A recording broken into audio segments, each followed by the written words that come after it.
Pucam gore na krov.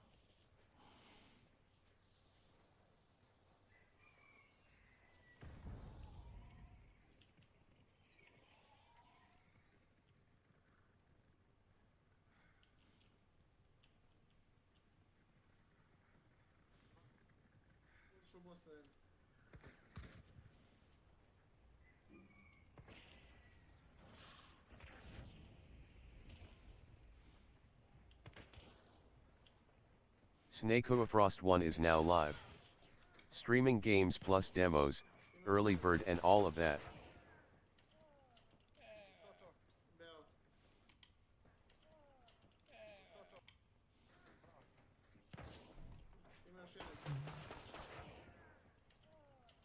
Bravo. To. Bravo. Ali iza negdje, nije on tu, on je iza zida negdje. Samo je ono tu, je. Dobro jutro. Brutalno, rekao što ja.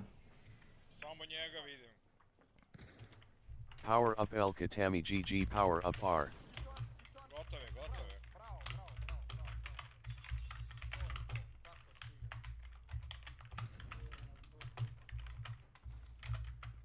stiga.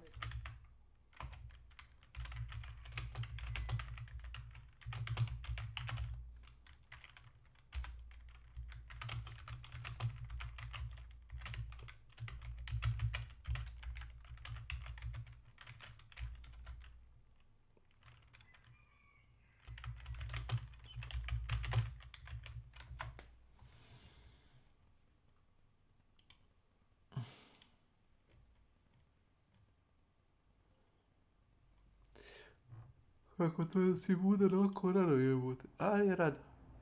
10 sati. Se ja prespavam malo.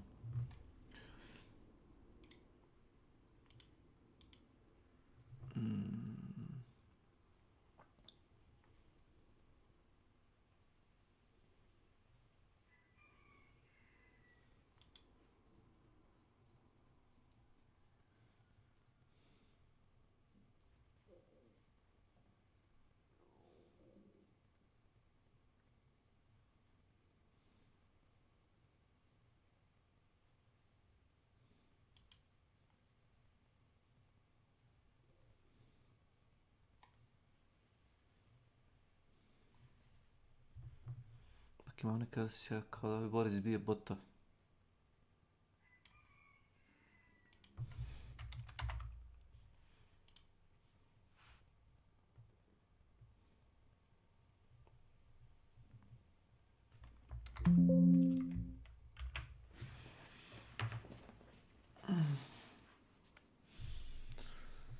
Kao da nisu ljudi nego botovi.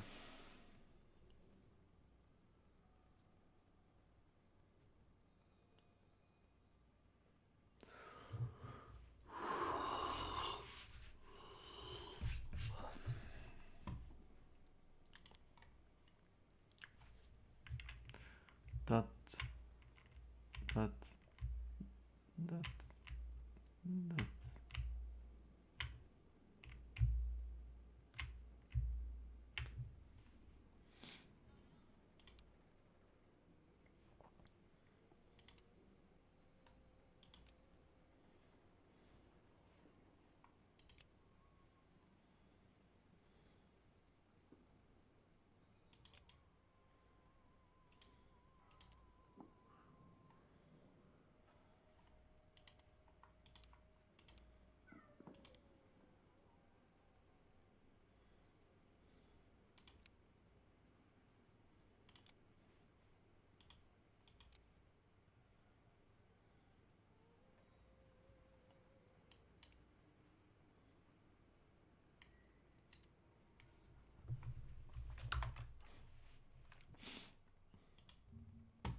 Oh.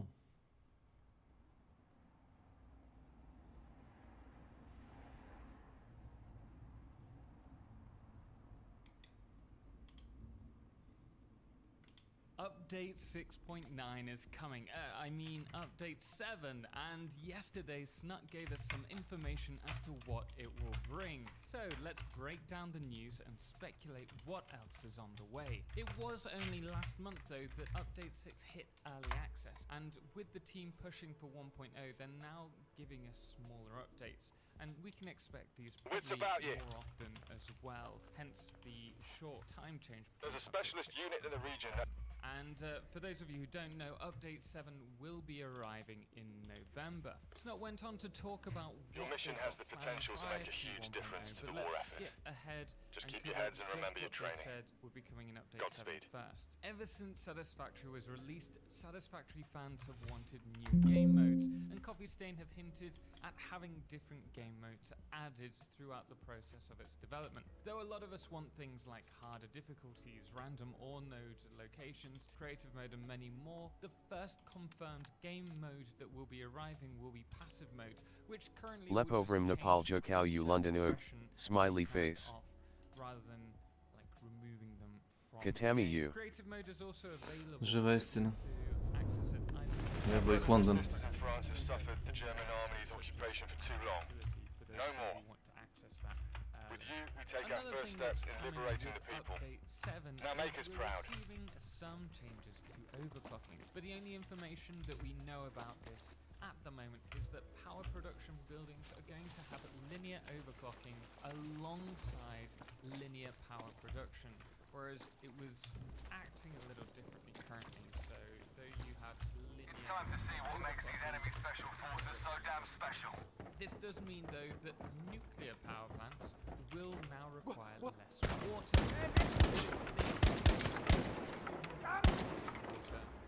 Or lower to run. This means that at 250% clock speed, a nuclear power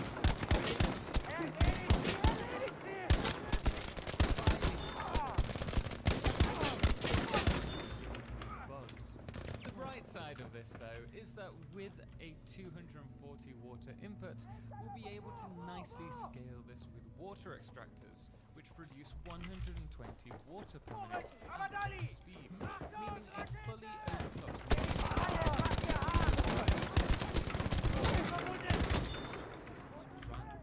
Another addition comes with the awesome sinks. They will now be able to produce coupons by syncing as well as the standard way of syncing.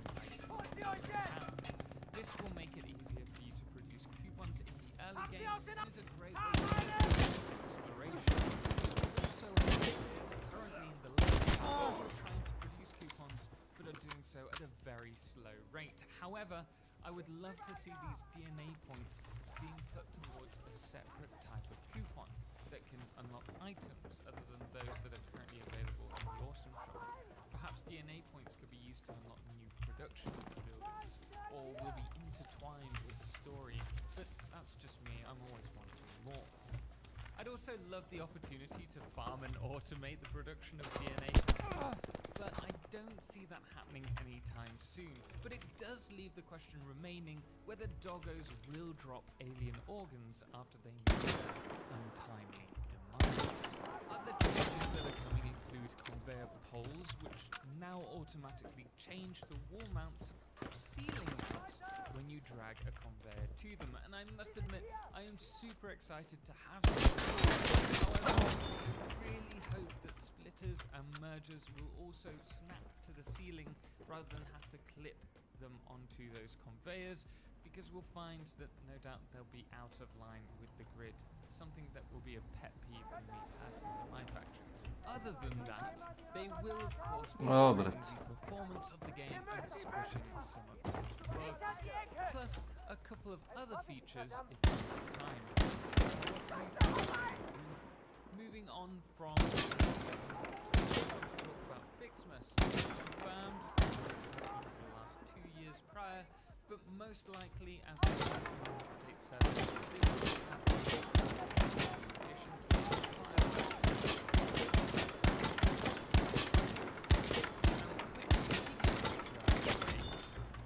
What's planned for 1.0? Brate, ovakav šlam, jauć. Well, first of all, the changes that they're hoping to bring to the map, and we will be seeing some renovations to the center of the world, covering the red jungle to the Amazon forest. They're also going to continue working on being on the border's edge is one of my favorite spots in the world. Due to these world changes, there's also the new creature that was supposed to be stated for Update 6 release. That's going to be held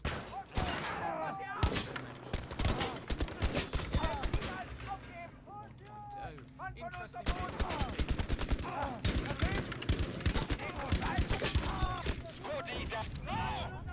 why we're actually on this planet. Rekoližao sam. Nije problem Zoom, problem je record. Developing our factories. Other than that, Nut mentioned that they are still working on dedicated servers for Satisfactory, as well as optimizing the game and bug squishing as per usual, as they have with every other update. But for anything else, we will have to wait until next time. Guys, thank you so much for watching, and thank you to all of our amazing supporters, most notably our Solo Clips patrons, Cerebral Tag, James Irwin, and Firefless, as well as our Lunas, The Calamity, Dixie Chris, Ben, and Star, as well as our Blood Moon of the Okay, Day, squad. which If today you've been is dreaming of a Papa dangerous Smoothie. trip to Until Esco, then next today's time, your lucky day. as always, ciao for now.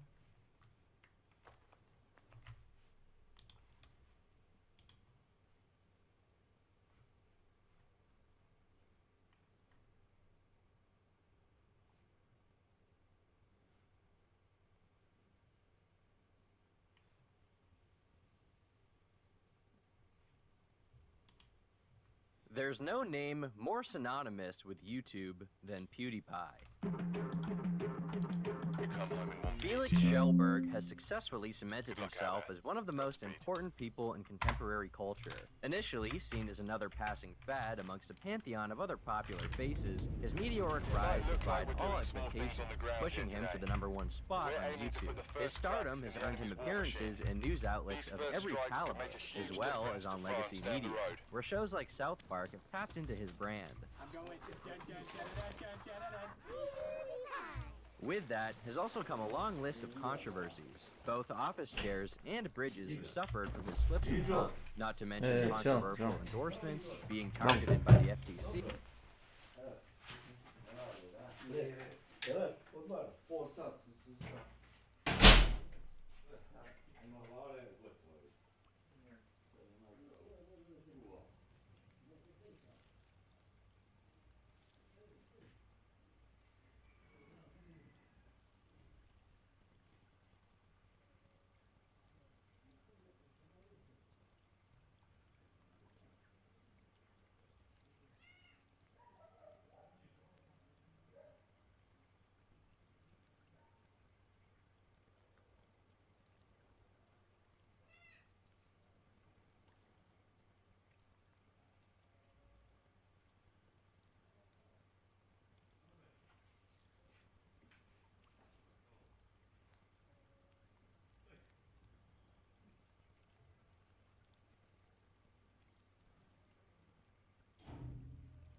A sad, kako ono kažu, ASMR.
sympathy, and even being name-dropped during a major tragedy. Most people don't really know just how many controversies he's had since he began his term at the helm of the site. Once you look at it all, it's impressive to see that he's even managed to stick around this long. But, due to his massive catalog of content, it's rare that anyone has tried to document Felix's decade-long tale. So, here I am. This is the story of how PewDiePie maintained his empire. I mean, my name is PewDiePie! Like every fucking video! Oli Jos Nesto de dun some sem cape I nerovno sebe. Bros, I'm gonna be on South Park. Everyone tweet now if you want to get rid of PewDiePie. This show is getting kind of boring, bros. What do you say we change it Ne, up? brate, doručkujem, hvala. Možeš sad doneti nešto.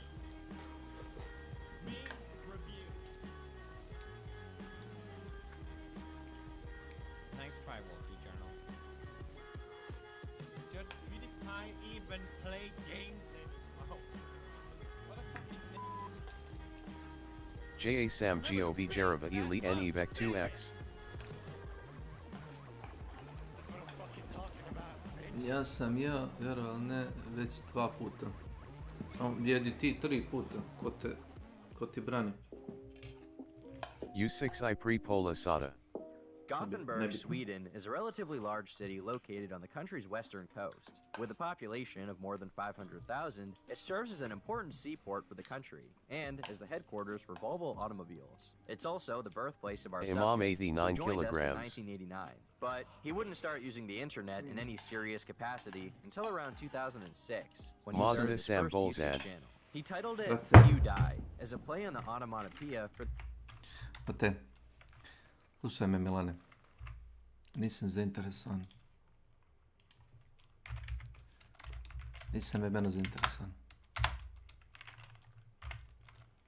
Ako ćeš da dođeš na kafu, pozvan si. Možeš ti ne oroti kako hoćeš.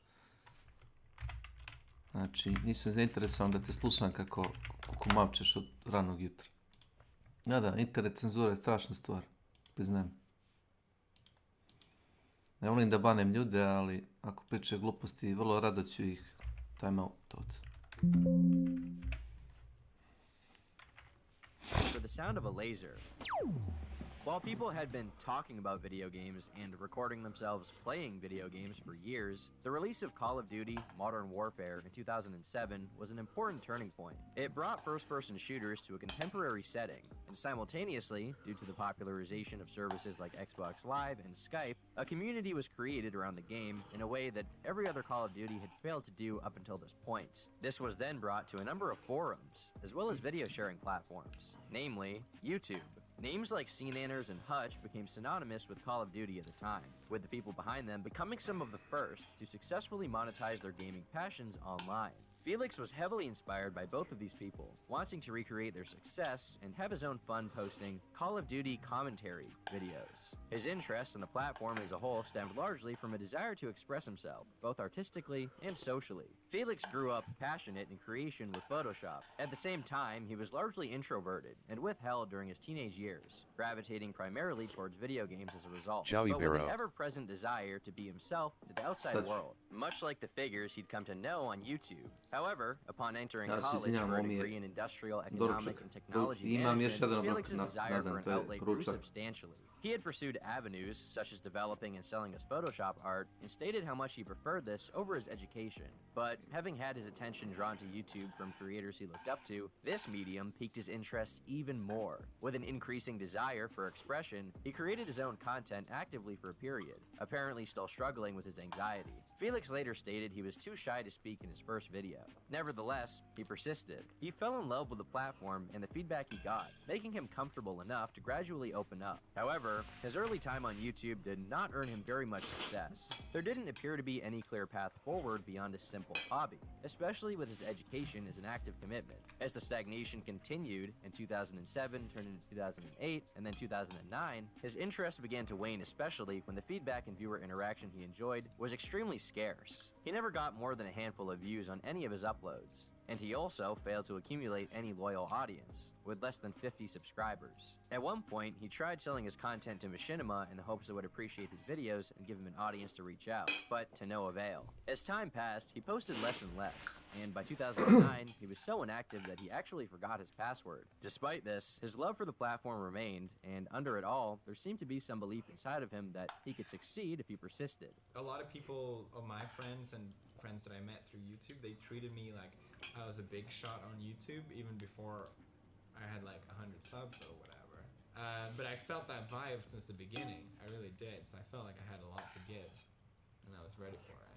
Felix eventually managed to remember the password for his old channel in 2010, at which point he removed all of his older videos and decided to create a new account, titled PewDiePie. His return to content may have stemmed from his ever-increasing desire to express himself, which had resumed upon quitting the first time, especially since Felix's college career had begun to burden him with a variety of small problems, such as being disinterested in the subject materials and not feeling like he fit in among his peers. Little things that many may take for granted, like figuring out what to do during a 5-minute break between classes, became huge issues. Meanwhile, his true passion was forced into being a hobby he struggled to give proper time to. During his early content, he often expressed that his YouTube ventures had limitations as a result of his education. There's a lot of effort needed to be put into the college I go to, and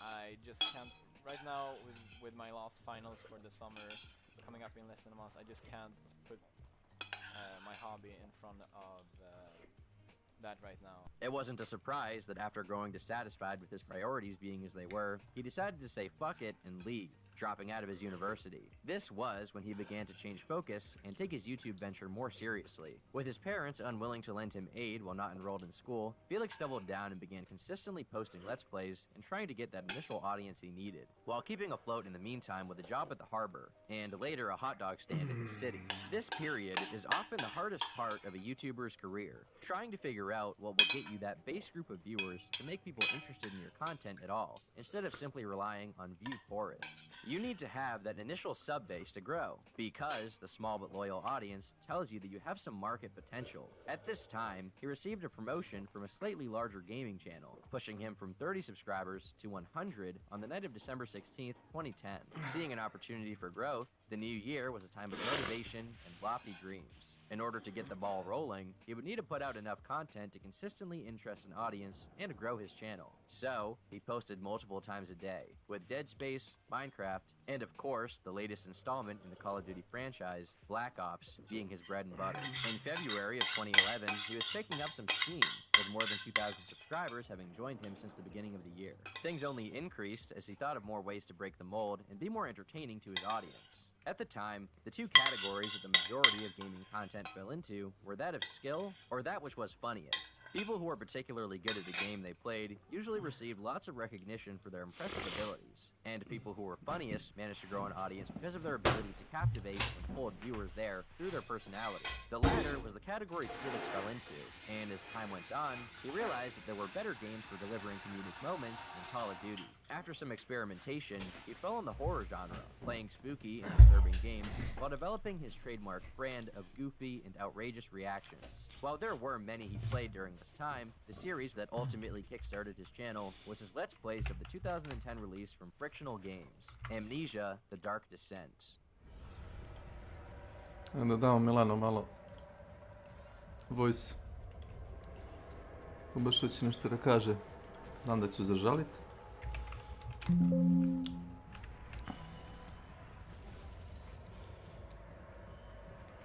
While somewhat dated, the game still holds up to this day as one of the definitive survival horror experiences, being very atmospheric and immersive. This contrasted well with Felix constantly screaming at the events of the game. His navigation of the virtual nightmare was refreshing for viewers, particularly younger users, who found his reactions to be comedic.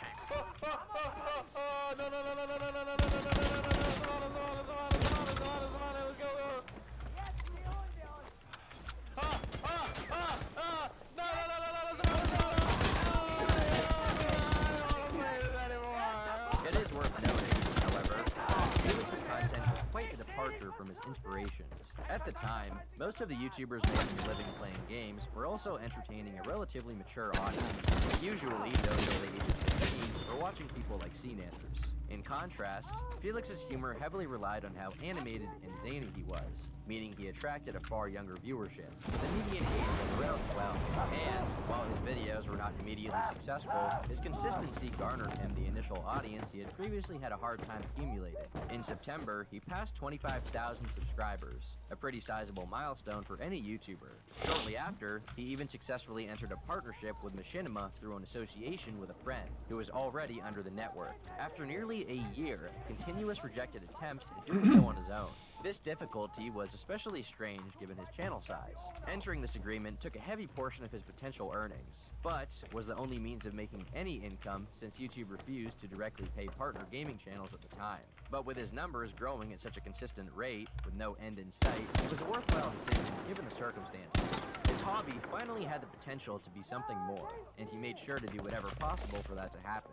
Felix unwaveringly kept up his routine of gaming content creation, as the channel was catching the eye of more and more people every day. It was also during these videos that the Bro Army was born. Felix would jokingly call the monster from Amnesia his bro as a comedic gesture, and as time went on, it also became a name for his fans. Before long, every video was opening with, How's it going, bros? My name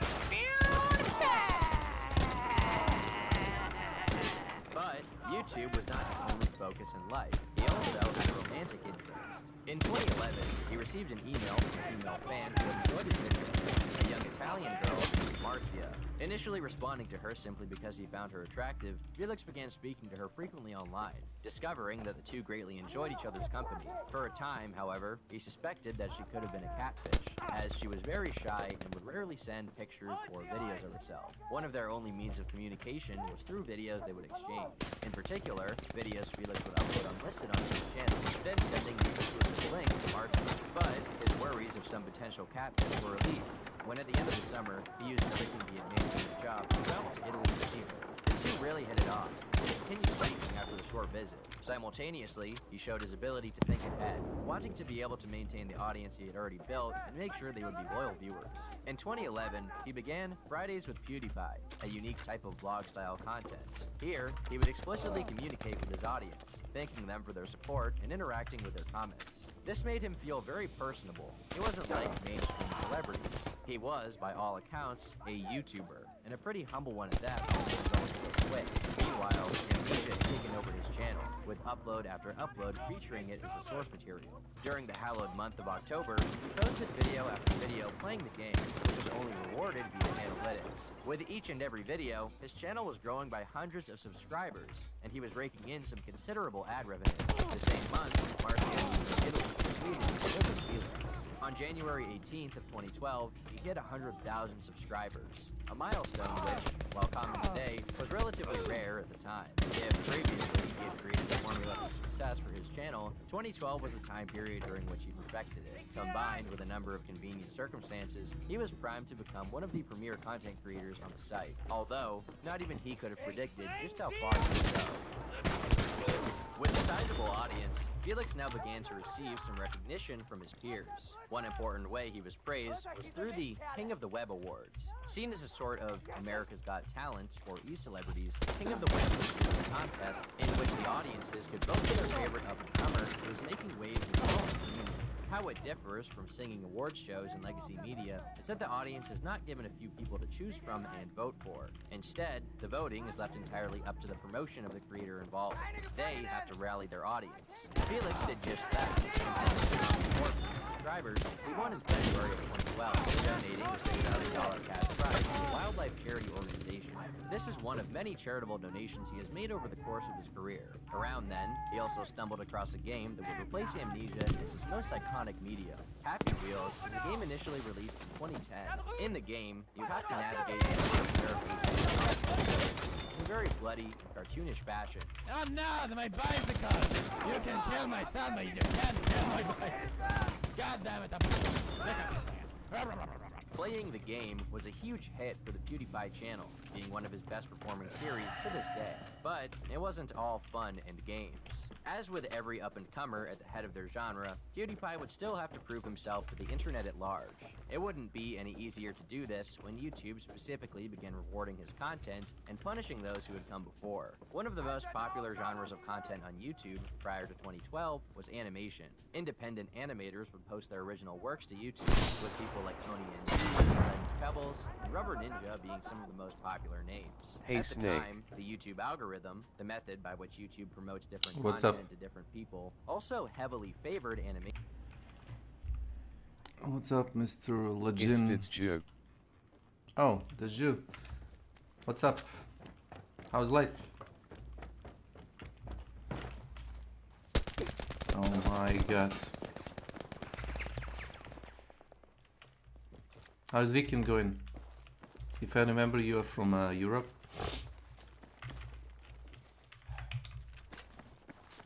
Quite okay.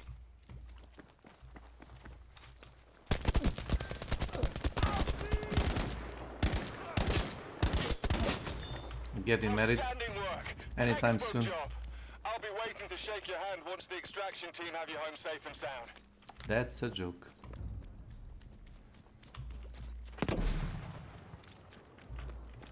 What game are you streaming? Uh, MW2? No, Battlefield 5. Oh, it's nice to see somebody actually confused.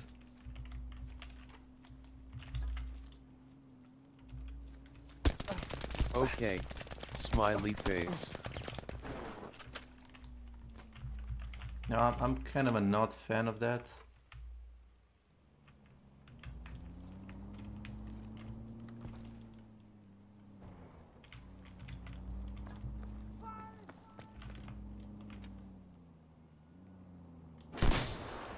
You crouch with C? Control. I press Z to lie down.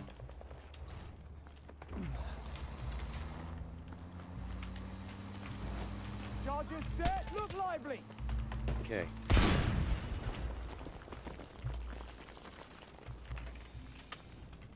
That's what you get. And one.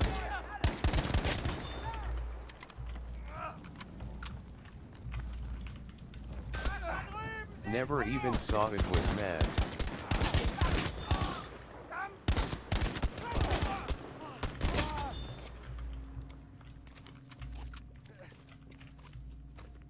M1? What the fuck is M1?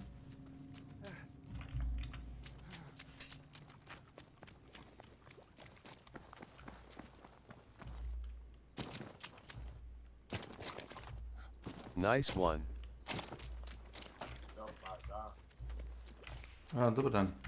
Yeah, I had no choice other than to throw an explosive. Gledao sam ti klip, ali ta tvoja konkurencija dosta je gluva. No idea. I ne znam Fortify your positions. Dig kako in. igrate. As quickly as we can. Kako to igrate kad ti njega pukneš, feniraš ga i metak stigne posle sekunde, on pada mrtav. A on za to vreme možda ti skoči na glavu i sa bomblansom da te ubije. Ja ne znam šta se dešava. Vi to boš igrate Evropu. I opalio tebe. You wear glasses. Yes. Why not? You know.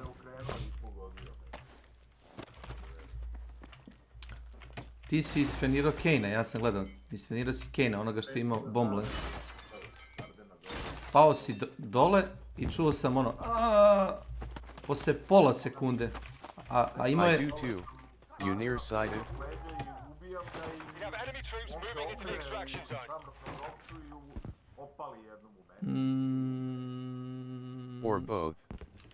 No, it's like I have a blurry... Farsighted. I have a blurry view. I have a blurry, like, thing. I had like a bacteria or something. blur. Yes. And when I remove the glasses and I watch like a stuff, I try to read a book or watch like a small, you know, font. It becomes like I'm drunk or something, you know. I have like a double image thing.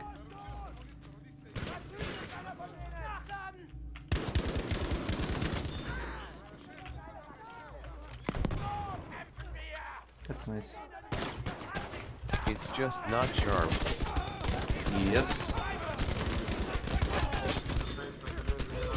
Oh my god.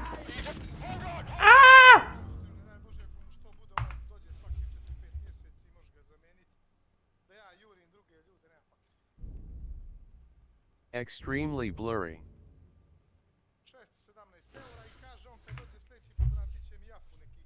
Exactly. Exactly, like... Too bad can't zoom in. Like, I can see, it says summary statistics, but I have like this ghost image of a sort. And the letter starts like bleeding. And then I put my glasses, which have like a gray filter. And bleed, you know, bleeding letters It's just disappear. the lens which is oval or SMTH. Yeah, I guess. I'm not like an expert to like lenses or something. You know, it just works for me. It's not zoom or anything. The light can't get in enough, I guess. I don't know. Maybe. Are you like a professional, like a eye surgeon or something? No. Look lively, troops. I'm high of speed and talkative. Oh, maybe you should cut your stuff to like a half. Just And anxious, but I hope it's okay.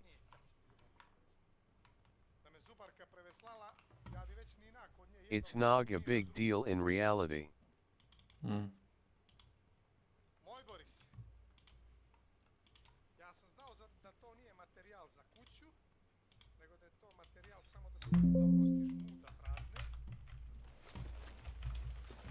Just sounds and voices coming in strongly.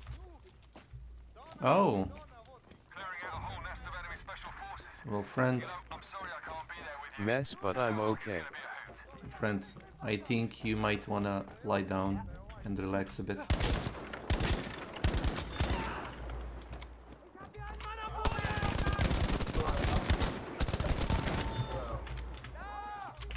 Then I go raging and raving like mad.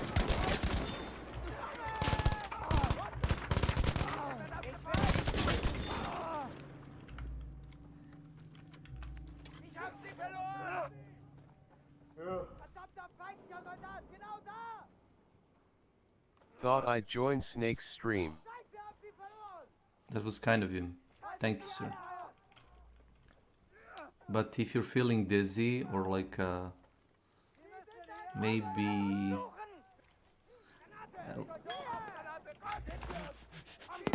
the stuff I usually play. No, it's not dizzy.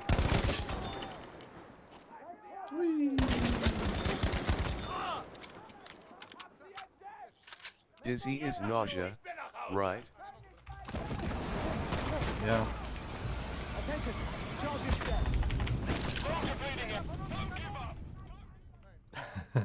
Or feeling a bit ill.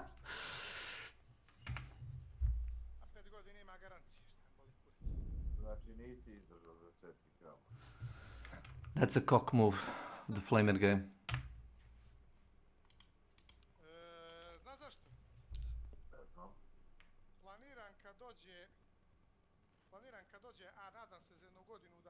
Philosophical. You mention. Go Snake. It's not Say like SMTH philosophical. say Or something. you don't wanna. Yeah, well, Maybe I can say something. I can say something like Enemy patrols moving through the area. morning is smarter than evening. It goes like in a fashion that Enemy has deployed a small force of crack troops in the region. if you're having like trouble like digesting information, or you know, like you're in a doubt, Find them. sleep it over, you know, and Tell you, this mission later when you're rested, you'll probably think The of like, mind wears off towards the eve. I'll see yeah, you all when you get back. yeah, I bet. Brothers and sisters in France have suffered This is all because during the algorithm too favored long. content which had viral potential. They were short, easy to watch videos, which would also lead people to watch a number of other viral videos. Animated shorts perfectly fit into this category, and because animation takes so long, it made sense to make short animations which had a relatively long production There's much cycle, coming in at because some they would days. more than make up for the increased effort because of the insane clicks they would receive. All of these animators also previously used Newgrounds to post their work, only moving to Stimuli. YouTube when it became more monetizable. This means that they had a certain past and camaraderie built over years of online companionship, as did their fans. Things didn't bode well when the YouTube algorithm changed in 2012 to favor a different kind of content.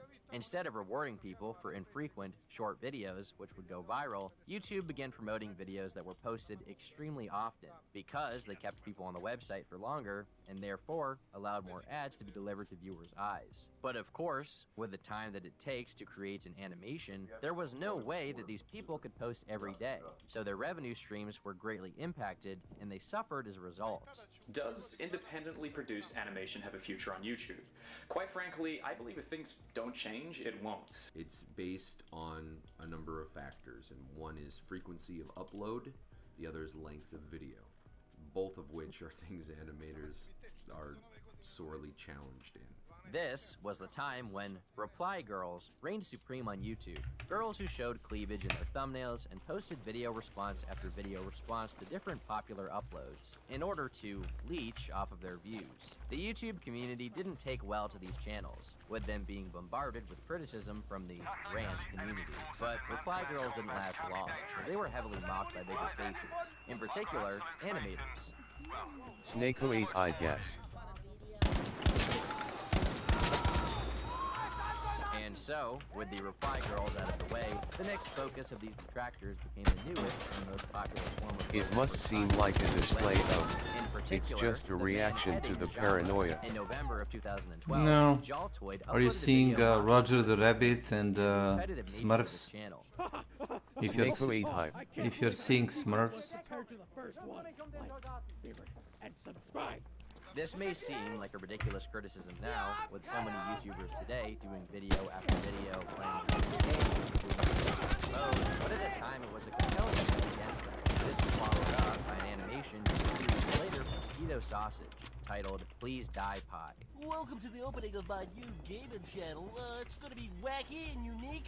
I'm gonna play lots of indie games that you guys have never seen before. Time to play Happy Wheel! This was all while Felix's channel had continued to grow considerably. By the release of Speedo's video, he had more than I may 3 have had 2 million or 3 or more subscribers. It may visual seem slightly hallucinations reductive in my compared life. to, but PewDiePie was Green is now. Both have massive audiences, which were growing larger than perhaps ever anticipated. But then I Both was are at the crazy. forefront of their genre, and on a more Insane. negative note, small comments Manic. from both, which, coming from other creators, would go unnoticed, Tell me, became entire controversies. do you like I can just speak for myself. This wave of vitriol and mockery, do you like Red Supre need to is seen have by like many those as one of the original medications, faces of the Let's Play genre, or with do their you, uploads you predating know, PewDiePie by just years. take them As a because you result, wanna Felix became extremely popular, relax? formula, all along with content which was favored amongst children. Their attitude towards him eventually became that of spite. On October 14th of 2012, Red Supre uploaded a video titled Adults React to PewDiePie, during which a number of more mature viewers were seen watching PewDiePie videos and expressing their disinterest. They would later mock his content in subsequent videos as well. Feeling a Felix high is himself fun. saw the video, as it was quite popular at the time, deciding to respond in the comment section by saying the following. Pretty Bet. funny, I'll admit, but seriously, Uh, have you ever heard, if you don't... I have an issue with that. Like, it's also the same with alcohol.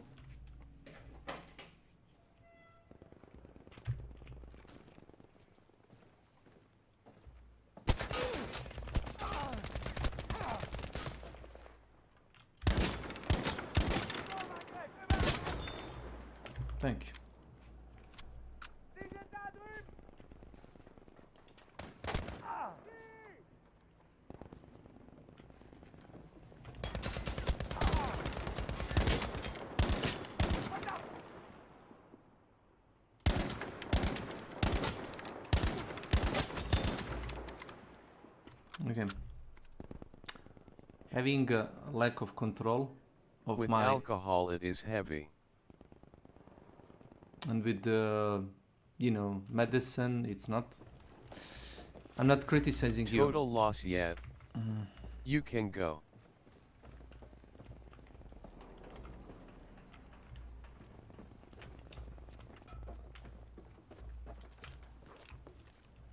Throwing up.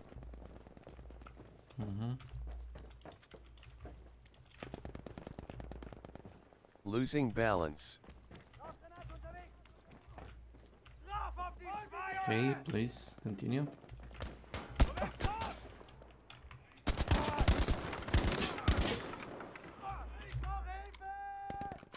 But don't you stop or anything? Like you see you're getting sick and you want to stop because you see, you know, you're gonna faint. Moderation is key. Yeah. This is a bottle of white wine mixed with herbal tea, and I would usually take like a little sip of this just to stop my headache. I like tea. Yeah, I usually drink a tea, you know, with the water or mixed with a white wine. Usually I drink coffee though. With milk. Oh, that's nice. But how did we get from a tea and milk to a, you know, substance thing? Okay. I'm not gonna bother like, you know... Didn't know that tea can be stimulating. It can. If you mix it with something... What's it called, the plant? Yarrow? Y-A-R-O-O-W. Yarrow. It's like a plant that's like specific to Europe, maybe? I'm not sure. And when you mix it with a white wine and you let it like stay for like a week or two. Yarrow. With like A, Y-A, yarrow.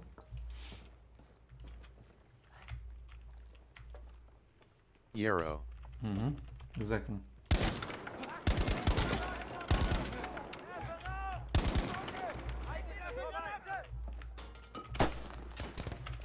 And now shoot me through the fog. Wow. Amazing. Have you tried BF 2042? When it was free? Wow. Don't think you have. I think I have. Okay. It's a mess. It's a fucking mess. Azanamali testing drug potpisogo vorda ne morida radi dozavono. Haven't seen you on Steam play it. Like going in game, you know. No. When it was like a free week before launch or something, everybody, you know, installed it and tried it. And it was like a fucking mess. And it was like unfinished game with like a bad detection. PPL of 83.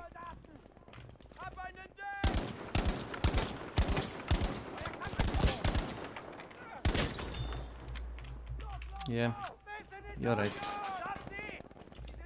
That's correct. I'm 83. And my friend is also 83. And... wait, you are 83? That's interesting.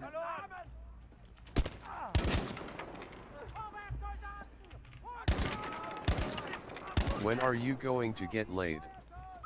Laughing face. Never. Women are expensive. And I said to myself, like, the only time I'm gonna get myself, like, surrender to... No, it's fine.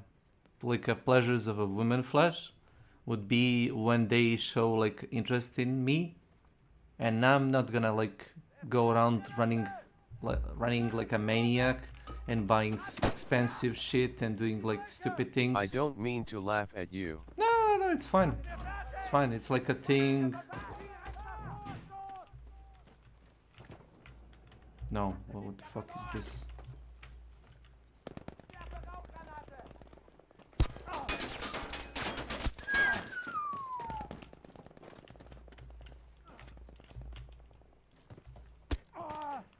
Wow.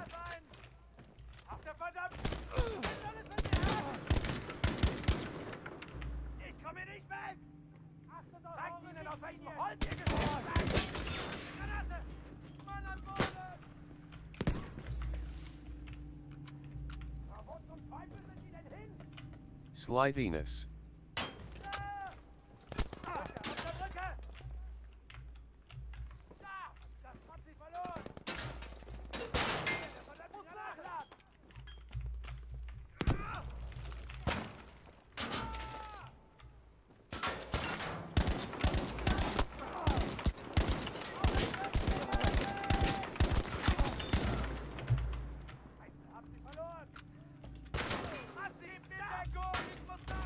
Problem is, even if you hit them in the head, they're not gonna fall down immediately. And Milan, my friend, is a bit high, so I'm trying to talk to him a bit.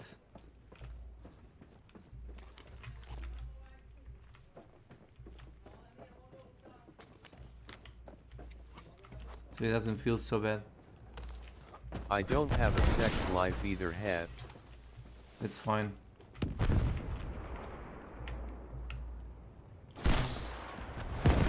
Extraction request received. We're coming to bring you home. And may I say, personally speaking, I'm very proud of you. You did one hell of a job today. You're welcome.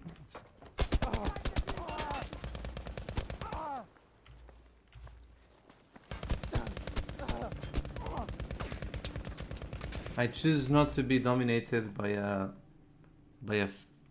aggressive females which are self-absorbed. Yes.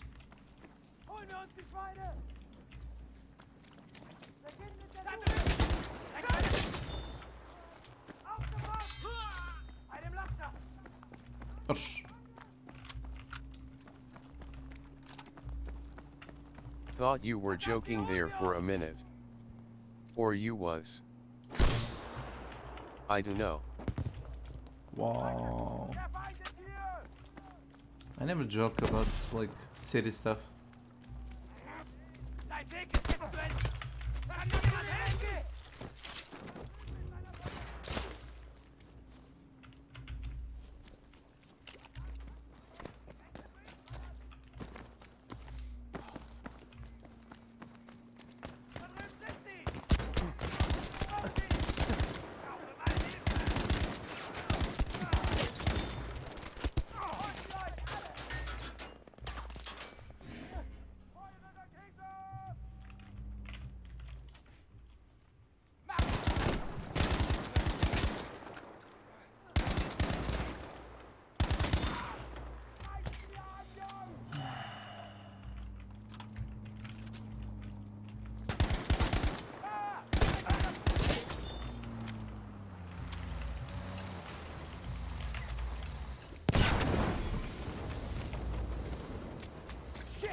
Bye-bye.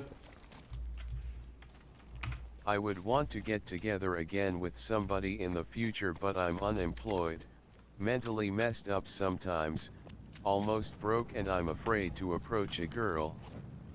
It depends, I guess. What do you want to accomplish? You want to get laid, or you want to find like a person to talk to? That's my question. No. Company. Oh yeah. Well, that's Regular. easy. That's easy. Just find a library and pay like a monthly fee. I think that's done like in most countries. And start going there regularly.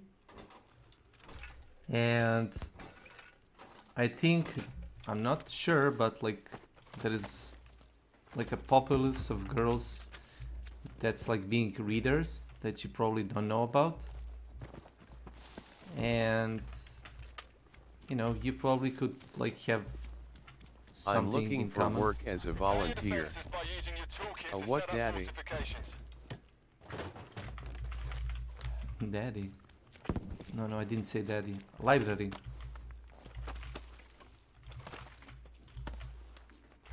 Misunderstood. It's fine.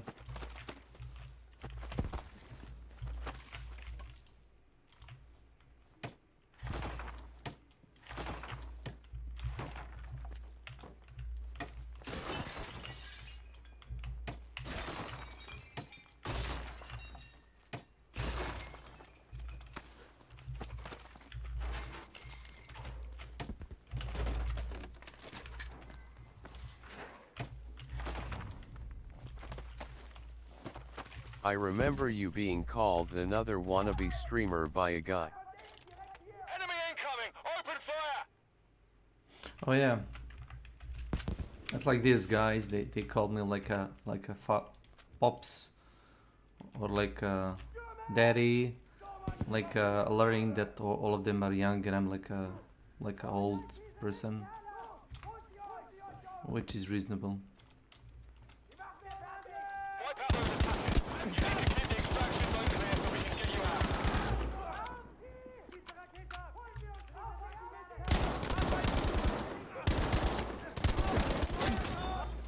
You play solo now mostly in Hunt?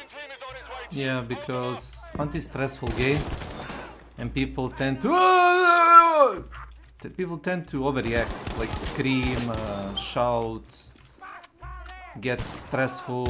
Oh, the hit detection! I hit this guy and he shot me first.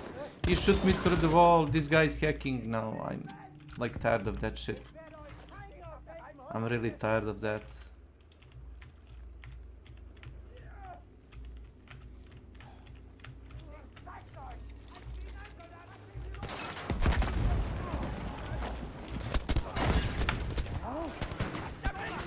Oh my lord.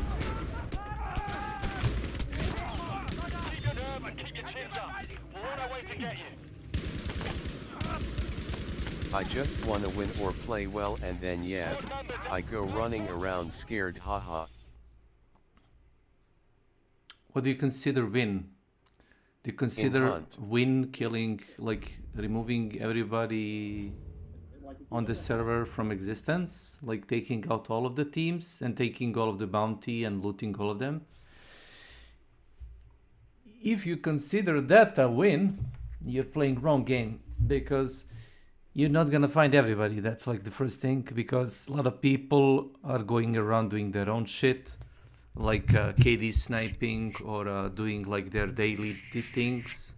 I still get nervous in the game, but I only play when I'm high anymore, which is bad. Don't play it at all. You can play or like do some like gaming on some other non-stressful things. Not Hunt. Hunt is super stressful.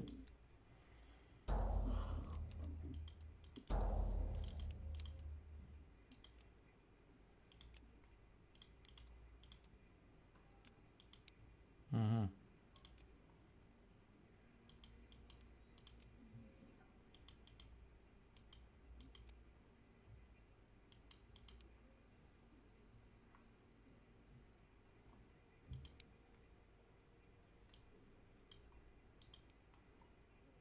Oh yeah.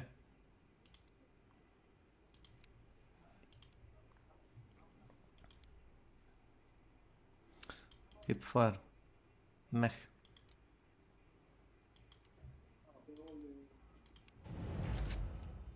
Iza negdje, nije on tu, on je iza zida negdje.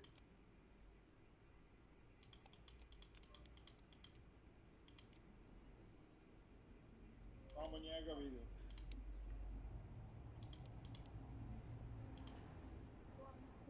Gotovo.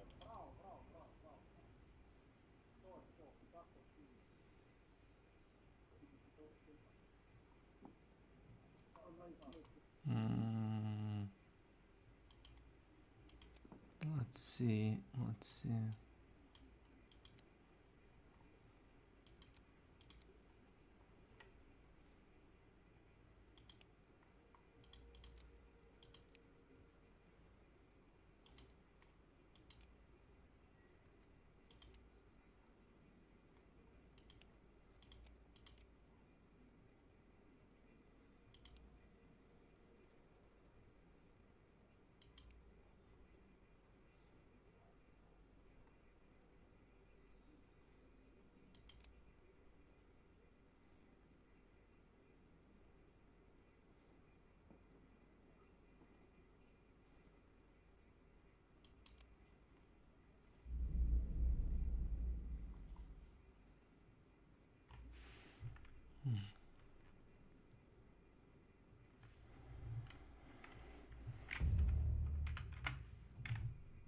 don't like it, don't watch it, actually, never mind. Keep watching. Your extra views get me extra cash. Lol lol lol lol. This got heavy backlash from Retsupre fans and, more broadly, older viewers who disliked Felix's videos. Now, they had a reason to call him greedy and deride his image as a whole. A good reference for how people felt at the time would be the comment section of the Retsupre video, as well as I forum like to posts give from those so who long talked about as his I response can. to them. Anyone who wasn't a fan was likely to see Okay. PewDiePie as a pretty obnoxious guy who makes videos for a fan base of rabid children. His passive flaunting of his newfound wealth certainly I did made not help some his to case, software. and only in fact cemented the negative view many had of him. Now, he was not only the guy who was making supposedly low-effort content One and being newspaper. extremely successful at it, but he was also doing it with a smile. Nice. However, many in the animation community did eventually learn to adapt to the new state of Free the website, programs. including Egoraptor, who, with Free? fellow YouTuber JonTron, formed the long-standing Let's Play channel Game Grumps in the summer of 2012. Gonna get gaming again.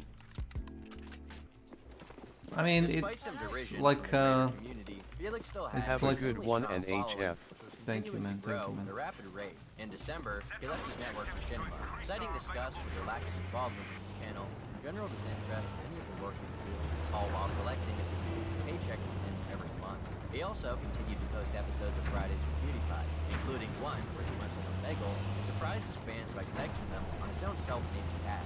As he grew more and more, it seemed like he was being accepted by the mainstream as a legit celebrity.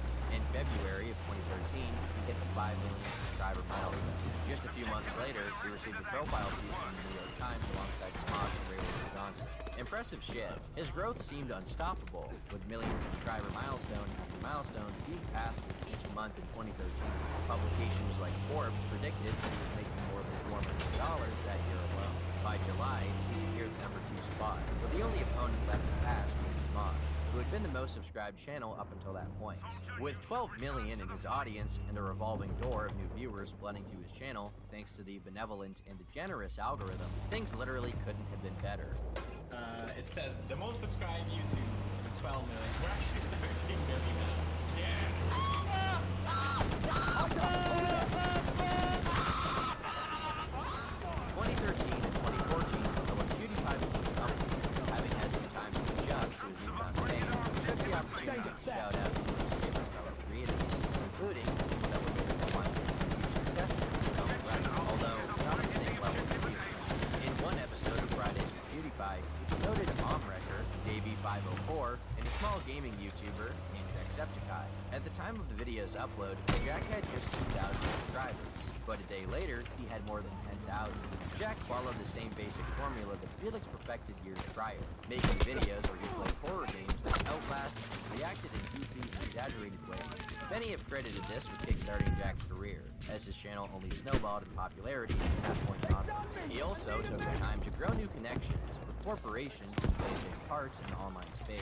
One of these was with Polaris, a creator network he signed onto, which later became Maker Studios. He even managed to appear in YouTube Rewind that year, marking his integration with the platform and the industry at large.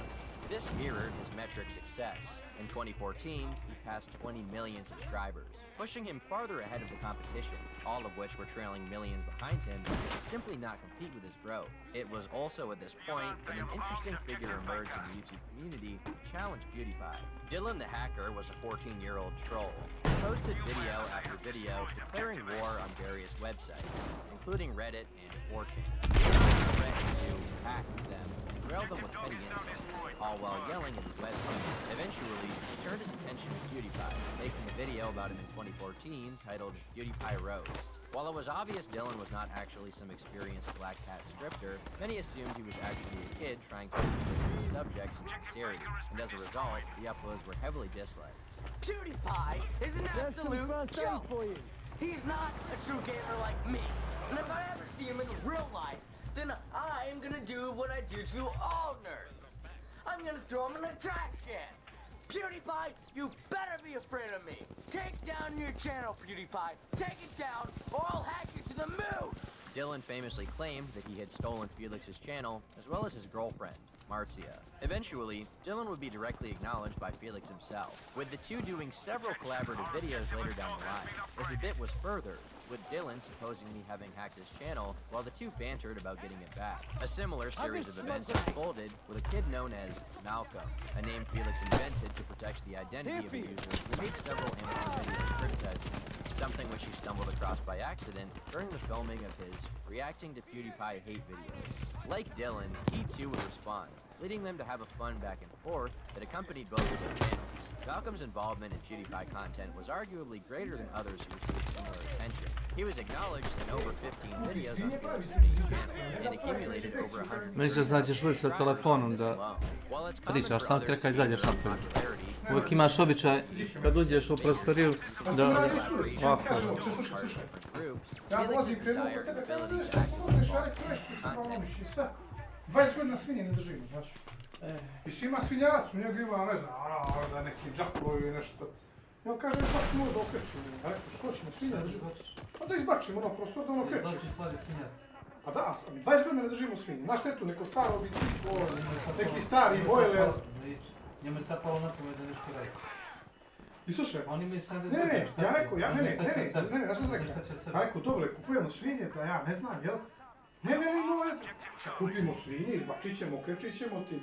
Šta hoćeš, Hondu da staviš tu, motokultivator, ako ćeš to... Ne no, kao da se nešto radi, znaš, neću. Da se nešto radi. Pa evo, vidiš šta radi. Da radiš to, Jigsone. Eto, ajde. Pravi armaturu bez mjestu. Džika, nisam mesa. Znam ja šta radiš ti. Viš da viš lozu da...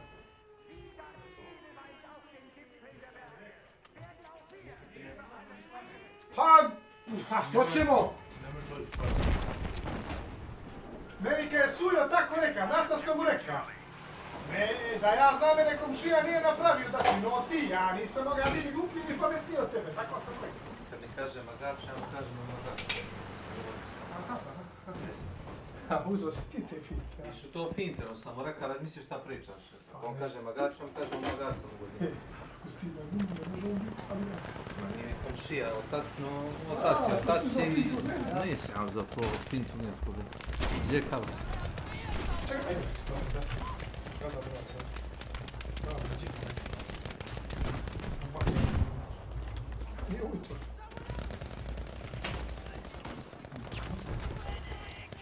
I'll see to you. Slušaj, nije hit tip. Hit nivo. Kak ih je bonus nivo. Ja sam dogovorio s ovim čovjekom sve ovo što se tiče ovdje.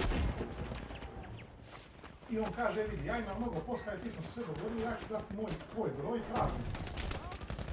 Koja je za ugovor, znaš. Kaže, tu će trebati neki kao podaci na koga će to da ide, tu je broj žiroračuna, biti parcelni broj, kako se zove ime prezimenski skapam ugovor i tako dalje. Znaš, ugovor nekakav neš klasičan. I ja kažem, okej. Ja meni da, to je te ženi, ova kaže, znaš, kao imaš ti e-mail, ja kažem, imam, ja imaš Viber, imam, odlično. Kada prvo ćemo preko Vibera. I... Ideš za mnom? Sad da ti pokažem samo, vrlo bitno. Ne, bitno je da vidiš. Moram da gledam sad. Mogu da verujem, ustavi se da skuvam vodu i ti ideš za mnom, jebate. Moguće to. I sad ona meni, gledaj, sad ona meni traži podatke, evo, od oca, lična karta, broj žiroračuna, posjednički list i tako dalje. Kao nema JMBG, možeš li da slikaš, ja kažem mogu. Ali šta je bitno, Ilijada? Je pogledavaš. To je to, samo treba kašir, onda ćeš pobići od Ne, nije to problem. I kaže ona, imaš li ti nešto da mi preciziramo ugovorom, imamo neki okvirni ugovor, ali imaš li ti nešto da bi to dao, da bi šta znam. Ja rekao, isplata koja treba da mi se isplati od vas na godišnjem nivou u evrima, da mi stoji na ugovoru u evrima, ali na dan... Samo malo, da te prekinem odmah, mnogo pričaš. U slučaju da ide skineš ugovor, plaćaš što niče se ustaviti. Ne, dobro, to se podrazumeva, nego ovo je vrlo bitno. Ne, podrazumeva. Piše to na svakom ugovoru, ti to ko skine ugovor, taj plaća sve. To ti piše i na ugovor Telekomova, ne? Znači to nije poenta priče, nego poenta priče. Da mi ne staviš sad primjer radi ko što znaju da radi, 720 evra je sad 85.000 dinara i stavi ti u dinare. I onda ti kaže, znaš kako, platežno sredstvo u Srbiji dinar i evra, ne mogu, ja ti stavim u evre. Ja kažem, na ugovor staviš u evrima, na dan isplate srednji kurs Narodne banke. Znači evra, taj dan preračunaš dinare i uplatiš. Ako bude euro 20 dinara, onda mi isplati. Tako je, onda mi isplati, znači vežemo za valutu koja je ima cijelu, ne za dinar ostavljeno. Ok, kažu ona, dobro, ima li još nešto? Ja rekao, taj paket. Ne vidiš. Taj paket što se mi vi dali. Taj paket što se mi vi dali, da. Ja rekao, volio bi ako se zove lupan ti Omorika 3 ili Đuro 15. Đuro 15, da. Tako je. Ja neću što se okupati. Hvala. Da mi se stavi u zagradi šta taj paket nudi. Znači, brzinu interneta, tu i tu kanale, te i te mobili, to je to. Kažu ona, ok, odmah ću ti kažem, to je neki Omo 4 paket nudi brzinu 200/20, 170 kanala i fiksni. Ja rekao, ček. Ja rekao, moj Acor je dogovor 200/50. Kaže ona, pa dobro, ali kao, mi takav paket nemamo, kao ja mogu da stavim 200/20, pa će, kaže, tebi Aco, sa teme svakako pustiti što se mi dogovorili. Znaš šta sam rekao? Prostite, molim vas, svaka čast svakom je riječ, a 15 godina je dug vremenski period. Aco može u ovoj firmi raditi godinu, 2, 3 i ne kažem da on ne bi ispoštovao to. Njega sklone, smanji mi brzinu, ja kažem, ljudi, šta je on sam izgradio ugovor? Kažu, čekaj, u ugovoru ti imaš ovu brzinu. To što je on tebi pustio kako tebi treba, to je druga priča. Ja rekao, a kaže ona, ne znam ja kako to izgleda, najko ovako ćete to izvesti. Ja rekao, ja sam komercijalista. Samo stavite promo paket 1 lovčenac. Korišćenje 15 godina. Čipa. Još. Ušto si još postaviti što sam teleka, ali nema veze. Jesi tu radio namjerno ili slučajno? Inače, to što je stvarno malo, ne znam. Pa nemoj ti da brineš. Ne znaš šta je malo, šta je mnogo. Mnogo je kad ti malo je kad ti ne daju. Malo je kad ti daju platu, mnogo je kad radiš, da ti prevedemo. Daj tu istu. Dobro. Ti si naša nožem da ne. Da, zato što nožem bolje izmiješaš. Nožem bolje izmiješaš, da. I lakše ga opereš. Sito mes, jes, kašika se lakše. I ja im rekao, molim vas stavite to na ugovor, decidno, znači ta brzina, hoću to. Pa kažu ma kako to da stavite, jer to mimo paketa, znaš, kao nemaju oni takav paket. Kaže ništa, lako ćete to rješati. Kaže ona, kako mislite lako? Rekao ništa, pošto to izlazi iz okvira vaše ponude, vi stavite samo promo paket lovčenac 1 u trajanju od 15 godina. Ona kaže, aha. Pokazuje vidiš od stavca. Ja rekao,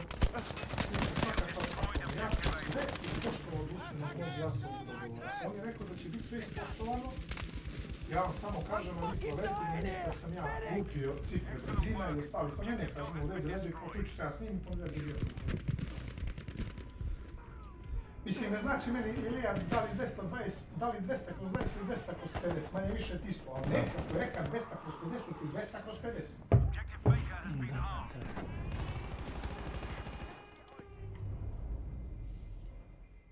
I na 15 godina. I da ugovor poteče... Kao rek. Ne, da poteče kao rek i da krene od datuma potpisa. Znači ugovor važi od datuma potpisa. Ja ću biti korektan, sačekat ću 3-4 mjeseca dok ne puštite infrastrukturu u ovome, tako je. Znači 3-4 mjeseca ću koristiti još MPS-ova. To je više u smislu to što ti nemaš da. Ali isto, napravit ću svi tu dobro. Tako, 4 mjeseca što radi, šta ste to,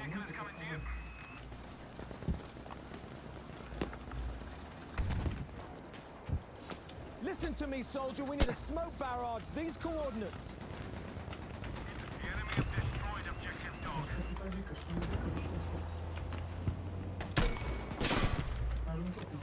Давай.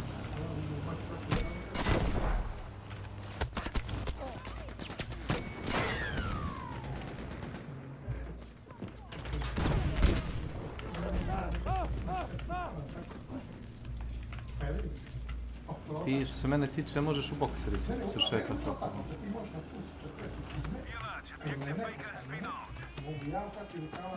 Svako može da nosi ono što mu prija. Mene tiče kako se ko osjeća. Ako se osjećaš da možeš u bundu da se šetaš,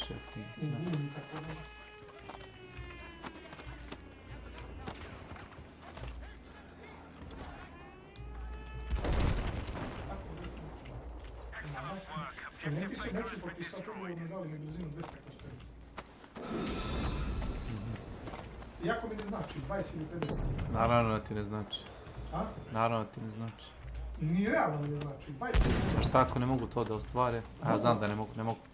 Ne mogu. Zašto? Kod nas ne mogu. Ne mogu, previše to... Bandwidth, nisi ti problem, nego to ide preko wirelessa, između dvije antene se tu šalju, koliko ja znam. Neće biti. To se montira na repetitor, ili tako? Ne, brate. Ne, trebamo link od repetitora, a inače optik ide svuđa. Viš da razvozi po selu kablove, optiku, nije to wireless konekcija, nego optički kabel. Nego mu treba antena kao bazna stanica tipa struje, kutije one unutra i on kaže TP linka, ja ne znam što je TP linka. Mislim, znam kaj je TP linka, ne znam zašto mu je bitan TP linka. Da li ti znaš? Ne znam. Ti ne reci. Ne znam, ne znam TP. Ja znam, čuo sam za pojam TP linka. Ti baš moraš da vičeš ovo. Ali, čemu služi TP linka? Možeš ti reći.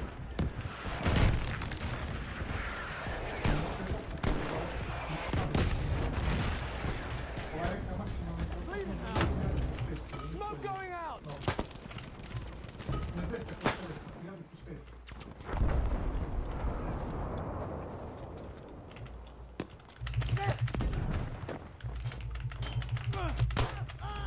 Jebac ću ti majku Beneta. Macaš.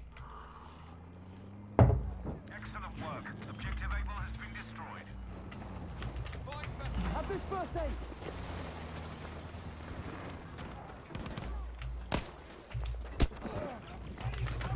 Joooo! Dođi.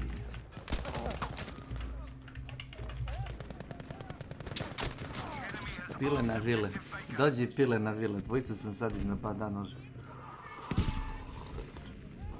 On je rekao da mu treba od moje bazne stanice, nije to moja, to je njihova, nego od te bazne stanice koja je u mojem dvorištu, da bi bili precizan, da mu treba struje, da mu treba kutio nešto, on ima uređaj unutra, i da mu treba link. Just. A što si ti uzeo drugi monitor, mogu da znam? Ne smeta meni, nego ono, ima se para.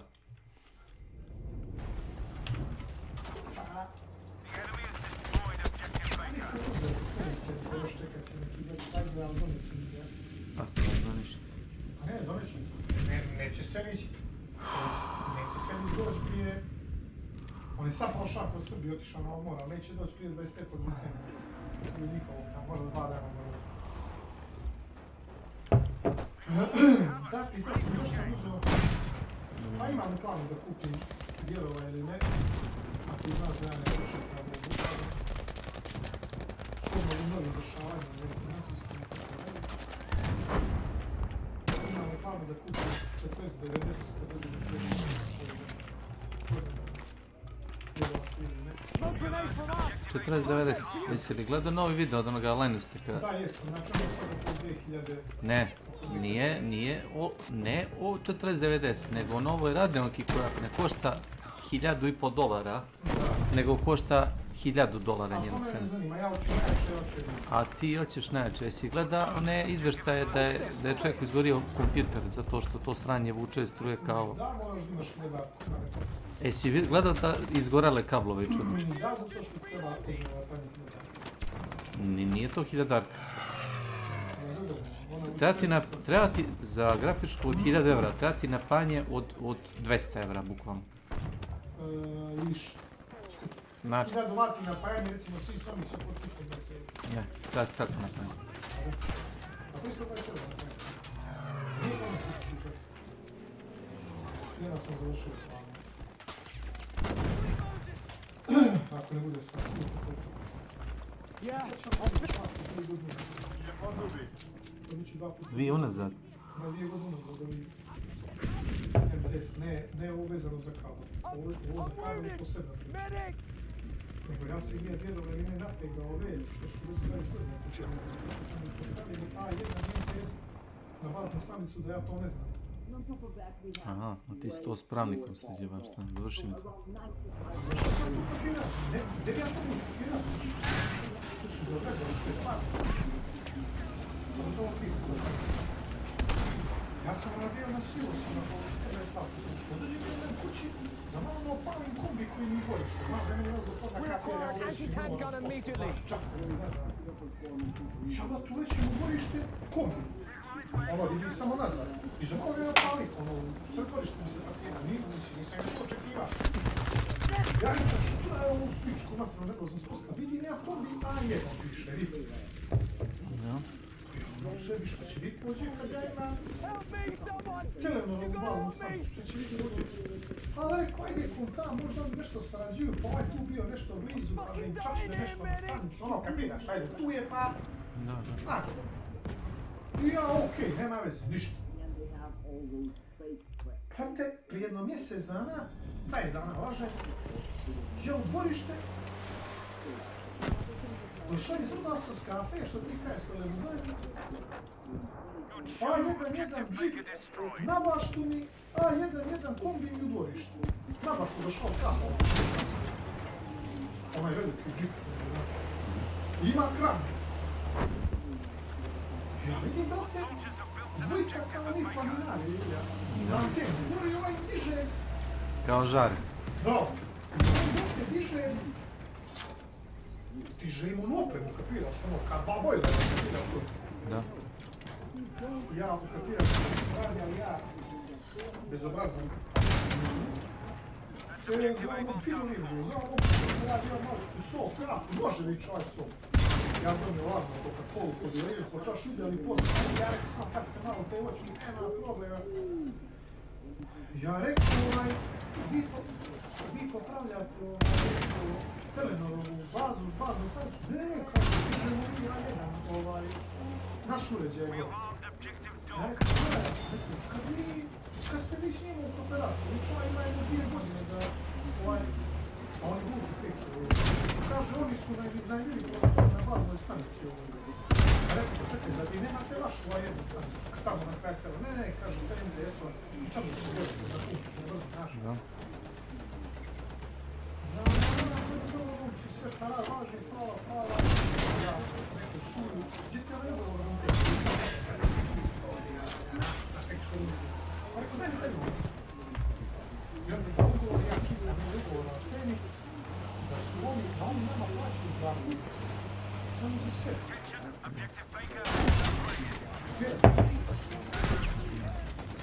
Ja rekao, suju, ja rekao, čala je niko nije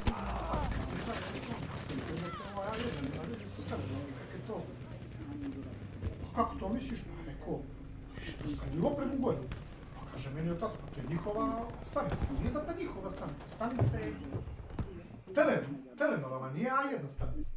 Mnogo ti pripovedaš, skontao sam na tu priču prije 3-4 dana. I ja, brate, zovnem. A nisi rekao da ćeš da naplatiš to njima. A nego šta će? Poklonim.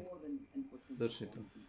Ja zovnem tamo u firmu, ja rekao, mogu da dobijem pravnika, ko ste vi, viču, ja rekao, ja sam Belada, bazna stanica u Lovćevcu, imamo problem, kakav problem? Pa rekao, imamo problem, ili ko bio neprijatan, ili ko srušio nešto slomio, misle ljudi, naš, ono, znaju oni da su tu ovi da radi. Ja rekao, ne, nego imamo problem, mimo ugovora, postoji druga firma koja radi koja postavlja svoju opremu na baznoj stanici koja je kod mene u dvorištu.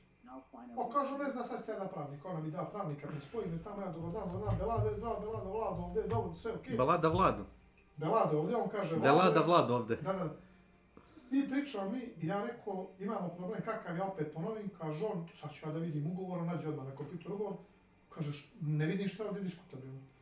Pa ja kažem, na vašem repetitoru su ukačeni A1 sistemi, znači druga kompanija i MTS. Kaže on, da, u čemu je problem? Pa ja rekao, to ne stoji po ugovoru. Pa kaže on, to je naša bazna stanica, mi možemo da stavimo, ako, kaže on, da se izrazim po vašem crnogorskom, mi možemo gore da sušimo pršute, vičom. Ja rekao, ja se slažem, ali ja rekao, pršutu jedino možeš helikopterom da doneseš gore. Pa kaže on, kako to misliš? Ja rekao, jesi me pitao da mi prođe kroz dvorište A1? Da. Jesi me pitao da će oni tu da dolaze nekada popravljaju, da šteluju njihove uređaje na tvojoj anteni? Pa kaže on, mi smo tu ugovorom definisali. Ja rekao, aj nađi mi tu stavku. I on kaže, šta ću ti naći? Kaže on, član 3, zaglavlje 2. Ja kažem, u redu. I on čita, zakupodavac, to jest ja, je dužan u svako doba dana i noći, 24 časa, 365 dana u godini da omogući i zastane čovjek. Jer piše sljedeće. I zastane? Zastane u čitanju, jer piše sljedeće, nastavak je sljedeći. Zaposlenima u Telenoru i inženjerima oko popravke i štelovanje iste. To baš štelovanje biše. Oko popravke i održavanje. Održavanje iste. Hvala. I kaže ovako, a u pičku materinu. Ja rekao, ovo važi samo za vas. Aha. Pa dobro, ti ćeraš mak na konac, to je tvoj problem. Ne ćeram ja, hoću da im uzmem pare. Naravno da ću uzmem pare. Kaže on, ko je pravio ovaj ugovor? Ja rekao, piše ti dođe. Pogledaj. Kaže on, ja ovo nisam pravio. Ja rekao, ne zanima. Kaže, ovo je pravila firma, ovo je pravila firma Telenor. Ja kažem, okej. Kaže, mi se sad zovemo Jetel. Ja rekao, još bolje. Onda pravimo novi ugovor sa vama. Kaže ovaj, ne. Kaže on, ja kažem, da. A kaže, mi smo preuzeli obaveze stare firme. Ja rekao, ništa, onda preuzmite posljedice lošeg ugovora stare firme. I? Ja rekao, vidite ovako, da ja ne bi ove ljude sad vratio napolje, da oni to ne rade, a ja čuši je inteligentan radio kao komercijalista, da ne bi oni vama skakali na glavu, da ne bi oni vama penale pravili, jer ću mu ja ne dozvoliti da radi na svojoj opremi, koji su ti već iznajmio gore, kaže on, nemoj ti da brineš o mom poslu, kao je sam njemu to iznajmio, dao, ja rekao, sve to stoji, kaže, nemoj da ih vraćaš, kažeš, kako da zbog zvuči. Ja rekao, pravo trče prvenstvo, vi ste meni plaćali za kup 1200 godišnje, tako kažem tako. Ja rekao, možemo se dogovorimo da podignemo taj zakup. Kaže on, koliko? Ja kažem, s obzirom da je gore dva operatera, najpoštenije bi bilo 601, 602, što znači duplo od onoga što vi plaćate. 1200 evra, 2400 evra godišnje. On ću ti kaže, to sve.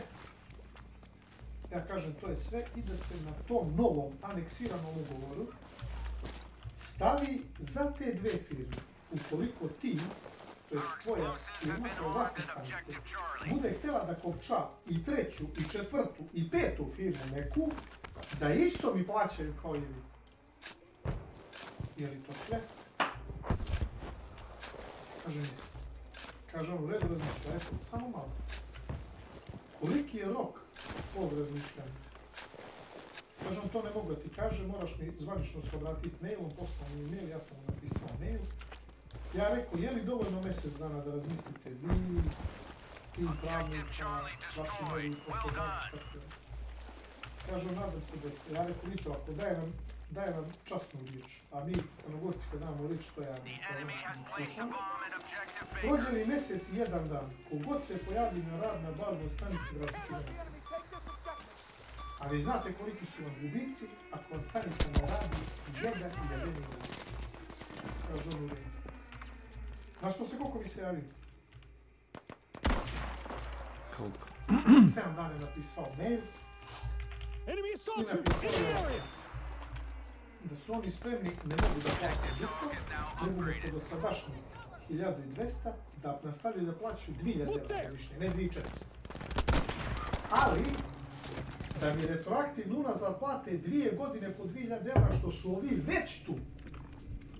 Znači da mi da 4000 evra keša, ne meni nosuju, i da od ove godine nastavi da plaća ne 1200 nego 2000 evra.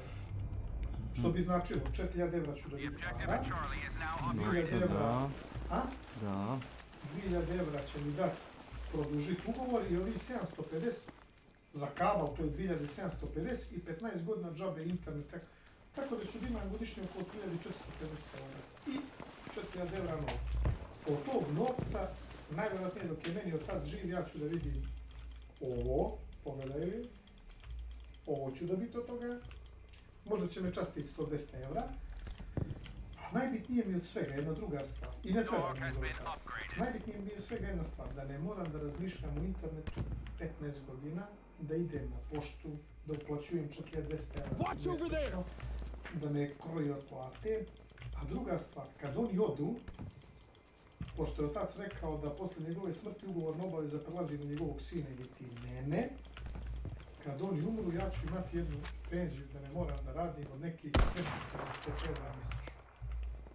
To ti je jedno 34.000 trenutno. Jer smo sve vezali za euro. Ne za pare, nego za euro. Mimo 450 eura. Sad možda kažeš ja nemam kuću, ja nemam antenu. Jer antena je sad dostigla cifru kuću u Crnu Goru što se tiče mjesečnog prihoda.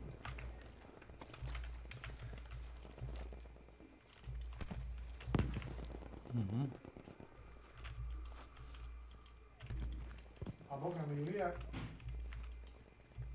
da 15 godina ne moraš da plaćaš internet i te dažbine, mogla bi ti da kažeš računi se više ne moraju plaćati, plaća drugi. Kako? Eto tako. Neko plaća.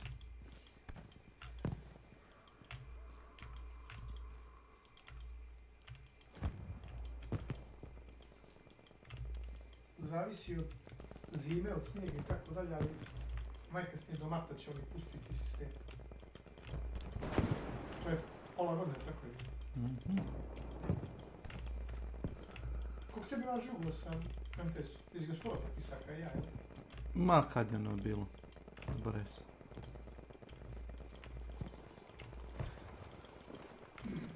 Tako da... Ne znači mi realno da li je 200 kroz 20 ili 200 kroz 50. To da li je 20 ili 50, ali ako smo se dogovorili, hoću 50. A tako je? Da. Evo je repetitor, više eno isto takvu stanicu, to je jedan kuć. Samo manje. Nije manje, 35 metara, nije manje. To je taman toliko. Toliko. Samo što ima više satelita, ovo je regularna radio antena. Ne 5G, 3G. Nema tamo 5G, ali taj optički kabel omogućit će 5G, znaš. A i stavio sam deklaraciju na ugovoru da taj kabel koji su oni spojili sa stanicom je isključivo i samo za njihove potrebe. Nikakva delenja, nikakve kooperacije s drugim kompanijama. Ukoliko dođe do kooperacije, aneksiram ugovor i ti drugi će da ih plaćati. Ima ja ideja u narednom periodu, u naredne 2 godine, da nakuđavam na tu antenu 400 eura mjesečno. Zato što će, znaš te najveći štos, i jete li ja jedan mora da izvuku optik, isto mlađim kako pa i dvorište i baš, isto, kao i ovim, isto. Zato što neću im dati kroz njihov kabel, ugovoru ću sam napraviti, kroz njihov bužit, kroz njihov optički kabel, može samo ta kompanija koja mi je platila da koristi. Da ne može da ga izdaje ni drugome i da mu da prostor, da znaš. Taj pravni savjet, znaš ako mi košta pravni savjet kod pravnika da mi to omeđi? 50 prvac pravnik, da pregleda ugovor i da kaže čeček ovo dodaj, ovo izbaci, ovo može ovako, ovo ne može ovako. Jer oni naprave ugovor i pošalju mi na mail, znaš, kao je ovo okej, kao ako piše oni. U 6 primjeraka se radi ugovor, znaš? 2 idu u meni, 2 idu u toj firmi, jedan ide kod notara, jedan ide u... Meni ili tebi? Da, meni idu u 2. Ali sad ćeš ti reći, tvoju čuvenu rečnicu, da, ali ne znam kakve to ima veze sa mnom. Točno, to nema, sve to što si ti rekao je sve... Ima veze s tobom, imat ću više para, moćemo da prodajemo picu. Ja od tebe ne družim se, ja imao koristi. Znam, ne kažem... A ti to znaš? Ja to dobro znam, ali podižemo quality of life oblici. Prvenstveno, meni ja podižem quality of life. Jer ću imat... Znači više mogućnosti. Ja budem s ti milionir, kako ti kažem. Meni milijone ne trebaju, zašto? Znam, ja bi volio. Zašto bi ja to radio? Jer ja bi, verovatno bi ja ima, bilo bi mi milo, to si srećan primjera radi, zadovoljan, ne? Eto, imali viška vremena, mogli bi bio pušteniji, mogli bi se s tobom popričat, ne bi bio napet. Ja napet, zbog novca. Samo malo, ja se napet zbog novca. Nije to novac. Samo da se ogradim, ne radi se o novcu. Radi se o jednoj Aha. Da kažemo životnoj sigurnosti, da... Sigurnost. Znaš u kom smislu? Znaš sam srećan, nisam srećan. Ja Ti si srećan. Pa ja od tih para neću vidjeti ništa. Jesi ti svestan da je svet na ivici nuklearnog rata? Ti pričaš o sreći, o sigurnosti.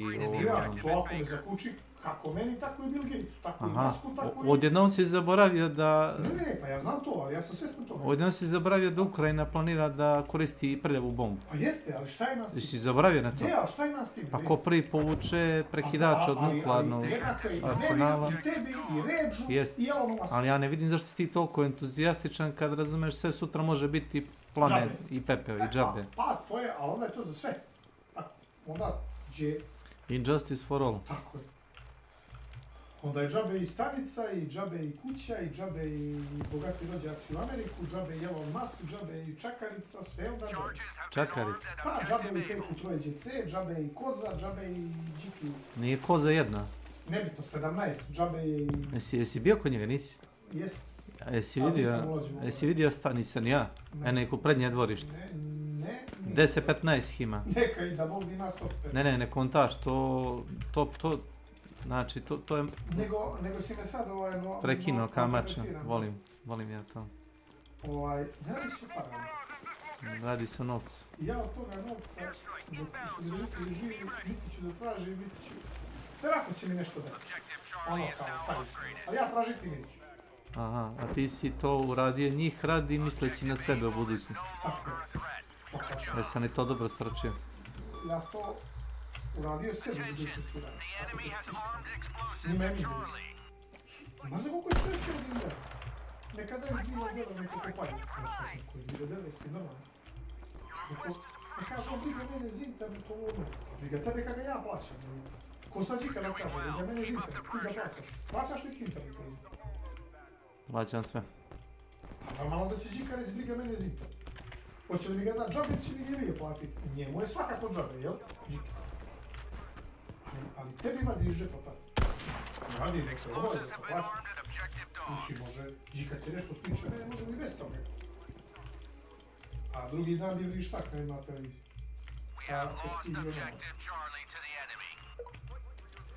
A možemo bez toga, ne? Ako istina da ne lažem, razmišljam sam o sebi. I nema je moj ništa da ne. Pare će stari dobiti, do duše rasteće mu to.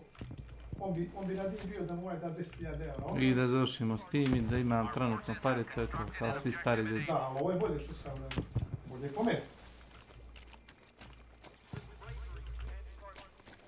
Ali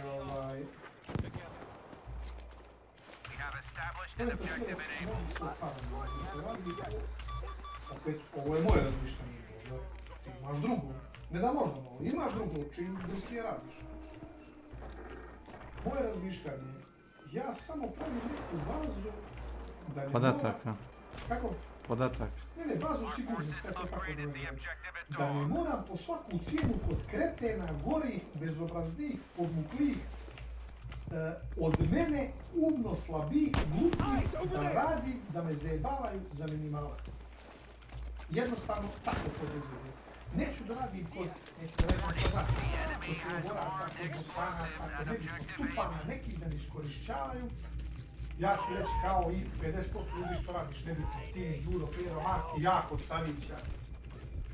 Nisam mnogo bolji, ja jesam bolji od tebe zato što sam ga mršaknuo, razumiješ? U tome sam bolji. Nisam bolje prolazio kod Savića nego ti u RTS ili u Klanicu. Ti si imao osigurani radni staž, ne ovaj, ni to. A ti si ga mršaknuo? Sam se rekao, oni su kurac i zdravo, neću raditi s tobom, da se rašu. A jebi ga, kako ćeš šutati? No ti kako ću ja šutati, bili ti za sebe. To su ti onaj lažni dušebrižnici, a znaš teško je naći posao, kao bolje ti kod mene, pa dok ne nađeš drugima, neću da radim kod tebe zdravo. A ko su ti prijatelji, tako zvani? Nije meni prijatelj, meni je njegov brat prijatelj. Ako smo ja i ti dobri, ne moramo ja i Simo biti prijatelji. Ja ću ga poštovati kao tvoj brata, zdravo, da Simo što radiš. I u slučaju što sam dobar i sa Simom. Ali ne mora mi Simo biti drug ako si mi ti drug. Ja to tako gledam. Yes. Tako. Pa čekaj, jesi ti dobar Vido Milanović, rećeš zdravo, vidio Ne, upravo s Vidom i jesam dobar. Vidio, ja smo radili zajedno 2 godine. Pa dobro, ali okej, nebitno, ali... Tu si pogrešio. Pa dobro, evo, recimo s Miljanom. S Milijanom? Ne znam, ko je to? Moram ja biti ili se polazit po kuća ili se družit sa Šalipurovićima zato što ima na tvoja sestru. Ne moram, ja ću im reći zdravo, šta radite, ste dobro i svako svoga posla. Kao sad znam tebe, pa moram i s njima biti dobar, ne moram. Ako su dobri ljudi, ako mi prije okej, ako na život svoji okej, ako nije što sad. Svaka čast svakome, jel? Da si ja nikom. Pa čekaj, što ti sad moraš biti? Nemanja, kako se zove drug? Čak ti onaj drugi školski drug, kako se zove? Zaboravio sam ime jebote. Stevan. Moraš li ti biti dobar sa Stevanom ako ti je Zed? Ovaj, kako se zove? Nemanju. Bilo obrnuto. Nemanju. Ja nisam ni znao Nemanju, više sam poznao Stevana. Jeste, eto. A moraš li sad ti sa Stevanom biti dobar ako ti Ne, je obrnuto je. Nemanja Zed? Obrnuto. Ili obrnuto? Nemanja mi je bio samo Zed, a Stevan mi je bio školski 2-3 godine. Kad sam I bili ste okej? Jest. A duže poznajem Stevana nego Nemanju. Nešto je on loš, nego jednostavno ga duže poznajem, više smo zajedno. Nemanja je stari. Znam ga samo kad Ivana s njim počeo da izlazi. A dobro, sad, nevezano za tu temu. Shvataš pojentiranje. Tako da, to je razlika samo, što ću ja da imam, što ti kažeš, a lako je meni, ti imaš kuću, jeste, s te strane da ne moram da pristajem da radim, da me drugi ljudi zajebavaju za minimalac. Ne radi se o tome. Sviđa mi se da se ovo promešao i stavio nož ovako. Snima to sve izlazi ovako. Da, znam. Mezu dolazi ovako. Uzme. Znam. I ovako zalipi se. Znam. Ja po svaku skidam, derem, zato što... Znam, to si imao, zato što je makanče. I onda više ne drži med. I mezimac. Zbog različitih stvari. Ne, slušaj, između ostalih hita. Među ostalih hita. Ali šta je pojent? Ja bi sad otišao u opštinu. Otišao bi u opštinu i rekao, treba li nam radnik da kupi smeće? Ovo sad s kamionom. Oni bi rekli, treba, rekao. Okej, kolika je plata? 32.000, važi, vidimo se. 42, važi, vidimo se. 85, okej, kad ćeš te da dođe na rad? Nije me sramota poslati, da se razumijemo. Ili što ja kažem, dođemo na test, šta sad tu, muljač pa šta je tamo? Okej, kolika plata? 42.000. Ajde zdravo. To radno mjesto ne postoji što si rekao. Nebitno, ali shvataš pojentu. Dođem u klanicu, šta treba da radim? Da šamaram guram polutke. Okej, kolika je plata za 8 sati guranje polutki? 42.000, važi vidimo se. 105.000, kad treba da dođe? Shvataš pojentu? To je pojenta. Nije pojenta sad posao ovaj. Neću da radim ni kao stražar za 40.000, da ništa ne radim, samo šedim. Neću da radim, šedit ću kući, igrat ću igrice. Ali, ima jedna velika razlika. Taj izbor mi omogućava upravo antene i kućicu. A ti imaš izbor? Tako je, ona mi omogućava izbor, antena mi omogućava izbor. Jer ako ti Antena ti omogućava izbor. Tako je, zato što ima nisi šampiona. Bez da radim. Kolika tolika? Neću ići svaki dan na kafinisanje u Vrbac, neću možda kupiti patike od 15.000, ali moću jednom u 3 dana popijem kafu. Moću kupiti patike od 5.000. Neću ići bos, neću nemat zaleta. Tome se radi samo. Neću možda promenim hardware jedan put godišnje, no jedan put 3 godine. Tome se radi. Malo će mi postaviti život ako ne budem radio. Ali neću ostati bez leda, neću ostati da mi kinu struju, neću ostati da nemam za internet, za televiziju, za telefon, neću. Da me shvataš? To je pojenta priča, ne pare, imamo pare. Evo neću vidjeti to. Ali ću za to biti opušteniji kad idem na razgovor za posla. Bit ću opušteniji ako 3 mjeseca i nemam posla. Da me shvataš? O tome se radi. Ja sam i ja zaradio. Ti si zaradio? Šta ću ti kažem? Skoro 5.000 € za ovo. Nazovi ga ti kako hoćeš. Šklapanje, krađu, malverzaciju na osiju. Mito i korupciju. Tako je. I ja mogu da kupim, da promenim, da kupim 4.000 € auto. Mogu. A znaš šta je problem? Neću ima za kač, neću ima za pastu, neću ima za četkicu. Neću ima da donesem kafu, neću ima da šednemo na picu. I imat ću auto u dvorište i Neću ima da sipam u njega i...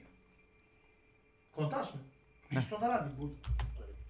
Imam 2000 € u banku, imam 85.000 dinara kući, imam 60.000 na karticu. I polako. Imam 20.000 mjesečno tog smokija. 8.000 mi da mjesečno za gorivo, to mogu svaki drugi treći dan dodajem u urbanski skok. Dovoljno mi to goriva. I nekako blockam pomalo, kako se to kaže, čopim pomalo, dok ne niđe neki posao. Brate, da se dižem u 5 sati ili 4, nebitno, opet... Ti se ustaješ, sad ću ti ja reći. Ja znam kad si ti ustaješ. Ja znam kad si ustaješ. Bolje je ležat džabe. Znači, opet ti kažem jednu stvar. Tu ti mene ne shvataš. Putin, jesi rekao Putin. Putin te ne shvata. Ja kad kažem tebi ili bilo kome, ome, ide na zidanje, ti ideš na paštete, na kazan, ne radi se o sramoti posla ili o, kao to je, kao trg posla. Ne. Radi se o tome da te poslodavac zajebava, cimate za platu, šaltate iz prve, druge i treću smenu, glupi od tebe, nesposobniji od tebe, veći prevarant od tebe i ti moraš da ga čutiš i da protiš i da radiš zamjene na tome se radi. Ti imaš pravo tamo 80.000, što to prošao? Ja prvi. I rekli da ne je bilo pravi stvari. Ja s tobom da muljamo liste kazan. Ti mulja lijevi, ja ću liste. A za to plati, ti ustoji, za tu plati, za to cijeći. A govorim da nema debe, idemo rati. Ili bi morala plati,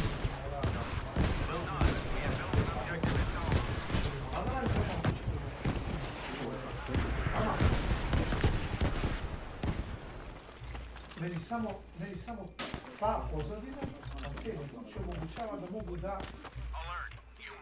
malo se lakam za neka svoja prava koja su kao radnik ugroženi. Znači, hoću ovo da radim, neću da radim, imam izbora. Postavim uslove, hoćeš, nećeš klijat. Od 10 firmi jedna će možda pristati. Samo se to ne radi, ja to ću cijelo vrijeme. Ne, ja sad tebe da zanimam ti ništa što sve. Ne vidim, što da radim. Daj mi brate plati. Ništa što radna subota, okej. I radna subota i svi mogući poslovi LT za 43.000, ne može.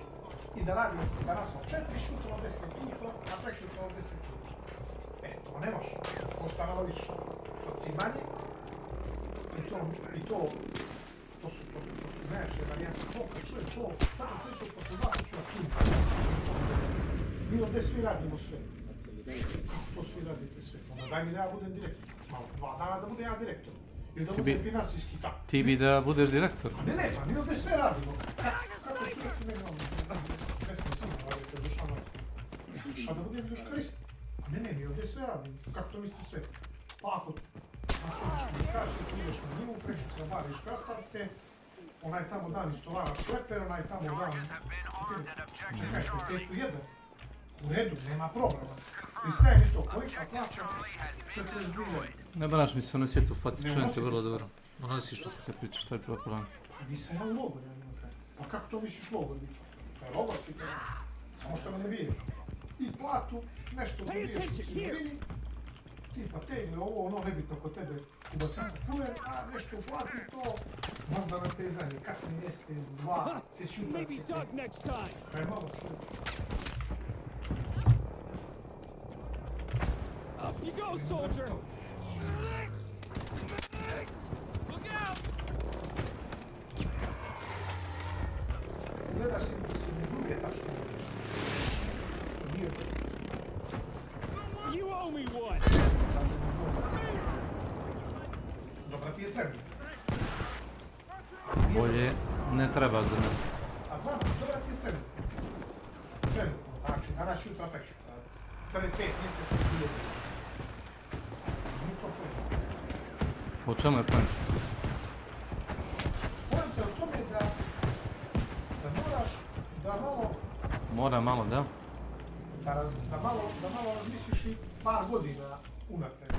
A ako prekine Putin atomskom bombom, onda nebitno i tebi opet... Ne moraš toliko daleko da razmišljaš. A par godina treba razmišljati. Znaš da sam nekom izračunao... Izračuna si mu. Da, čak Izračunaj si mu. Čak nisi ni ti bio u pitanju. Izračunaj mi to. Odmah ću ti reći. Izračunao sam, pošto isto tako nešto za penziju govori, isto recima, kao koliko imaš radnog staža, rekao, čini mi se nepunu godinu. On počeo se smije, kad ti, kao ti svi smijati sam, kao kao ti penziju neću gledati, a rekao, neću, najvratnije da neću, pravo. A ja rekao, ćeš ti gledat? Pa ima, ne znam, ima 20 godina radnog staža. Dobro, ajde sve da živiš do 67 godina života, kada ti treba penziju da dobiješ. Gdje si radio tamo i tamo, koliko ti je bila plata, a otprilike kretala mu se plata kamenom, svakome, od minimalca do 3-4 godine. Znaš, tu je gravitirano. Ja pođem, izračunam... Koliko ti možda pričaš, majko moja, samo te slušam i potrebno odgovaram ti, znači znači ne tražiš išta od mene da ti ja kažem, samo pričaš, došla si govor da držiš. Cijenim što si došla na kafu, ali brate, znači gori si od šešelja. Nabiram šešelj, u tebe rekao bi nek šešelj dođe. Čekaj, 35 godina radnog staža i 67 godina života, ako si prima minimalac i par hiljada više, penzija će ti biti 17.000 dinara. Bravo. Tako je. Sam isto? Ti to sad izračunam zbog toga što mi to rekao. Da bi se osjećao bolje zato što ništa u životu ne radiš. A recimo ja ću imati od otene 275 eura. Ti imaš 35 godina rade da bi dobio 17.000 kad budeš ima 70 godina. Nema potrebe. Nema potrebe se dalje raspravljam. Ti si radio računicu da bi opravdao svoj nerad. Sve je to u redu. Jasno, to sam ja rekao. Ti hoćeš da radiš, ali hoćeš da radiš za 100.000, šta? Ne čujete on. Nemam ja radost. Radio bi to što ti radiš u LTS-u pod uslovima što ti radiš u LTS-u, znači posao tvoj i tom sličnom u LTS-u da ide tako kako oni kažu ide da se radi svaki subotom 80. To šta više to da radi. I ne bi se božio, znaš ti? Ali za 45. O tome se radi. Da kažu momak 80.000 plata na kazaneci, da ideš malo na pakovanje, da ideš malo na sigurinu. A ti bih htio fiksan ugovor, a? Tako je, 85.000 plata, 80-85.000 sa radnim subotama, kad tada dođe mi počne. Ja smatram taj posao, to cimanje i to da mi plata redovno da se ne nateže, ovaj mjesec pa sljedeći da je to pola. Ne. Toga te čekam 5 dana umjesto, ako si rekao 1. do 5. toga čekam. I sam bi ti tak kad treba dođe da radi.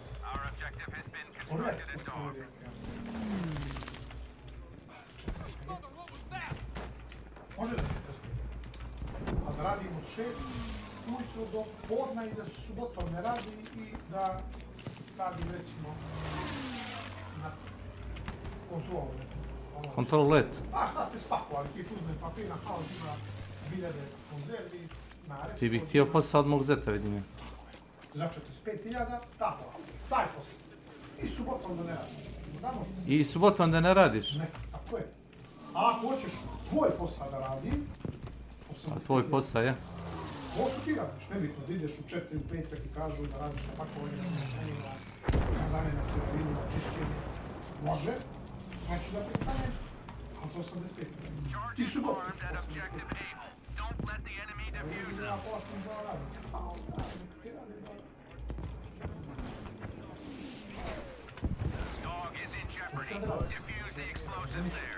Hoće naplatiti svoje vrijeme i svoj rad. Toliko taj čovjek priča, a?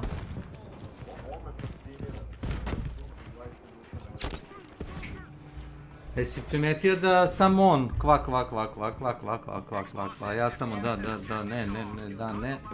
I ponekad, znači što kažem, on kao magnetna rezonanca. Rekao sam šešelj ili on, ja bih rekao šešelj. Može i predsjednik, što da ne? To je tvoja ekipa. Si njihov, što kaže, simpatizer. Si glas. Pravilno. Zbog toga ti tako. Nije samo tebi, nažalost. A što najgore, ti misliš da je meni milo što je tebi? Ama čovječe, meni ne treba tvoj ugovor, tvoj posao, razumeš? A meni nije milo što je to. A mene to ne interesuje. Nije Kapiraš? milo što je tebi što je drugima.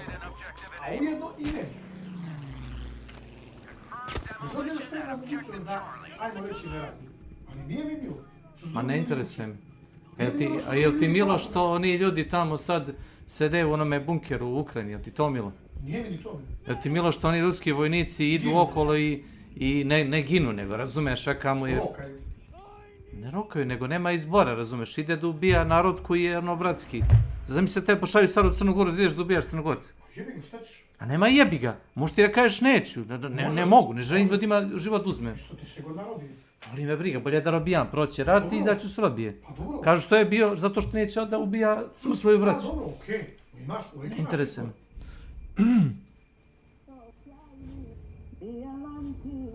Mislim da bi ti veći podvig bio. Pazi. Podvig. Podvig. Tako Podvig. je. To je podvig. Podvig. Tako je. Da odeš i da nikoga ne liši života, jel to? Ne pričam za rat. Ja pričam o tome. Ne, ja pričam o poslu. A ti pričaš o poslu. A što ti pričaš o poslu? Imaš godinu dana radnog staža za 40 godina života. Ne treba. A sad ti ne treba. Ne treba. A što si radio ti godinu dana? To smo preko ove zubačili da radim pravo. A to su te ubacili. Jesi mam udara, kažeš ocu neću da radim. Malo je. A nije tada bilo ono, to je jako dobro bilo plaćeno. A što nisi nastavio da radiš? Jer ti ne odgovaraju slovi. Ne, to je dobro pitanje.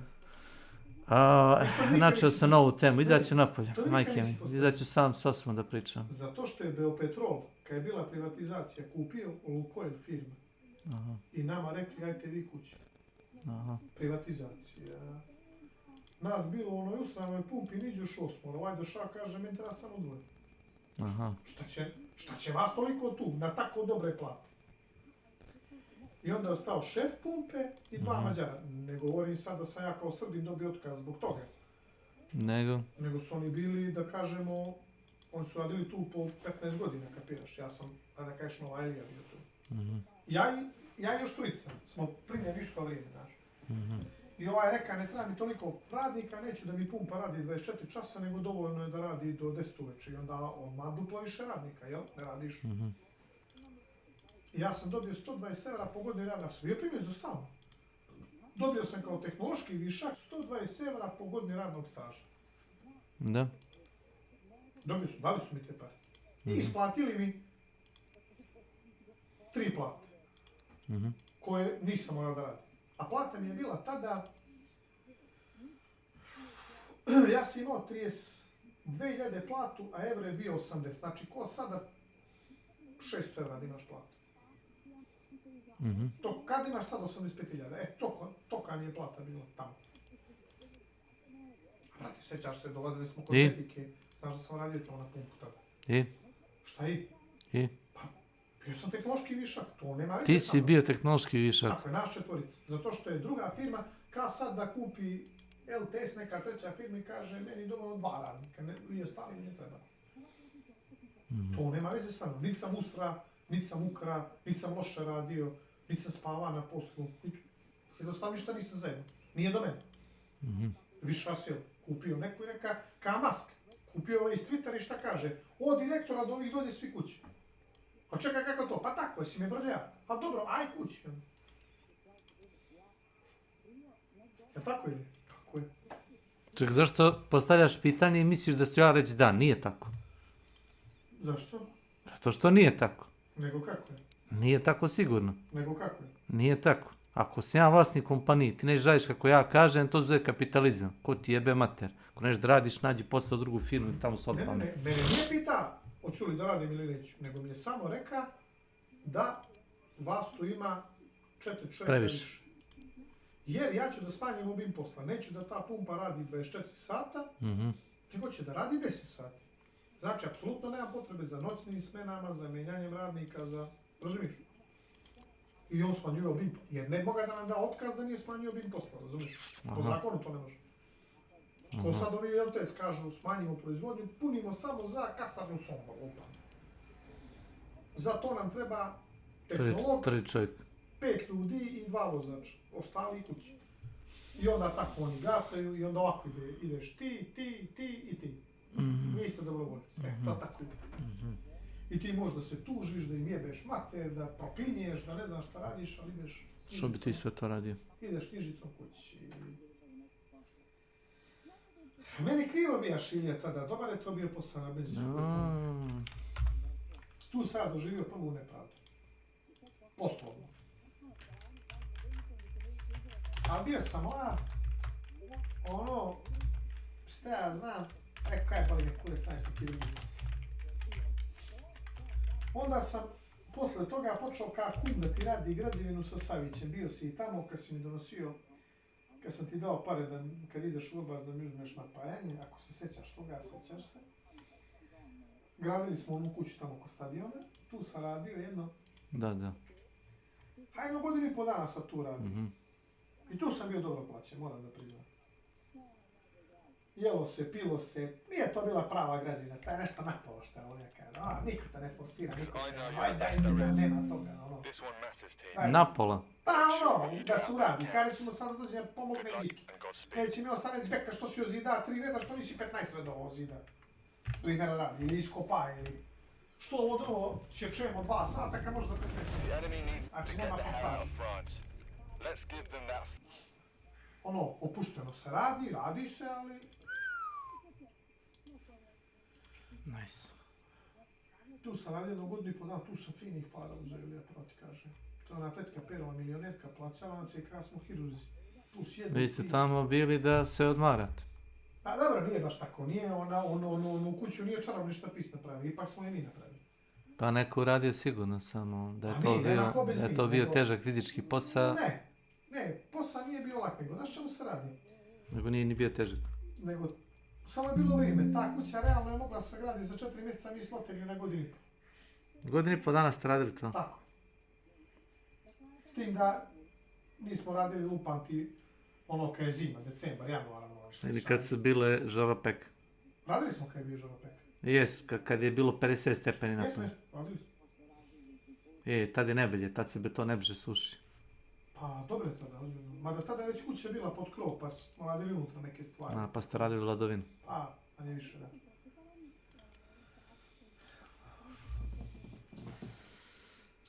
Onda posle toga 7 godina sam radio kod Savića. Kod koga? Kod Savića, kod Aleksandra. Posle te rada s građevinom.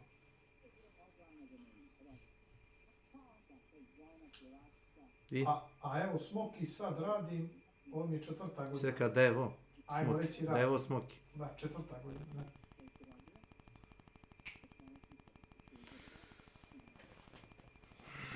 Ja ti ne bi ništa reka za taj Smoki, samo da će čovjek da ti napiše zvanično da mu radiš za 30.000 za minimalac, da te prijavi, da imaš bolovanje, da imaš socijalno, ja ti ne bi ništa reka. Šta imaš?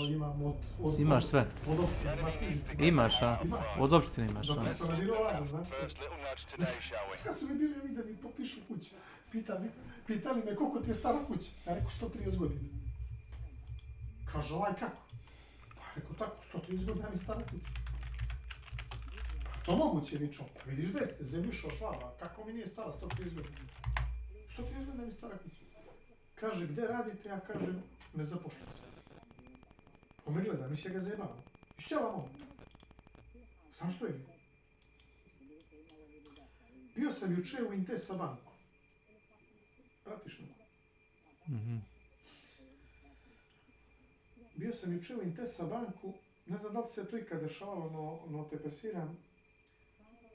Ne može čitač kartica i pročita čip sa kartice. Halo? Šta ti treba za karticu? Da, ne može na kartici moje koju sad koristim da mi čitač pročita čip.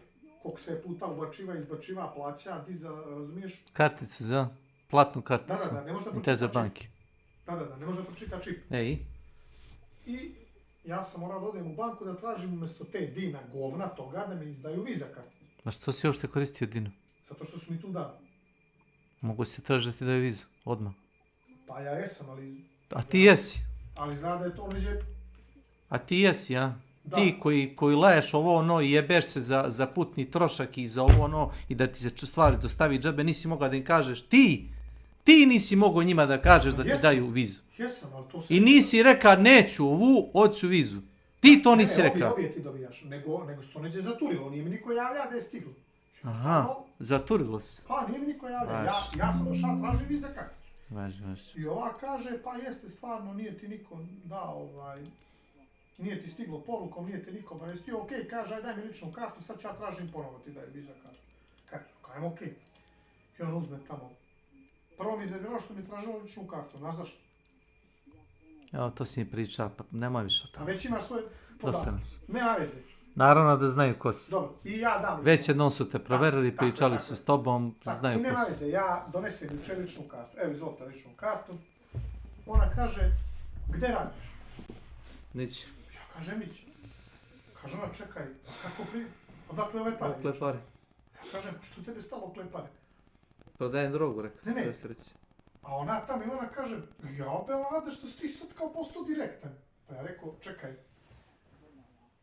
piše nezaposlen. Pa kako da piše nezaposlen? Kad nemaš izbora prihoda, pa jesi ti policija ili Pa državna bezbednost? Ovdje piše da primaš uplatu od firme Veritas, pa kako si nezaposlen? Pa ja kažem, pa nemoj ti da brineš oko toga. Pa ja ću staviti firmu Veritas, pa ne možeš da staviš firmu Veritas. Ja sam kod njih na satnicu, nisam na ugovor. Pa kako sad je to da stavim? Ma stavi nezaposlen. A da, ali ti imaš velike prihode, kaže on. Velike prihode? Pa vidi da sam dobio za 2 A šta treba da te oporezuju sad, šta? Pa ne, nego nju, pazi, to više ja počeo nju da zanima.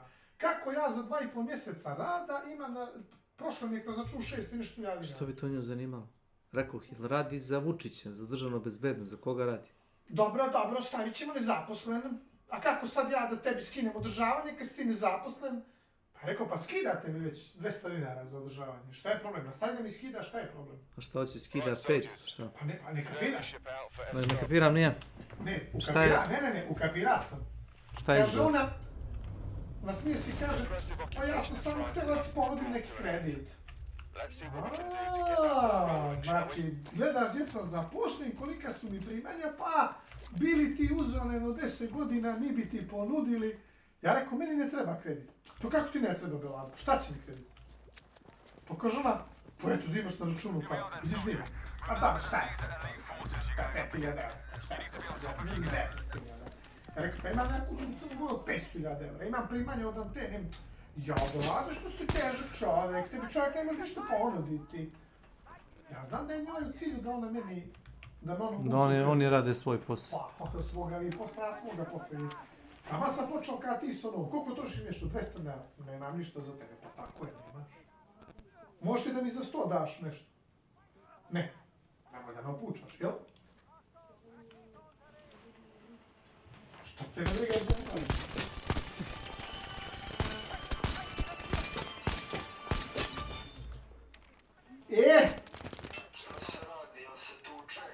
Neo me kod Ilije pijem kafu, jel ili ne? Drži govor. I kaže Ilija da držim govor. Je, zadnjih 10-15 minuta držiš govor. Do 20. Ja uglavnom vičem, aha, da, i postavim 2 pitanja, onda on priča satima. A gdje si ti, Dragane, cijelo jutro?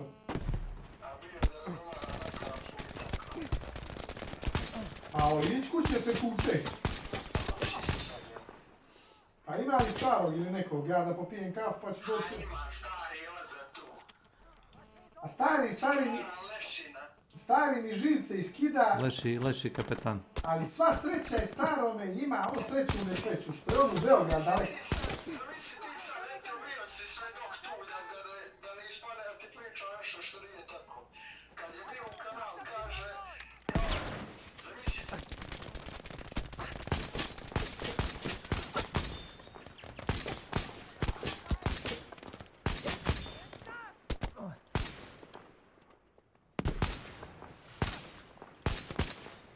Kako bi ti je? Aj.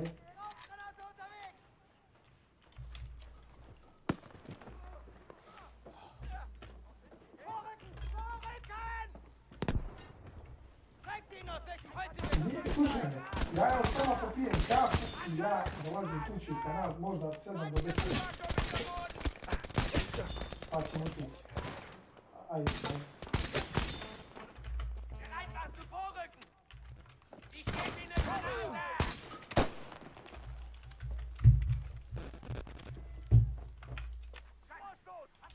Izvolite, her komandant. Bio sam juče kod Ljuba. A tu kod Ljuba, kažem ti Anja. Kaže Anja, da vidim kako kumu da dam. Za to mi treba onih obećanih 200 da njemu mogu da dam 100/20. A treba mi svičati da mi podijelim, da mi često to njemu stavim. Nego da mu svičaram odvojim 100/20. A mislim šta 100/20.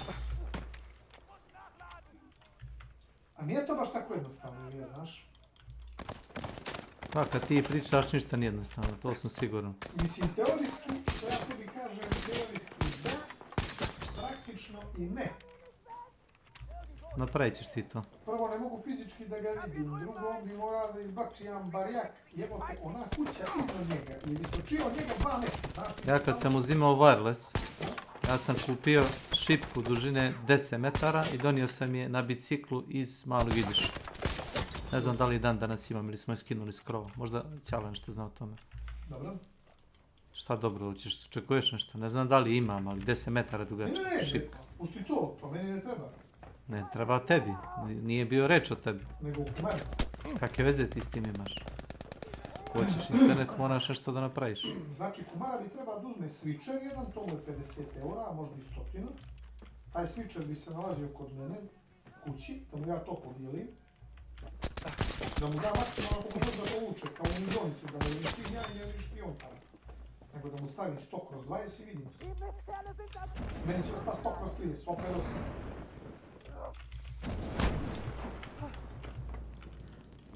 Oni kao oni, ta firma s kojoj sad potpisu ugovor, njih boli kurac, hoću li ja koristiti sam ili ću razdijeliti na 7, boli i kurac, znaš, meni će košta toliko i nego je problem. Odakle si ti vatra, vatra, sam tu zavrlo. Ko ja? Da. Iz Bačke Topole je provider Satrakta, ja mislim da je bio repetitor u Fektić, na vatrogasnom domu. Svaki put kad dune vetar malo se pomeri njima, ne meni, njima. Kad se pomeri za milimetar ono govno, znači signal se prepolovi ili padne na nešto. A reci mi sad ovako, ako bi ja fiksirao, a čekaj, samo reci mi jednu stvar. Fiksirao? Ne, sad kad bi ja kumu to... Sakam. Dobro, slušaj mi sad te pitanje. Kad bi ja kumu to podijelio, da li ja treba imam antenu i na moj krov? Sad imaš odašiljač. Na moj krov? Jes. Ti na tvoj krov, da, ti odašiljač. Ne znam čime misliš da mu šalješ signal. Čekaj, ali da... Pradežom. Ne, a reci mi sad ovako, a da stavimo odašiljač na antenu, na repetitor, koji to bilo bolje? Vaš, pa ćeš ti njima onda plaćaš, si ti lud? Ne bi ja to radio. Mogu da me tuži upravo su. Ne bi ja to radio. Ne vredi kumov džab internet. Toga da ti sebe... Ajde ovako, znači ja bi treba da stavim odašiljač na moj krov, ne tako? Što s tobom? Ja bi treba da stavim odašiljač na moj krov, a kum prijemnik na svoj krov, ne tako? Yes. Dobro? Yes. Ali čekaj, a šta ako između nas i kuće i kumova kuća mnogo niže od mene? Ima li to efekta da je loši signal? Ako između vas dvoje ima kuća, jer... Ne možeš. Nije bitno između, bitno je samo da vizualno nema ništa. Pa to, a vizualno ima, a ima vizualno. Zato što, znaš šta je problem? A što ja sad pričam o tome s tobom? A ne interesuje to mene, to treba kuma da interesuje. A ne interesuje to mene, ne objašnjavam. Znači, ne znam što to meni pričaš. Pričaj to kumu. Ti idi dođi kod njega, što pričaš to meni? Naši gdje živi. 50 metara nizvodno od tebe, idi kod njega. Nemoj me do meni da pričaš. Nemam živaca, ne mogu. Nemoj to meni da pričaš. Rekao sam, ako hoće da mu se popravi na N2, da ga uzme, da ga donese tebi, ti ćeš ga proslediti. Meni ne treba više, ja imam hard disk, ako će ga popravi, neka ga donese tebi, ako ga reklamira. Neka ga reklamira ako može. Ako može, ako ne može, ništa. Nego slušaj sa ovim. A ti fizički vidio... Šta fizički? Sa tvojeg krova, da li si mogao da vidiš vatrogasnu stanicu Fekić? Pa otkud ja to znam? Dobro, kako ti si... Otkud ja to znam? Naši koliko visok krov moje kuće. Ja s krova moje kuće mogu da vidim vatrogasni dom u Lovćencu. Pa to ti pitam. A možeš da vidiš moj krov? A ne znam, nisam Dobro, gledao. možeš da vidiš moj antenu? Ovu, repetitor. Mogu, sa zemlje mogu da vidim, a ne s krova. Znači, viš, mogu tebi da dam wireless. Ne želim, ali ja ne želim. Ja želim da plaćam. A želiš da plaćam? Ja želim da plaćam, hvala. A onda, ispunit ću ti želje. Pa, ispunjena mi je želja već. Što je najgore, Ilija, prije mogu tebi da dam wireless nego njemu, jer smo ja i ti... Godiš 83. Ne to, nego ti smo možda išlo 100%. Ja možda išlo, vidiš moju I can't wait to shake your hand when you get back. You've helped us free these lands from the occupying forces. Kažem ja njemu. Jer što je najveći štos, moj krov i tvoj krov nisu fizički Su daleko. sa dva krova. Nisu fizički ovako dijagonalno daleko ni 500 metara. To što ja moram kroz ulice da lomim ili do šapa. Jer Boro Radović ti je tu odmah. Ja sam Boroletna. Da. Boroletna Radović. Ti o tome treba da razmisliš. Da jednom od lice dam internet džabe. Kome da daš internet džabe? Kome može, tebi ili njemu. Dam 15 godina internet džabe. 100 kroz 20, pošteno. Trećinu da ti dam. Slušaj.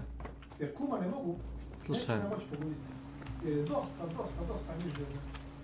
Ima ljesare, ima krivinu, ima kumova kuća, nađe kumova kuća niže od mene. A kuća prva iznad kuma je 2 metra visočija od njegove kuće. Prva. Pa onda ide onaj, pa idu ljesari, pa ide Milićević, pa idu Turčinovići, pa ide još gore ja. Znaš koja je to razlika do piga do... Ja piga fizički ne...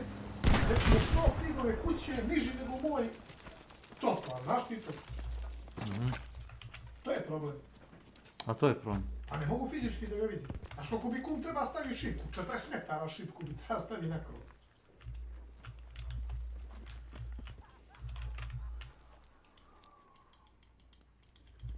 Što ima veze? A ne može da stavi. Može da stavi prijemnik na onaj krov pored sebe, na krov pored njega je veći bar za 3-4 metra od njegov. To, a onaj sljedeći je 3-4 od toga, a onaj sljedeći je 2 od toga, pa to je problem. Krov Milja ljesara, kuća ljesara je visočija od kumove 20 metara. Ali ti to znaš? Ne znam. Nema šta. Ako se ja dam popet kod mene na krov i vidjet ću. Mogu li vidim njegov krov i mogu li vidim tvoj.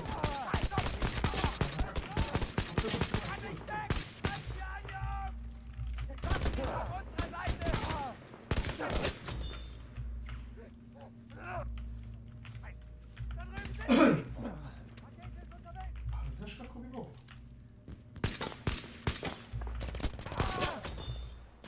Kako možeš? Kako možeš? Da kum stavi prijemnik na crkvu. Ja krov crkve vidim. Znaš? A onda mora još jedan do sebe da stavi. Šta će reći sveštenik? Bože mi oprosti. Da stavi neđe, ono, visoko gore u kupolu da stavi predajnik je mali. Tamo dok ovaj zvuk toliko treba. Matar ovaj radi bolje na DX11. Preć ja sam na DX12, ono je bilo užas.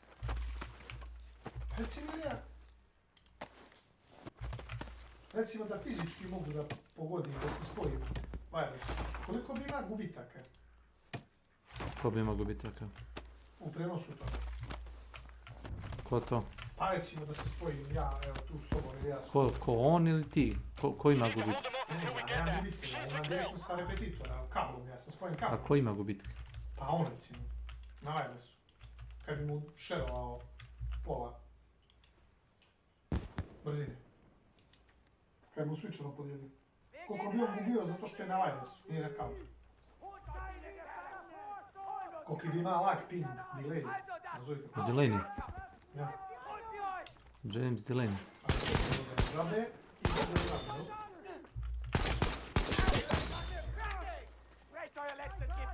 Ja bi ima ping.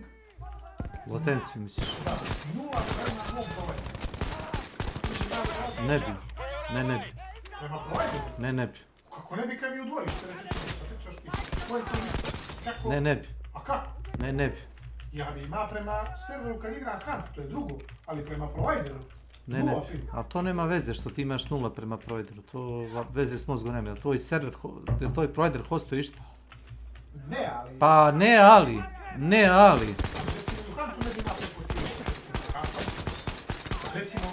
Recimo ja sad imam na MTS-u što sam daleko 25. Boris nema preko 30 latenciju prema Hunt serverima iz Njemačke. A znaš šta mu se dešava? Znaš šta mu se dešava? Da fenira čovjeka i da ga je ubio sa zadnjim metkom i ovaj stigne da opali u Borisa pre nego što umre. Ne, ali to imamo najkašnije prema serveru. I znaš šta mu se još desi? To se dešava i meni, da. Ali to nije problem između mene i servera moga, nego između onoga tamo i servera njegovog. To ne veze sa mnom. Onaj igra iz Rusije ili iz pizde materine igra. To on ima lag, nema... Desi mu se da trči čovjek sa bomblensom na njega, da ga Boris isfenira i ovaj samo što ga nije udario bomblensom. I Boris se oklizne, znači ne znam to namjerno radio. Oklizne se, padne i ovaj ga promaši s bomblensom i čuješ poslije sekunde, da je ovaj čovjek pao, mrtav. A da je čovjek bio na krovu, ovaj bi ga ubio i pali bi obojica mrtvi. Ima veze sa serverima koji nisu dobri, razumeš? Gdje su dobri? Kome su dobri? Onaj ima ping 120 iz Rusije. Kakva je to latencija? Kakva je to latencija, jebut? A šta vi igrate, oprostite? Ne igraš možda Call of Duty Modern Warfare? Da ne igraš možda Battlefield? Ne, Warzone. Borderland igraš? Warzone, ne. A što bi igrao Warzone? Zato što je To što je džabe? To što je džabe? Pa i Peđa će sad ima računar da može da cepa Warzone 2 pa ćemo cepa. Gardio, ćemo igrati Gardio. Hoćeš da očistimo grafičku kad si već tu?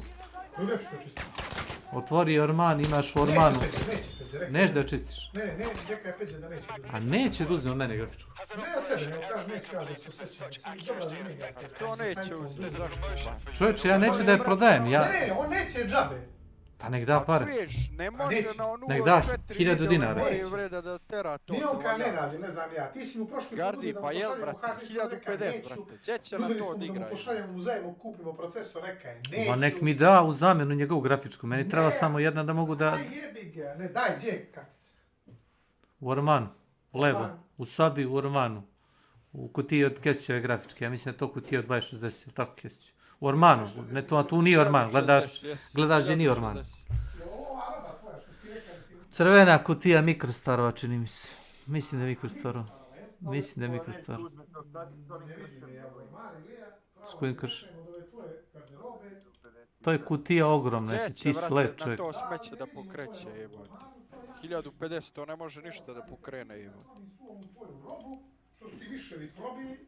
Čekaj, samo malo, nemoj mi da je vadiš obizor, maniš, ti zdrav čovjek mentalno, rekao sam ti fino. Pa da, rekao sam ti šta je problem.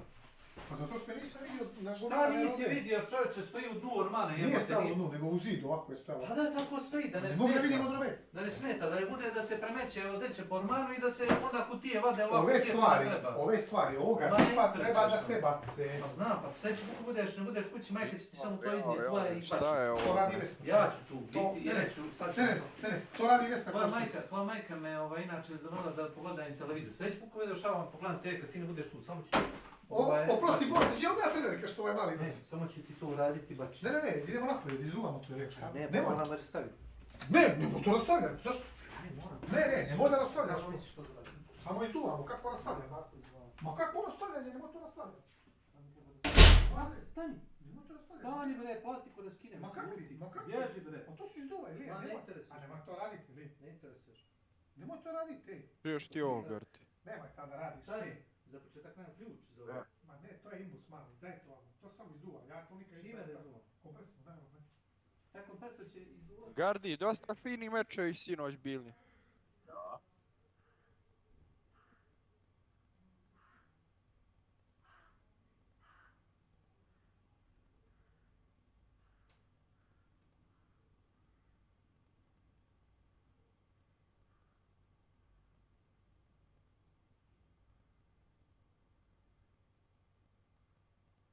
Moga je tu grafičku donijeti kod mene na procesor da se to izduva, brat. Na ovaj kompresor izduva.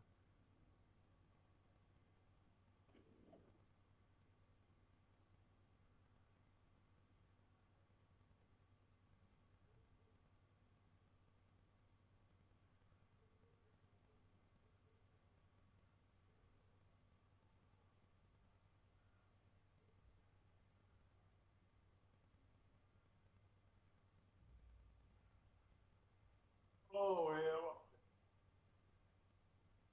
Da, Bigardi. Ma ne, sad sam polupan.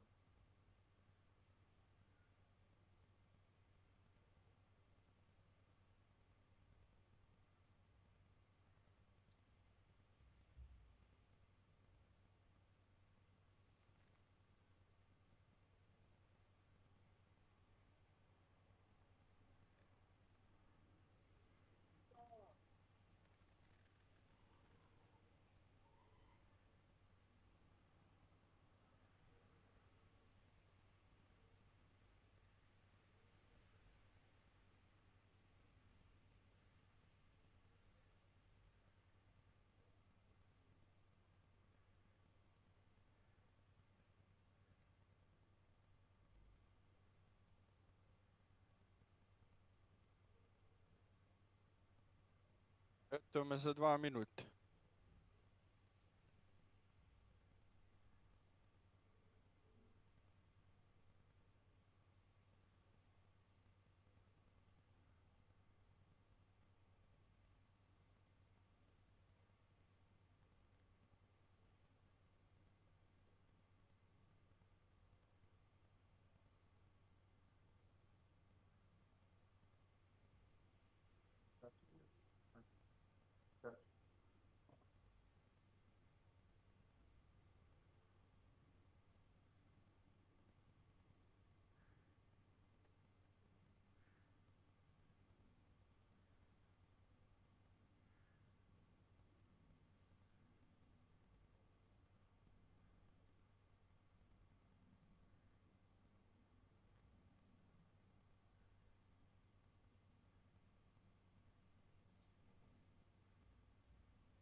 je čić, što bi reka Đika je.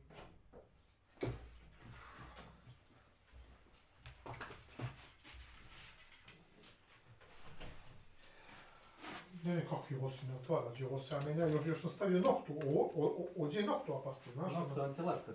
Znam, zbog ovoga, gledaj. Vidiš? Pušti, to je ćemo toga na patelju karticu. A hoćemo ako je ti budeš otvara, kao ono što si otvara. Ako ja budem otvara... Šta sam otvara? Koja je to kartica? Ona je vidija, ona što si otvara ti. Ona je vidija. Ta vidija se istopila. Dobro. Da.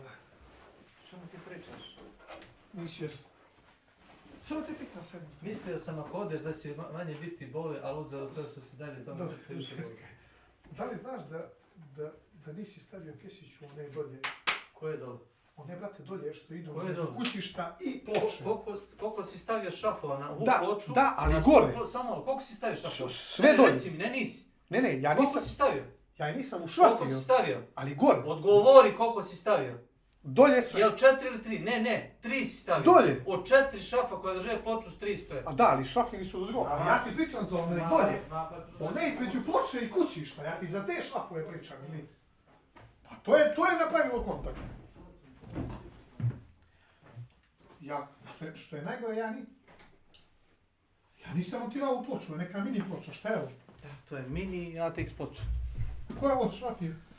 Ne znam. Ja, oni se šafir. Ja bih rekao da ti nisi bio tu kad sam na to radio, baš zato što si ti ćeo pravi show program, da se kupuje pizza, da se naručuje, da se gosti. Što da ne, da se časti? Zato što to se samo stavi i to radi. Ako ćeš neki drugi povod za to, onda ćemo to drugom prilikom.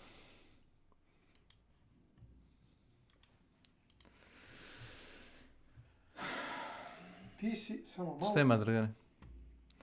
Očistili smo ovu karticu od... što sam ja napred-nazad. Od kuma ka sebi, od sebe ka kumu. Šta te zanima konkretno?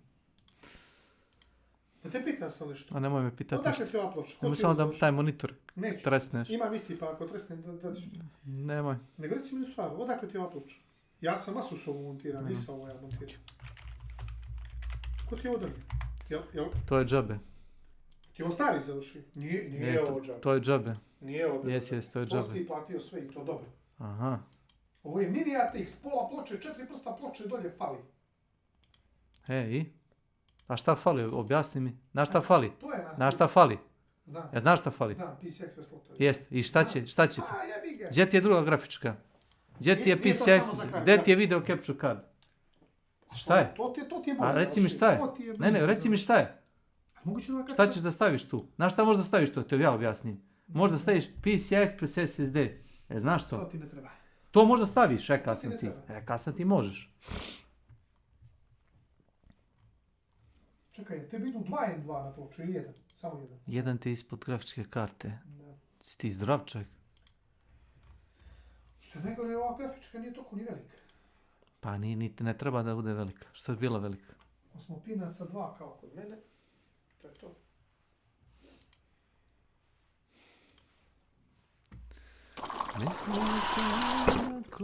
Ja bih ipak između... Mislim da je vreme da ti pođeš.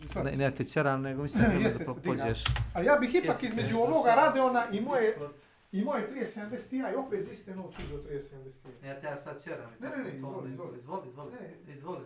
Želim da ispratim, da ti vidim leđe. Da vidiš muziku što.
Gdje je otišao Gardi?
Nećemo te kući. Ne.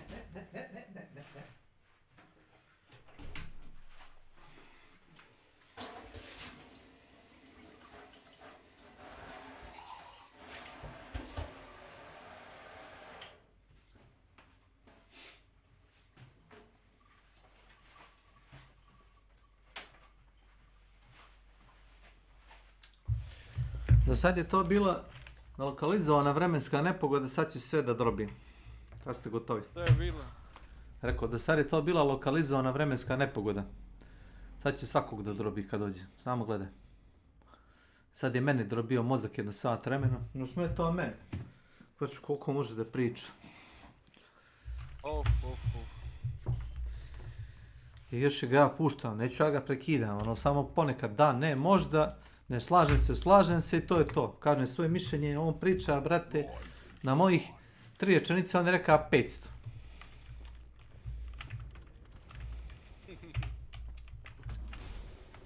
Prosipanje.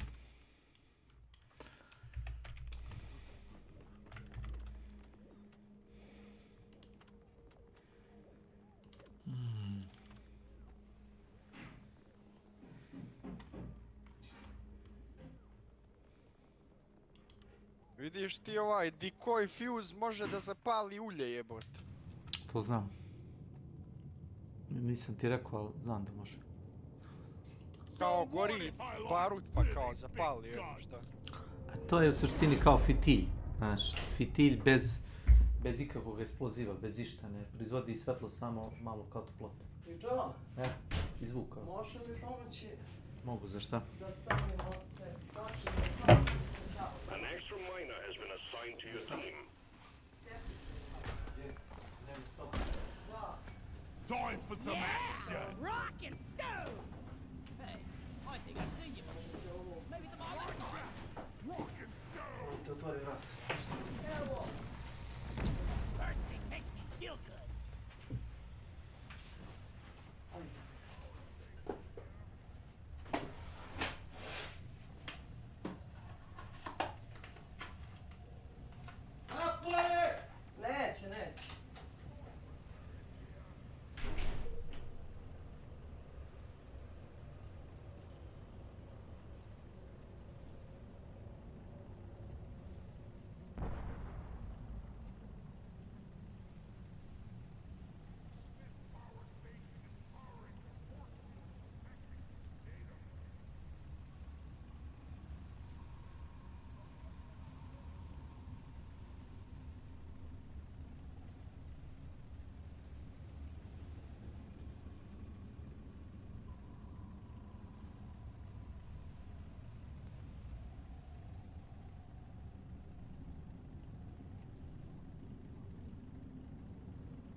Hacking pod incoming. Stand clear.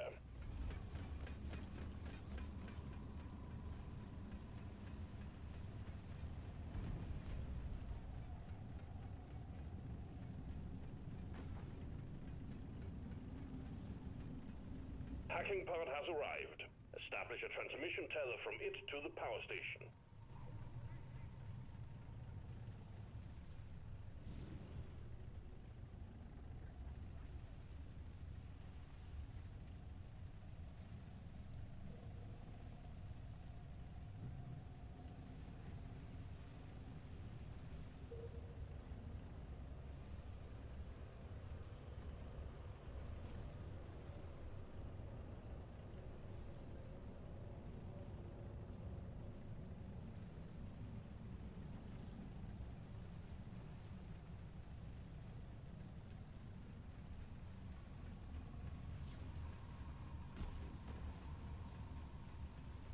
Rika Sampeji da ostavi TV Enjgo Vuada Uzma Tivoji Ikaze Onda OK.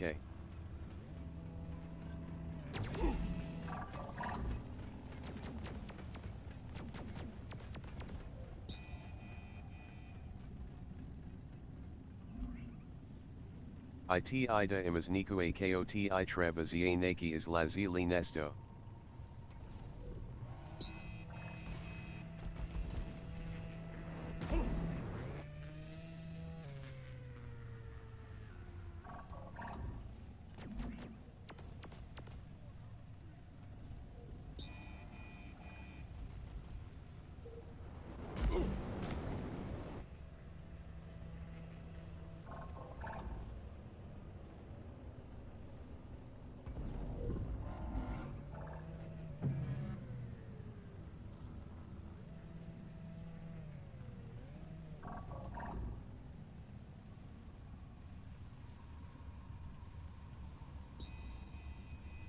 That's it. Connection established. Time to activate the hacking drone.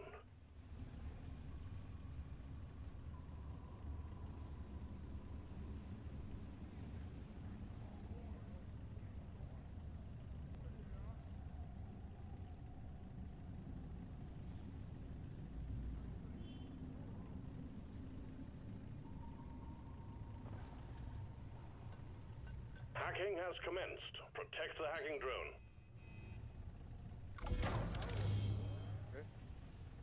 Mali pogled, ragane. A bio je stari tu, ne znam gdje je otišao. Gdje je taj panjol, gdje se on?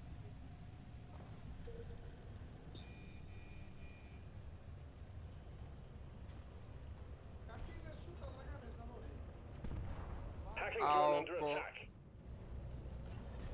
1-2 sata, ne znam, nije tačno.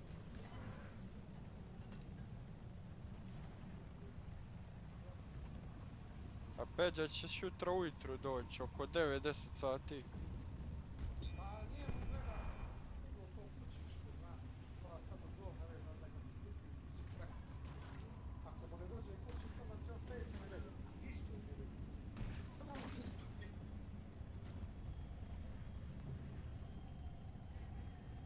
Dobro, Dragane, ti možeš mi recimo,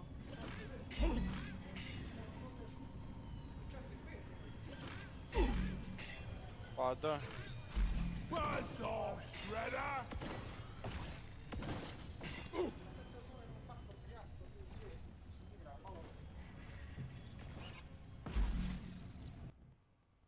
Dragane. Ajde, ajde, tu sa jeboj. Ajde, ajde, nešto te čujem.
Jesi javio star, jesi ga zva?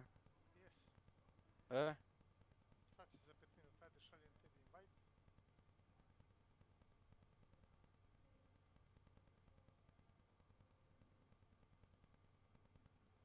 Sad ću samo završim partiju.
Endeared these individuals to many in a manner that's difficult to describe. And by doing so, Felix himself managed to continuously remain genuine and personable in the eyes of his audience, a far cry from the reputations many others within YouTube's uppercase could sustain.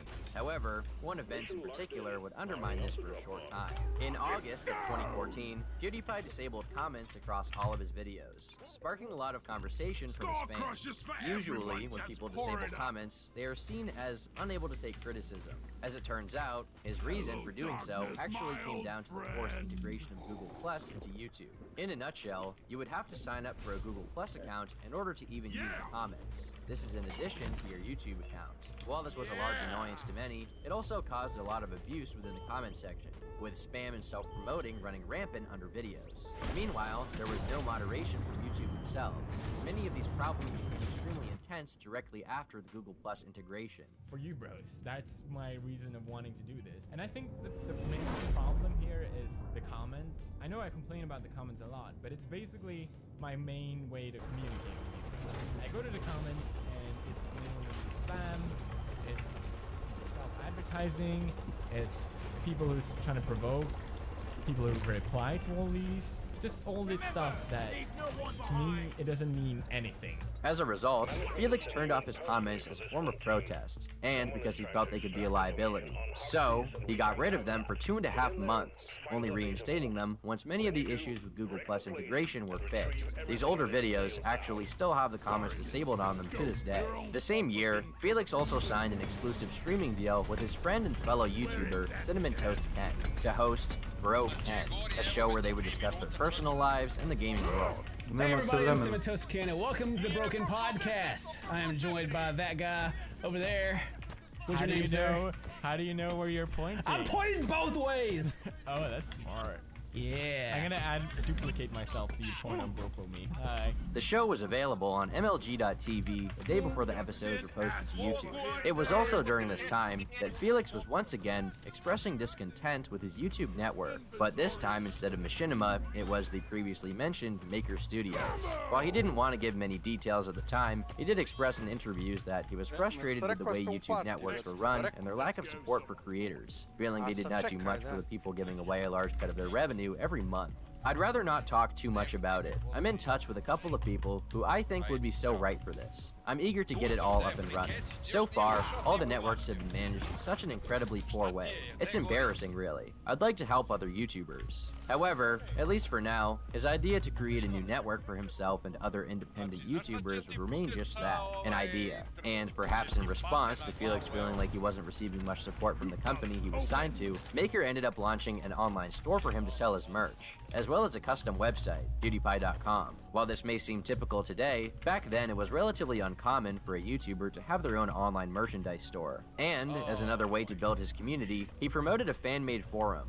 hosted at the domain broarmy.net. Here, fans of his could create their own accounts and interact with other members of the bro fandom. Showing how strong his following was, his forum had more than 125,000 members at the end of 2014, with a record high of around 50,000 using the site at once. This was, by all means, the home of his most dedicated fans. Outside of the gaming world, he was receiving more recognition in pop culture as well, with frequent requests for him to appear on mainstream television flooding his inbox. There was an interest from the entertainment industry in captivating younger audiences through his image, but he turned the majority of these down until a message found its way to him from the creators of one of television's most important and influential animated series. On season 18, episode 9 of Comedy Central's animated show, South Park, Felix played himself as the show lampooned modern gaming celebrities.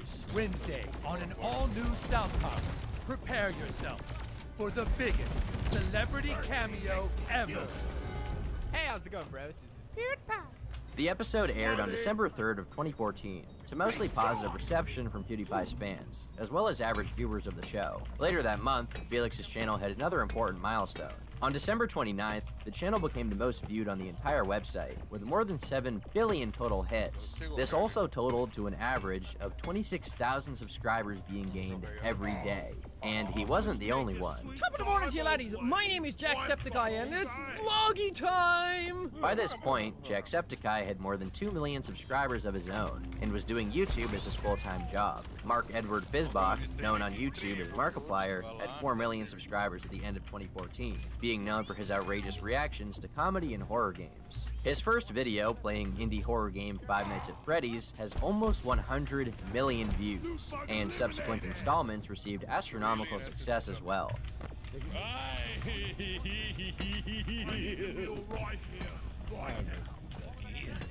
God, this night is lasting so long. I just want to go home. I never want to play this game again. I'll be a good boy. The PewDiePie channel was at the head of a rapidly growing gaming genre, with millions of eyes on each of them and, undeniably, millions of dollars in marketing power. In a few short years, Felix had gone from a guy struggling to fit in and find his path in life to a mainstream celebrity, all from enjoying a hobby he would be doing in his free time, regardless of the success he received. Tender baby body. So if I go into the oven, I'm gonna burst into flames here. I see you, Mark. Am I in gasoline? Can someone turn this on here? The base of water has been protected by a force field. It must be shut down before we can gain access. As 2014 turned into 2015, Felix was only receiving more success for his work, and decided to take the time to experiment a bit with his content. One of these uploads was titled Frozen Fanfiction, during which he and Cinnamon Toast Ken read out and reenacted a very cringy fanfiction written about the characters from Disney's animated film, Frozen. To Anna's each time, while her eyes were rolled upwards towards the back of her head with her each thrust, Anna's jiggled along. This has become routine for the two sisters. They spend most of their week alone in Elsa's bedroom. They sleep together, eat together, bathe together. However, this video did not stay up for long, being deleted by Felix himself. Today, it is only available in re-uploads on YouTube and in lower quality resolution. Well, the reason the video was taken down is because of the company he was signed to. Maker Studios was originally founded by a number of online creators, namely Shay Carl, a family vlogging fan. Well, seeing the massive potential that the business had, Disney purchased Maker Studios in 2014 for $500 million, meaning that Disney now owned Maker, and by proxy, Felix was technically in a business partnership with Disney. Disney. According to an article from the New York Times, Bob Iger, the CEO of Disney, found out that PewDiePie was laughing at fanfiction about Elsa and the snowman having sex, finding it to be in poor taste. As a result, word was passed down via the chain of command, and Felix was ordered to take the video down. Supposedly, this also jeopardized his relationship with Maker for the time being, although they would continue to do business for the foreseeable future. However, this incident didn't deter him from making more fanfiction videos, as he continued to do them about franchises like Harry Potter. This was part of a more experimental content that didn't quite fit into the Let's Play category. While the stories were being reenacted through video games, they would be more focused on the fanfictions themselves and the reactions that Felix and Ken would give to them. Even during his more typical gameplay videos, you can see his jokes evolving. With time, he was growing to appreciate dry humor and irony more than anything else, as well as integrating a lot of satirical edits into his videos. Things like MLG memes were typically found in commentary channels of this time, but Felix was putting them in his gaming videos as well. Oh my god!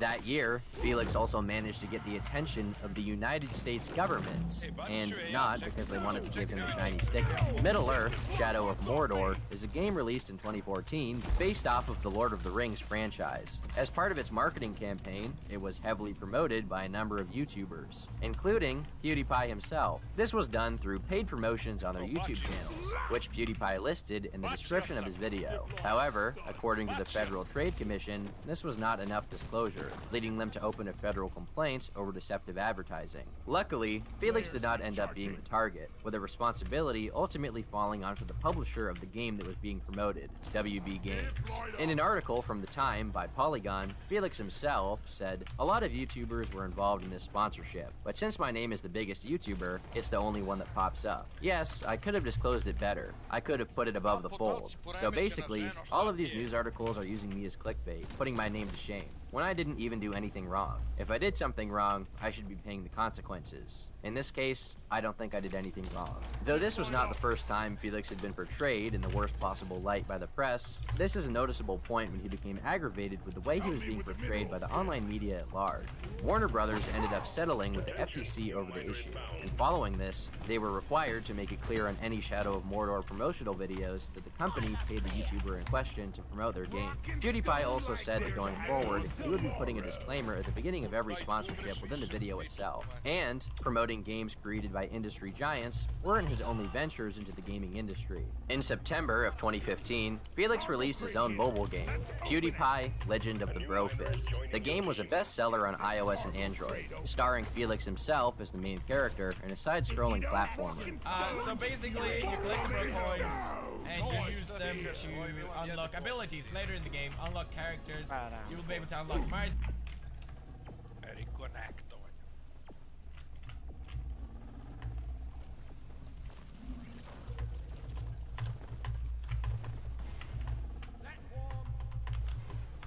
Attention!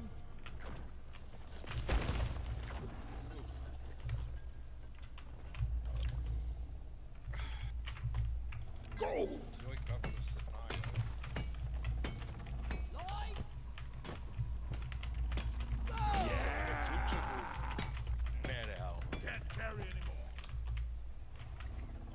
Čuješ sastavke, guess. Molly, come here! Find some! Začinju da grepa, zelen, perso. Rebarca. Divljena rebarca, crvene svinjske kobasice, kaške dimljene spanine, one u 3 reda i kožure, one sve. Molly is on the way. If I had a credit for every time I deposited, I would be a rich dwarf. Go back down! Isti sam, kad sam došao moram potkoristiti.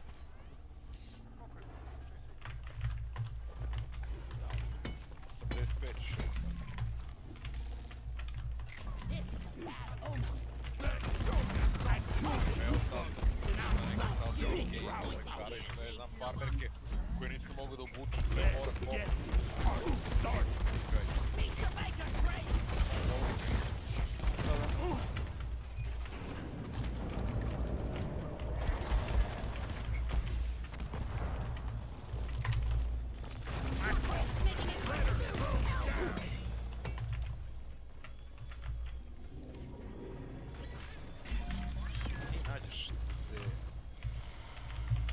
Sometimes I wonder if mining is all there is to life.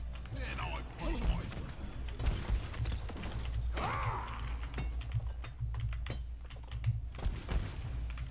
Pazi bomba, pazi.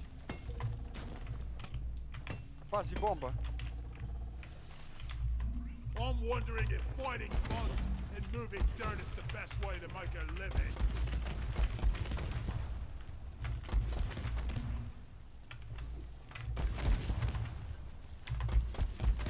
You shouldn't need precious minerals. It will get you killed. Se rekonektovao više. Heads up, new miner arriving. None can stand before us. Rockpox larva splattered. Watch the sniper turret. Snipe is.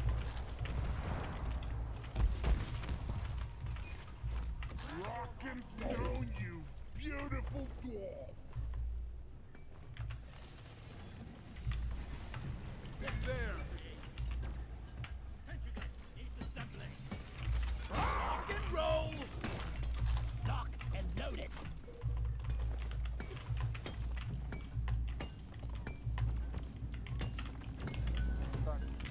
Nema sad. Taman da ga uzmem. Sniper turret disabled. Nitra! Reloading. Depositing minerals. Need a hacking pod. Roger that. Hacking pod is launched and on To its se way. gasi, Gardi. U dim se Jebeo gasi sve. matera, znam, ali delovalo mi da možda prođe s Ne desne može, strane. ne može. Pored dima je. Što si bacao, dinamit ili frag? Pa, Dinamit se ugasi, frag možda može da proleti. The hacking pod has landed. Hook it up to the power station so the hacking can begin. Ništa toga. You carry a load well, Molly. God damn it, there's a pebble in my face. Dobro. One more for us. Uzmi slobodno. A što ne daš jedan taj šampon? Hoćeš da mu dam ovaj šampon? Može slobodno. Ja sam evo ti ova četkica. Dobro.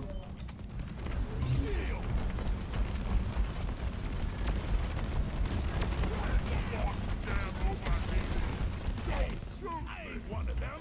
You tree climbing quit.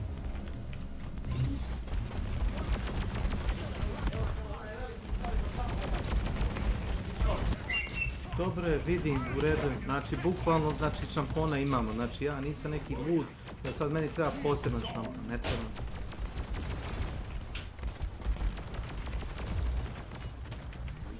Shield placed.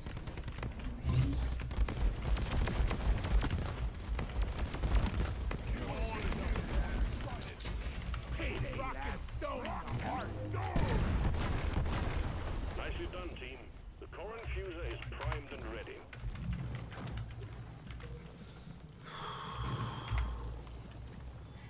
Još jedan ošta. gore, gore, gore, gore, gore! To je to. Sam si ih pobio sve.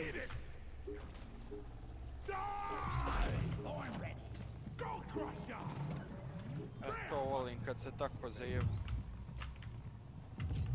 Nema niko više.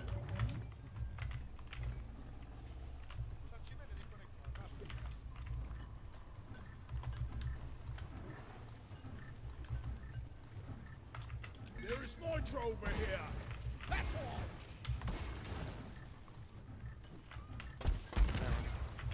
You're cute, but you're dead. Bam! I made a platform.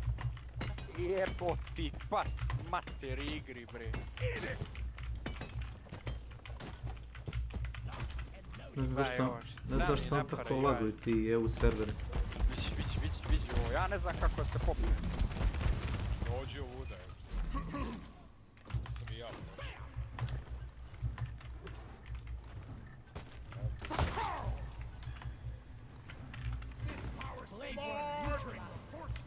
That's it. Connection established. Time to activate the hacking drone. Hacked and lifted. Where's ready? Watch and learn. Let's get the hacking pod set up so Haxie can get to work on the power station. Ollie, over here! Using support. Dolaze,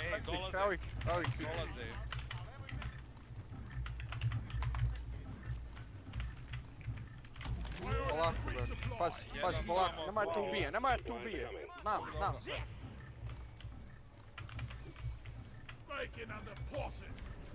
Can't hide from this. Rock and stone, brother! We are unbreakable. Access provided. Sentry needs assembly. Sentry off. On ready. Here, you're have some extinction.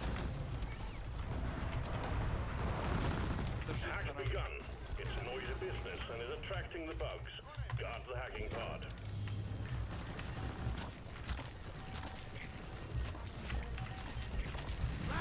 Shield up.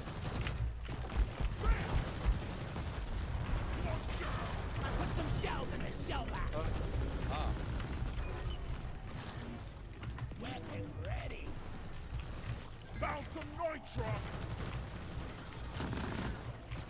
Nemoj se ispolijavat, Gardi. Umreš i... Verovatno završi. Shield charge and ready.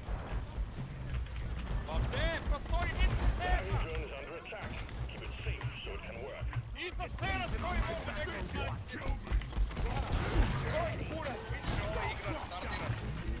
Shield play like feeding a bottom. Getting supplied.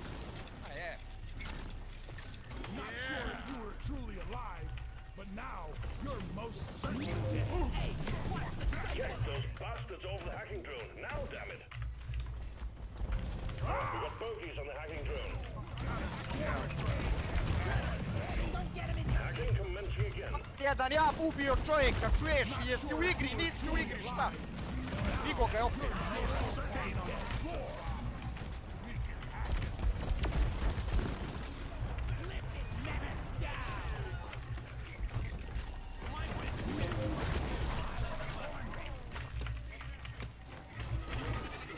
Time to fill the air with flash. Keep the hacking drone secure.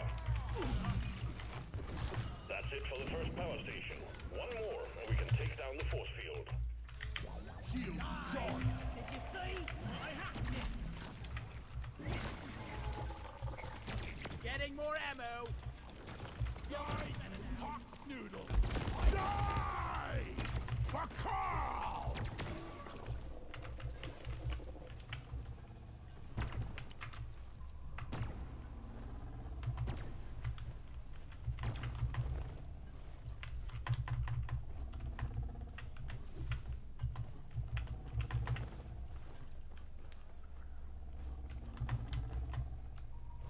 Secondary objective completed. Make it home to collect your bonus. Yes! A cargo crate!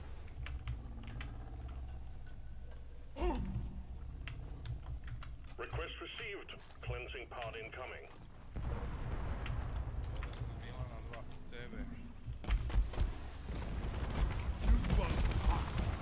Your cleansing equipment has arrived. Time to get dirty, team. Vacuuming the foam.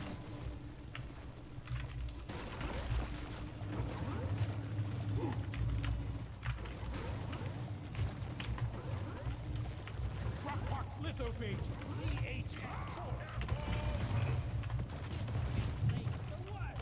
Svaki kleju strani dok je provirila ona ženska noć. I'll be foaming the flying lithofoam on the rockbox foil. Mali municije, gdje?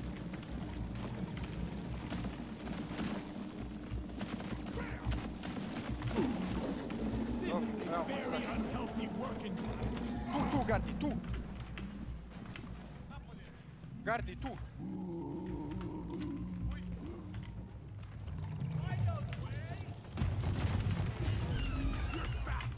Ako, brate, pratite me, jebem u mater! Dajte, bre, usraj se! Ostaje još jedan, Milane. Even the glyphists don't deserve Mene mi ispred, ne znam kako. Second hacking pod is launched and incoming. Stand back.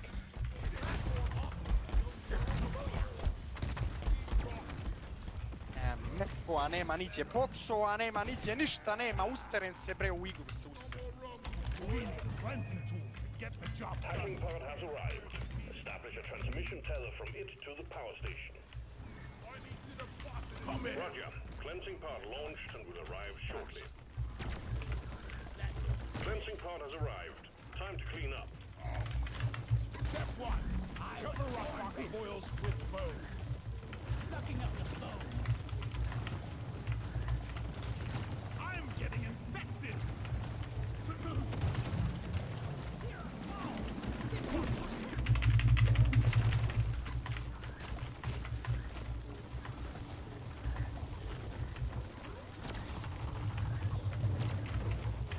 Primal contagion spike neutralized. All signs of rockpox have been eliminated from the cave. Well done. Flip it down. Rock on! Rock and stone in the heart. Damn robots! This is our turf! The rock box is contagious! Mora stari, valjda zna, valjda vidi. Poslao sam ti, ti vidiš. One of the power stations is here! Guys, help me set up the transmitter node. Don't shoot me. Think I dropped me bloody keys.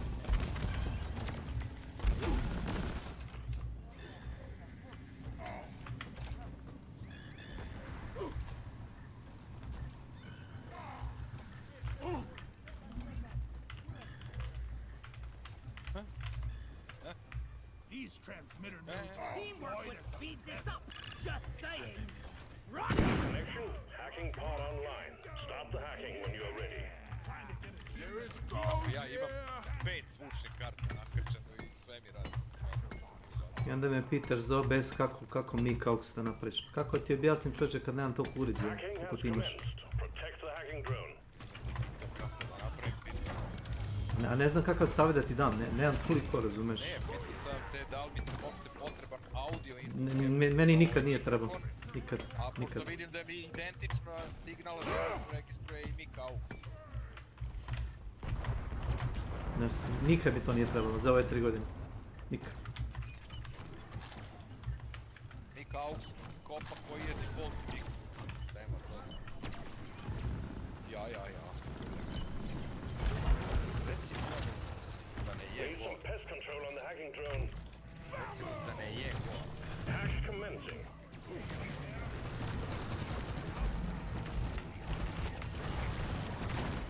Shield up. Hacking drone under attack.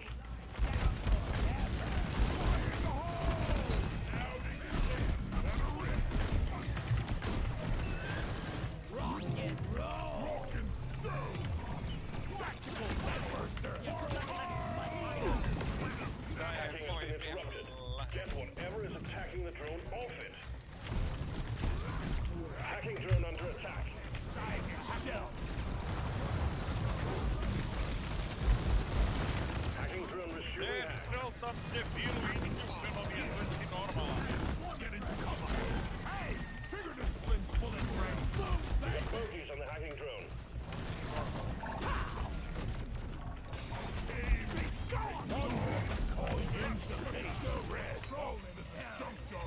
The hacking drone is under attack. Keep it safe so it can work. Stone! Pa, sjajno. Kako nije normalno.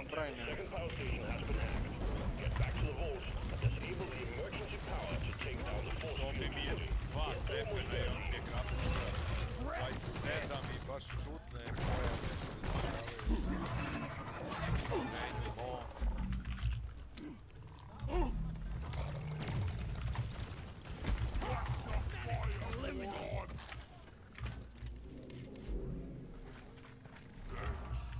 Rock and stone! Come on, guys!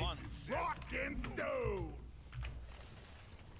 I'll beat your record this time. Just watch me.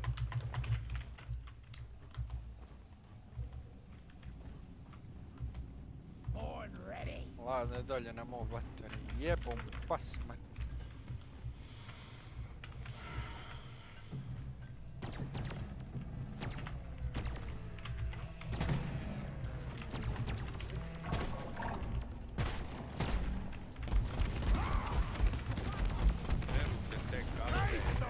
This patroller is hackable. Serute te kase, evo.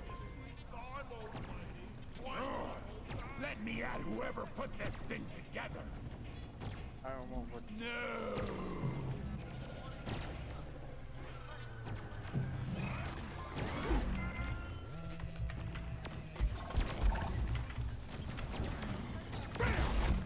Who's a mean, lean, killing machine? Zato i ima manje frame. Taki nema to veze. Zato što ne nateže grafik. Nema to veze. Ima. Ja kad stavim na manja podešavanja, logično da frame-ovi idu više, na više jer nema toliko opterećenja. Kad je staviš na maksimalno, ono padaju frame-ovi jer je više opterećuju. Ako bi trebalo, ali... Tako bi trebalo, ali... To izgleda malo drugačije. Ali... To je loš engineer. Ja prvi kad skinem podešavanja imam više frame-ova u hand. Evo ja ću sad da iskinem, evo sad ću da iskinem. Sad ću da istavim sve. Flares are recharging. Šta će?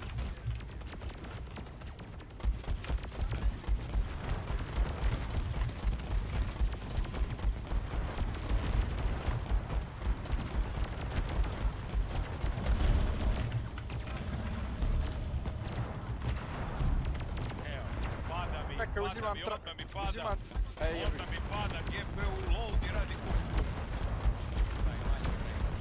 Ovo je loše podešavanje. To mora zato što se nikad podešavanja ne nameštaju dok se onda se resetuje igra. Tako bi trebalo da radi.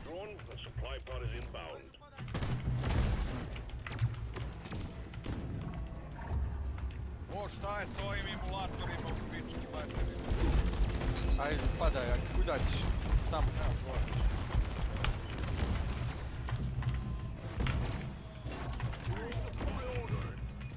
Supply pod launched. Better stand back.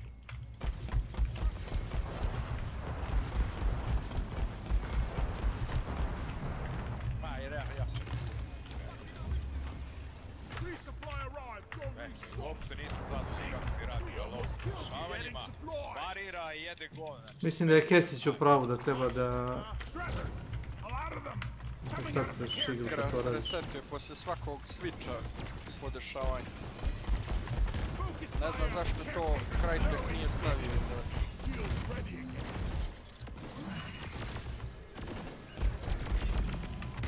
Jer ono ga odmah meša, muti ga. Ne nego počne da prebacuje sa visokih podešavanja, recimo tekstura na low. To ti nije isto. Pa da. Da si ti stavio da su detaljne teksture, on sad to stavlja na low, a to on ne ide tako.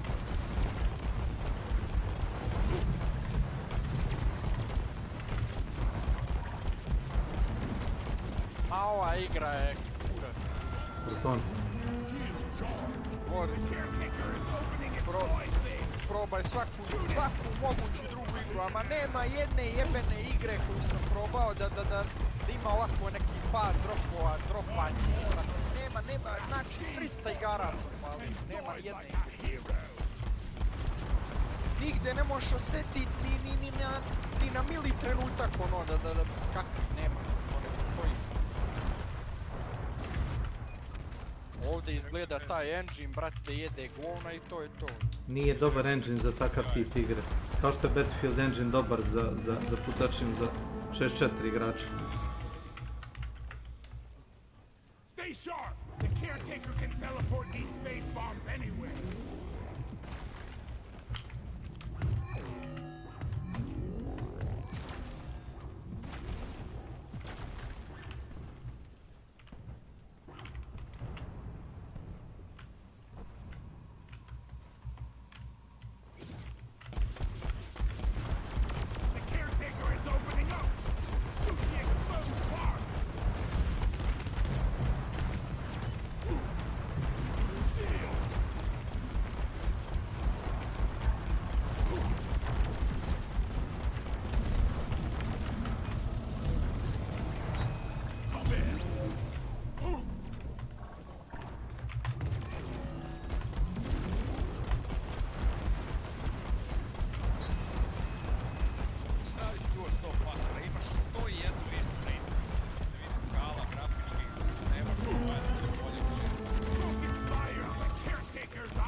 Vidi, znaš ti ko je Luka Dončić? Kaka je to doktor košarke?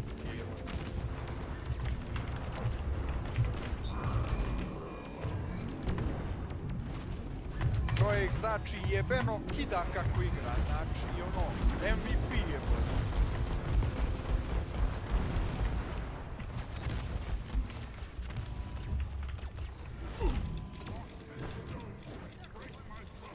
Nema nikog.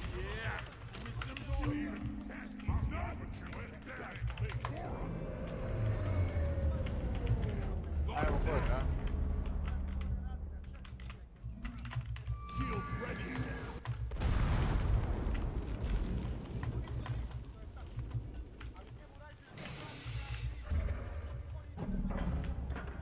Did I hear a rockin' stone forever? Rockin' stone! This is one rack of data that ain't been returned to its owner. Ha ha! We got what we came for.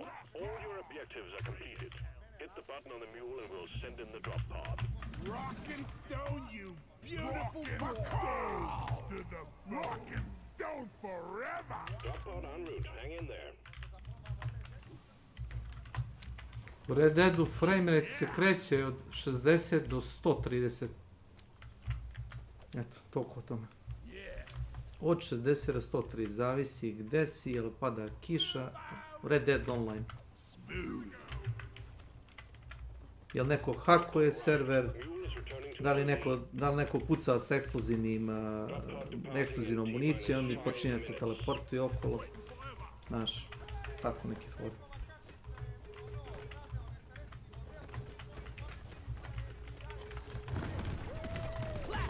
We are unbreakable. Take it out!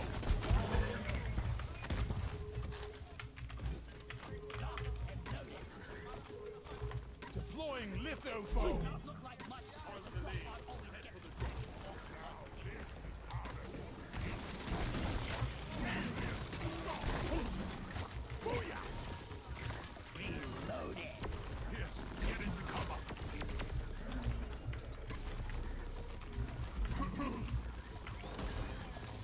Stop shooting me! This ain't Mule secured. Initiating launch sequence. Ebro Galactic thanks you for your good work. Drop pod will leave with or without you. Come on, guys! Drop pod departing in T-minus 4 minutes. Rockin' That's one for the books. Retrieving escape pod. Rockin' stone, brother! Coming home!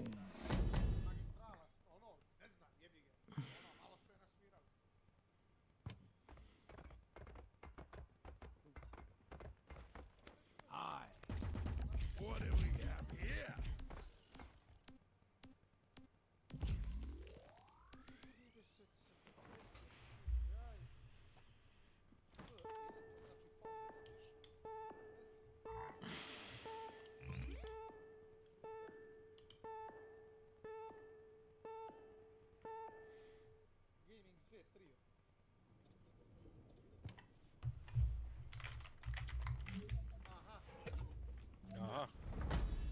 Management would like to extend their personal commendations for your efforts, Minus.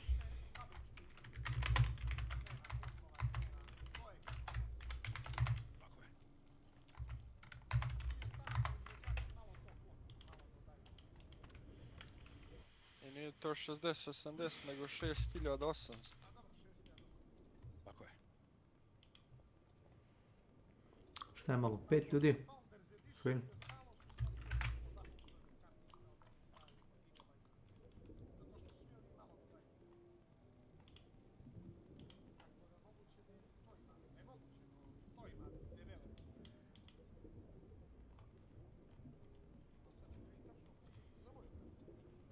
Ideš, dedeš sad ili? Ja? Ne. Što? Back. Founders Edition ima 18 teraflopsa, ova ima 2,31 teraflopsa. Founders Edition ima 488 gigabita po sekundi, ova ima 588 gigabita po sekundi. Memorija ista, bandwidth je isti, aha, rate of memorija na Founders Edition 1,80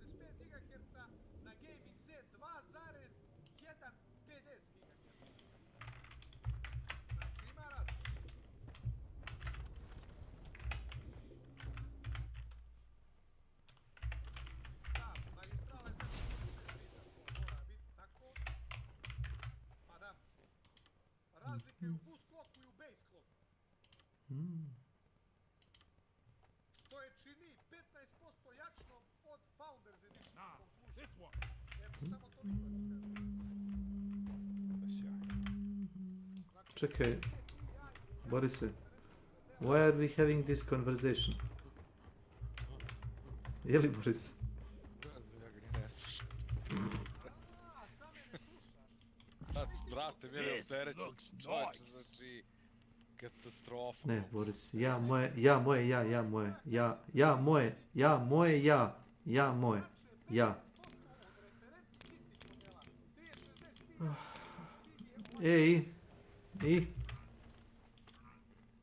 I? Koliko ima computing units ta tvoja CU? Ne cuda, nego computing units.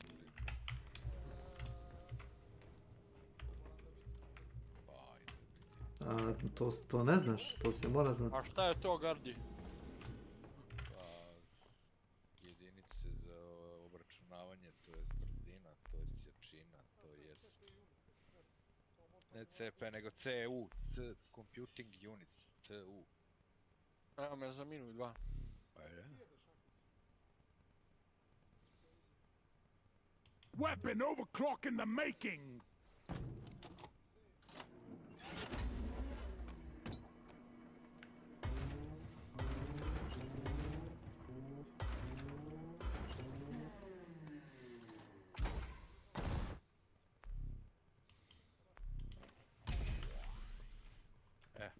Tvoja ima 48 compute units, a Ilin ima 60. I tu ti je razlika, ma ima, tu ti je razlika dupe i oko na istom kompjuteru bi vidio što... Ali moja kartica u isti kompjuter će da pravi veći FPS na Neće da pravi će na istom kompjuteru kad bi stavio Ilijanu uništila bi tu tvoju čoveče. Ma Founders Edition bi ti uništila, ima 12 computing units više. Slušaj bre, Boris, slušaj vi bre, kad ćeš na retarde kraju? jedan. Boris. Slušaj retarde, Boris. 3090 Ti Boris. ima 80, a 4090 Boris. ima 96, pa je duplo kolje. Znači Boris. CU je bitan, zato što kod njega se nešto nije složilo. Boris, pusti ga. Što si glup, Pusti ga, viš da nije jebote, normalno. kartica ti je kurac u odnosu na 6800. Pusti ga, nije normalno. Zato što ili uboli kurac i nije ništa tvikovo. Eto, zato što nije ništa tvikovo od stvari koje si ti tvikovo. Procesor, memoriju, nije ništa tvikovo. Ne interesuje. Apsolutno me ne interesuje. Znači, evo uzet ću ti još jednu, uzet ću na layer, posle ću ti ubaci u tvoj kompjuter da pojedeš govno jednom za sva vremena, da vidiš koliko će 6800 ti uništi tu tvoju. Uništit će je, znači uništit će, što si glup čoveče. 101 reviewer, 101 tehničar kompjuterski i IT-evski i internetski je objavio rezultate, ne samo je tvoja, specijalno izdanje, samo tvoja je najbolja. Puši kurac bre, neću pričat s tobom više. Budalo je jedna retardirana bre, nisi normalan. Ti znaš šta je 12 computing units razlika, ja ti govorim da je to generacijska razlika, to nije isti rang kartica. Svati čoveče više, njegovu da staviš u 4K pojela bi, ali s govnima bi pojela tu tvoju bre. Speed under the time between locks on helping reach a full faster. Ne, u rangu je otprilike. A? Da, Milane, da, možda je TI jača 5 do 10% zbog tog TI fabričkog kloka. Ali to je rang kartica i to je što je. To je ceo svet, rekao samo je Milan Belada iz Lovčenca drugačije rekao, jebote. Pusti ga, viš da nije Šta je s normalno. tobom, čoveče? Pusti, viš da nije normalno. Ajde, si blesav, stvarno si nenormalan čovek, jebote. Stavi ready, Gardi. Nebitno, Boris. Jebote, uporno tvrdi kako je njegovo sve najbolje. Nije ti Ma najbolje. pusti ga, nije ni važno. Meni nije ni važno. Čekaj bre, kurac, nisam ništa uradio, pošto ste otišli da jedete, da uzmem ove kurce. Nije ni važno. Slažem se sa retardom zato što tvrdi da je njegova bolja od 6800. Uopšte nije isti nivo kartice, ti shvataš da nije isti, ne može se poredi čoveče. Nebitno.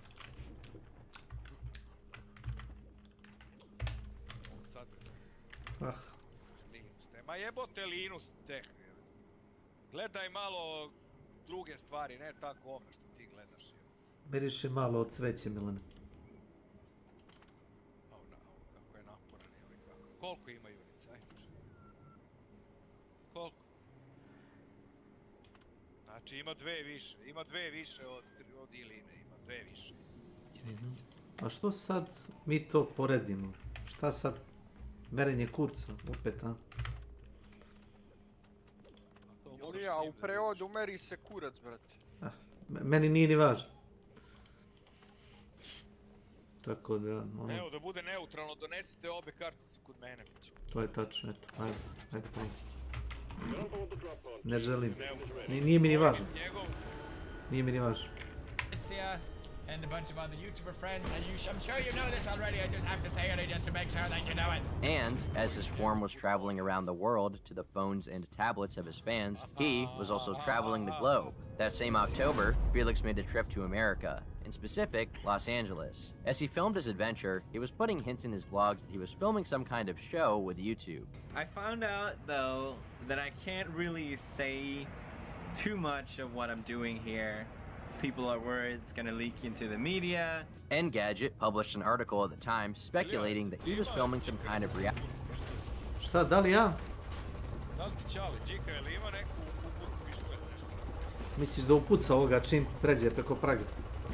Da, da ga ubije. Sljedeći put kad dođe da ga ubijem. Pa da, ima 70 godina, ne bi odgovarao pred zakonom.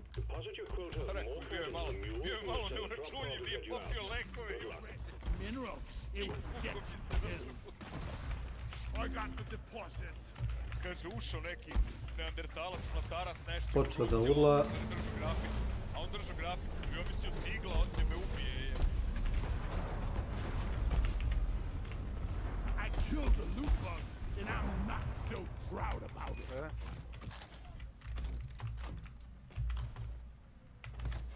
Marley! Oh!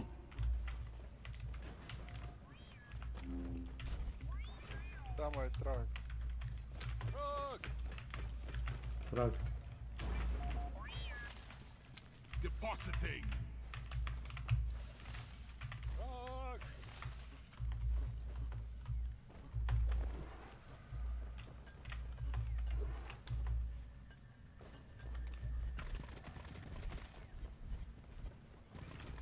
Reality show. After lots of eager anticipation from his fans, Scare PewDiePie was announced alongside YouTube Red, YouTube's new paid subscription service which would feature exclusive shows from YouTubers. Scare PewDiePie was marketed as one of the most important premiere shows, and released in February of 2016. The main idea behind the series was that in each episode, Felix would be tasked with making his way through a series of real-life obstacle courses, all of which was designed to scare him in a play on the old Amnesia Let's Plays that made him so popular in the first place. The show actually had some legitimate talent behind it as well, with backing from Robert Kirkman. For the unaware, Kirkman is the original creator of the Walking Dead comic book series, which would later be adapted for television. Season 1 was pretty well received by fans, although from a broader critical perspective, it did not fare very well. One editorial from Forbes seems to pretty accurately reflect the opinions of the press around it. I've said previously that I'm not the target demographic for YouTube star Felix PewDiePie Shellberg's work, but I admire him nonetheless. He's a hard worker, a charismatic presence on screen, and has devoted lots of time and effort to charitable work. I'm just not really a big fan of his YouTube videos, even though Shellberg himself strikes me as a super nice guy and I'm glad at his success. Still, I think I'd rather watch him yell at weird indie games on screen and to do all his weird antics than watch another episode of Scare PewDiePie, the new YouTube Red exclusive. It's a heavily scripted, reality TV show of sorts, placing Shellberg in scary, real-world versions of frightening video games. PewDiePie doesn't know what's coming and reacts accordingly. It's not very good. It's just, maybe if you're a PewDiePie fan, you might enjoy it, but I'd rather watch that one Brazilian elevator prank over and over again than this. And I can watch that on YouTube without a $10 a month subscription. Regardless, the show received pretty high viewership, meaning the formula was working for his fans. Production on Season 2 was even scheduled for late 2016. And Felix continued to smash other milestones, becoming the first channel to ever accumulate 10 billion views. As the year came to a close, he also went on The Late Show with Stephen Colbert, and did a charity event with Markiplier, Rebecca Black, and Ellen DeGeneres. But things wouldn't remain status quo for too long. The PewDiePie channel was about to enter a transitionary period. On November 21st, Dumbass Gets PewDiePie Tattoo was uploaded by Filthy Frank, in which an at the time unknown Chad, or Anything for Views, got a tattoo of the Brofist logo on his ass. On January 2nd of 2016, PewDiePie reacted to the video. You know what? If you ever want to get a PewDiePie tattoo, make sure it's on your ass. Because I will Brofist. Felix seemed to enjoy it, and the content creators involved, namely Filthy Frank, who at the time was solely known for his offensive and outrageous videos. This was posted just as the year began, and while at first glance it may seem like a simple response to a crazy upload, it would serve as a symbolic change for Felix into a new era of his content. It was also during this period that Felix's actions and attitudes would change the course of YouTube forever.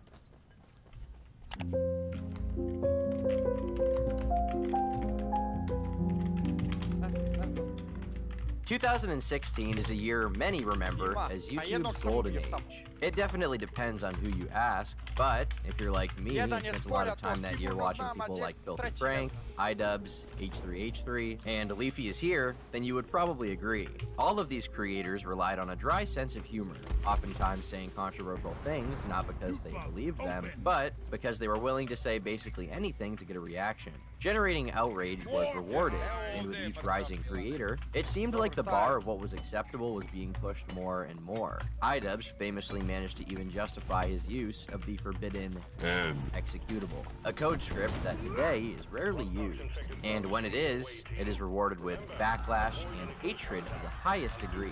Don't say it, don't think it. The previous year, PewDiePie had become a fan of many of these darker content creators, and in 2016, he began branching off into different kinds of videos which fell into this category. In the first half of that year, Felix posted My New Car, which was a parody of the trend a lot of YouTubers were doing at the time, where they would showcase their slick new automobiles, which were, of course, purchased with their Google advertising revenue. He did this while blasting a song from the late 3Pac, PewDiePie is a Child Rapist.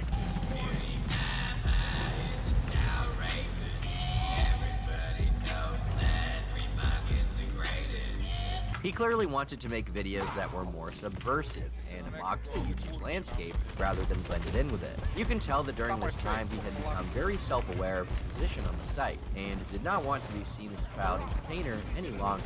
He was growing as a creator and as a person. If you bros didn't exist, I wouldn't be making videos. Honestly, I really feel like I've gotten that connection back. We're doing these fan creation videos together where I interact with your bros creations, and I love that. Listening to voicemails, reviewing fan art, all that kind of stuff is so cool. In 2016, Felix also managed to fulfill his dream of creating his own multi-channel network as well. As a subsidiary of Maker, Rebel Mode was a team of creators who would collaborate and also fund game development between those signed on. Some big names involved were older associates like Mark, Jack, and Cinnamon Toast Ken, as well as newer faces to the gaming community, like Webblecop. That year, he also released another mobile game, which would be far more popular than his first venture into the space. PewDiePie's Tuber Simulator is a game built around trying to be a famous YouTuber. You can customize your character and then spend time completing tasks to improve your analytics and purchase items for your set. The game was even given free promotion via YouTube on channels like Jacksepticeye and Jelly, no doubt boosting its popularity. Alongside these business ventures, he was also willing to continue to brandish his rather edgy sense of humor. On August 30th, Felix unverified his account on Twitter, saying that he found celebrity-only notifications to be annoying. Subsequently, he also jokingly claimed that he was part of one particular militant Islamic group, which has been in the news a lot in the last few years. These edgy jokes ended up getting the media really riled up about the situation. And everyone just started freaking out. So dumb. Why am I here? Mashable posted about it. People are freaking out. During this time period, PewDiePie was shedding his fan base of younger people who may not have been able to understand his humor, as he would now often poke fun at serious subjects. Through situations like this, he came to realize that regardless of the backlash he got, ultimately, he just had fun starting some controversy and getting people talking. He was learning the arts of the troll. On October 20th, he created a joke second channel called Jacksepticeye 2 and promoted it in a video on his main channel. It quickly amassed a large following following of its own, being the fastest channel to ever reach 1 million subscribers. This was done as a method to poke fun at his friend, Jack, and so that he could get another golden play button, because the original had been sent to him broken. I'm gonna link this channel in the description, and if all of us, all 48 million of us, can go and click on this link, that would not just generate 8 million views, which would be really nice for our revenue, but it would also give me a new golden play button. At the time, the PewDiePie channel was nearing 50 million subscribers, and he decided that he would spice things up a bit. So, he posted a video threatening to delete his channel once he hit 50 million, also citing his issues with the site as a whole, like clickbait and failing to show videos and subscription feeds. I know you're gonna think I'm joking right now, but I'm gonna delete my channel. I swear to you, at 50 million subs, when we hit 50 million, a huge landmark coming up. Huge deal. Never been done before. No one's even close. I am deleting my channel. However, when the time came to get rid of his channel, the one he terminated was his new second channel that he had created for a cheap gag. Meanwhile, he had already reaped the benefits from his video talking about it, and the ad revenue gathered from it, and from the talk generated from the story of the biggest YouTuber potentially deleting his channel. As the year went on, he seemed to become bolder with every video, trying to find the line in terms of what he could and could not get away with on YouTube. On December 6th, Felix dressed in a British soldier's uniform while watching clips of Germany's Supreme Chancellor from 1933 to 1945. One day before Christmas, he posted, "Can this video get 1 million dislikes?" in an effort to see how many downvotes his audience could give if encouraged to do so. On January 5th, hashtag PewDiePieIsOverParty went trending on Twitter after Felix posted a video of himself reacting to being named the 18th most handsome face of 2016. In the video, he drops a use of the ninja and exclamation of his placing at number 18, saying 18! On January 11th, Felix uploaded a video which has now become infamous to the entire internet, and even many members of the mainstream media. Within it, Huge pays a number of people on the website Fiverr. In this case, he paid them to record themselves saying various offensive things purely for the shock value. For example, he paid 2 Indian men to hold up a sign with an anti-Semitic slogan while saying subscribe to Keemstar. As a result, the men in the video were banned,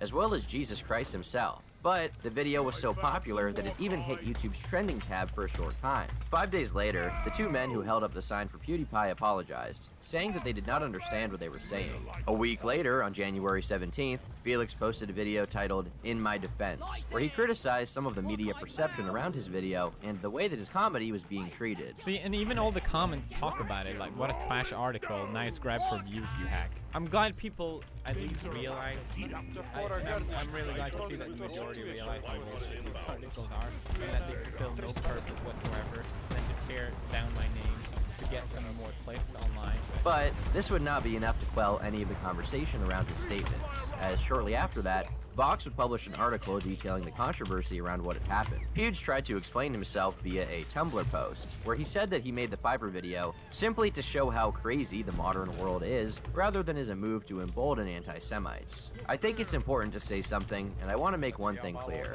I am in no way supporting any kind of hateful attitudes. I make videos for my audience. I think of the content that I create as entertainment, and not a place for any serious political commentary. I know my audience understands that, and that is why they come to my channel. Though this was not my intention, I understand that these jokes are ultimately offensive. As laughable as it is to believe that I might actually endorse these people, to anyone unsure on my standpoint regarding hate-based groups, no, I do not support these people in any way. While Felix was successfully transitioning his content, it was not going to be smooth sailing from this point onward. Prior to this, he had basically been given a free pass to do and say what he wanted, with very little criticism from the media or those that may find his jokes offensive. People like Filthy Frank, or even Leafy, could get away with this, because, while popular, they were by no means poster boys. PewDiePie, meanwhile, was the de facto human face associated with the platform, as the most popular online creator in the world. And eventually, he would draw the attention of people who were not very big fans of his humor. All prior criticism from the American media would pale in comparison to his next approaching foe.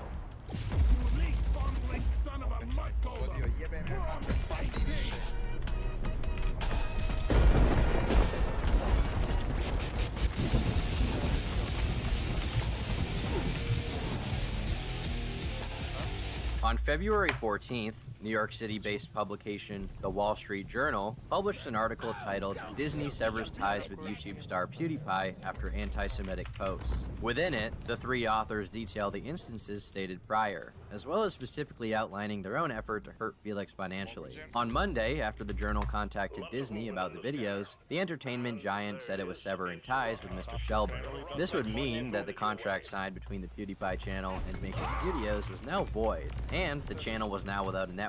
The majority of PewDiePie fans were enraged by the article, as the Journal deliberately took various jokes and bits out of context to make Felix look as bad as possible. So basically, they went to the biggest brands that I work with, Disney and YouTube, and they pushed them to the corner and said, "Hey, what do you think about this? Hate? Look at this. Look at this. This is bad." Obviously, cornering them, forcing them to sever their ties with me. Here's the thing, though: they don't call it jokes; they call it posts. I made a point that the media takes what I say out of context. They take that and put it out of context to use against me and to portray me as a Nazi. Nice try, Wall Street Journal. Try again, motherfucker. As well as deliberately targeted his connections with larger companies in a move to hurt him financially. This didn't seem to be just journalism, but rather a few spiteful individuals trying to hurt the finances of a man far more successful than themselves. The same day of the article's release, Scare PewDiePie was also canceled, meaning the second season would never be released to the public in any form.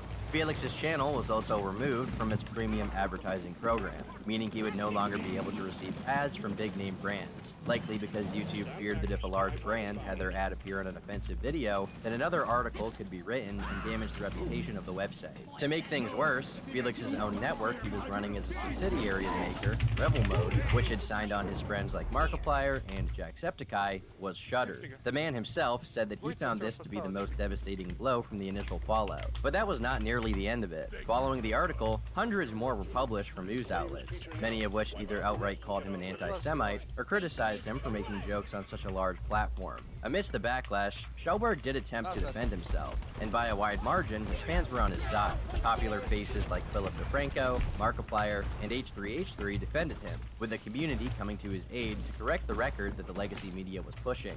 He's a comedian. Maybe he pushed the boundary a little too far. But guys, that's it. Let's not call him an anti-Semite, because he's not. Save your fucking outrage for the real racists. Felix. And I want to be very clear, guys. Felix is not an anti-Semite, and Felix does not advocate hate. As Felix showed in his response, much of their case for him being an anti-Semite was entirely fabricated. They took that part. They ignored the whole part about me talking about context, and they took that part and put it out of context. They took parts where in my game other people created swastikas, and my title of that video is "Stop doing this. Stop doing this." That's basically what I said. Stop making swastikas in my game. They took that as evidence against me. This whole thing is not a post. It was an attack.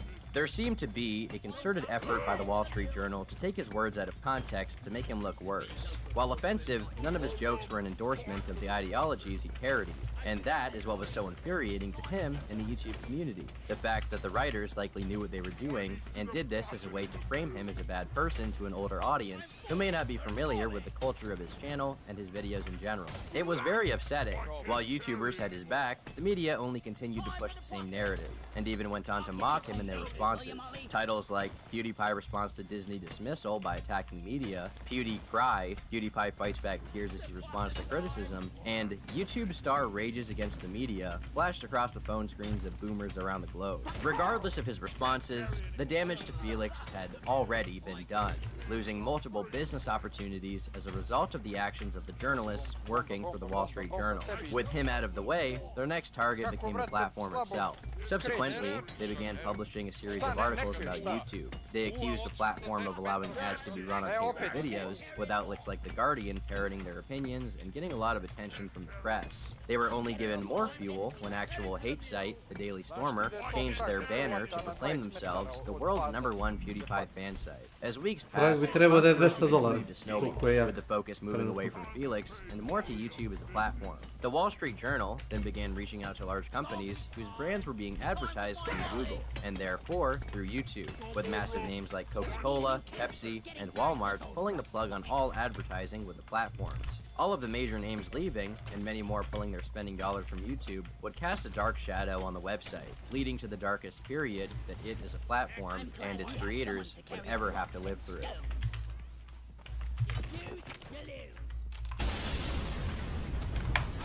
Rock and stone, brother! Supply pod here! Ask your team before double dipping. The lasers soften up the tree light just enough for the explosives to have an effect.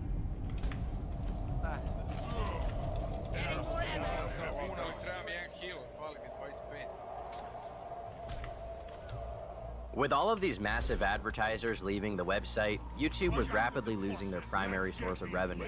They needed to introduce some measures to mitigate the crisis and hopefully attract these big spenders back to the website. However, as with many changes, in the short term this proved to be a detriment to all creators. This is when YouTube introduced the yellow $sign, limited advertisements. You've probably heard a lot about this little yellow symbol due to the adverse effects it has had on the creators who see it on their videos. In a nutshell, pre-adpocalypse, if you met the qualifications for the YouTube Partner Program, then you could basically have any video monetized. But, as of this controversy, YouTube introduced the limited ad system, meaning that any videos with controversial content would be unsuitable for most advertisers. However, this also led to thousands of videos with no controversial content being caught in the crossfire.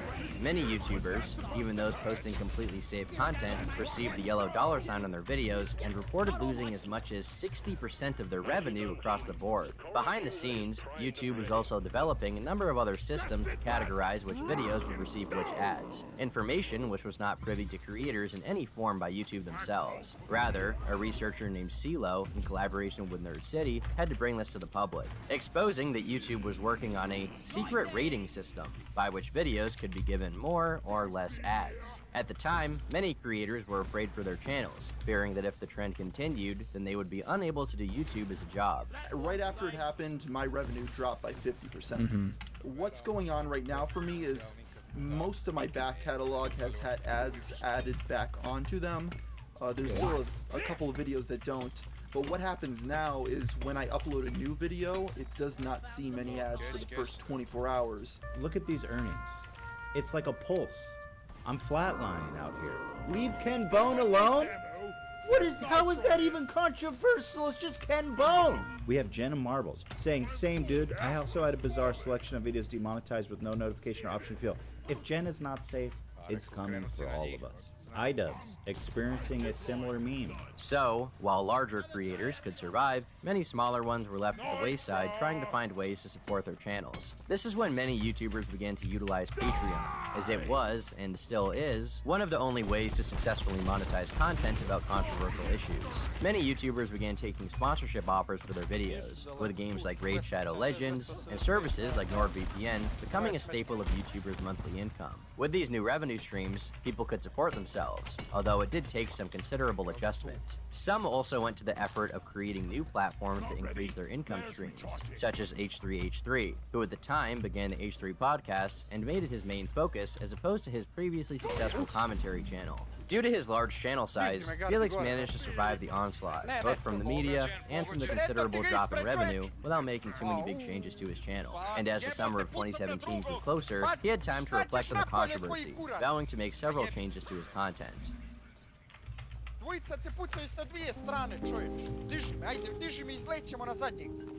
Around this time, Felix made several statements that he would try to move away from the extremely edgy videos. After seeing the alt-right rally in Charlottesville, he proclaimed that he realized that there were real bigots amassing, who he wanted nothing to do with. So I thought now would be a good time as any to just say, I want nothing to do with these people. I don't think anyone that watches me think I'm an actual Nazi. But I know a lot of people still might have doubt, mainly because of all the jokes that I've been making. At this point, I really just want to distance myself from all this, because seeing it as well, I remember back when everything happened in February, I was sort of like, I mean, they're just jokes. There's not actual Nazis out there. What are you talking about? And then I look at this and I'm like, oh, okay, I see.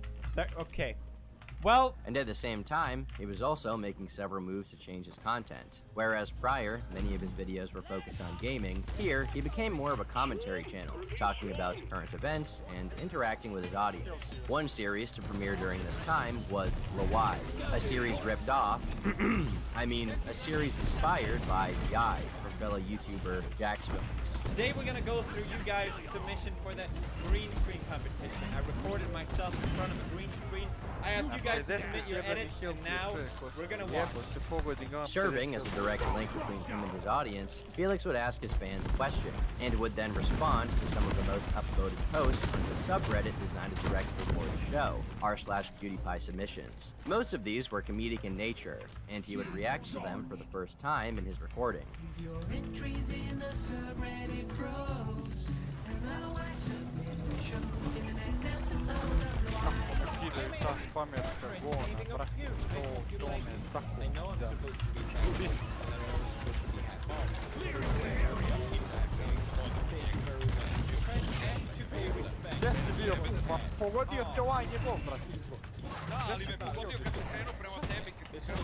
People took great pleasure in seeing his authentic reactions to his community's posts. They could respond with them even stronger. This also served as a replacement series for the classic series of videos on his channel, Fridays with PewDiePie. This is the time when Felix appeared to have a very genuine connection with his viewers, even posting videos about topics that were completely out of the ordinary for his channel. In May of 2017, he posted a video talking about his favorite story, which is from a manga. A number of his videos also starred himself reacting to content that he found to be obnoxious around YouTube, often lampooning outlets similar to BuzzFeed. This not only further cemented him as a commentary channel, but also showed his continued discontent with the legacy media and the press. Hey guys, let's grab a bunch of people with a colorful background.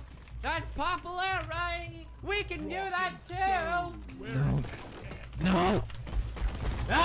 Things were going well for Felix as he moved away from racial humor and continued to express his personality to a lot of success on his channel. But on September 12th, he would once again strike controversy when he came across a fateful bridge in a live stream of the Battle Royale game PlayerUnknown's Battlegrounds. What a fucking name. Jeez, oh my god, what the fuck? Sorry, but what the fuck? Stand by. What a fucking asshole. I don't mean I fucking tried to shoot. I shot him 3 times. He fucking went out of his way. From watching the video, you can tell that this was a slip of the tongue from him. Following this, many media outlets responded to the controversy, and the entirety of the YouTube world talked about the incident. Whereas before, many defended him, this time, a few key figures noticeably stayed silent or outright condemned his actions. For example, Ethan of H3 openly criticized him on his platform for his use of the word. So, it sucks. It really sucks. I don't think Felix is a racist person. But God dang, he really kind of just was really comfortable using that word. That really just kind of... Like you're reaching for all these words, right? You're like, oh, let me just like a little... and bump for you. I mean, I know this is a point a lot of people say, but it certainly seems like it's not the first time he's used that word in that context. Ethan was heavily criticized for this moment, as he had previously used the N-word on his own podcast repeatedly and without hesitation, and yet here he was criticizing Felix. Regardless, it was clear to him that he made a mistake, and he wanted to apologize on his platform. As the biggest YouTuber in the world, there was no way he would be able to continue unhindered without some kind of statement. So, on September 12th of 2017, he posted an apology video titled My Response. You probably won't believe me when I say this, but whenever I go online and I hear other players use the same kind of language that I did, I always find it extremely immature and stupid, and I hate how I now personally fed into that part of gaming as well. It was something that I said in the heat of the moment. I said the worst word I could possibly think of, and it just sort of slipped out. And I'm not gonna make any excuses to why it did, because there are no excuses for it. I'm disappointed in myself because it seems like I've learned nothing from all these past controversies. And it's not that I think I can say or do whatever I want and get away with it. That's not it at all. I'm just an idiot. But that doesn't make what I said or how I said it okay. It was not okay. This entire thing was undoubtedly a huge blow to his reputation, as the clip went viral and received widespread criticism from the media world, and this time, he didn't make an effort to defend it. A subsequent controversy from the event was also when a developer of one of the games Felix had played caught wind of his livestream slip-up. Developer Sean Vanneman, the co-founder of Campo Santo Games, was one of the lead creators behind the indie game Firewatch. This was a game played commonly by YouTubers as of its time of release, including Felix himself. Initially, Sean was fine with this, as the video served as free promotion for his game and undoubtedly contributed to a number of sales on Steam. However, after the bridge incident, Sean was not happy with the series remaining up on YouTube, stating that he would be filing a DMCA takedown of the content posted by Felix. For those of you who don't know, a DMCA claim is basically a copyright strike. It's like a legal action towards your channel. It's a pretty big deal. If I get more than 3 of them, then my channel will shut down. So you can say this is an attack on my life. So it seems more than just grandstanding. This seems more like an attack to me.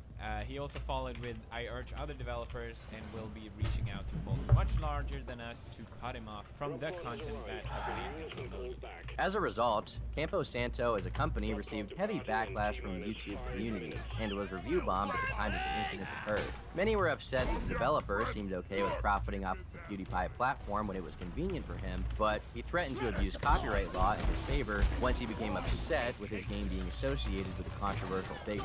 This is also evident from the fact that the About tab on the official Firewatch website was changed after this incident occurred. Previously, it said that anyone could stream the game and monetize their videos about it. But after, it was changed to proclaim that if you use your platform to spread hate or harassment, they would not like you to play their game or make money off of it. This would imply that Felix encouraged some kind of hate or harassment, which he would obviously disagree with. In the end, though, the videos of him playing Firewatch were removed, and eventually, the Steam reviews of the game did return back to normal. The end of 2017 marked an important change in the culture of the online world, particularly on YouTube. Whereas in 2016, edgy content creators reigned supreme, the end of the year would basically mark the end of YouTube's golden age for that content that dared to push the line. On October 3rd, the final episode of iDubbbz's Content Cop was released, which PewDiePie made a cameo in. H3, meanwhile, was largely focused on his podcast by this point and had moved away from much of the attitudes that made him popular and revered in the first place. On December 12th, Leafy began his period of inactivity on YouTube, going missing in action as his channel bled subscribers. On December 17th, Filthy Frank announced that he would be leaving his channel behind in exchange for his music career under the name Joji. And as a final reminder of the year's controversies, that year Felix was specifically excluded from the annual YouTube Rewind.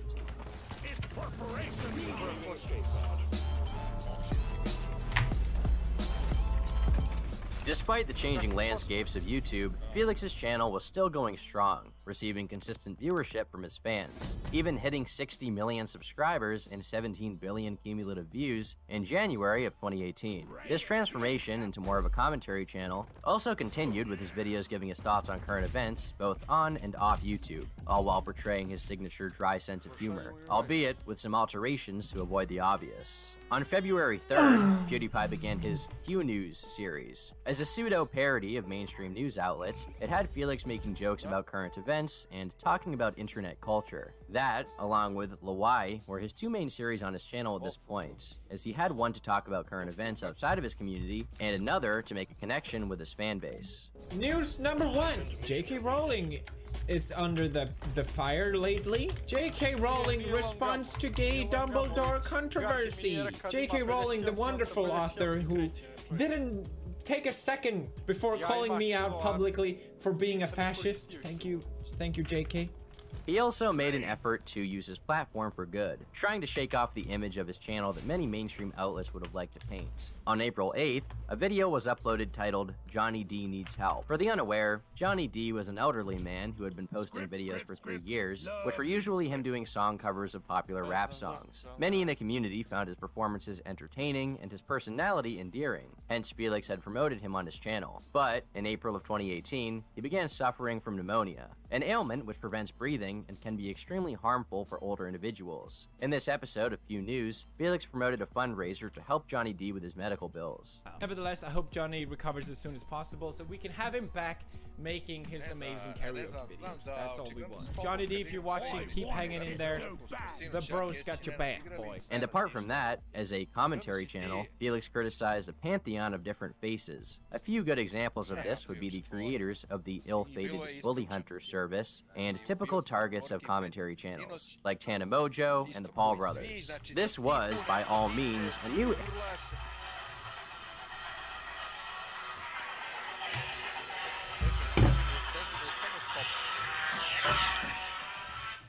Hello?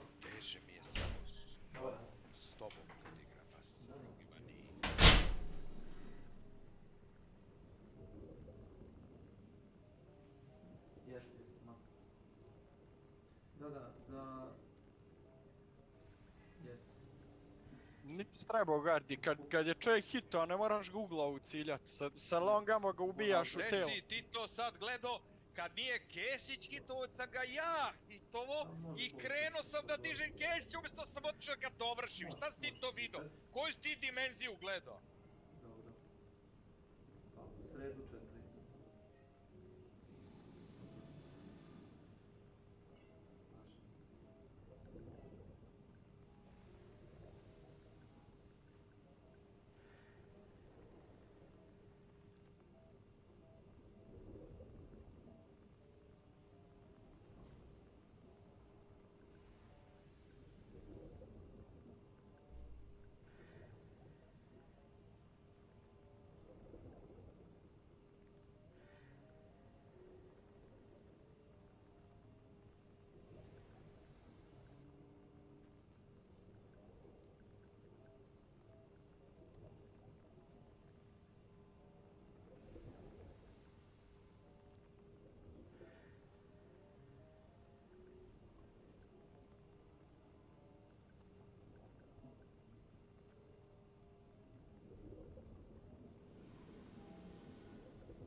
Aman, čoveče, ne tražim 3 meseca od pre mora, ne tražim na točkić, šta je s tobom, jebote? Koji je tebi kurac? Isključeno mi je to jednostavno.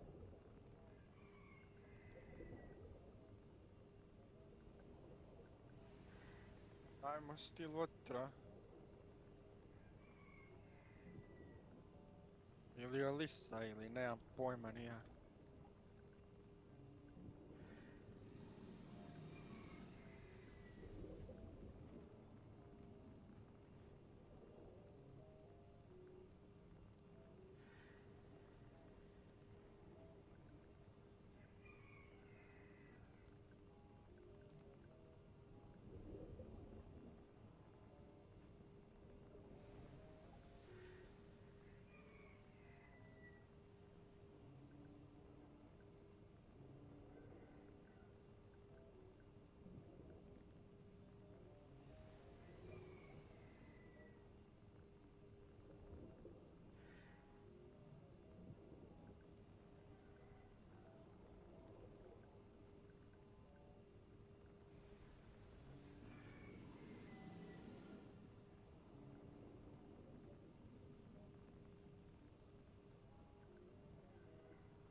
Ajmo dole, boss, na Keftiš grov.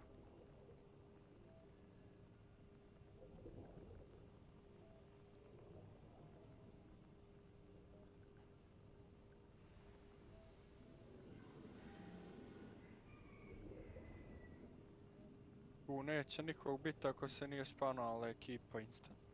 A već bi ga tukli.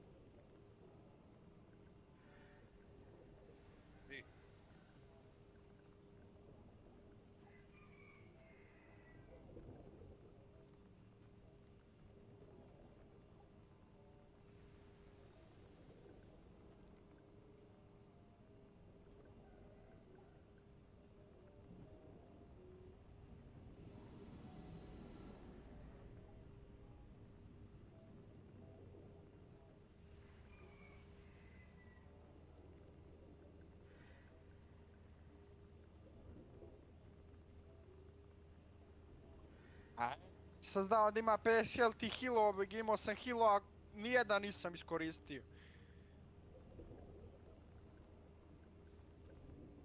Ajmo.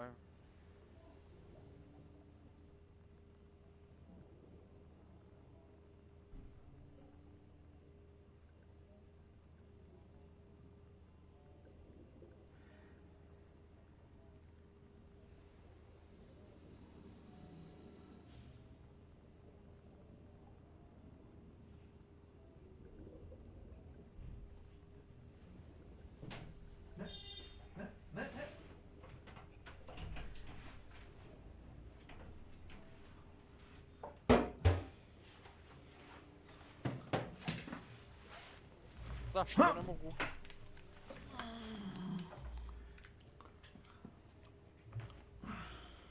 Uzet ću.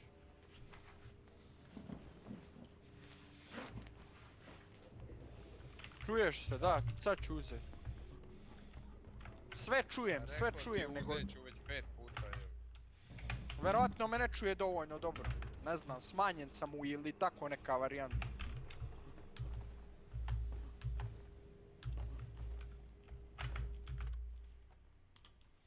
Welcome to Overclock City, population, mate! Negde ovo smeće od žice, bacam ili... Ovdje na ovo. Era for Felix's channel, with him resembling someone like Fuckers more than ever with his content. But, as is typical of a commentary channel, he also ended up stirring the pot quite a bit in a few instances. Rather than talking about the drama of the day, he became heavily entrenched in some of his own very big stories, which would then go on to be covered by people like Keemstar and Scarce. One story all began with one Twitch streamer who you have likely heard of, Alinity. Alinity is a female Twitch streamer hailing from Canada, who many have been critical of in the past due to the fact that many of her viewers appear to watch her more for her physical attractiveness rather than any perceived skill or entertainment value being displayed. As a result, she would often wind up in compilations on YouTube with some rather dubious titles. I would say to contact the Horny Police Twitter account, but those guys have unfortunately been compromised and now promote girls' OnlyFans. In a video titled Testing Out Eye Tracking, Felix attempted to avoid looking at suggestive parts of girls' bodies while watching clips of a number of female streamers. And during this video, Alinity was briefly featured. Once she caught wind of this, she watched it on stream and took issue with the fact that he called her and the other girls Twitch thoughts. This led to a now infamous clip where she threatens to use the DMCA system to remove the video in question,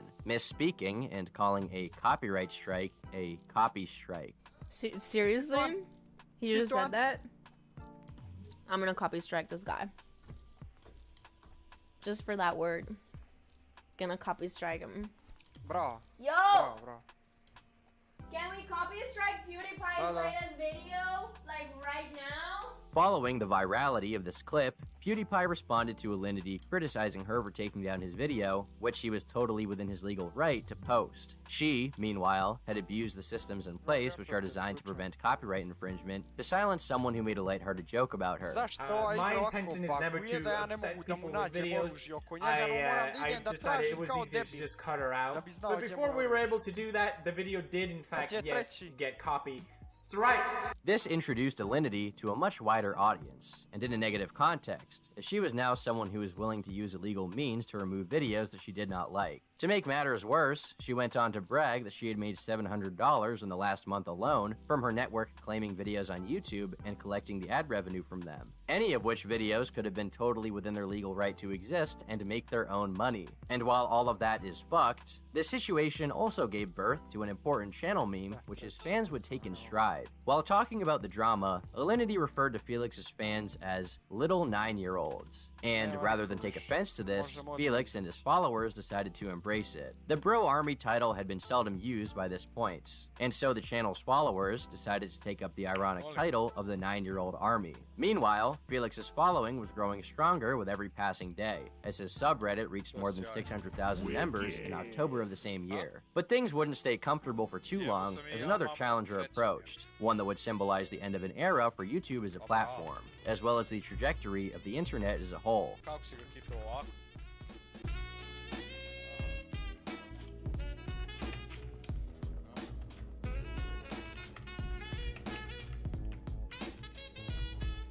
YouTube has seen many site-wide changes over its time as the biggest video sharing platform in the world. However, what hadn't changed until 2018 was the virtual pecking order, the list of most subscribed to YouTubers. Channels like Smosh and Jenna Marbles that Felix had passed half a decade ago had never really gotten the same growth, and no creator had stepped up to the plate since. Until the channel T-Series.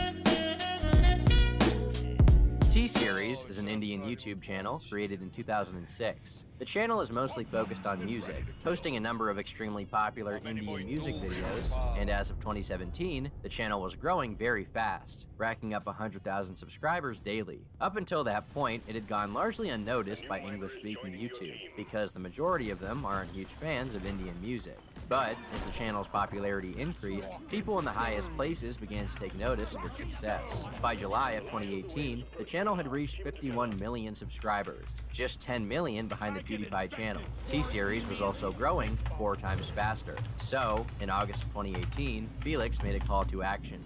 Another YouTube channel is taking over. That's right. In no less than in November this year.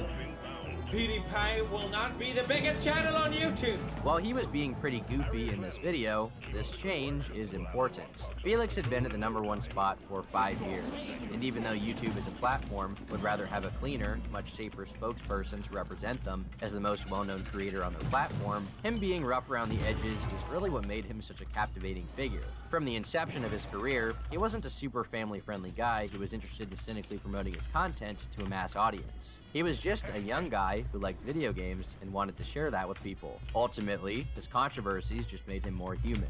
That being said, I think you should probably stay away from bridges while live streaming. T-Series, on the other hand, is a channel run by a company. There's no personality or one creator behind it. It's owned by a businessman who has hundreds of employees operating it, working on producing professional content, which is basically the Indian equivalent of Justin Bieber or Britney Spears. There's a corporatism to the channel that makes it so popular in India because it can just pump out content. But it's also not really a YouTube channel. It's TV and the music industry coming to YouTube to make its nest. The community already had a growing distaste towards American talk show hosts for having clipped re-uploads of their broadcast put on the trending tab and receiving the utmost support from YouTube as a platform.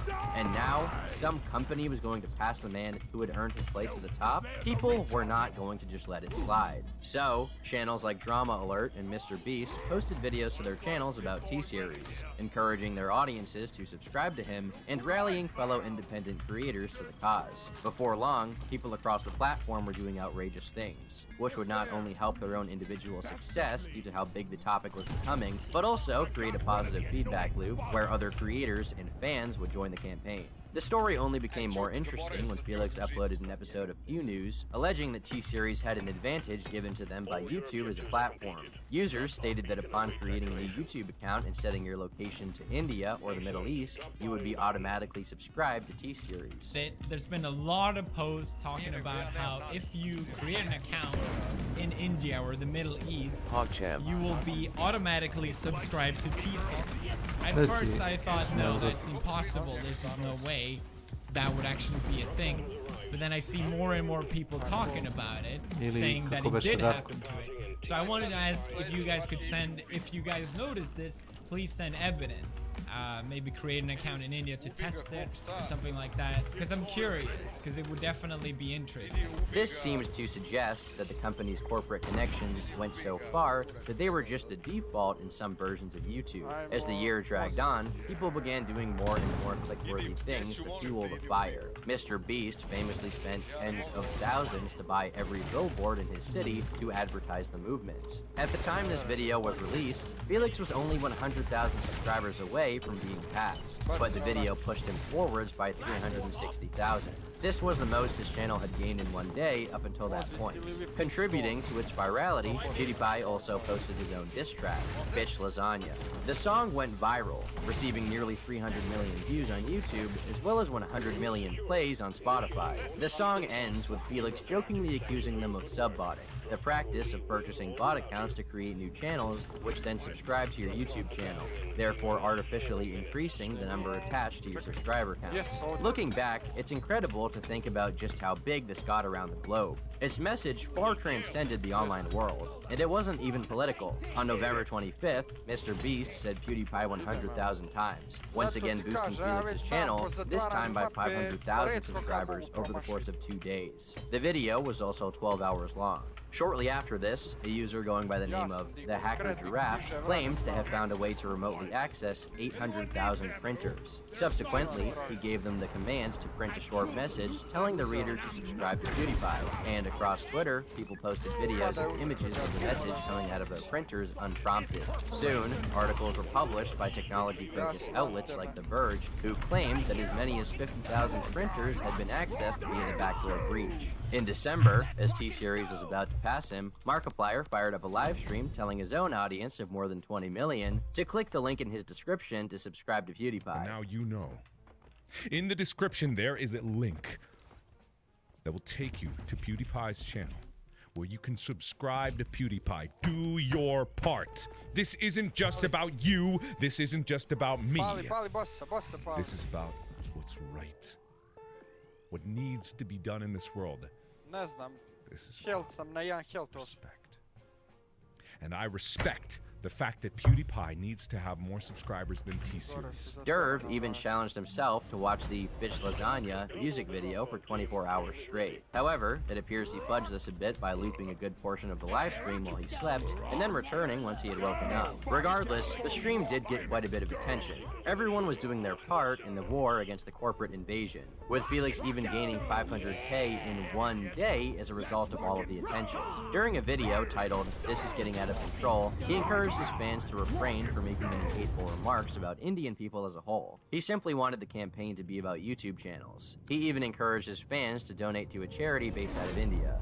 It seemed like everything was going well. By mid-December, Felix had a 1 million sub lead over his Indian opponents. The community had really come together in an effort to help him out, and it was for a cause which many could consider wholesome. Merely a bunch of creators passionate about YouTube promoting someone who had been an important staple of online culture for years. So, on December 10th, Felix decided he would give back to the community once again by promoting a list of creators who he admired and enjoyed the work of. It was within this video that he would encounter yet another controversy, one that would once again put him at odds with the press.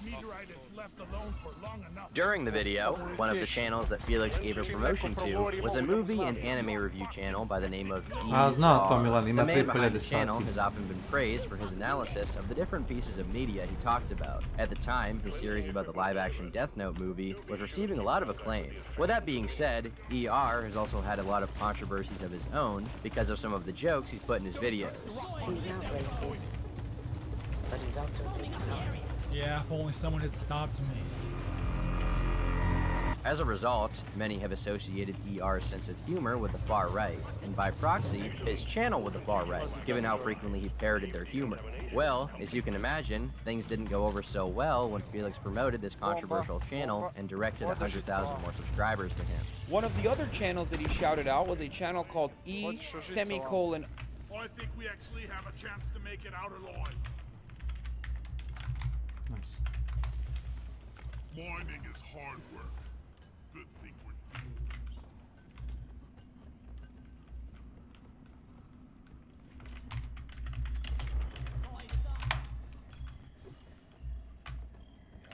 Kakve ovo kličove ima, da je, dojte.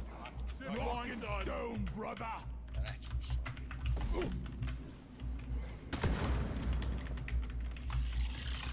On je dole na krovu i... Mogu da igram, nego ne može on mene da... Ne može! Loš hit track Ne može da me vidi. i desync. Pao ja.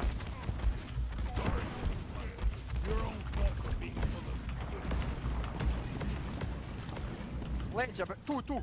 Pazi tu! Be gone!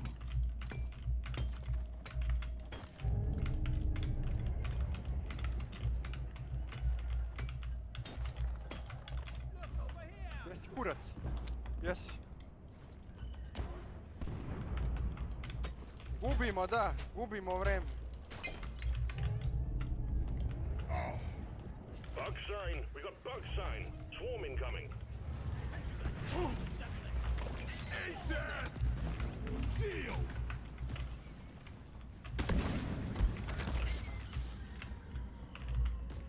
Where is that? Zamajavaj ga tamo, nemoj me ubije!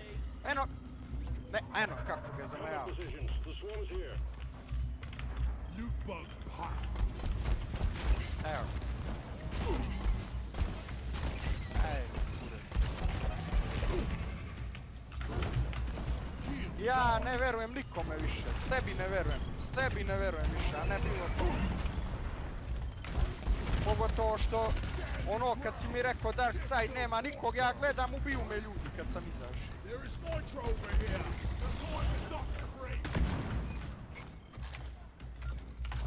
Nije ti Dark Side kilometar, 100-ak metara plafon.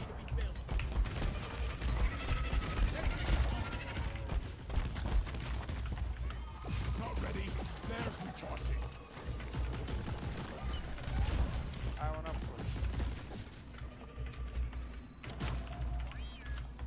Bounty ide gore, mi idemo dole. Getting closer to our quota. Find the nitro for ammo.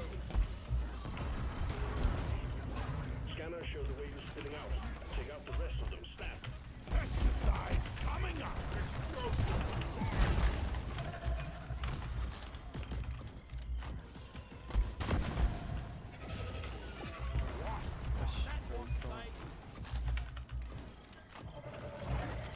Get it.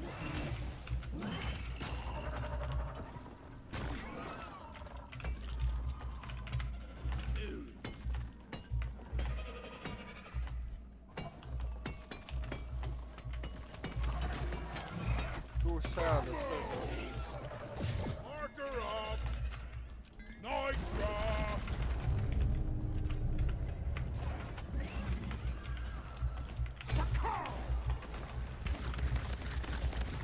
Wash 'em.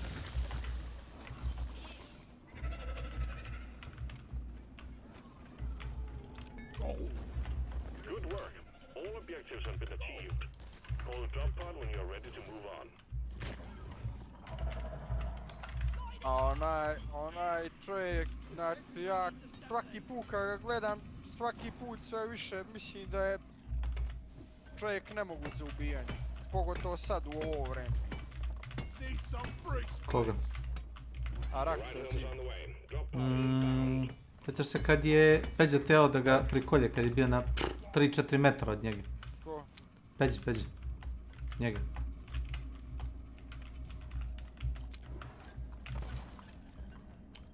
Ovaj su krenuo i headshot ovoga je sa uppercutom. Na metar. On je svaki put bio siguran da si ti tu, ali ono, vidi da kampuješ toliko i na kraju krene, ono, znači... Ne, nego on potrebljava ljudsku logiku. Zašto bi iko stojao umjesto i čekao satima?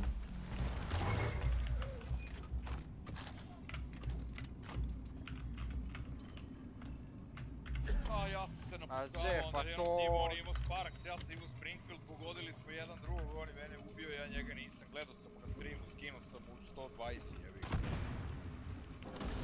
Što bi gubio Springfield? Pa što si gađao Springfieldom? Pa, to je ono kad sam sam Ali on tako dobru reakciju ima, znači, ne, veruješ i Gardi da on ne nišani ljudi. On je nanišanio pre nego što je krenuo da nišani, razumeš? On je tebe video, on ne gubi vreme na nišanjenje tebe. On već, znači kad krene da nišani, on je već spreman tebi heada da, znači on tako igra. Znači on nema to nišanjenje na tebe, on nikad ne nišani, nikad ne nišani, razumeš? On nema to.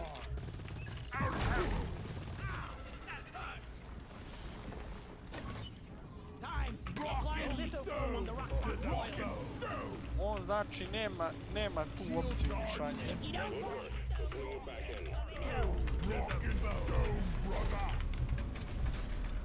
Let's rock and stone. That's it, lads. Rock and stone. Daješ.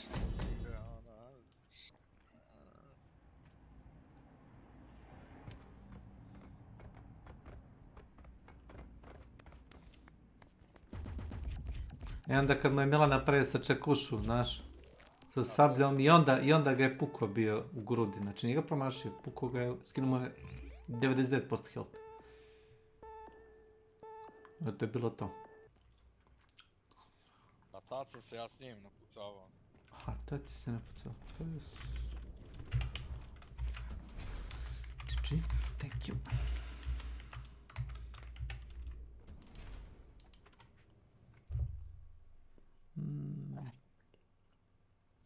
Ja kad bi malo ga ovog Zero Coolera nagovorio da igra, samo voli ga kurac, uzima veliku lovu na video produkciju, čovjek bi pobricao od sve servere sa svim govnima, Znači malo mozak radimo. Ma ne, pa čovjek je svetski prvak u Quake Champions, znači refleks ima dokazane, mozak uradi 1300 na sat. A šta će njemu da igra ovo smeće od Hunta? Ne, a kad bi ga nagovorio. A nemoj da ga nagovaraš. Ljudi ovdje previše. Ali ne, nije... Dobro, ali ovo nije takav tip igre za takvu čovjeka. Igra on i druge igre. Ovo je sporo previše. Ni Raktezi ne igra taj Hunt stalno. Igra ga on off. Pa više sporo igra. Zero Cooler bi potamanio sve sa govnima ovdje.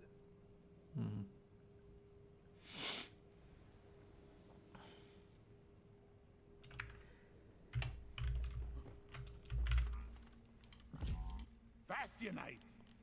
Yes.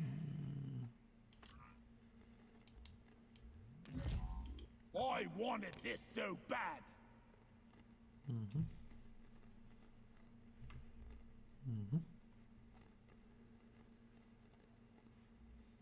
Pa tri klinca kad bi ga nagovorio, Zero, Obi-Wan i Nitro, njih kad trojicu sastavio, niko ih ne bi dobio. Niko ih ne bi dobio. 1,000,000%.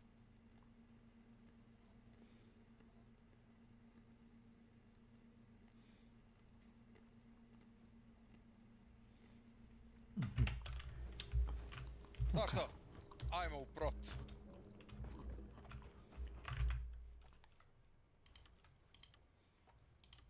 Ha, 4 džukele, jebem ti mat.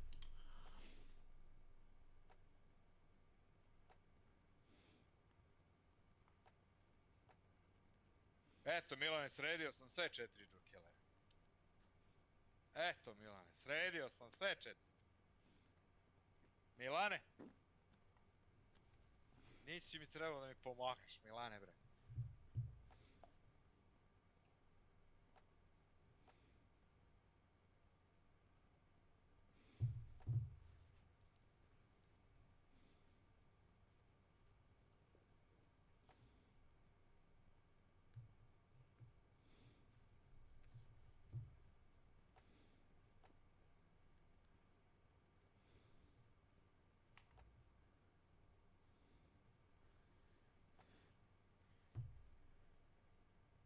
Idemo Lamber.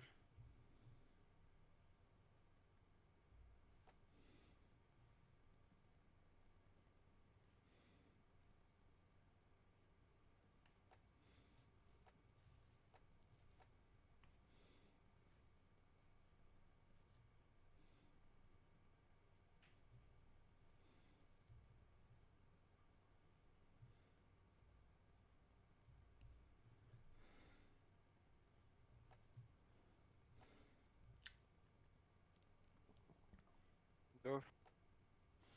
Šta kažeš Milane?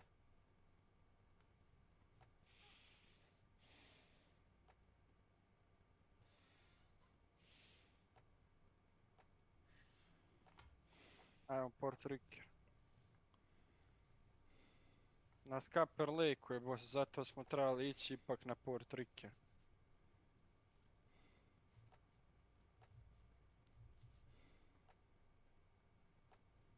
Op. Znao sam ja. Samo bež.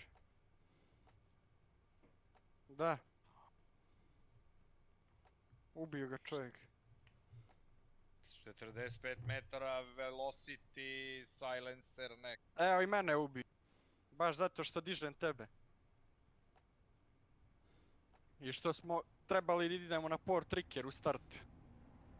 A ja sam rekao Port Ricker.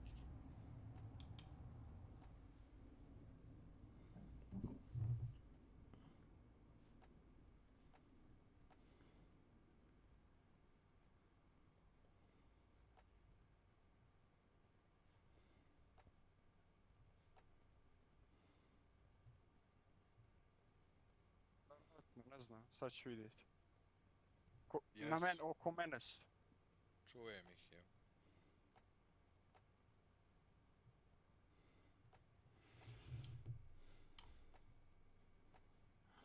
Ho, Zapalinski.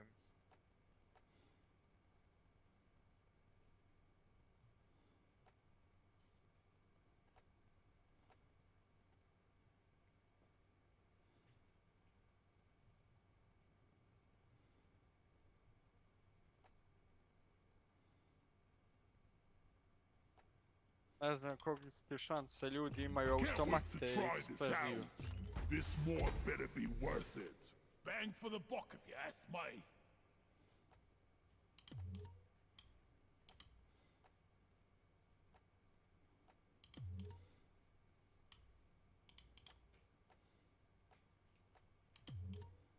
Pa kako god. Jer su ti nikakve šanse svojim tipovima. Ako imaš vremena da ga ubiješ, to je pitanje.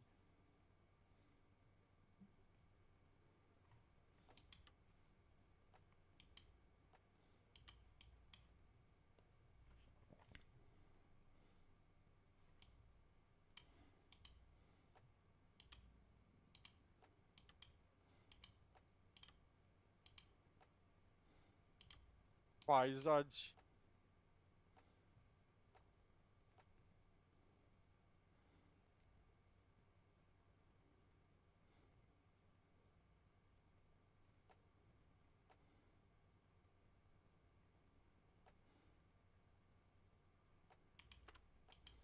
Magnificent mod!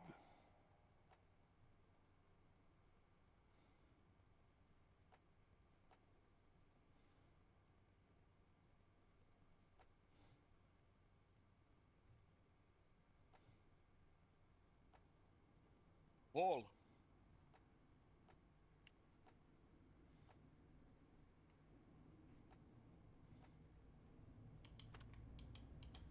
Mod acquired. Još nije stiglo, samo fali.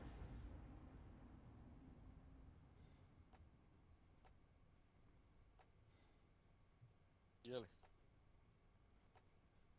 Šta Peđi fali još? Samo nije stiglo.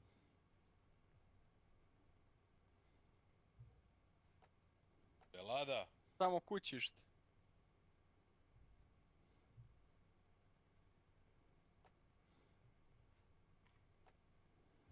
Ne znam, pitajte njega. Samo je stiglo si kutije, kućište.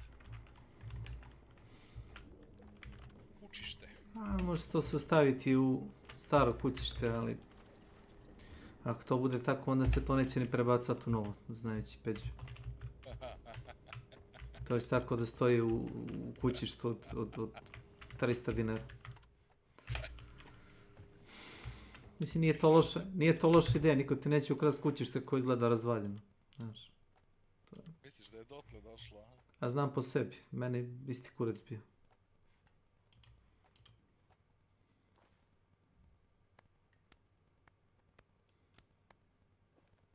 Moram da piša. Pazi, Šaki. Šaki Nagasaki. Pazi. This is nice.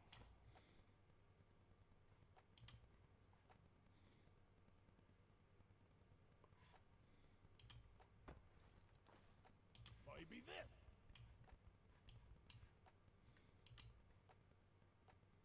Aerodynamic. I like it.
Check your gear and let's go.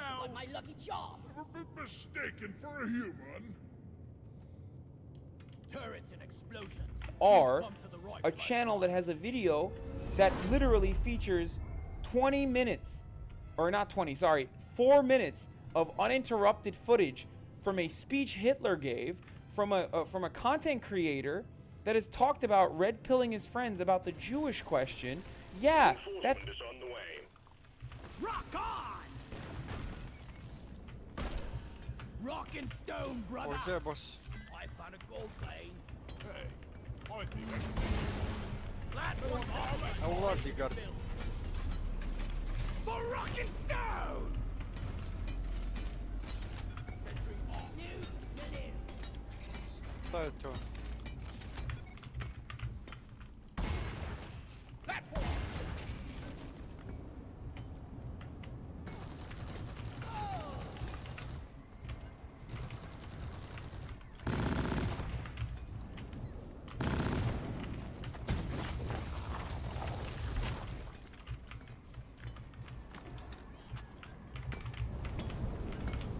Eat it. Impossible to sink.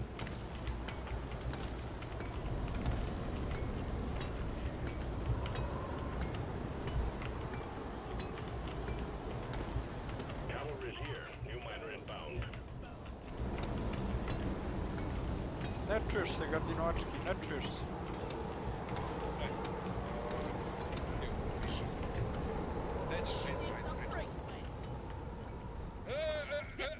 Rock on!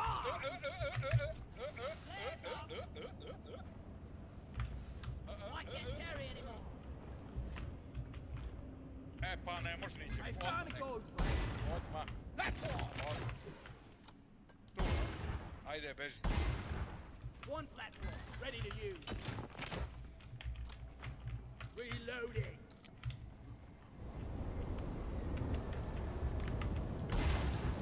Platform.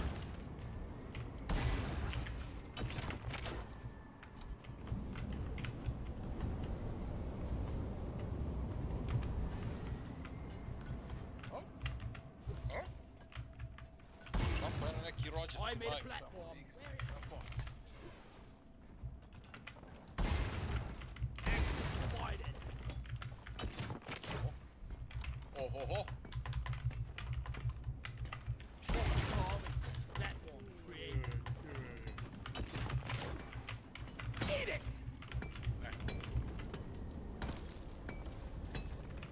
Ti navijaš što se meni spava. Zinanta mu se.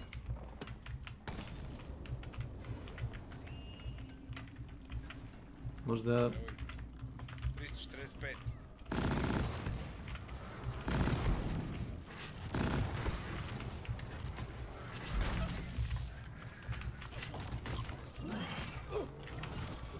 Go towards my hello. Wait,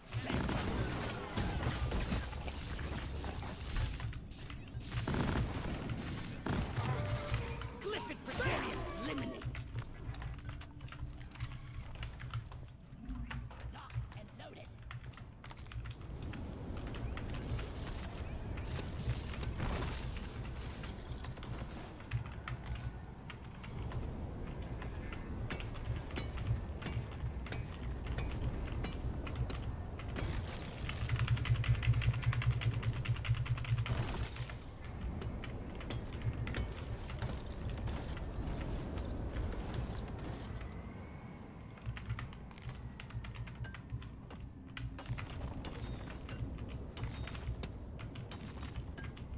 Booyah!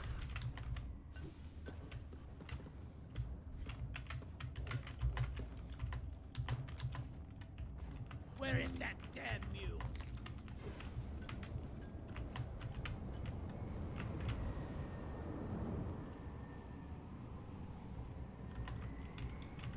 Flares charging! That seems like a fucking big problem, especially if the majority of his fans are like 14-year-old kids. Following this, outlets like The Verge and Vox covered it as well. The Vox article in particular was very critical of the promotion. To casual observers, PewDiePie's support of ER may have appeared harmless, one YouTube user supporting another, but a more than cursory dive into the channel would have revealed several instances of disturbing imagery, slurs, and white supremacist messaging.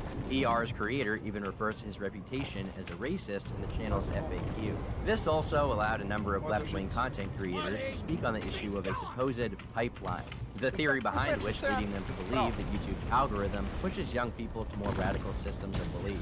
Once again, Felix was at odds with the American press, as different outlets accused him of having ties to white supremacy. Simultaneously, he had also angered a growing community of left-leaning content creators online, which would become known as RedTube. As a result, that part of the shoutout video was removed with the YouTube editor, and on December 17th, he would respond to the outrage explaining that he was unaware of the jokes that ER was putting into his videos and had no bad intentions. He also criticized the way that the video was framed by journalists. One of them featured Nazi imagery and jokes, and that's why I decided to remove him from the list and edit it out of the video. I think most people would be pretty sensible about a mistake like this, keeping all these things in mind, but oh no, that's not the case.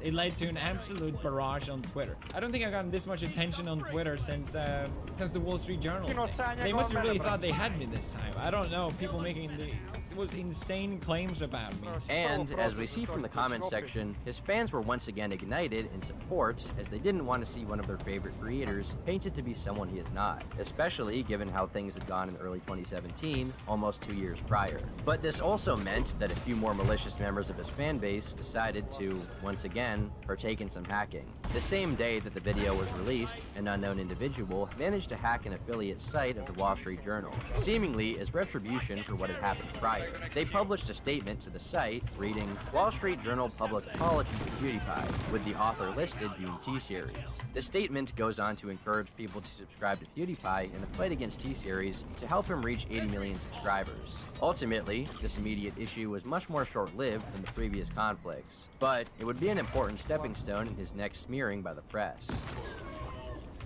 With the backlash out of the way for the time being, Felix could resume his race to the top, or rather, his race to not being second. By the new year, the subscriber gap between PewDiePie and T-Series was over 1.3 million. And YouTube Rewind 2018, Jaden Animations also placed Easter eggs of fish lasagna and sub to PewDiePie in her section, meaning that although Felix was not in the actual Rewind, he remained there in spirit and Jaden showed his support. As time passed, there were multiple close calls, but the community was still making an effort to keep the leader of the 9-year-old army at #1. In February of 2019, Felix streamed himself playing Fortnite in an effort to raise more awareness. The stream garnered 300,000 live viewers at its peak, being one of the most viewed streams on YouTube of all time. The next day, Mr. Beast answered the call once again by pulling his most ridiculous stunt yet. The Super Bowl is widely known as the most watched televised event every year. In an effort to capitalize on that, Mr. Beast purchased a number of seats by the end zone so that some of his friends could wear shirts spelling out the phrase "sub to PewDiePie." This was then seen on television across the country by about 110 million people. The official ESPN Twitter account even unknowingly tweeted out a picture in support of the effort, with the message displayed clearly on the right side of the tweet. While Felix was close to being passed at this point, during the Super Bowl, the subscriber difference between the channels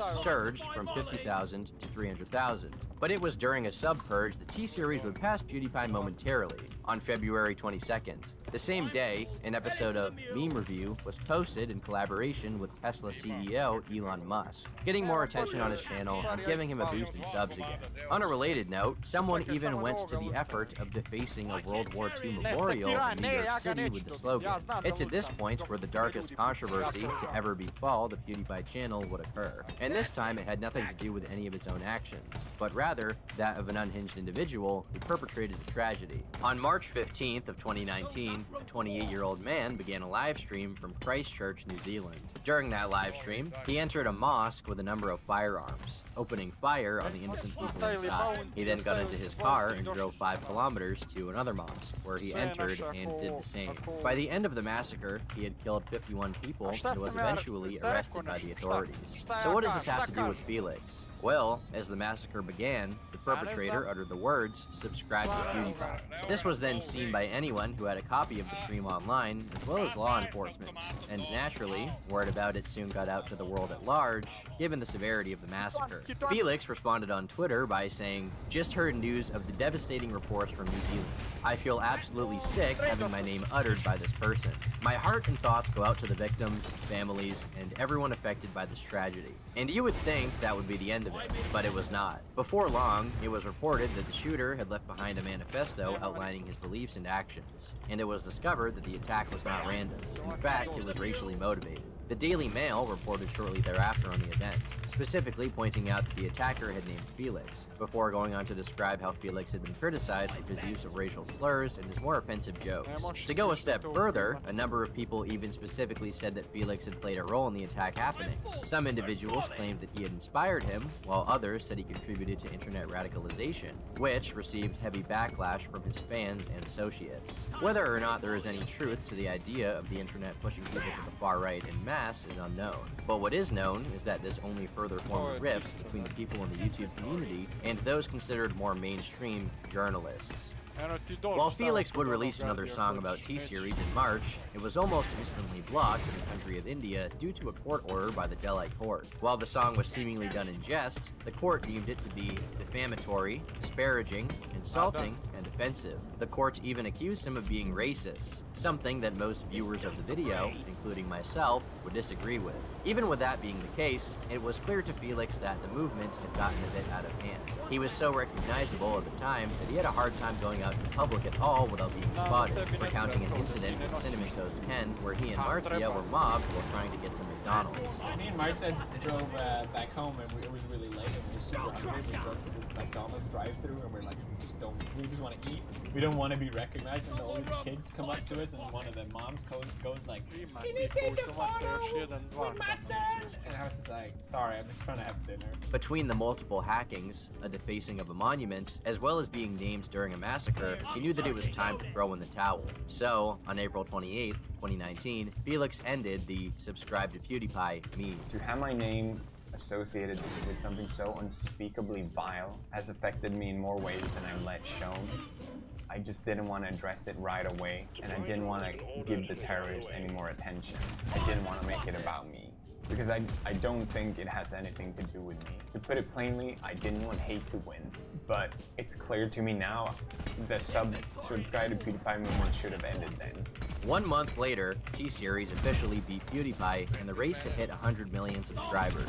Thus, the end of an era was set in stone.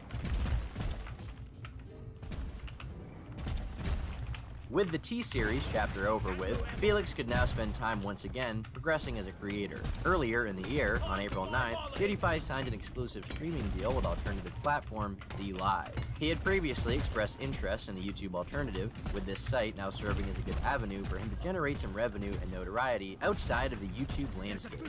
Simultaneously, his mere presence on DLive would increase their average viewership due to how big his name is. He said, "I think it's cool to have a creator-based website that actually puts creators first. I'm really excited to be live streaming again." And, as time passed, he also made an effort to make a bit of a return to form for his channel. While he had always had gaming as a major part of his appeal, over the last few years he had posted noticeably less gaming content. In June of that year, however, he took a renewed interest in the massively popular Minecraft. I have not played Minecraft properly in ever. I played the game when it was in alpha. That's right, hipster notch supporter. I think a lot of it has changed. I'm not sure. Okay, let's just jump into it. This video would receive almost 50 million views alone, joining a wave of renewed interest in the game, which was already being played by creators like JSchlatt and Call Me Carson. The month that this video was posted would prove to be his most successful in years, as the return to form drew in new and old viewers alike. He pulled more than 570 million views that month alone. While I think it would be facetious to say that he alone revived the game, he certainly played a part in the community wanting to discuss and play it again, with vidIQ finding that he was the top creator for the keyword at the time. He would also go on to play with rising creators like Colin Carson, promoting their channels with the game and no doubt helping their own stardom. Furthermore, he continued his trend of charitable activities, helping to raise awareness and money for the cause of planting trees across the globe with the Save the Trees initiative. It's worth noting that he also donated $69,420 of his own money. Classy. In his personal life, in August of that year, he married his longtime girlfriend Marzia, showcasing the event on a video on his channel.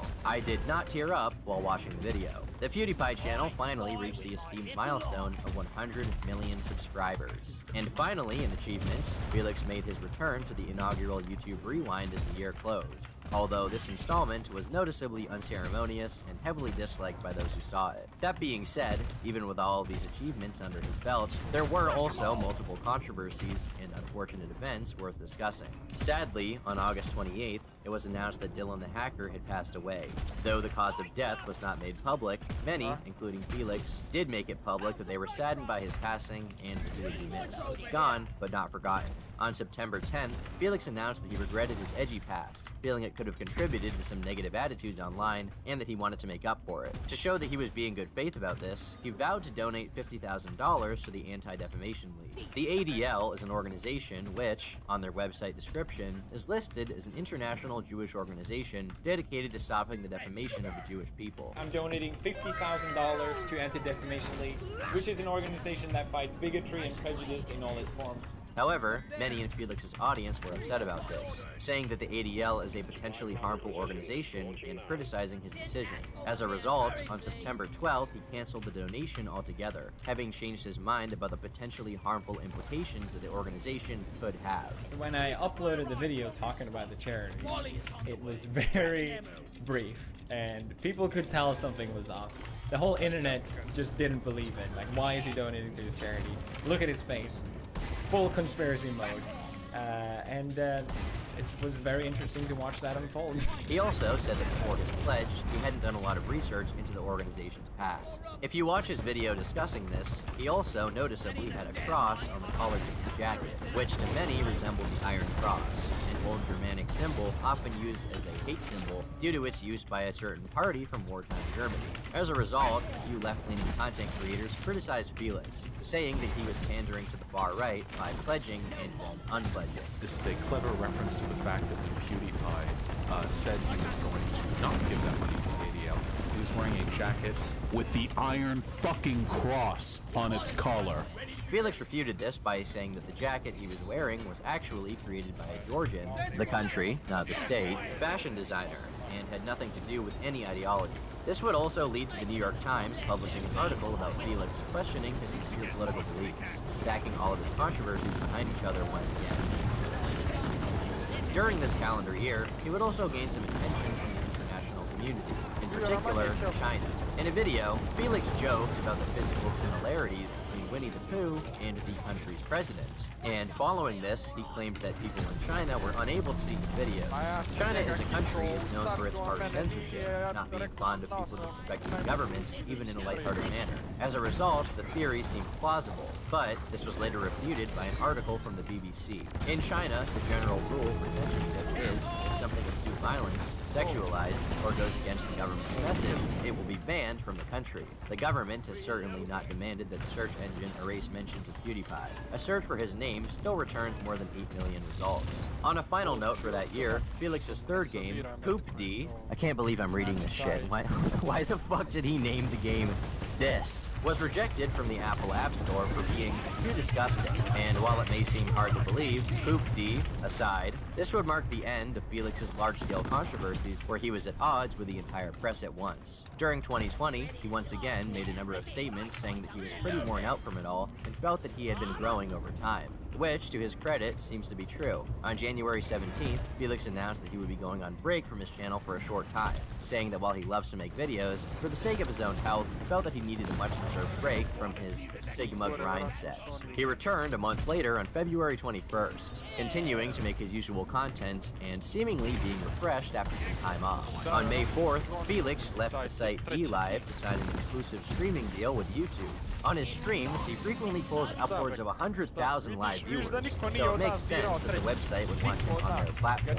Typically, exclusive streaming deals entail a large sum of money as well, and while we don't know exactly how much he made here, with how many people he draws to the site, we can estimate he was paid a pretty penny for the exclusivity. As of the time of its signing, however, he had over 800,000 followers on DLive, users who no doubt only made their accounts there, at least at first, to watch his streams. Many have speculated that this was a large financial hit for the website, no doubt driving down their traffic on average. It seems that despite many alternatives to mainstream platforms popping up in the past few years, ultimately, they failed to take a sizable chunk out of monopolies run by Google and Amazon. During 2020, Schellberg also expressed a lot of remorse for his past actions and the controversies that he got into. In a podcast interview with the New York Times, Felix said that he was sick of the endless controversy that many had come to know him for. I was pretty, what's the right word? Irresponsible Da about it. doručkuješ. I don't Sad. think I really looked at too much of the consequences. On June 4th, Felix raised over $100,000 for Black Lives Matter Mene efforts ja during a ručak za charity pore. live stream, also contributing 10K of his own money Mene to the ručak za cause. pore. In regards to the topic in general, To ti je to. Večera bez.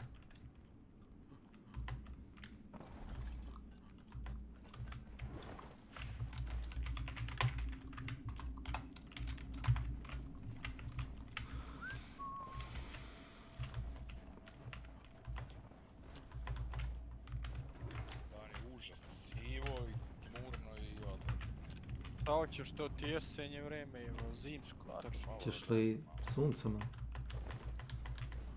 Ma nema ovo klima. Ova klima je otišla u kurac u novembru, hladno, kiša.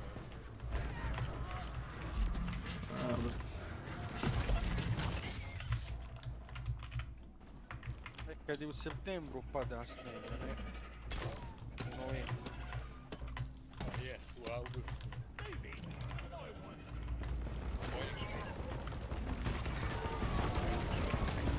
Neće išle sneg da mi biva, snega štiva. Snega ne biva. Neće više snejka biti, no?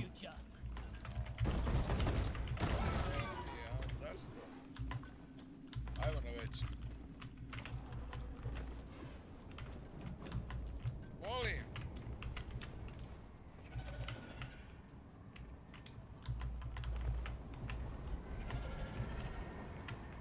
Gold!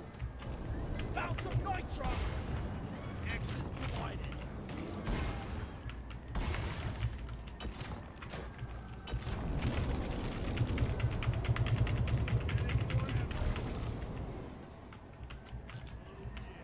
Ideš ko neki udat. Ideš ko neki udat. Look at me! I'm your master! Kako bi to bilo dobro da ideš ko neki udat, da te naota njen muž da ti Da ga polomi. mošnice da ti mošnice isprati za ovog i da ti secira malo. Da mu mošnice budu za uvek prazne. Ja. Can't believe how green I was when I started. Ja volim sve te neobične stvari. Ljudi! Ljudi, ljudi, ljudi.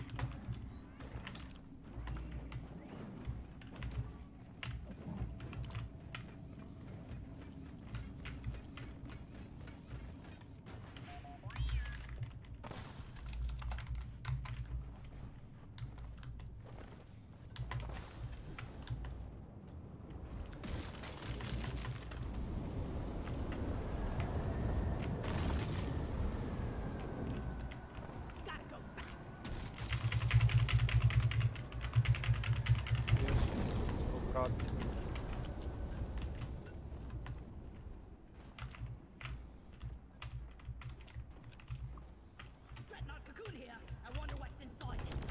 I ain't gonna tell you again. Buy my fear. It's ugly.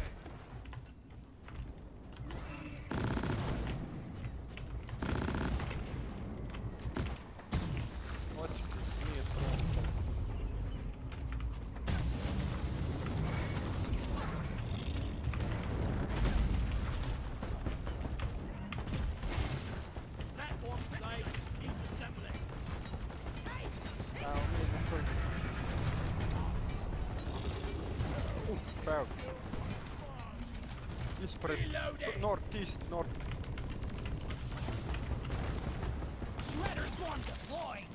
Napolje.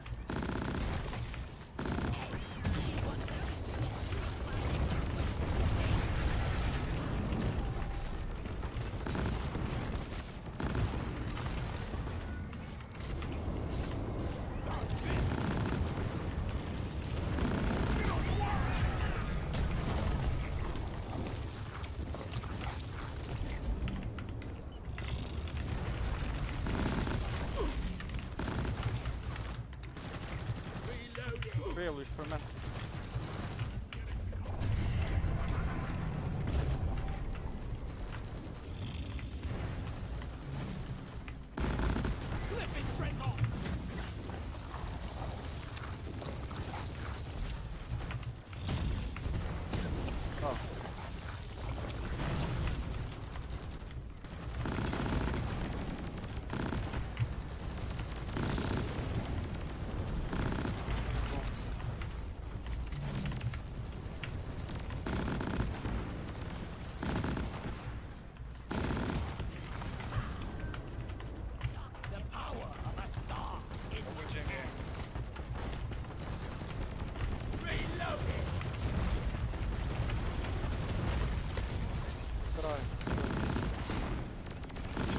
Dižni ga.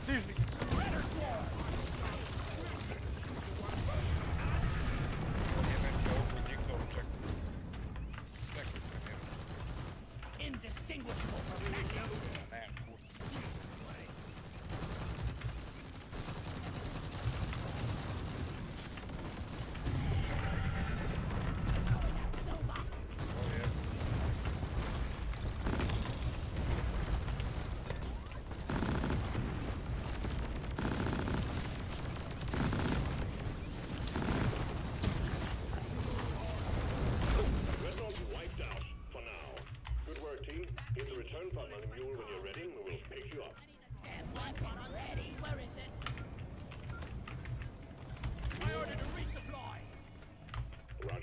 Supplies are coming.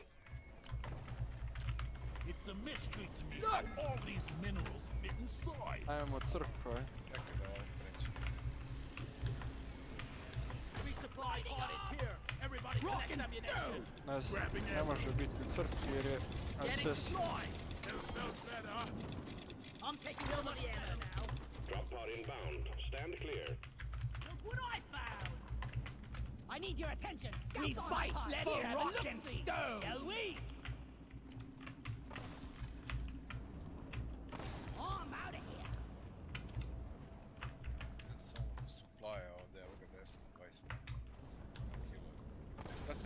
Drop pod arrived. Mule is returning to LZ. A da on tranče, boss. Drop pod departing in T-minus 5 minutes.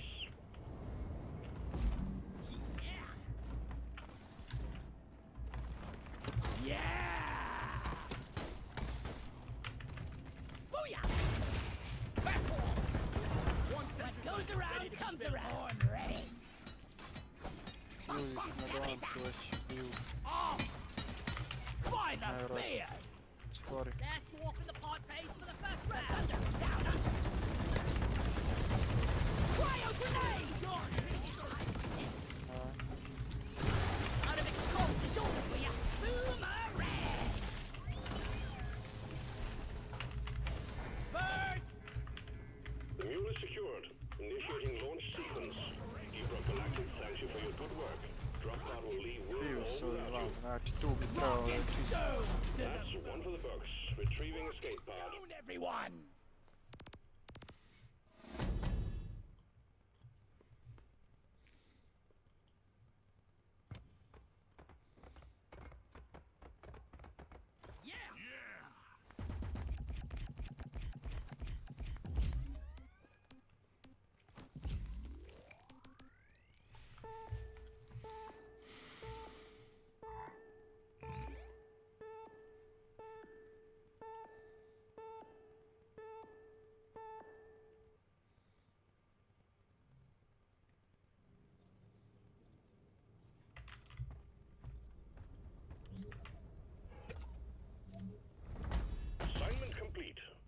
Congratulations.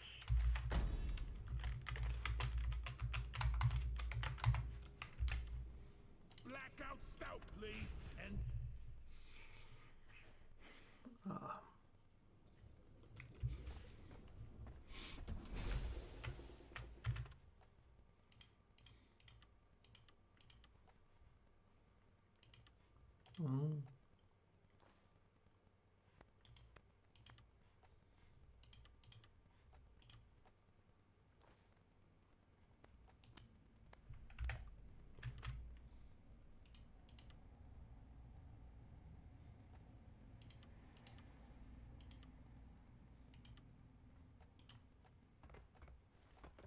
let me try this.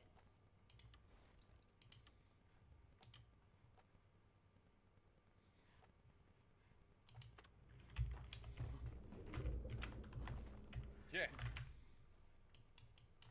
Čekaj, da otvorim vrat pa zatvorim. Ja, dobro znam.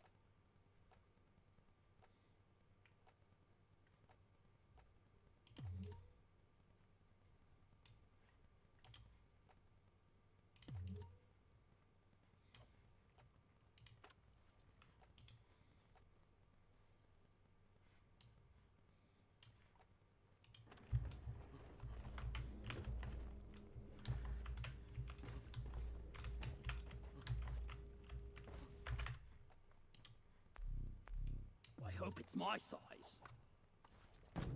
To je to, znači niko nije ostao na serveru, najvjerojatnije.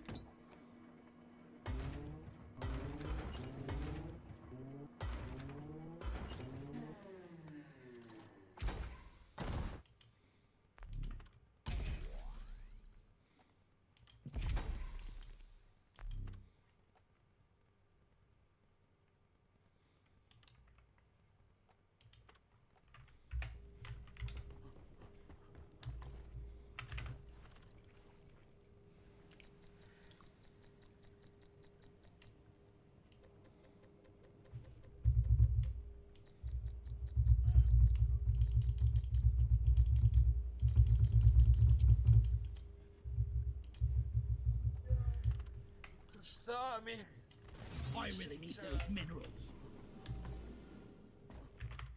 Pa mi šećer. O.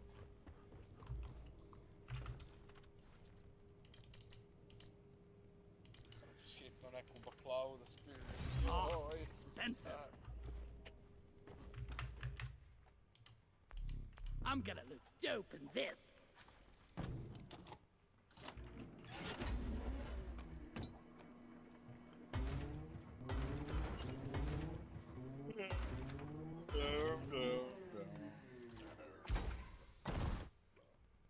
Šaki? Šta kažeš, Šaki?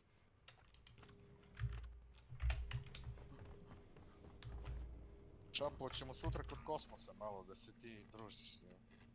Jel? Škira, idemo sutra kod Kosmosa? Jel idemo sutra kod Kosmosa malo da pravimo kučiće? Pa jel je zaskakao do sad, jes? Ma nije, ali je lep jako i vaspitan i...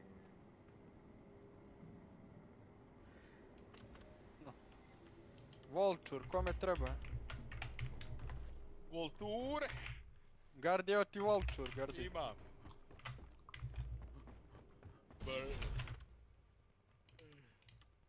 Imam, ali ne tada odključavam.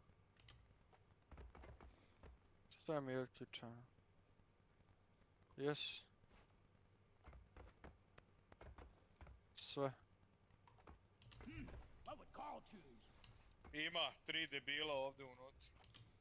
Ajmo keftiš grovo, od kuda smo i došli. This.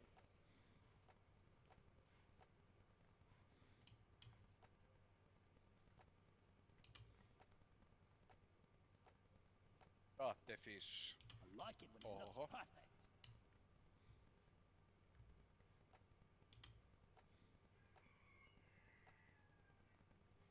Got the fish.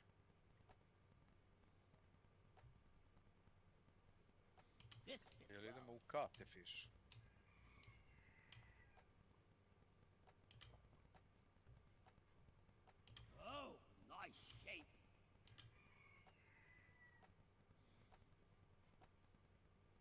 This is nice.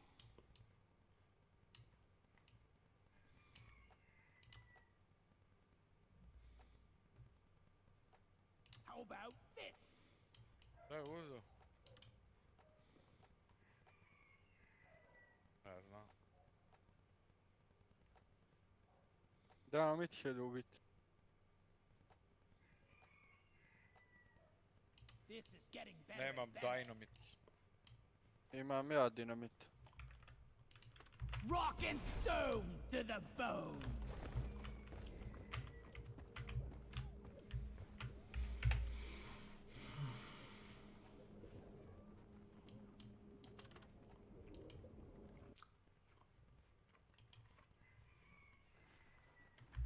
He wrote that so many people are rightfully angry and want to make things right. I think we all wish there was an easy answer and have been struggling with how to participate and make a positive change. He posted on his community tab that he was glad that his audience had come together to help with the cause, and that he was very grateful with his position in life. A few days later, he went on his channel to say that he wanted to avoid controversy, with his hindsight clearly being 2020. Why is PewDiePie in the center of so many controversies? Because I've always had a very light-hearted take on serious topics, which was clearly someone that is as popular as I am should have seen that coming. It was inevitable. Does that make it right? Probably not, but that doesn't make me completely blameless either. I've been very reckless and not careful, and I paid the price for it. But now, no more controversy. Only epic. But these efforts did not please everyone. During the summer of 2020, his Spotify was leaked, where it was revealed that he was a fan of many hyperpop artists. Some of these artists expressed that they did not want him to listen to their music, expressly stating that they feel that art is not for everyone. And this brings us to the Treba ti samo Mondragon. or rather, Meksički. To ti je rana kao poluautomatska puška koju su Meksikanci napravili. Puni se sa 2 ona klipa po 5 metaka od oduzgo. Znaš Kesić? To ti je... Nazdravljen, to ti je poluautomatik. Znači, klikaš i on puca ono. Tap, tap, tap, tap, tap. Koliko brzo klikneš, toliko brzo puca. Imaš ga u Battlefieldu. Onaj Mondragon Sniper. Je li tako, Boris? Pazi, Gardi, beži, beži, beži, beži, beži, beži od njega. Gotov si, gotov si. Conduit.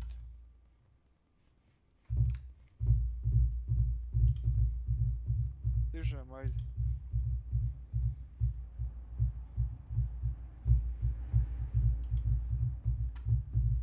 Idem da jedem. Series of events of note. In a similar fashion to the rise of T-Series, the channel CocoMelon was growing extremely fast throughout 2019 and 2020. The channel is purely made for children, with animated nursery rhyme videos being posted every day. Felix, taking note of this, acknowledged the channel and began poking fun at it in his videos. There's been another threat lurking in the shadows. Hidden from plain sight.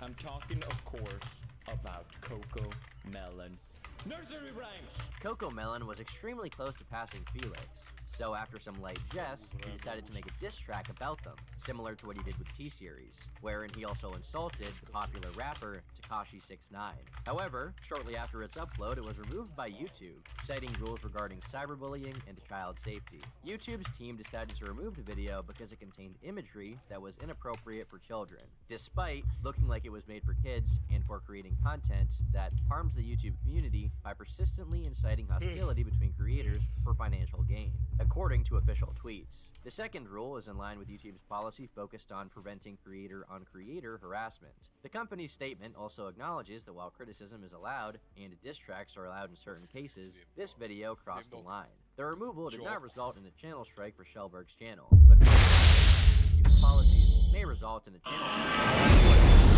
Our policies prohibit content that leads to repeated patterns of harassment on and off platform, a YouTube spokesperson told The Verge. Following a review, we've removed the video in question for violating these policies because they had an effect of encouraging abusive fan behavior. Felix did not try to heavily contest this because, in his own words, he does not really care about CocoMelon and is simply having some fun.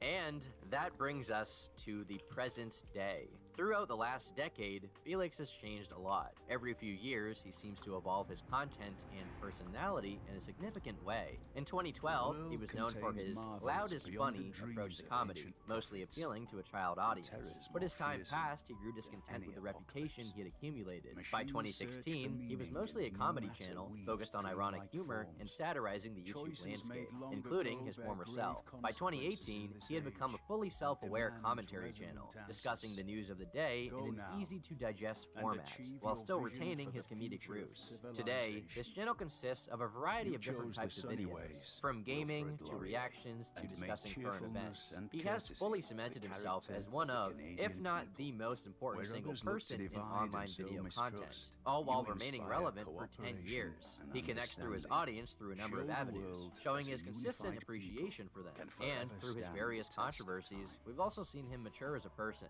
being respected today by almost all fellow content creators. PewDiePie is the essential YouTuber. Though he has done multiple high-profile business deals and continues to successfully monetize his content, he also rejects the legacy media, fighting against their bad practices, and showing that the old world press truly is a dying form of entertainment. Instead, wanting to represent a newer wave of independent creators who operate in a less cynical and more genuine manner. It is ultimately, for all of those reasons, that PewDiePie has managed to maintain his empire. I've been Turkey Tom, thanks for watching, and until next time, leave me alone.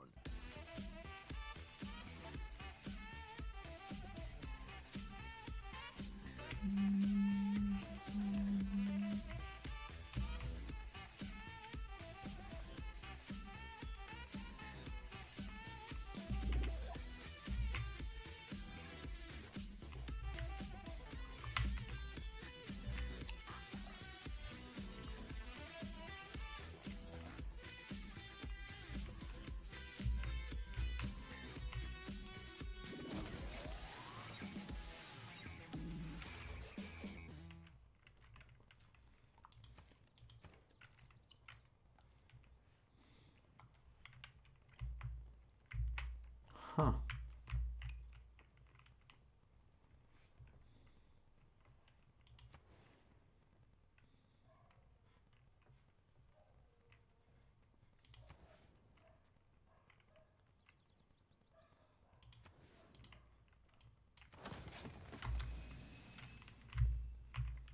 Okay.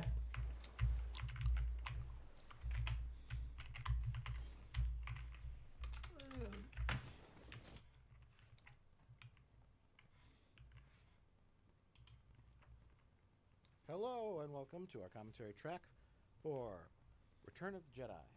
No, we're doing Return of the Jedi? Yeah. I thought we were doing Revenge of the Sith. No. I've never seen this movie. What? This is going to be a horribly awkward commentary. Oh my god. Oh my god. Just pretend.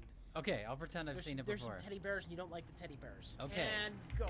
Got it. Now, sit back and get ready to experience George Lucas's definitive vision of Return of the Jedi.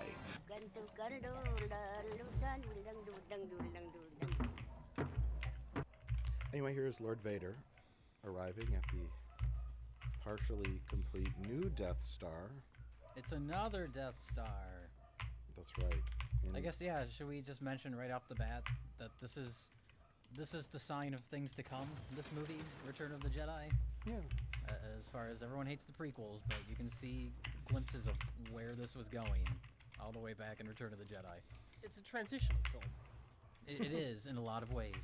Yeah, this is certainly the black sheep of the original trilogy, but it's more of a very, very, very light gray sheep, in my opinion.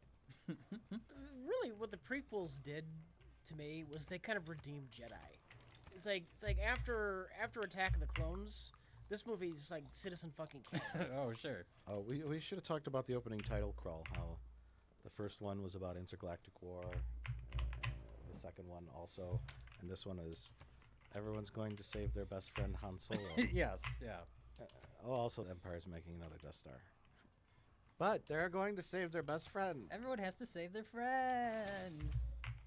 Everyone likes Han Solo. Are you looking forward to watching a Han Solo movie as a fan?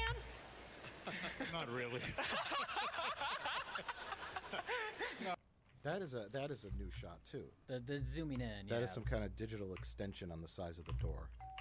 Because it didn't look big enough before. No, and it needs to be 600 feet tall for absolutely no reason. Maybe the barge comes out of there. Oh, there you go. Oh wait, the barge door. Do they extend then the interior, or probably not? Probably not. And that's the baffling So thing about. they have a 15-story tall door for a 10 foot high entrance. That's big enough. It looks great. This Blu-ray looks great. The detail on it, it's wonderful. See how cavernous? Nope. The inside is tiny. We'll make that door bigger. George, that doesn't make. Just make the door bigger. Just make the door bigger. Yeah, this is the size of the original set. Yeah. All the little tweaks and changes and additions are completely random and completely baffling. Like, if you're gonna try and spruce up the special effects, why would you leave some of the shittier ones in? It makes no sense. But all the like Jabba the Hutt, you know, the Gamorrean guards, Bib Fortuna, all these characters, this whole sequence is great. It's great on its own. Yeah. But when you realize that the only reason any of this exists is just to get Han out of carbonite, so we can get that out of the way. Right. Even though he has nothing to do for the rest of the movie. But this entire opening is so disconnected from... Well, it's tricky, because it's almost like after this it becomes a separate movie about Luke and Vader. Right. Yeah, and then this I don't know. It's like, okay, Han Solo, now he's a general, right? He's General Solo. Yeah. And he stands in front of a door for the last 45 minutes of the movie. Right, but he was integral to the destruction of the Death Star in the first one, and now he's a general. And needless to say, he's important to the Rebel Alliance, and they have this like convoluted, hackneyed plot to escape him by sending Lando in ahead of time to pose as a guard. Yes. The robots as offerings, and Chewbacca as a slave offering by Leia in a disguise. And then it cuts to them after they have rescued Han in this convoluted plot. It cuts to like 45 massive warships and thousands of X-wings. It's like the Rebel Alliance could have taken him by force in about 4 minutes. If he was really that important, right? You just have some X-wings bomb the perimeter for a few minutes. Yeah, And they have like a loudspeaker. Yeah, we want Han Solo. Bring him out, Jabba. We got a bunch of bars of gold or whatever currency is. Okay. I mean, when shit hits the fan later and they're gonna execute everybody, they just fight back and they win anyway. And that's only 4 of them.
And plus Han is blind. The world contains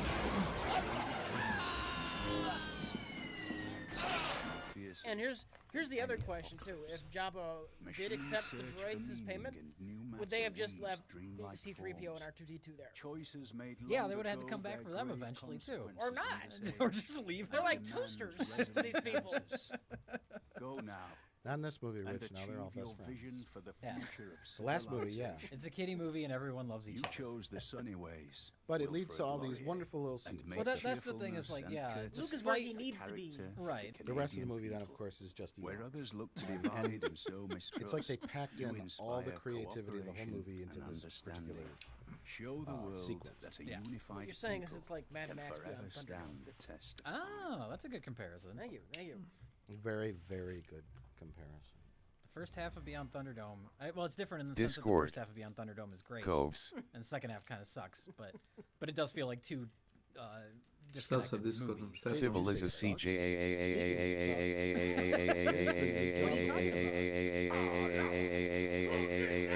Moment. Ima tu mali problem. Da, ćeš drugi Discord da pređeš, ali ovdje nema nikog.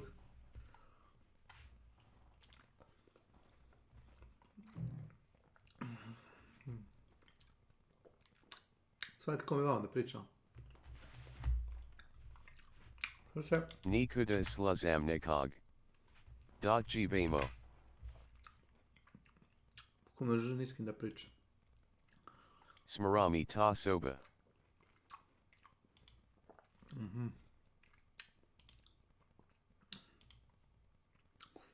Samo moment.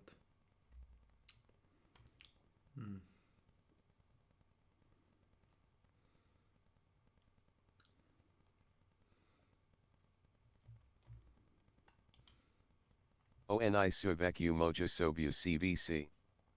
AOO.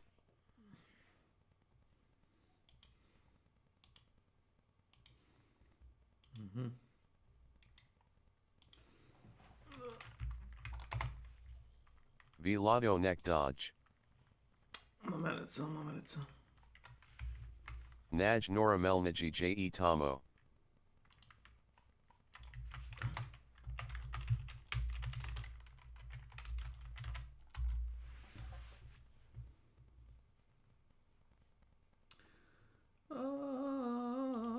Aj, nisam takva ja. Aj, bogatstvo mi ne treba.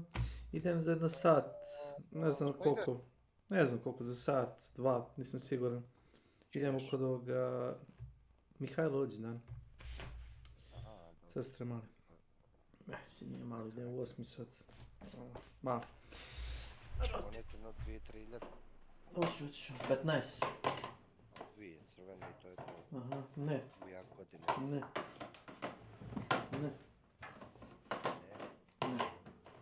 To je ona popularna varijanta, daj pare pa nek uzme sam što hoće. Ne, to je uvijek loše bilo. A znam, ali ona moment ljepši. Moment? Zaboravre, da.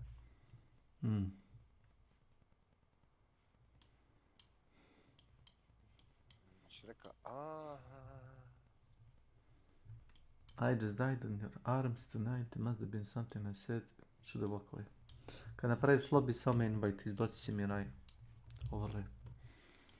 Tako je li? Pa otprilike tako, ja već upali igru, samo.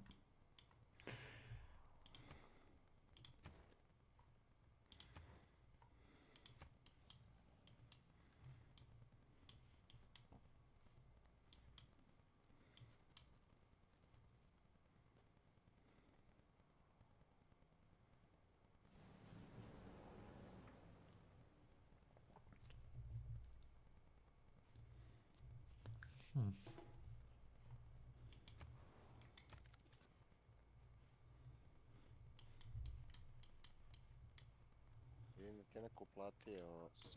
John Children's Research Hospital. Drakula. E? Aha. To stavi u humanitarne svrhe. Ništa ne ide meni. Ništa ne ide meni, ono.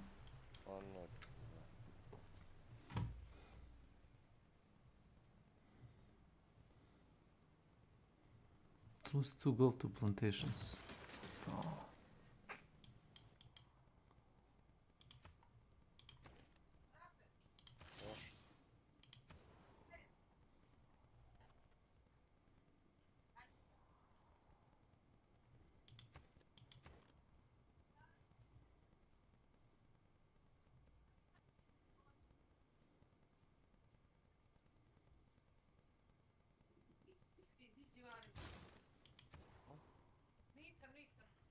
Nisam takva ja, Bogatstvo mi ne ne treba, jesi to treba, meni srećo rekao? Meni trebaš treba ti, sreće, trebaš ti, jesi to Milan? Dukati su prokleti, aj.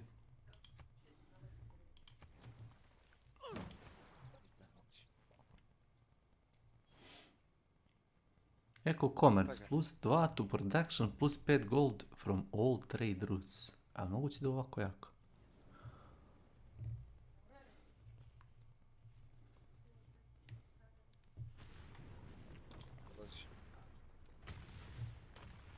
Moment, da snimimo. Kako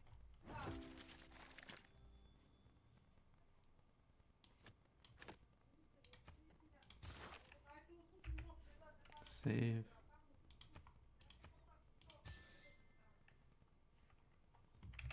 Shift F3. Accept.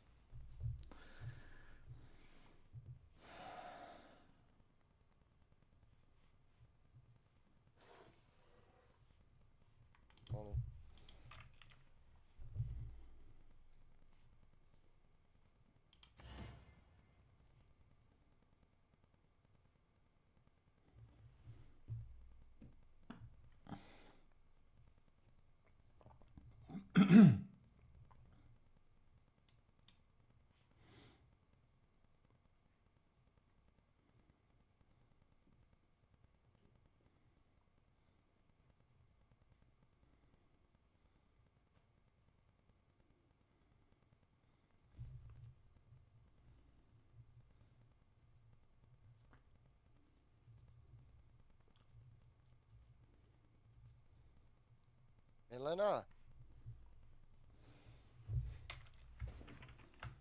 Milena? Kako vidiš? Oh my god, that looks so bad. It looks terrible, the song is terrible, and it's like you've entered a different film altogether. He's animated like it's a Warner Brothers cartoon. Yeah. Ma ja rekao ga ja ne bi He should be fighting the Tasmanian devil. Toplo u kuću, fino i da idem neđe, pa ne znam. What's her name? Sly? Is it Sly Snooze? Je naloženo. Yeah. Snice, Sny SNY or SLY? Something I don't know. You call yourself a true Star Wars fan? I know. You don't know that minor character's No. name? I was close. Animated to the point where it stands out horribly. Yeah, exactly. It's not like it's not natural at all. No, they film new stuff with this slave girl, right? For the special edition they did. You know, it's new footage. It's kind of unnecessary, but it at least matches, as opposed to the cartoon characters singing, which looks like Looney Tunes back in action. New powers I feel call so forth sorry for all those people from the barrel of who had to muskets work to flowers of fire in the this sky. kind of stuff for George Even Lucas. the quiet words It was meant originally to be a big musical number, which I thought would be funny in the middle of a Star Wars film. People that are just like, what? You know, like, oh, I had this wacky song. I had this cartoon cockroach singing. La da da do da do. I got a job working for Lucasfilm. I'm going to do the movie magic. Oh, you want me to do what? George has been watching Warner Brothers cartoons. Your legions stand at the ready to march out and establish the largest empire. You can do it. You can destroy these things. You know? It is possible. I love that there's like 100 people just right behind.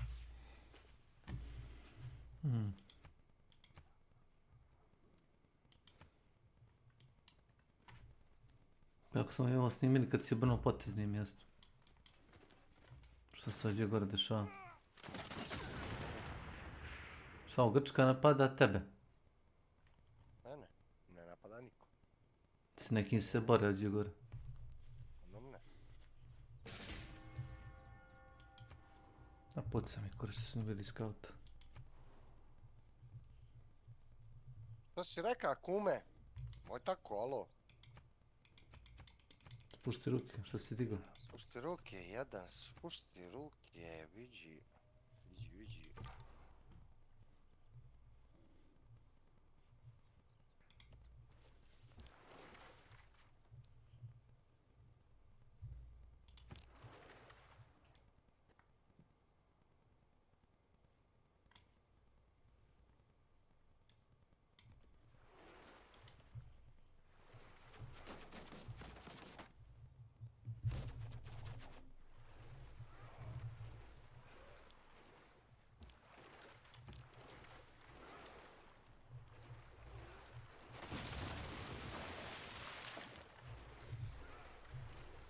vrhunski potez.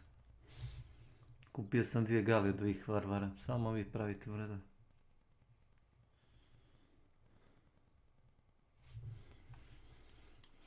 Mogu bi ih pošaljati, istražuju mapu sa brodom, ali... Ne.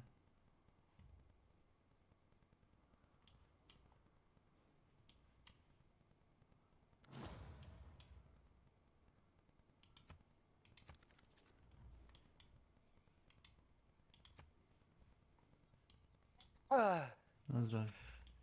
Nazdrav, živio.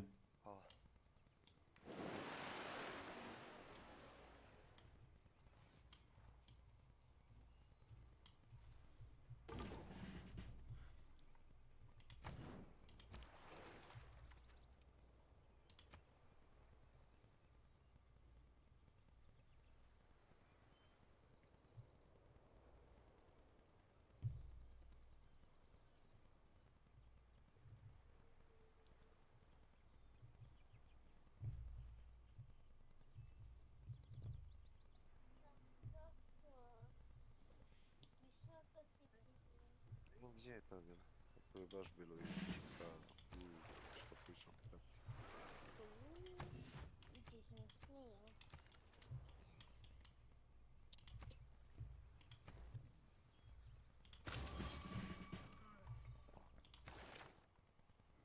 Prvi pravoslavlje. Patri tamo ove, ako možeš, pomozi mi reći ove muslimane smrdljive.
Ti to nemaš odbranu u glavnom gradu, nemaš zidove. Ja, imaš, ali... Na potrebe.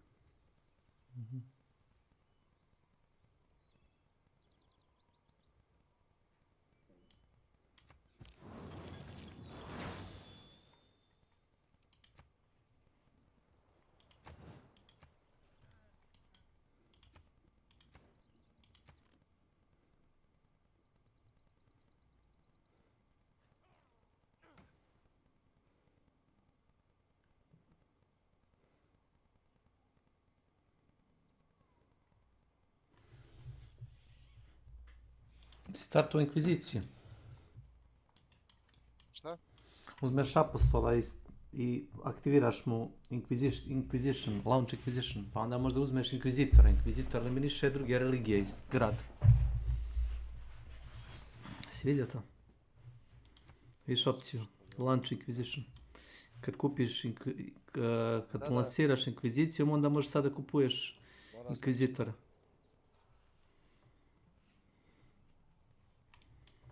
A i možeš isto evangelize belief. Kad evangelizuješ, onda dodaješ kao dodatne efekte. Tipa, ti kad si osnovao religiju, imao si 2 kao ona efekta, znaš. Svaki apostol može da daje još po jedan efekt. Recimo imam 3.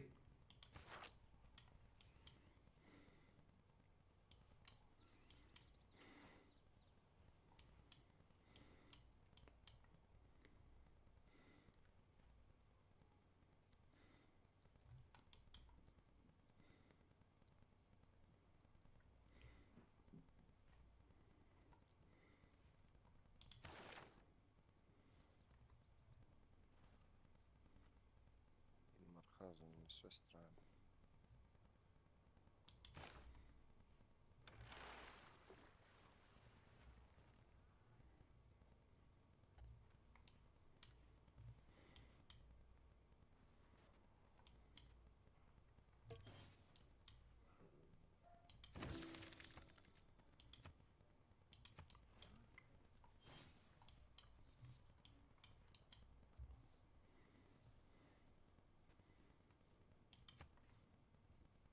Kupio si merchanta, vidim. Da šta ti daje? Ništa, state. Da vidim gdje da ga I? postavim, daje mi 3. Šta ću reći? Gain 3 envoy, to je to, ništa 3 envoy smrdljiva.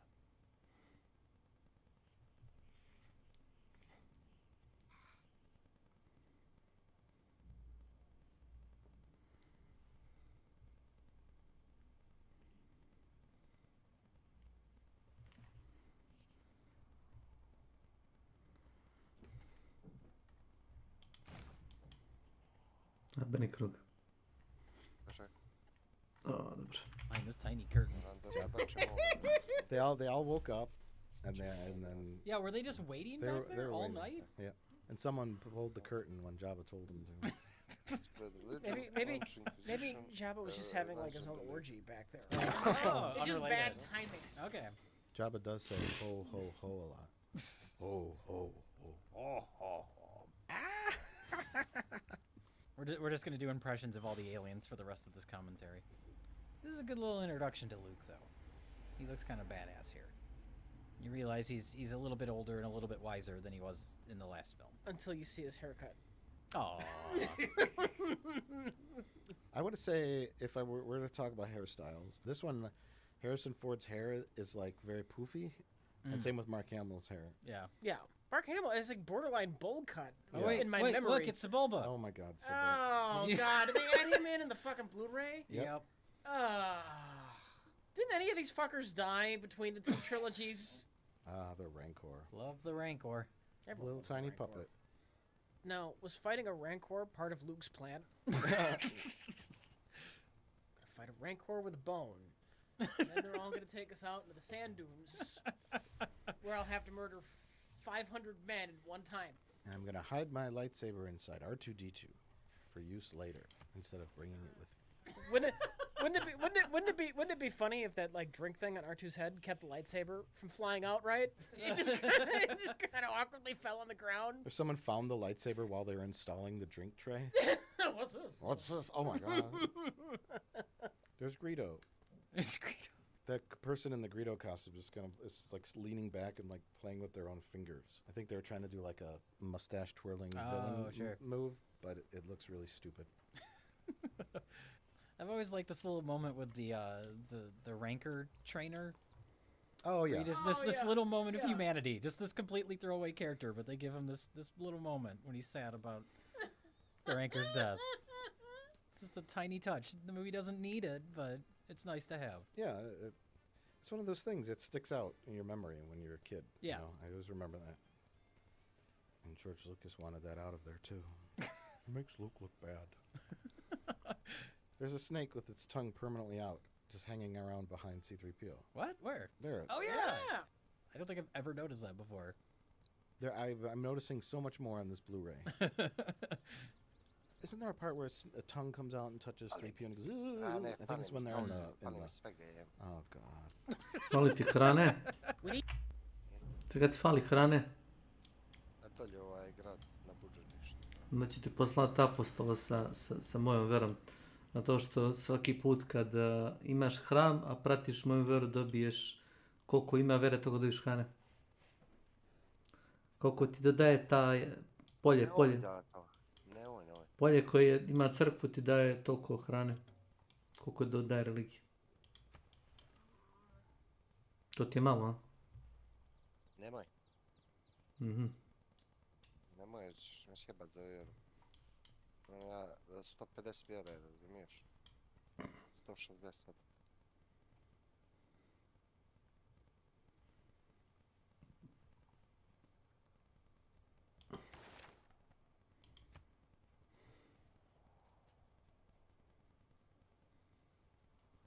Razvijaš ti veru. Ti dobijaš jedan na science for every 5 followers of this religion in other civilization. Da, ali... Ali šta? Ali trebam da... Ne dobijaš ti pojene vere to što oni prate tvoju religiju. Nego šta? Pročitaj šta ti piše. Dobijem science, pa dobijem science. Dobijaš science, da. Dobijaš science, dobijaš religiju.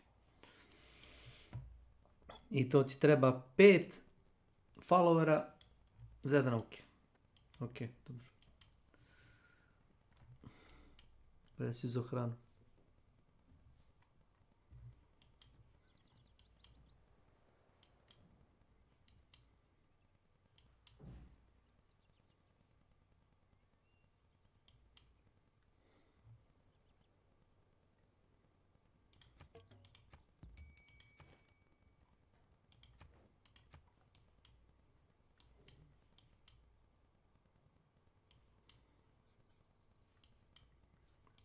Ti svejedno si pravoslavni. Si pravoslavac. Čekam još 100 pojena vere, pa da vidiš pravoslavac. Kad ti s inkvizicijom istaram iz glavnog grada. Ne mogu da pravim čovječe onu crkvu, zajebo si me. Trebao sam da napravim onu crkvu da dobijem bonus hranu na nju. Kontaš. Da si bar sad čekao da napravim to smeće, da ga kupim za Fate. Ja gledam, nema ga, nestalo.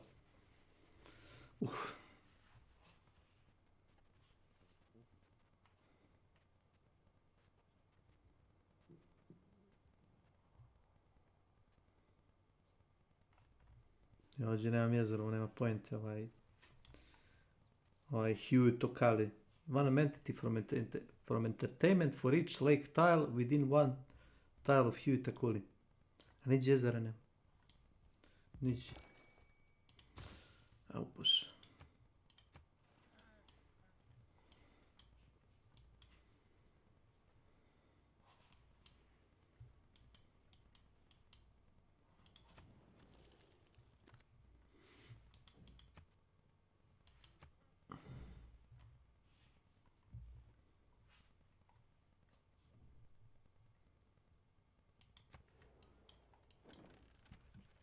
Sporo ti ide nešto taj San Petersburg, ne znam zašto.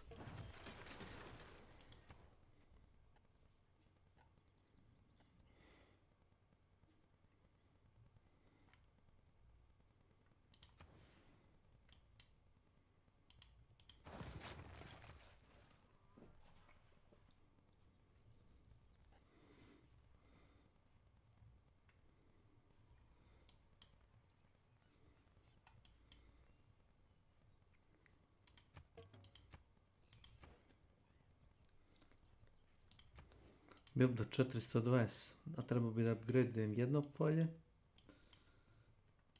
2, 3, tačno 3 charge, mislim da ima.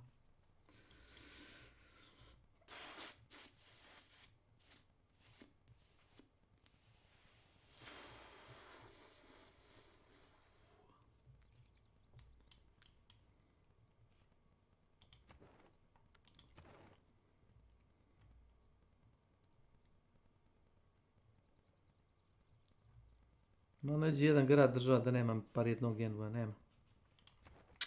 Postoji.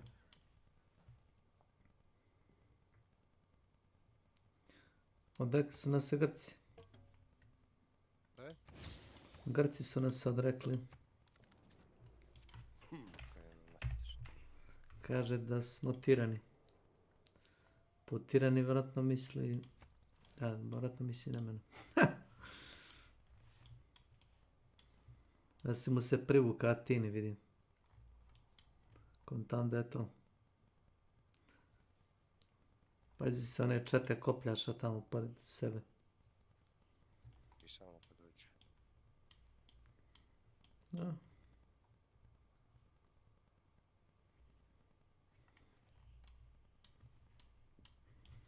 Nema...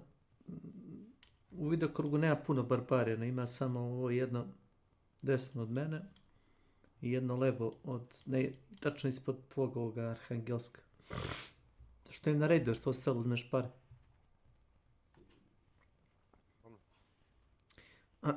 Taj grad tamo, u Indiji, tam mislim je to Indija, tu si ti. Vidiš li? Mi smo u Aziji, brate, ti si u Indiji imaš grad, vidiš li? Arhangelsk. Južno od njega, i dolje kako hoćeš, imaš taj klan. Oni se ne mogu konvertovati više. Ne mogu se više konvertovati, možeš samo da uletiš i da ih raiduješ. Ne moraš ih uništiti, ali možeš im uzeti pare. Svaki 10 krugova i experience. Samo da doguraš jedinicu da ih pobije tamo.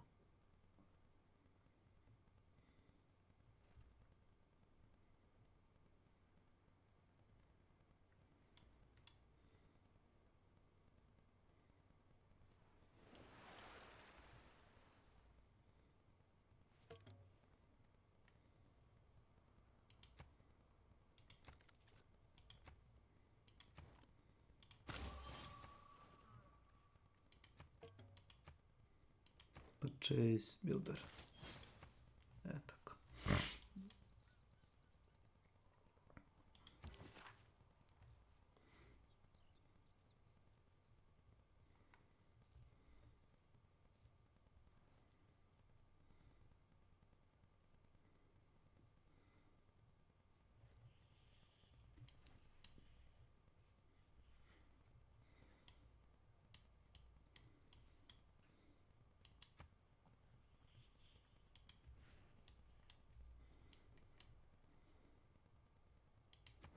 Što je najjača fora, imam jednog jedinog followera u ovome Hong Kongu.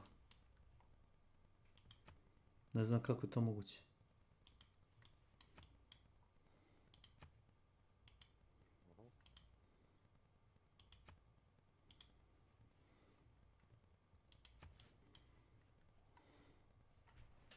Need more banthas.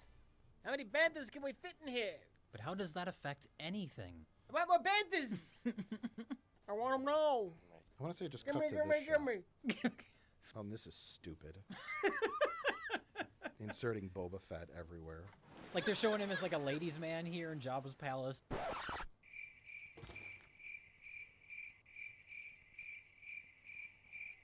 I don't mind him hanging around the palace, but when the action starts, why does he help? Yeah.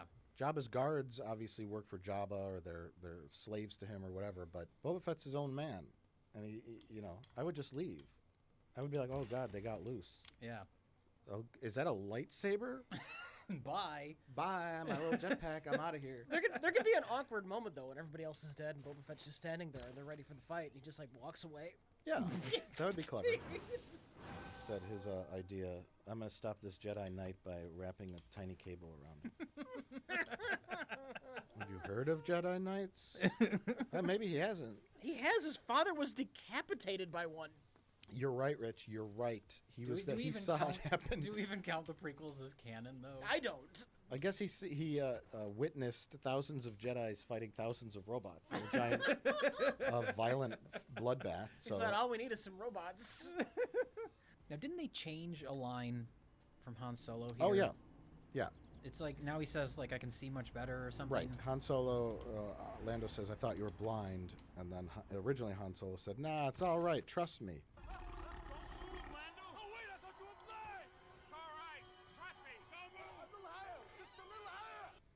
And then now he said, it's okay, I can see a little bit better now.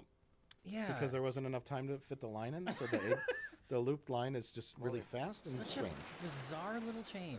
Don't move, Lando! Oh, wait, I thought you were blind! It's all right, I can see a lot better. Yeah, it's all right, I can see a little bit better now. But, of course, the Han Solo thing to say was, it's fine, trust me, I can kind of see. Yeah. But we had to change that to something more logical and pointless. To take away any sense of danger. Right. I always remember this when they pull R2-D2 and C-3PO out of the sand. I remember from the VHS version where they do like an awkward hand scan. Right. Left to right. They steal Jabba's property and murder hundreds of people. Yep. And then blow his barge up for no reason. So they can save one drug smuggler. Yep. See, now this feels like the end of a movie. All of our characters had something to do, they're all back together, and they've won the day. And now they gotta do something else. And now we have to go do something completely unrelated. Did they have to fire the laser at the mothership, the large Jabba skiff, and blow it up and kill everyone? It's like a wake of destruction. I read an article or a story about someone that found that barge. This was a life-size barge, and they really blew it up. And some like archaeologist was digging around and they found parts of it. They're like, "Oh my God, we found some kind of weird civilization." Oh, it's just It's just junk from Return of the Jedi. Movie prop. Yeah. Oh, that's funny. That could have funded his career for the rest of his life. That is a delightful find. Yeah. They just dug up. It was like pieces of wood from the set. It was like a set, obviously. It wasn't, they probably just built half of it, just the side that they need to blow up. But. No, we gotta deal with Luke going back and getting trained by Yoda. Mm-hmm. Get new haircut, you must.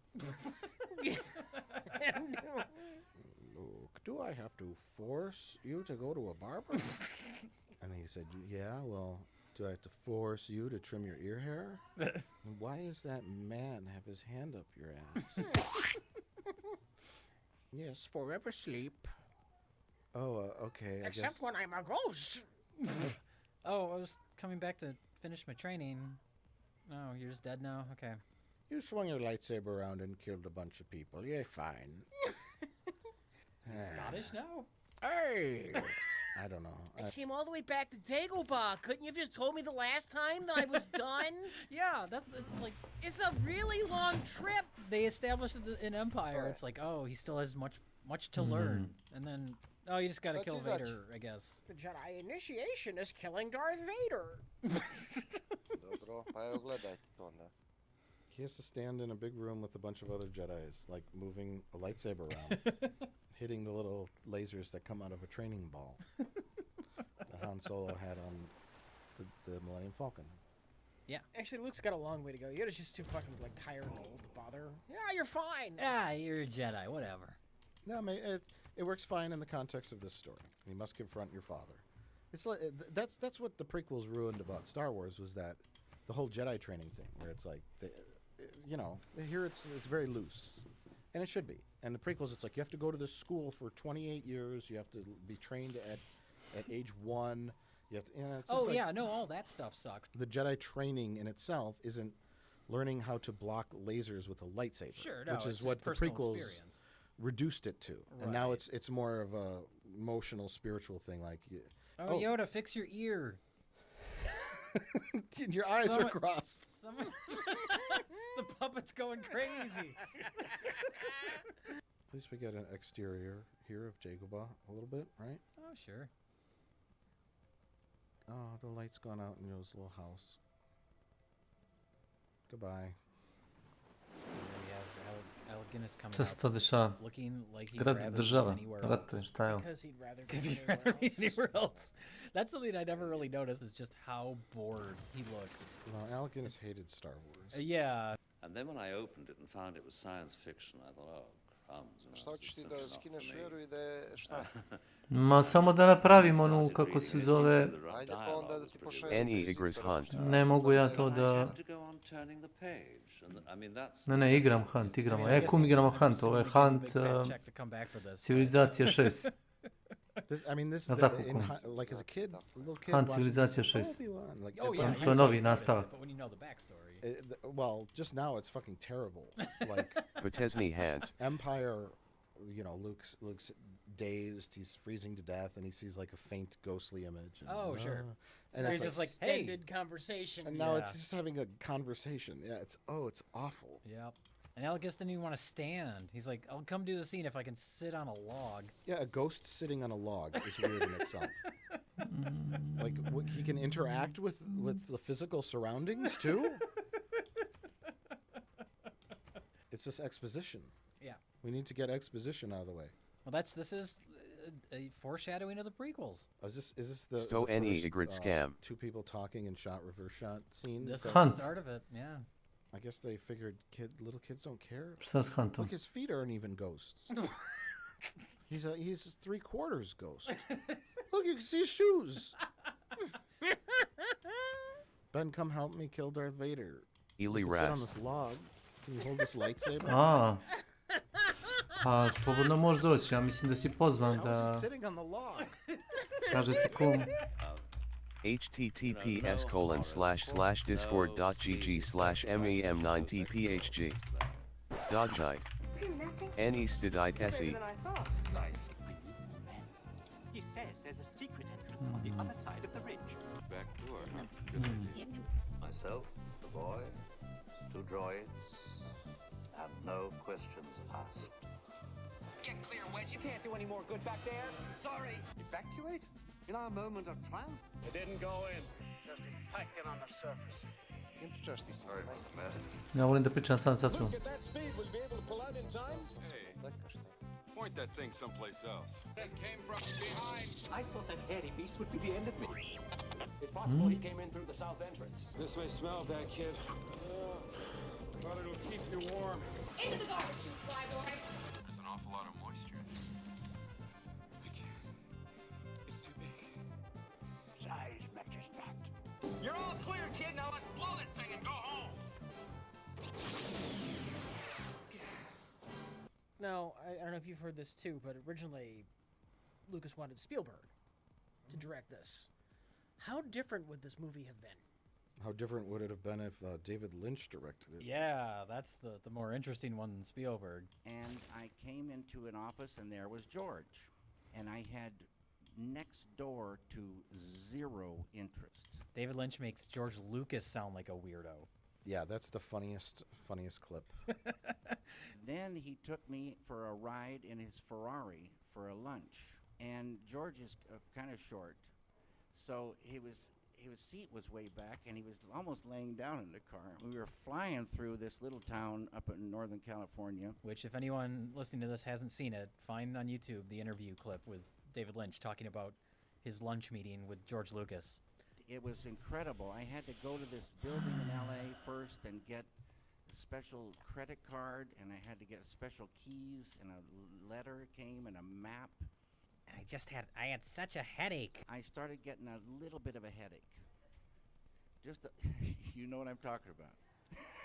Have you ever seen that, Rich? Yeah, it was great. Oh, it's so I good. wanted to throw up. He took me upstairs, and he showed me these things called Wookiees.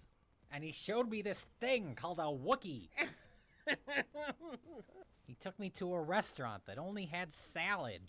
Not that I don't like salad, but that's all they had was salad. Oh my god.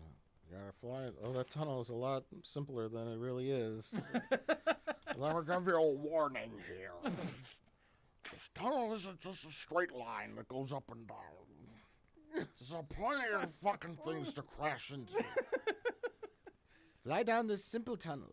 I like that that's the one design change they made to keep like the torpedoes from going to the center of the core. Well, we'll just make it bent. And they can't shoot torpedoes down on tube. No, Rich, that's the this is more like This is actually a different type of tube? It's a passageway that they could get through to the core. Okay. I think because it's under construction. I always just assumed it was the same old exhaust port. They just bent the tubes. No. No. So you couldn't torpedo No. tubes.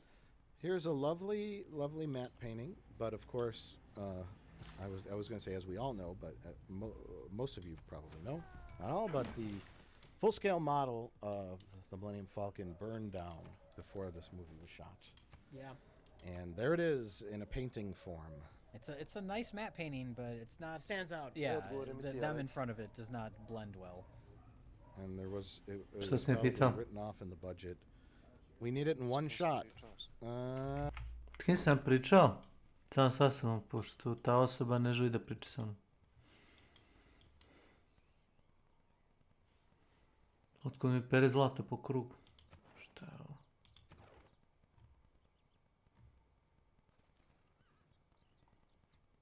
Neka magija.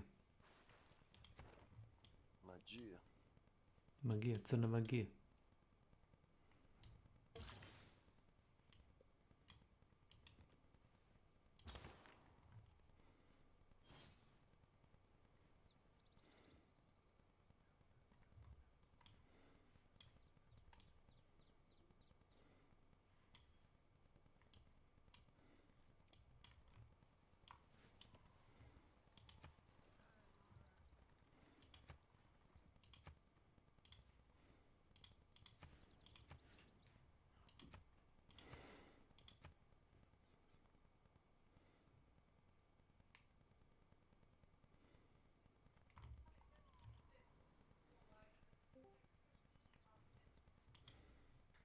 Šta mi je, što niste ovom? A kum se stidi.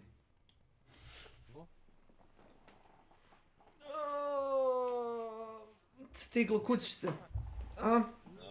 Nije, odlažem za sljedeću nedelju. Ti si limitiran, ako ne sjećam se. Mislim, možemo ti mi to sve staviti u staro kućište, ali ja znam tebe, Drakula, mi ako to stavimo u staro kućište, ti to nikad nećeš probaciti u novo. Znam ja tebe. Nećeš znati šta se tebi znači. Čekaj, aj nađi sliku i pošalji mu kako ti izgleda staro kućište koje ti sad, aj molim, pošalji kuma da vidi ovo. Stojeće ovamo i sljedeći vikend sam kod vas. Sljedeći vikend sam slobodan subotu, pa ako vi budete slobodni svi... Okej. Posle podne. A i šta, kažeš i na posao ti? Eskiviraš, boliti kurac, kažeš. Da imam posla. Dolazi mi brat.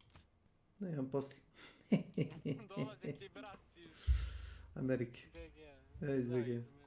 To je to. Čekaj, gdje sam ja to posao, tražim ovamo. Evo ka. Vidiš kako izgleda Origigi kućište. Samo pogledaj. Šta je ovo blok message? Si ga blokirao?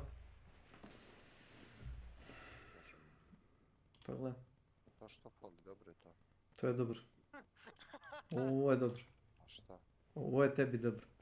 Znaš kako je moje kućište bilo? Bolje no ovo. Ajde, ja sam rekao da ne mora da kupuje kućište. Ne, obavezno, nego ovi, vrate, ne rade. Aha, gdje je Dragan? Šta ima? PC, vrate, praktik, ne javljaju se, valjda su zatvorili, nešto im se dešava, pa će u ponedjeljak vjerovatno stići. I onda sljedeći vikend sam slobodan, čitavi, da ću doći kod vas u subotu. A ako vi budete htjeli, Ne, ima vremena, slobodno. To. Što ti kješo? Jesam, šta se radi? Šta je kum civilizacije, brati? Kum se sami. A Milan nema ovdje Discord, čekaj da vam pošli.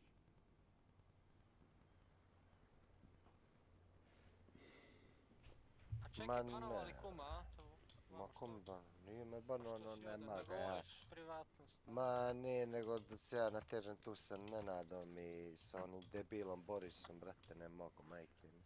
Jo, što me, vrate, za pitkuje on, a jesi dobio kućište da ide, vrate, sa mnom, znaš. Gdje, ovamo da ide? Da, šuš. Gdje da ga dovedeš ovamo, brećeraj govno debelo laživa. Znaš ti koliko me on uzrikovao, vrate, sjebao. Aj, si mu pričao ono za taksi kad te pustio da... Poslao me kući, pa da, pa katastrofa, pa zna on tu priču, valjda. Znam, bre, ma on nije, no, brate, slušaj. Ne, ja ne znam, stani. Slušaj, alo. Ja ne znam šta ste vi očekivali od čovjeka koji ima 60 godina i laže, brate, i tako se ponaša. Pa gradski, on je baš gradski. Pa gradski tip, da, ološ. Baš. Koga jebe, bre? Ne, ajte ovo ću da igram bez spamovanja. Milan noće tamo, Kesiću.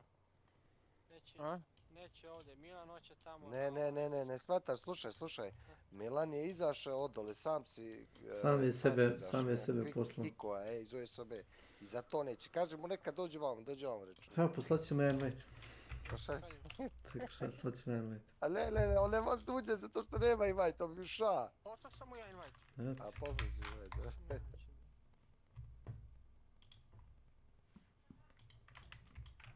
Nisi ga ovdje banuo ko? Nisam ga banuo, što? Sigurno. Sad ću da provjerim, mislim da nisam. Zoji ga vamo na server, ajde. Gdje to vidim, kume? Ovdje još gore, skroz gore levo. Server settings, ili? Mislim da je tu. Server settings. Bounce. Nema. Pa onda ga nisi banuo. Či može dući, ali neće. Neće, iz principa. Da. Kako je lud. Ajmo tamo zbog brate Hanta, a i da vama ne smetam. Ne smetate i nama, nije problem. Dođite onda tamo da ga... Ne, ađe. Sad ću ja posle. Ajde mi Prijem se. Ćao.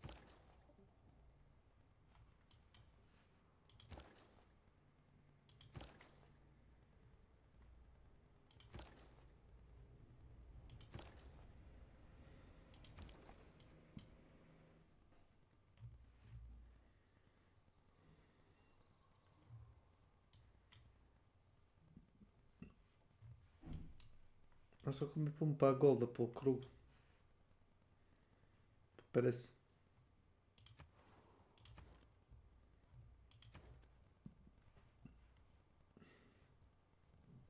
Tako.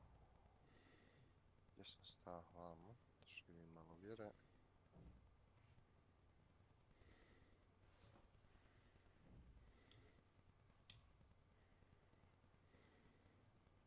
Sto 80 vjere.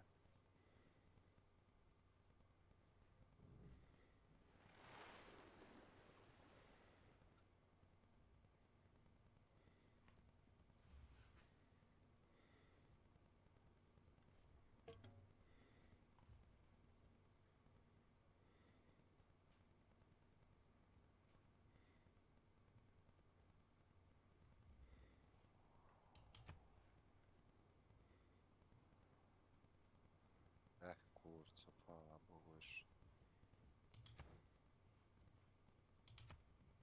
Ajde još. Prvo da završim.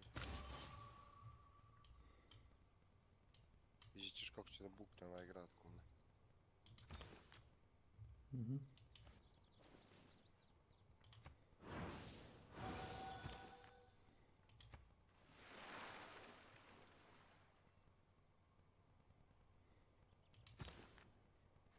Čekaj, kad radiš inkviziciju, ili ubija tog čovjeka koji je bio te druge vjere? Misliš inkvizitor, da li ne staje? Da. Pa ne ubija ga, nego ga konvertuje, eliminiše ga kao.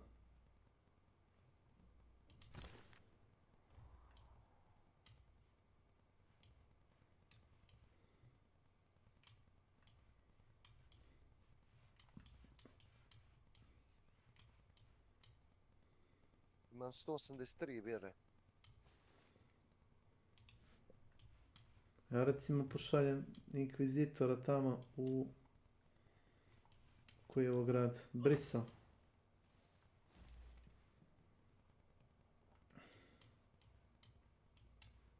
Evo Brisel imaš... Nemaš samo tvoju religiju, imaš i...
Jesi ti kupio Grand Merchanta?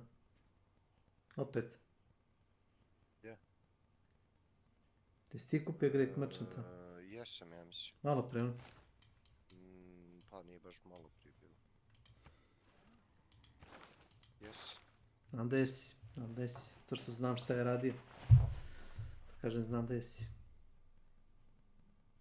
A nije to bilo malo prije.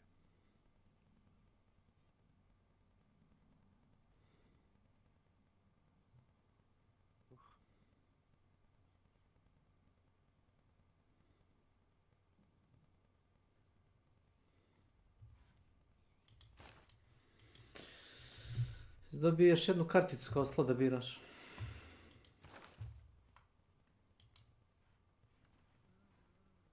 Za ekonomiju. Znam. To što sam to pročitao. A nema da jedeš gon. Iđi ovaj debil.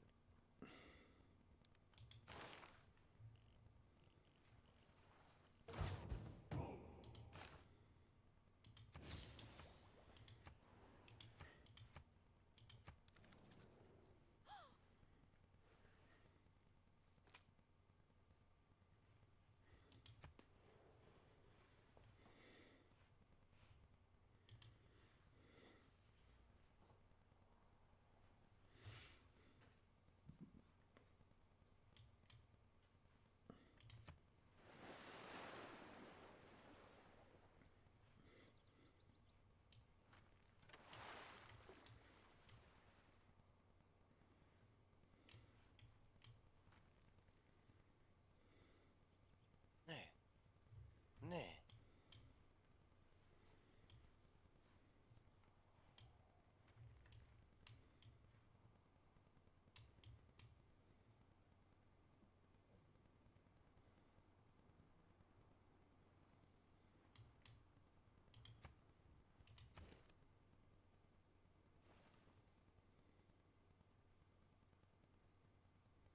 Ne seri da si tako glup, jebat. A ne seri da si tako glup.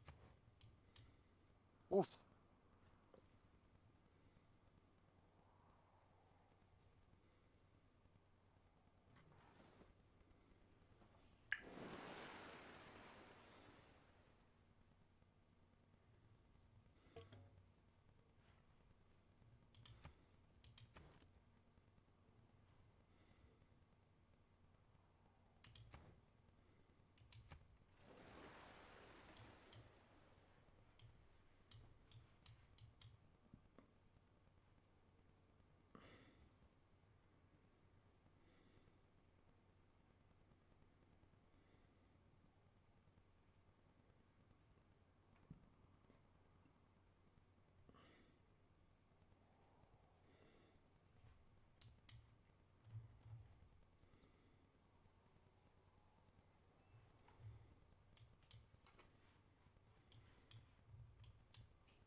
Gdje je borba?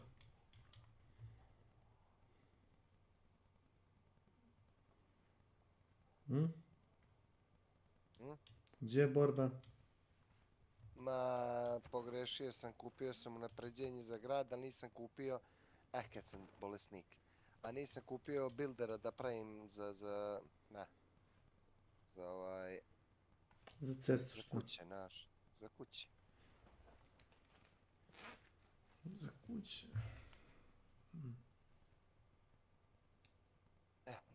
Nemam onaj igrač streka će bukne, znači samo mi treba evo 16 krugova, nemam mjesta, nema housinga, razumiješ, činu ja housing imam penale ogromne. Imaš kasnije opciju da praviš kao onaj stambeno naselje, zaboravio sam kako zove.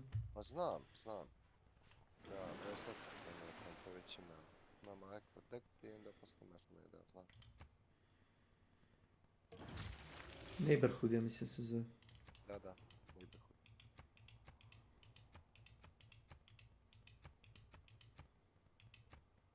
Man is a military animal.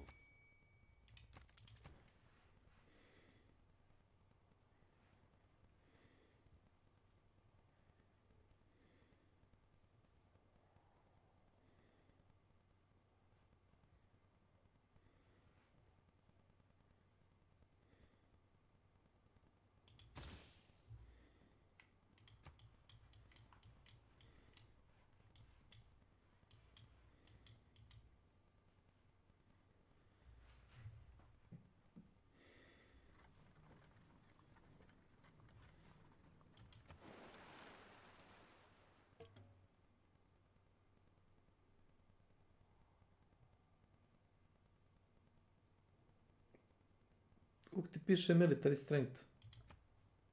Gdje ti to piše? Gornji desni ćošak. World rankings. Imaš overall score domination. Šta hoćeš? Zanima me samo. Overall. Military strength piše Gdje ti. piše? A piše ti. Military strength ovdje. Piše your team is leading. Nismo na prvom mjestu samo. Zanima me koliko nam je military strength. Grci imaju 241 military strength. Pa ne piše to, meni ne piše. Vidim ali... Da, piše. Piše, meni piše tebi, nema. Sad ne piše. Piše 262. E pa to ti kažem. Znači ti imaš više vojske od ovoga.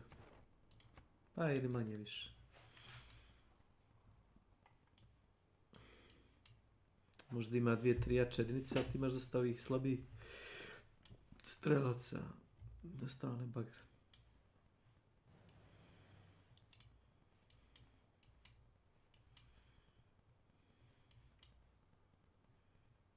Koji mi 800 gold.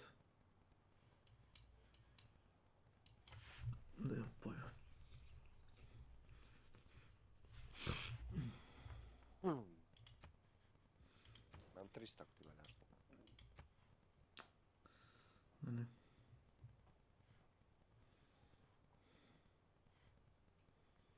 Imam tamo para da kupim granari. Da mi ostane za settlera. To kupuješ parama? Možda kupiš granari. Možda kupiš u Novi Grad. Kupiš granari. Da. Monument. I šta još može zaboraviti sam još na Imam 200 fejta. Po krugu. Imam 65 kulture i 66 science. Mada to u suštini taj science i kultura nije ni toliko bitna, ali... Jest. Kultura ti je jako bitna. Jer na kulturi... Pa nije, svakako ćeš doći do momenta kad sve ćeš imati stražnje. Jeste, ali ako ranije imaš te opcije... Ispali smo iz igre. Da. Snimi samo i čitaj. Ne, samo reći na meni idem Loading, imate. Ne znam kako smo se desinkovali, ali... whatever.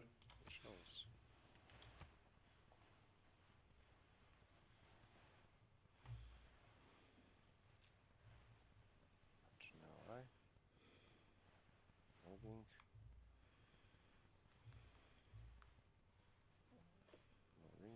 Okay.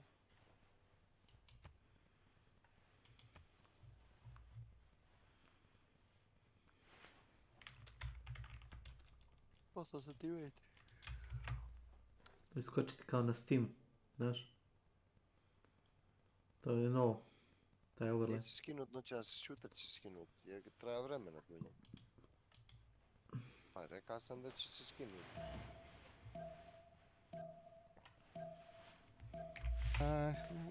No, we're not gonna build it for that. Such a shame. Such a big shame. And this has always bothered me coming up here when Lando walks away. He walks out of range of the lights. Oh yeah! I noticed that in the most recent time I watched everything is lit everywhere evenly. There he goes. Steady hum of machinery. The acrid smell of smoke. He walked out of the lights. By ash and soot. These are the signs of changing times. It's fine. Leave it in the film. It's artistic. He's walking into uncertain fate. Right. Darkness. He's walking into the darkness. We don't know what's gonna happen to Lando. But everywhere he's walking to is completely bright. Because nobody cares about Lando. I mean, everybody cares about Lando. Oh, this is the famous scene where you see Carrie Fisher's coke finger on Han Solo's shoulder. Rich explained to our audience what a coke finger is. I had to have it explained to me by you, I believe, at some point. But I mean, basically she's got one fingernail that's really long, so she can shovel cocaine directly into her nose. That's right, without the use of rolled up straw. Unhandled exception.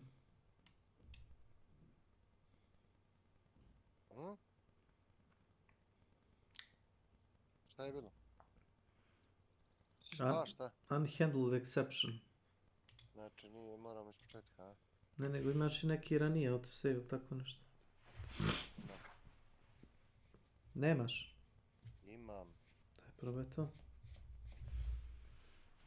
Mislim da snima par poteza unazad, tako nešto.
Ajde, ugradi.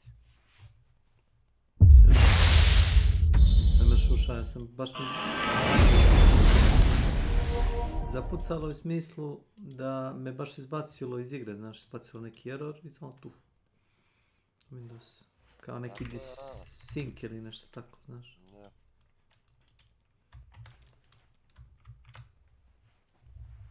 Ne mogu to da objasnim, ali...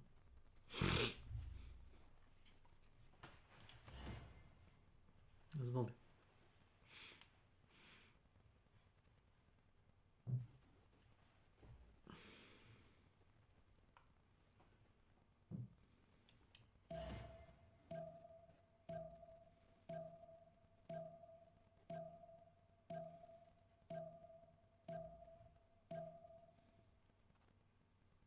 Je u meni sad. On, handling da To. ma, ići ćemo dalje, ići dalje. Sad ćemo to da riješimo.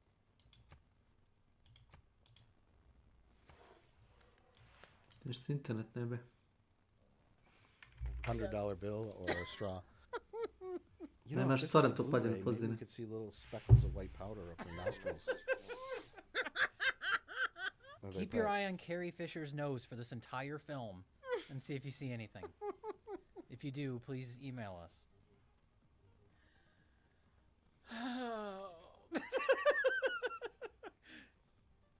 Here's where the movie looks very uncreative and ugly. They're just in the woods. Oh, this is the rest of the film, Rich. I know. Settle in. Get comfortable. This was my favorite action scene from the series as a kid. The speeder bike chase. I always liked it. It was very exciting at the time. Yeah, I mean it's obviously very dated looking now, but What's nice is they bothered with the foreground, trees in the side, the profile shots. yes. I always like that. That adds a element. little like yeah. that, yeah. Because the front shots always look bad, like that. Yeah. But the trees whipping by on the side.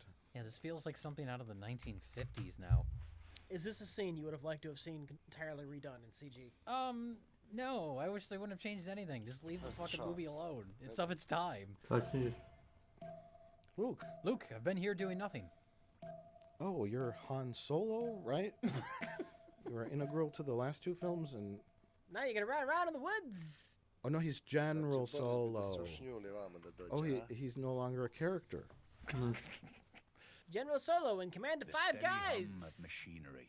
And an ape. Acrid smell of smoke. Before he was a Clouded selfish by ash smuggler and who had a character. These Now are the he's signs just a guy. of changing times. His arc was over at the end of Empire. Yep. Scientific And that's and why cultural advancement they wanted to kill is him the off engine driving your realm at forward. the end of Empire. Now your You heard challenge about is to that, maintain right? Whose a idea was delicate it to kill him balance off? I between thought Han Solo necessity should and die. peace. I thought he ought to sacrifice himself Cast your net for the other wide, two O characters. Trajan. I also felt Ja someone had mislim to da go. Rusi inače ne. Your Yeah, legions I felt- stand at the ready to march Someone out had and to- establish Stu. the largest Rusija. empire the world has ever Jesi li u igri? seen. If you can Stava. truly get all Ja sam u igri. Mislim, čekaj sad piše, please wait. Piše please wait.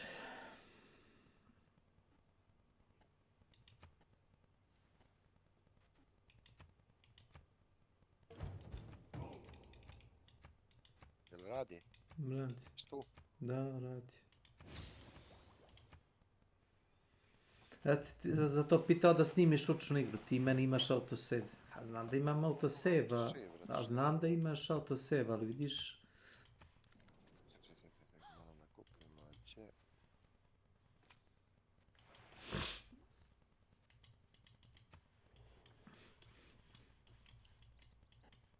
Nisam zainteresovana. Jer science is too low. Baš... Ko je bilo? I said he's got no mama, he's got no papa, he's got no future. He has no story responsibilities at this point. Wait, was it at the end of Empire? Because I thought they were gonna kill him off at the end of this. I thought he was gonna die in the Death Star. I thought I had always heard that he was gonna die. At the end of this movie. Like he was gonna be in Lando's scene. Yeah. And he was gonna die when the Death Star blew. He didn't get out in time. I thought that was the original plan. I thought it was the end of Empire. Maybe there was multiple times they wanted to kill him. Either way, it would either at the end of Empire or in this, it would be after he stops being useful as a character. Speaking of useful characters, Here's our introduction to Wicket the Ewok. Speaking of useless characters. Oh, that's what I meant. I don't mind the Ewoks that much. Oh my god. I don't hate them like some people. I mean, especially now in retrospect when you look at the shit that has come afterwards. Oh my god, Oh, he blinked. He blinked. His pupils. Yeah. Oh, that's new. That's new. Check for Coke. Check for Coke. We got plenty of close-ups. Anytime we get a close-up. Oh my god. Oh god. Are the eyes creeping you out? They They're look distracting. They look. It looks very. It kind of looks scary. Yeah, a little bit. I thought I saw a little bit of white. Ew. Ew. This isn't a children's film. Where shows a butchered animal. Mm-hmm. Ew. That's just. Oh my god. What wacky hijinks are happening here? Ew. You keep seeing that animal. Always thinking with your stomach, Chewie. Chewie wasn't an idiot in the other films. He was like a co-pilot and engineer. Right. Now he's an animal who wants to eat like an animal carcass that's just hanging there. That's in the middle very of the clearly forest. a trap. Right. And here he's just a big dog who does nothing. I guess they swing on a rope. They swing on a vine. Oh, he does a Tarzan and he yell. does a Tarzan yell. Is that the lowest point of this movie? The Tarzan yell? Yeah. What would you say is the lowest point? That's Jay. Your vote is for Tarzan. I'm gonna say the Tarzan yell, because the only thing that makes sense with him doing the Tarzan yell is that it's just a horrible coincidence that it sounds like the Tarzan yell. Well, because Tarzan doesn't exist in this world. If we're counting the special editions, which I guess we are because that's what we're watching, it would be the cartoon opening musical number at Jabba's Palace.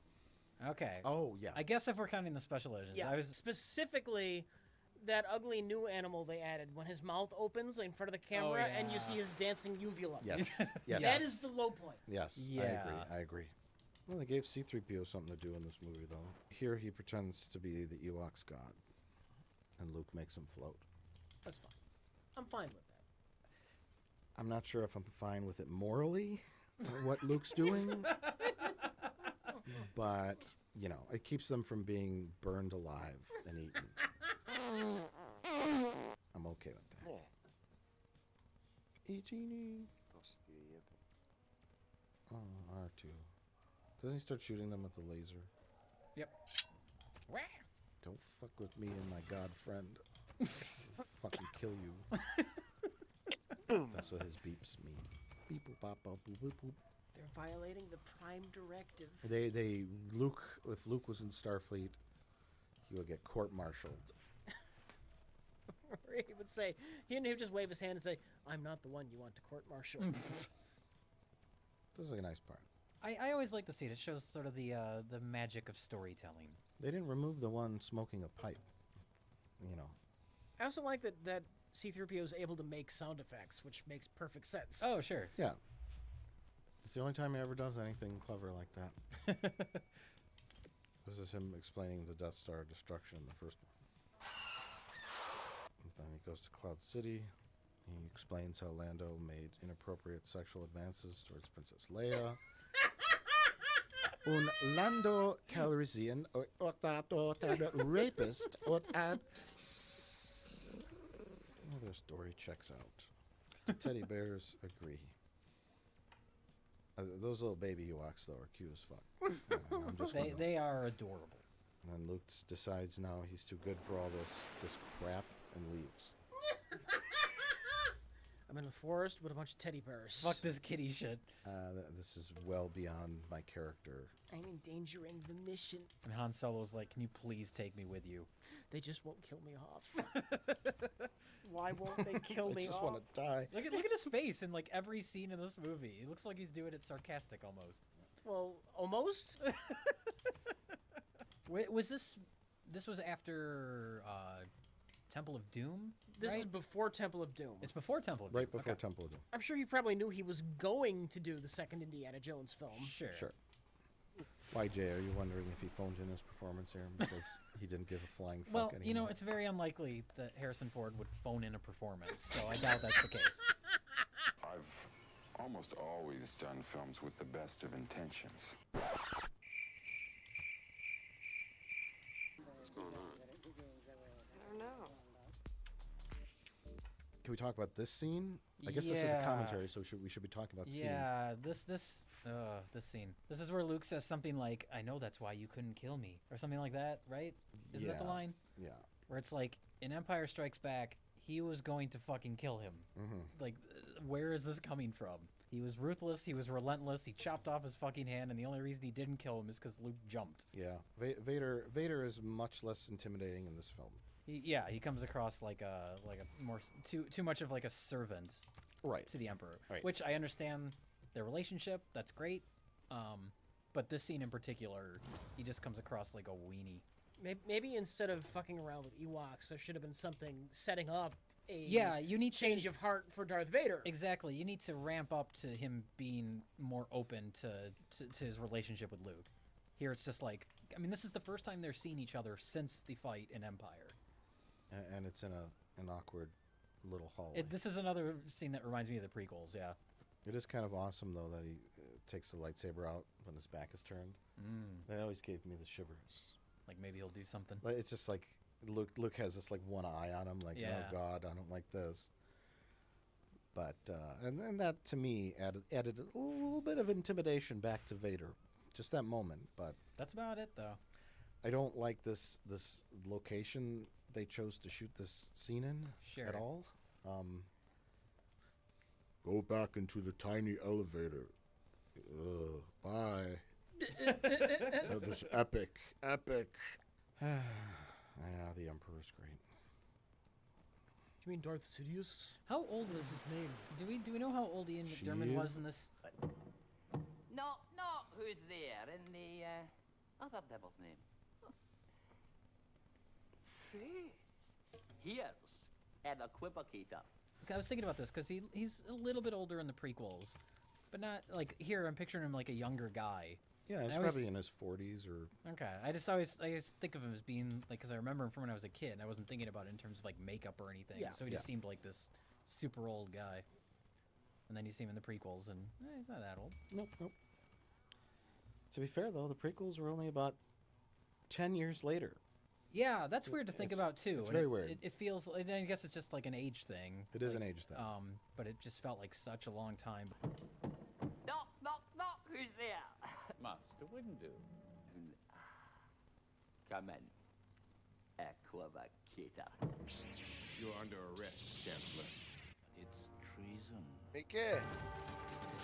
Who committed Guarda treason un enough, sacco, for God's sake, yet could not equivocate to heaven. Come in. Here's a farmer that hanged himself on the expectation of plenty. Oh, out of a friend's horse. I love democracy.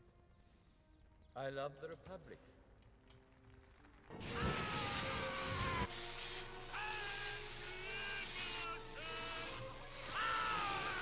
In the very throat of me. Yeah, get used to this location. Han Solo is going to spend the next 45 minutes in front of that door. Can't get the door open. Cut to Vader, cut back. I still can't get the door open. At least we get a door. He hotwires the door. That's the only smuggler-esque thing he does in the entire film. Yeah. And he after the stormtrooper hits Leia in the arm, he takes his gun out and he shoots that one right in the fucking face. And that shot's awesome. This should have been Wicket doing this. Yeah, this is just some random Ewok, right? Yeah, it is. They all chase after him. They should just stand there and stare at it. Oh. Let's all go after that bear.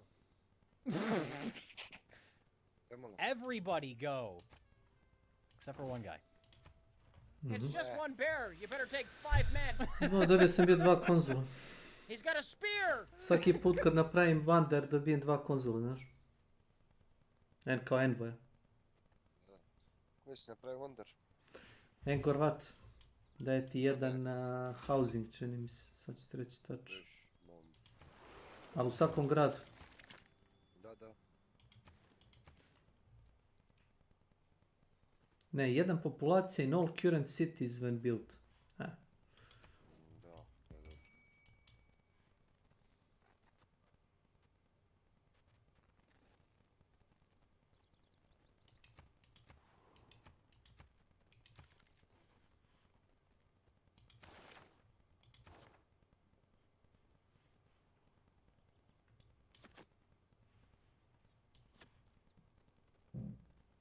Plus 1 gold from each of your envoys at city states. Hvala.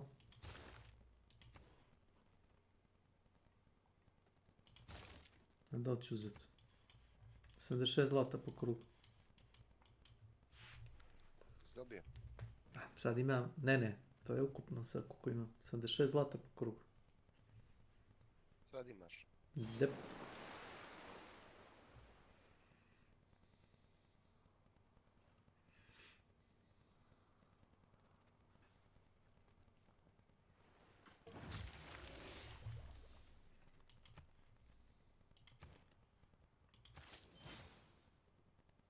Remember that people break down.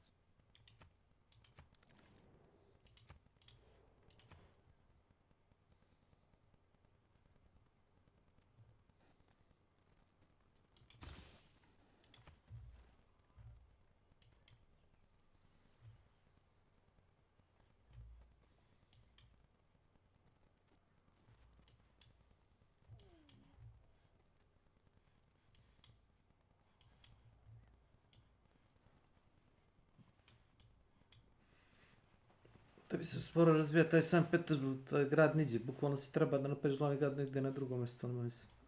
A ne. To je to by the specs. Vjeruj me. To ne znam baš.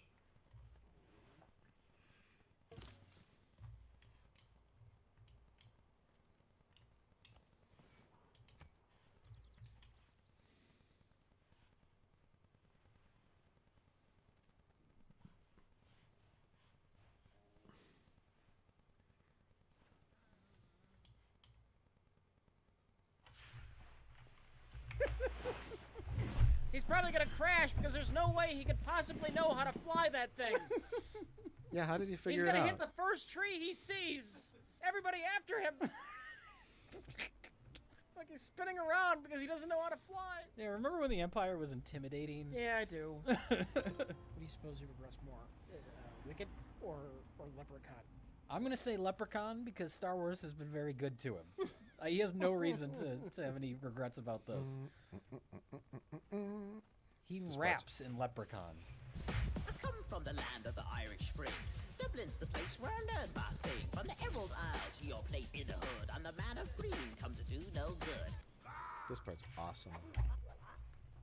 This is also the precursor to the prequels where we have Svaki put kad dobijem delegat ovaj Filip action scenes drugi, going on at once. ovaj popizdi, znaš. Many storylines. What is it? There's 3 in this one. Is there 4 in Phantom Menace? Yes. Okay. Gungan robot battle, Padme running around, Anakin flying around in space, and then the Jedi's fighting Darth Maul. Yeah. But at least this is the climax to a series. Sure. Yeah, that was. I think it was Ben Burt who was editing Phantom Menace complaining about that. And those Oh, behind the yeah, scenes. yeah. He's like, we got all these weird, we got wacky robots. All these we got- disparate elements, yeah. In a space of about 90 seconds, you go from lamenting the death of, a hero, to escape, to slightly comedic with Jar Jar. It's bold in terms of jerking people around, but And that's when Lucas made his famous quote. It's stylistically designed to be that way. Stylistically designed. But what we can do is diminish the effects of it. I've done it a little more extremely than I've ever done it in the past. It's stylistically designed to be that way, and you can't undo that, but we can diminish the effects of it. We can slow it down a little bit so that if it's intense for us, a regular person's gonna go nuts. We can diminish the effects of what the entire purpose of what I was trying to accomplish was. Right. Sure. may have gone too far in a few places. I swear to God, I just saw a guy in a stormtrooper costume without his helmet on. You did. There was one in the previous shot, too. Oh, he's right there. I don't know why that is. What? Oh, yeah. What? Was that a rebel who put on the armor of a biker scout? I don't think so. There's no explanation for it.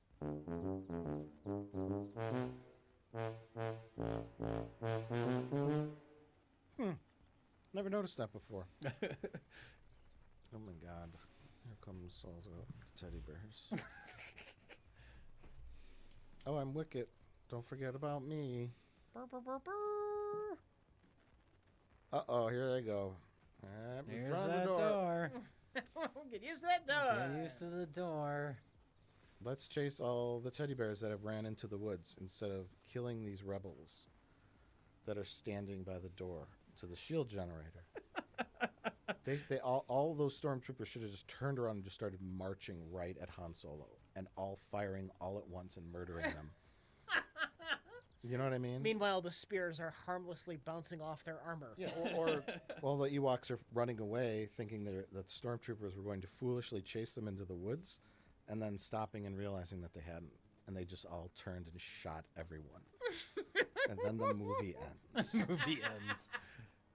Then the rebel fleet shows up, and the shield's still up, and the entire fleet of Star Destroyers wipes them out. And Luke joins the dark side. He has no choice. He has nothing else to do. You're pretty much fucked. Oh, no. Oh, no. Whoop, whoop, whoop, whoop. Oh, no. This is when it starts to get lazy. Lazy. Even the Emperor won't get up. I'm just going to sit here.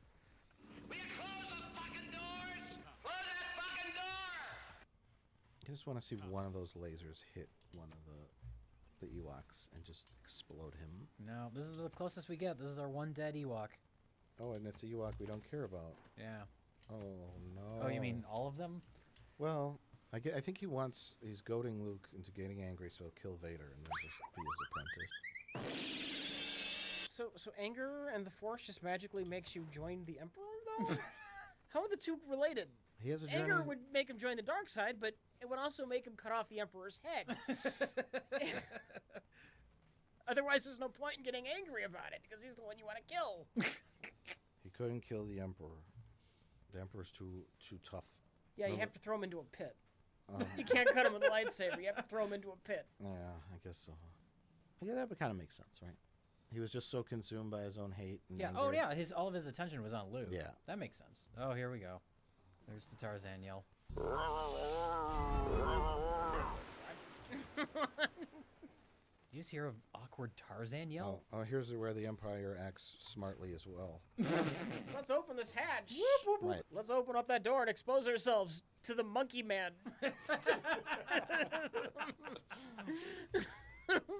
This is like Spaceballs or something. Yeah. It's so goofy. Mel Brooks said it's going too far. Yeah. Return of the Jedi was just too silly for me. Yay. We're best friends. Oh God, how I love the spaceship stuff when I was a kid. Oh yeah, it's so awesome. So you liked the Star Wars in Star Wars? Yeah. Yeah. I was never big on the mystical aspects of like the Force and all that. Oh, sure. The rebels have been routed. They're fleeing into the woods. Are you sure? Because every other line of communication says that the teddy bears are slaughtering everyone. You're the only person that says everything's going okay. I'm not sure I should open this door. Let's all run out too. Yeah. All right, well, everyone, we're all going to run out because we trust this one guy. Everyone else, their signal just died. I like Han's little smug gesture there when it's like, there's nothing clever about what you just did. You're just fighting really, really dumb people. Can Vader not really find him, or is he just pretending?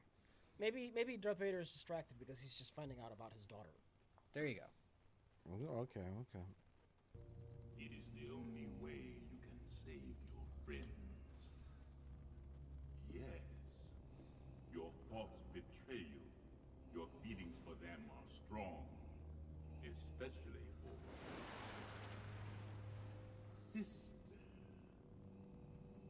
So, you have a twin sister.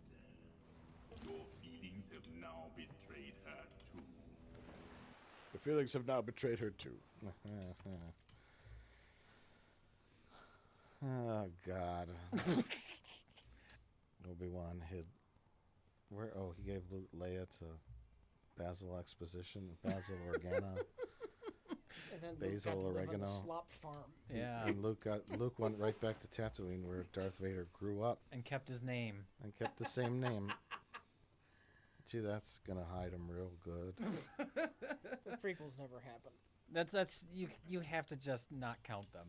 Anakin Skywalker grew up on Tatooine too, and made C-3PO. That's the dumbest thing. Yep. Let's move. There's no way we can get far enough away to look like we survived this horrible blast we're gonna see in a second. Oh my God! Han Solo is dead! Oh, no, he's fine. He's not even surrounded by fire or debris. He ran 11 feet away. They saw the explosion and they're like, oh my God, we gotta cut to a shot of Han Solo standing up. Everyone's gonna think he's dead. Also, no one bothers to like communicate a message up to Emperor Palpatine that the entire shield generator's been exploded. Like, beep beep beep beep. Excuse me, sir. Emperor Palpatine is a crazy man Mm-hmm. who is having fun with his new toy. I wouldn't want to be the guy to interrupt him. Yeah, that's true. I think there are generals Yeah, there's a chain of command. who can probably handle these things. Okay, I mean, you're right. Yeah, I guess he said don't disturb me, or guards leave. He made the red guards leave. Yeah. So he has a little do not disturb sign on his door. I'm doing private business up here. And that's kind of what makes the Emperor great. He Oh, loves sure. He's just pure being evil. Yeah. Oh man, we keep cutting to Vader and he's looking back and forth. He's conflicted. If only we had some dialogue to make me understand that he disagreed with what the Emperor was doing. And the If guy- only we had some way to know that that's what's going through his brain. Why isn't the movie explaining this to me? If only he said no, no. Yeah, that would really, like, I don't understand what's happening right now. Wait, is he conflicted? Oh, he keeps looking he back keeps and forth. looking back and forth. I don't know what that's Well, supposed he to could just mean. have nothing better to do. Oh, wait. Oh. Oh. Oh.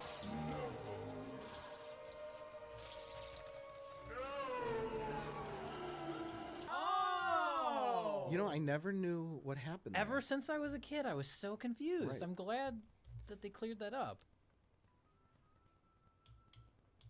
Wow! It finally makes sense. Yeah. For all this time. That's the most important moment of this movie, and it's fucked. I also kind of love that nobody bothers to stop Luke. Oh, yeah. These people running around. Well, this is everyone's in panic Yeah, mode I now. know, It's I know. fine. Let's run for your lifetime. Yeah. What's that guy doing with Lord Vader? Who gives a fuck? Well, I actually really love that because then you have in the middle of all this madness, you have this emotional connection between. Oh yeah. Luke, like this part is great. Father, can we get on the ship first? It'll just take a minute.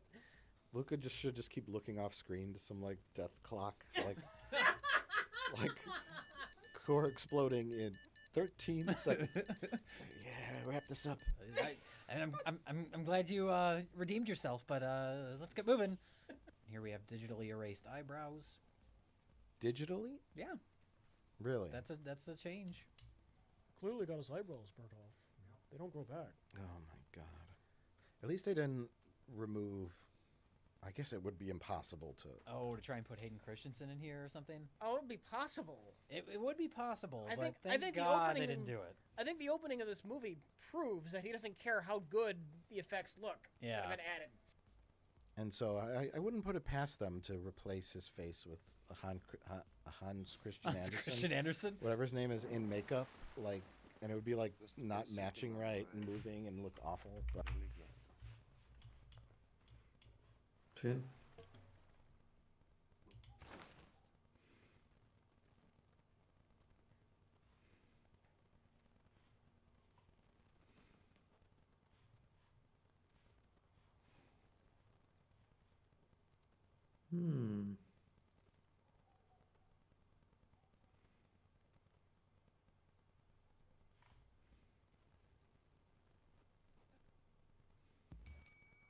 Kaže išao ovaj grad dolje kako će da bukne. Znači to će mi sprdnje. No, oni su me sjebali. Šta za sam pare? se sjeba. Ne za pare, nego nisam treba shrine da stavim tu. Treba sam da stavim mada mi daje i on dosta, dajem 10. Treba sam Jesi rekao basamac? za ljude. Basamac, da.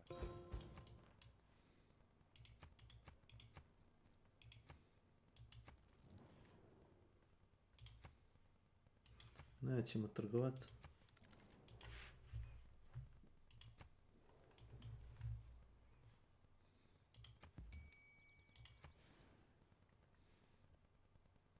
mi opuva sve ove gradove druge.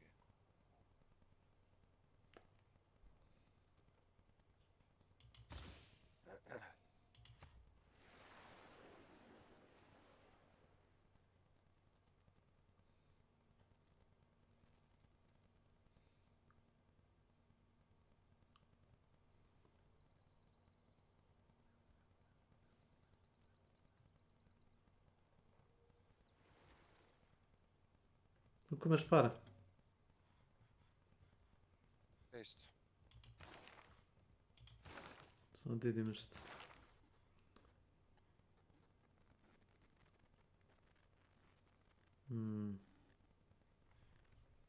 Ne treba mi još. Neći ti kad mi bude falo para. Hoću da napravim Great Zimbabwe ako mi bude da opciju. Ako mi bude da opciju, tražit ću ti pare. Ja mislim da ja pravim Great Zimbabwe. Pogledaj šta praviš. Samo pogledaj šta praviš. Praviš to. Ne pravim. Ne znam koji će ti kurac taj trade. Ne pravim Great Zimbabwe. Ne pravim.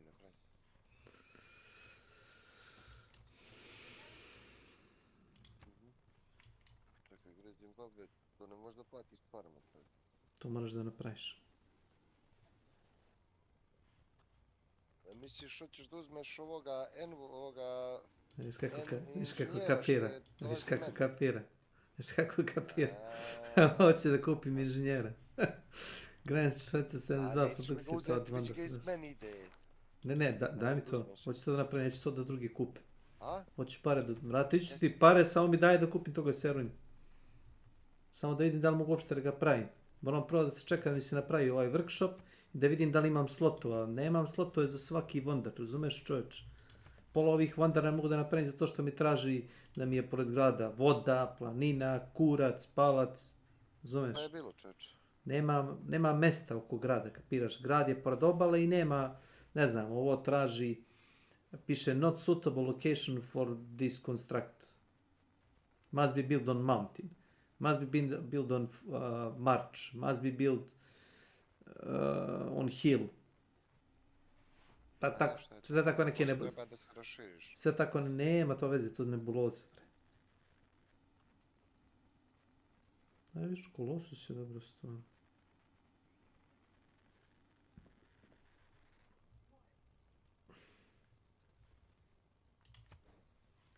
Obrni potezom. Filozof. Kako da sam dobro. I wouldn't put it past them. Yeah, everything's great. Ne možeš ti da raširiš glavni grad, kapiraš? Glavni grad ima najviše produkcije. Basically, you need to just replace the Ne mogu forest. da napravim Wonder And this movie u ova dva grada. Znaš kada će se napraviti? Juče. Yeah, give Han and Leia something. Ja pravim. Ne možeš, nemaš dovoljno produkcije. Klikni da vidiš koliko produkcije imaš u stalnim gradovima. There's no, they needed. Oni iz Upčanika, koliko They needed a imaš? scene on the Rebel cruiser where they kind of catch up, you know. I thought you were Sure. dead, Han. You know, Koliko imaš? Izdolje već 7 ljudi. Ne pitam te za populaciju, pitam te za produkciju, ne mogu da vidim koliko, ne interesuju me ljudi, interesuje me produkcija. Klikneš na grad i ne, nego 26. 26, koliko imaš glavni grad? 31, u glavni grad imam 31. Sve to malo. Ovamo 13. Ma kak je. Kad imaš velik taj production, možda praviš brže ta čuda. A kad imaš 15-20 produkcija, što ćeš Miracle da napraviš za 40 krugova, 30. A recimo druge civilizacije prave recimo za 13 ili 12. Point je samo ko imaš uslove koje treba da imaš određenu, ne produkcija, nego ne možeš jer nešto ti fali. Teren recimo nije dobar za taj. Ja recimo mogu sam da napravim ovaj Angkor Wat zato što imam vodovod i kao taj heks je bio kao ravan ispred. I to je to. Bile samo 2 lokacije za to. I ne može više nići. I've been miserable and well, I wasn't dead. I was frozen. No, I missed you. Some sort of character interaction. And the next time we see them, they're at the meeting, Mon Mothma's meeting, and Leia's in the background, like chatting with other soldiers, and Han's more excited to see Lando. There's no. What does that tell you? I wonder if they're going to explain where they find the burnt-up Darth Vader head. I'm assuming so. It's just floating around. And I'm assuming there'll be some sort of explanation. There would have to be. He didn't. Oh, so no. I understand the idea behind all this, because this is the wrap-up to the entire trilogy, and you want to show, you know, things are changing. But it's like, okay, the Emperor's dead, so everybody, everywhere in the galaxy is immediately taking care of any sort of Empire threat wherever they are. Yeah. All at the exact same time. Lisa free! Oh, Jesus Christ. And I hate this stupid song. Everyone likes the Yub Nub song. Yeah. I don't mean to complain, but... I'm assuming this is John Williams, right? It doesn't seem like him. I don't know. This, I mean, it's this so, is it doesn't, I don't know, it's so lame. Yeah, and it seems reverse of Lucas thinking to add something that wasn't kiddie. The Nub Nub song's kiddie. Yeah, that's true. And then it's like he adds this kind of like more mature song. I don't know. He's a madman. I think He it's, can- yeah, he can do whatever at he this wants. point, there's no way to figure out what's going on in the mind of George Lucas. Case in point, oh, hi, Hayden Christensen. Who's that guy? Who's that guy? Luke would have no clue. I guess that's some guy that Obi-Wan and Yoda are friends with. Now, is Hayden Christensen added to the credits? Fuck if I know. This is the worst shit. Have a wonderful day, and may the Force be with you.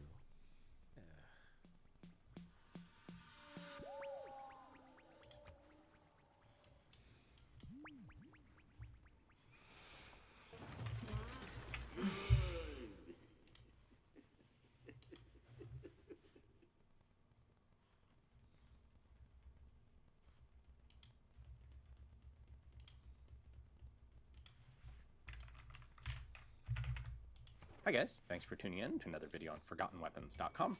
I'm Ian McCollum, and I'm here today at the Morphe Auction House, taking a look at what is probably one of the most iconic looking and recognizable firearms of all time. This is, of course, the Thompson submachine gun. Now, we're going to be taking a look at the whole spectrum of the development and the modification and the military and commercial use of the Thompson submachine gun over the course of a couple days here. And we're going to start today with the model of 1921, which is the first production Thompson submachine gun. So the gun is, of course, named for John Thompson, General John T. Thompson, who had a pretty distinguished career in the U.S. military prior to World War I. He was fairly heavily involved in the adoption and development of the 1903 Springfield rifle. And during World War I, he was recalled to service and ended up acting as the director of arsenals for the U.S. military. So he was very much in tune with the arms development process, what the military was looking for, what the military was interested in, and how this whole system worked. And Thompson was very heavily interested in self-loading firearms, semi-auto rifles and machine guns. And even during World War I, he put together some capital and created what became known as the Auto Ordnance Company. And there were two projects that this company would work on. One was a semi-automatic rifle for U.S. military trials, and one would become the Thompson submachine gun. Now, both of these guns were based on a kind of a flawed physical principle, an idea patented by a U.S. Navy commander by the name of John Blish. He had noticed that naval guns, screw-breech naval guns, behave differently with different charges of powder. And what he interpreted from this was that there was this Blish principle that dissimilar metals would have different coefficients of friction depending on the amount of pressure placed upon them. This didn't really actually work in practice as it was applied to the Thompson firearms, but The principle was patented. Of course, you don't have to prove that something works to patent it.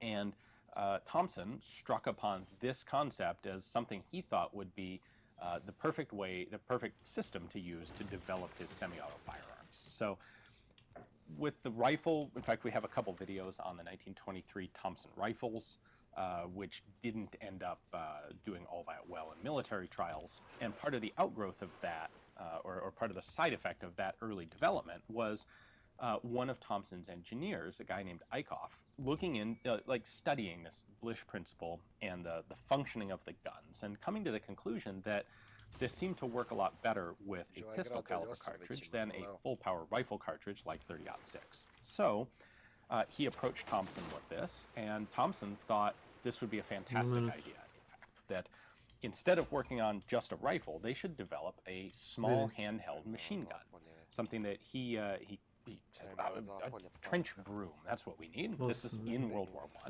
I. We want a gun that, American troops can jump into the trench and just hose it down, because machine guns are clearly the wave of the future. And Thompson was a bit ahead of his time, or certainly in tune with his time in recognizing that that's where firearms development was going to go.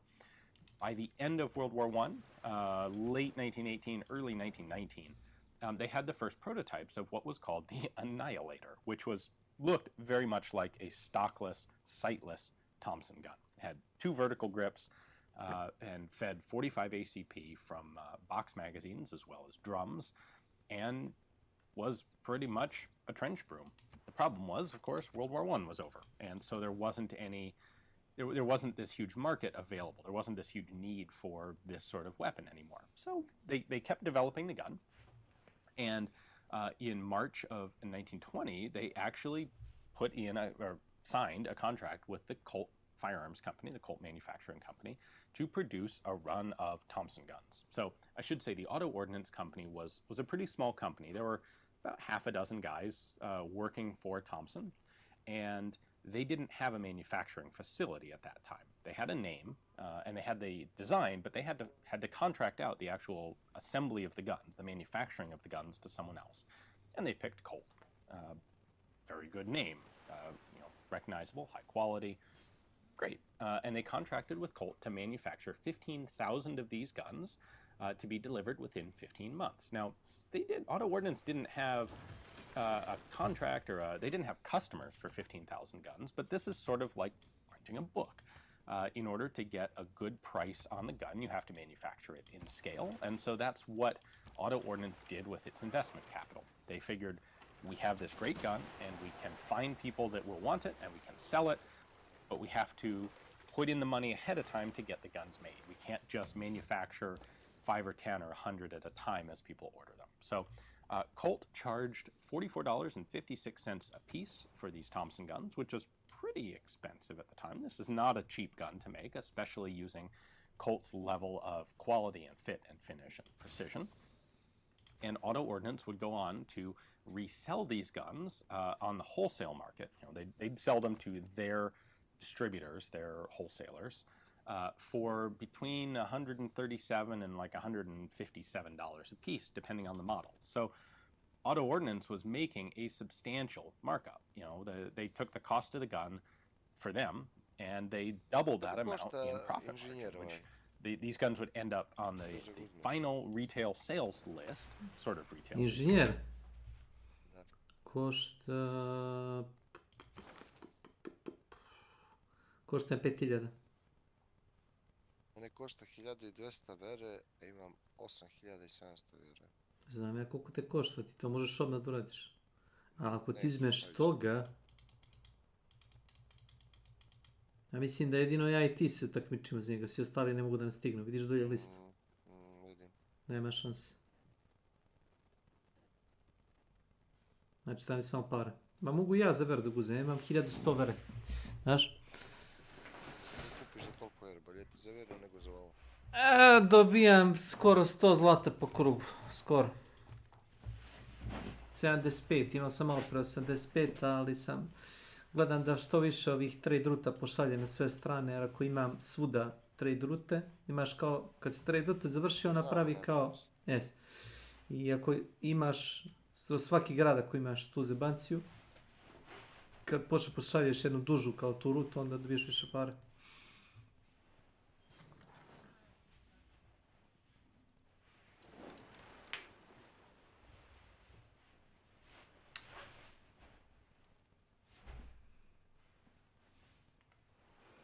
Dobre stvari da kupiš posle za pare. Viš imam trgovačke rute ka svim tvojim gradima. Ako pogledaš moj stream možeš vidjeti. Znači ima viš trading post imam u svakom tvom gradu. Neću da gledam da ne pukne. Bojiš se da pogledaš bilo šta? Neka ovako radi sve, ne dira ništa.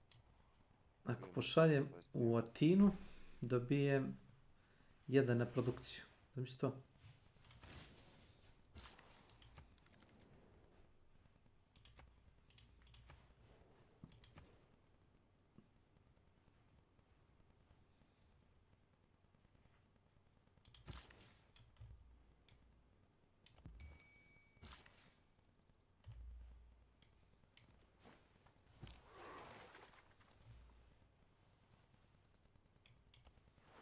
Onaj grad, evo sad će imat 9 ljudi, 8 ljudi ima.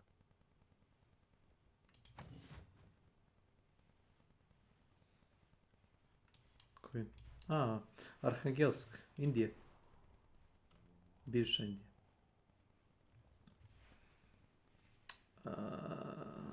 Šta da stavim da se pravi? Da vidim. Mogu da dobijem envoy ako pogledam samo šta traže ovi gradovi države, znaš?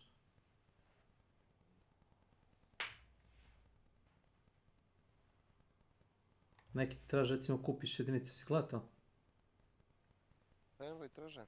Pa, da, znam. Dobiješ envoya ako samo kupiš jedinicu. Da. Traina Pikeman. Pikeman. To nam istraženo.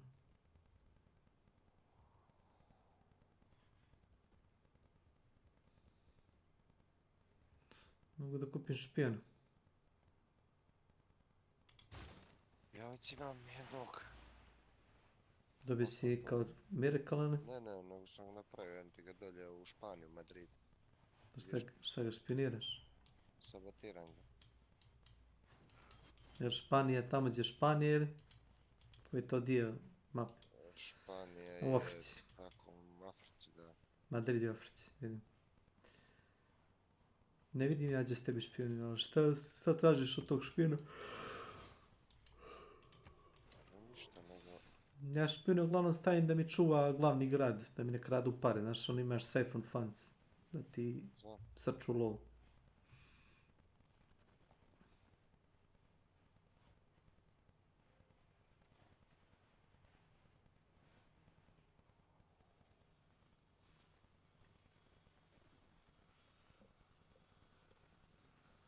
To je već mašina.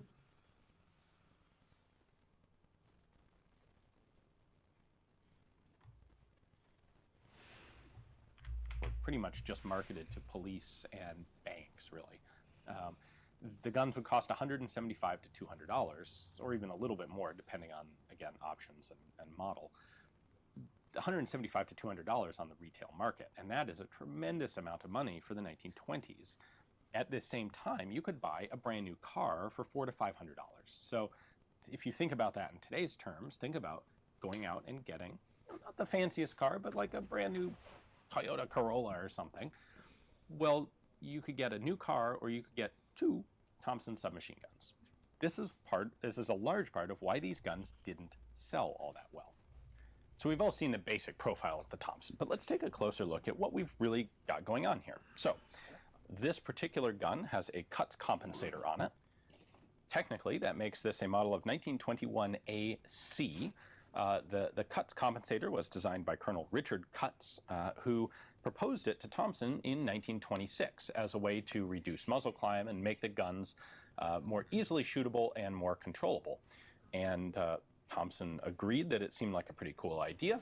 Cutts ended up getting in on this with a $1 per gun royalty, and became a very popular part of the Thompson. So in addition to manufacturing a lot of guns with these compensators, a lot of the prior 1921 pattern just bare muzzle guns were eventually retrofitted.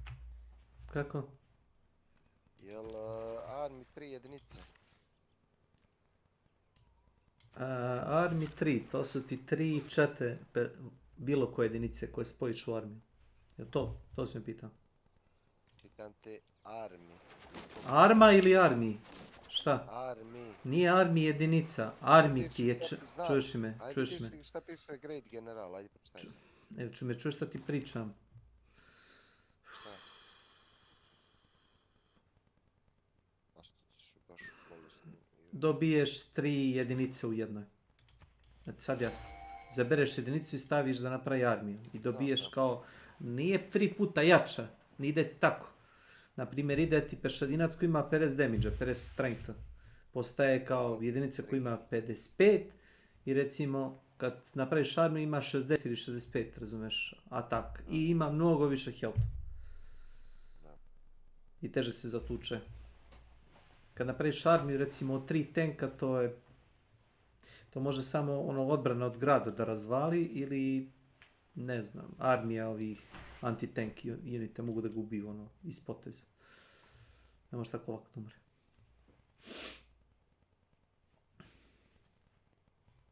Ne mogu bi te da kupim, ali...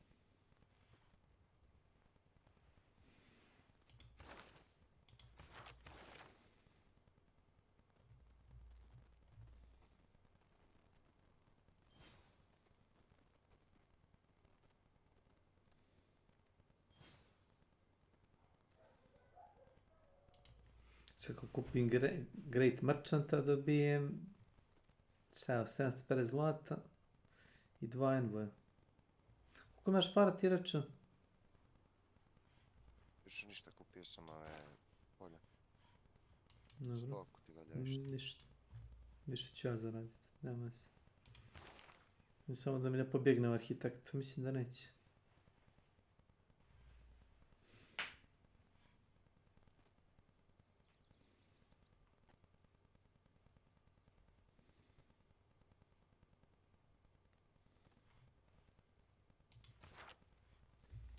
Ne vrti. Molim? Šta radiš? Čekujem nešto. Mislim, znaš da možda gledaš ako ćeš ovo kod ovih grada održava, to je... Pošaljem ove... Kako nema nikom karane da daje kao grad. Samo moj da je. Pošalji trgovačku rutu kod mene, možda biti hrana. Ako imaš tradere uopšte. Jedan, to je, ne znam. Ne, vamo će za 12 golda i 10 pay. Pa toliko i ja dobijam jedan hrane. Na početku dobijaš jedan hrane. Ja sam recimo na svom save gdje sam igrao dobijao sam od Australije 3 hrane i 7-8 proizvodnje. Tako, ne znam kako dobijem proizvodnju kad pošalje kod njih karavan.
Fitted with compensators like this one.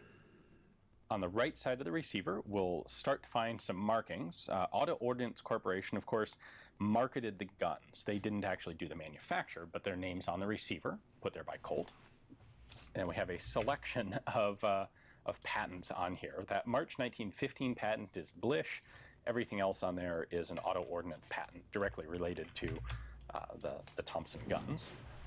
We have that Thompson trademark bullet logo on top of the receiver. And then a whole slew of more markings on the left side. So Thompson submachine gun, caliber 45, manufactured by Colt, right there. And our model and serial number up here on the front left side. So it's a model of 1921, serial number 10,000. Remember that these were all manufactured at one go over the course of about a year or so by Colt. So they took a long time to sell, but they were all made at pretty much the same time. Our controls are all here on the left side, and these are controls that kind of fit what you might expect from what is really a World War I era submachine gun. People look at the Thompson and they think 1920s, 1930s. In reality, this gun was designed in 1918, 1919, and so it doesn't benefit from a lot of the development and expertise that came about, or experience that came about with submachine guns through the next decade or two. So we have two selector switches here. We have one for safe and fire. You can only rotate this back when the bolt is cocked, which it is. And then you have a separate selector lever for semi-auto and full auto. So that's full auto right there, and then we rotate that around for single shot. This is not the most ergonomic thing to use, although this, not bad. The magazine release is particularly unusual for folks today. It's kind of a unique style.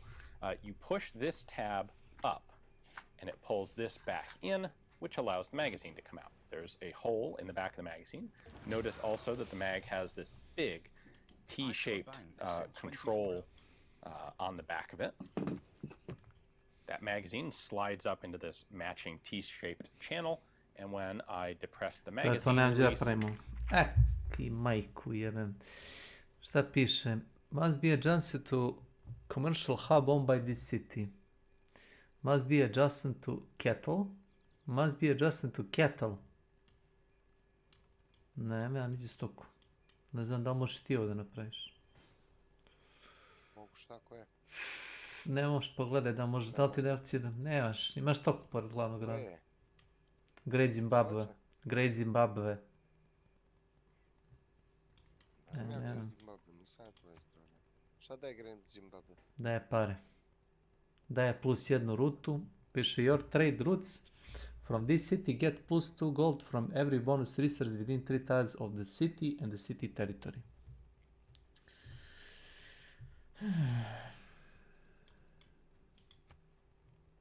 No, ne može. To me nervira.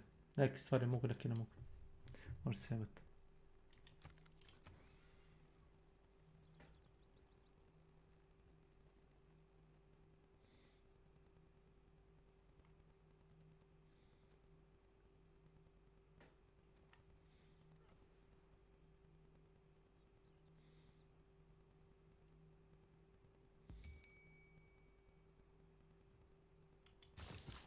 Za mi je ovaj, za njih $200. Madriđanin.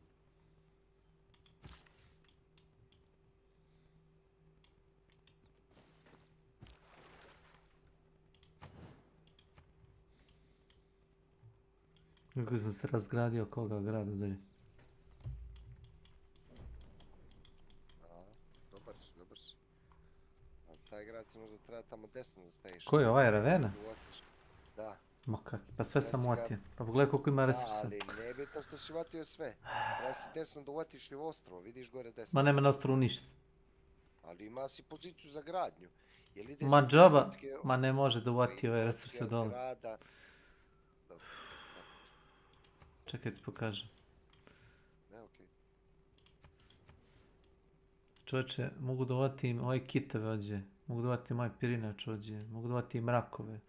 Kitove opet, ribu. Čaj. Pirinač.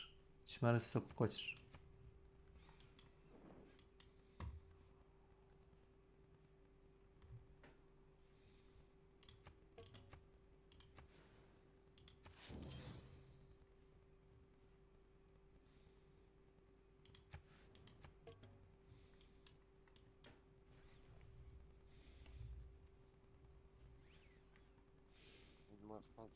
Moguće.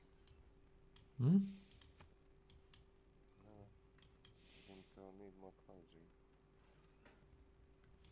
Za koji grad? Za taj Arhangelsk? A ja vidi, pogledaj 9 ljudi, viš? Da, glavni grad ima toliko.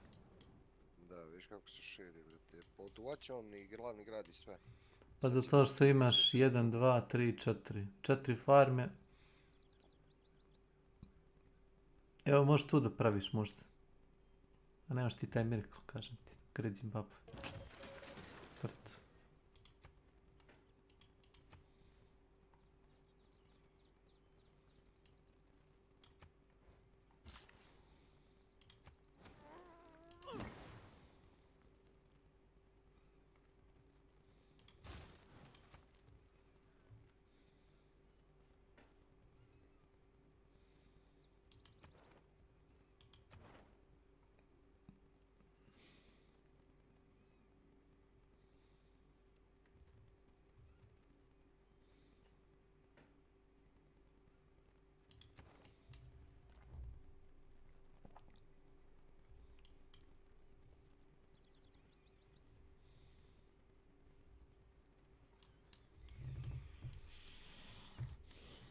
Pam pararam pam pam pam pam pam pararam pam param pam pam pam param pam pam pam param.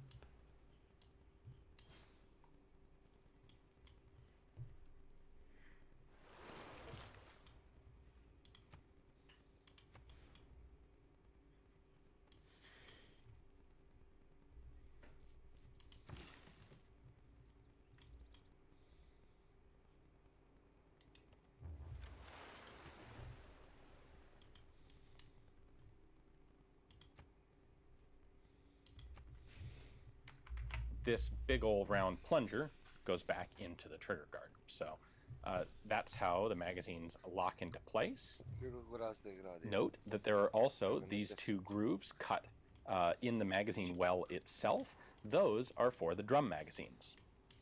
So the two patterns of magazine that were Ti imaš originally više manufactured gradova after- srednje veličine, po 8-9 populacije. Imam jedan malo veći, to je to.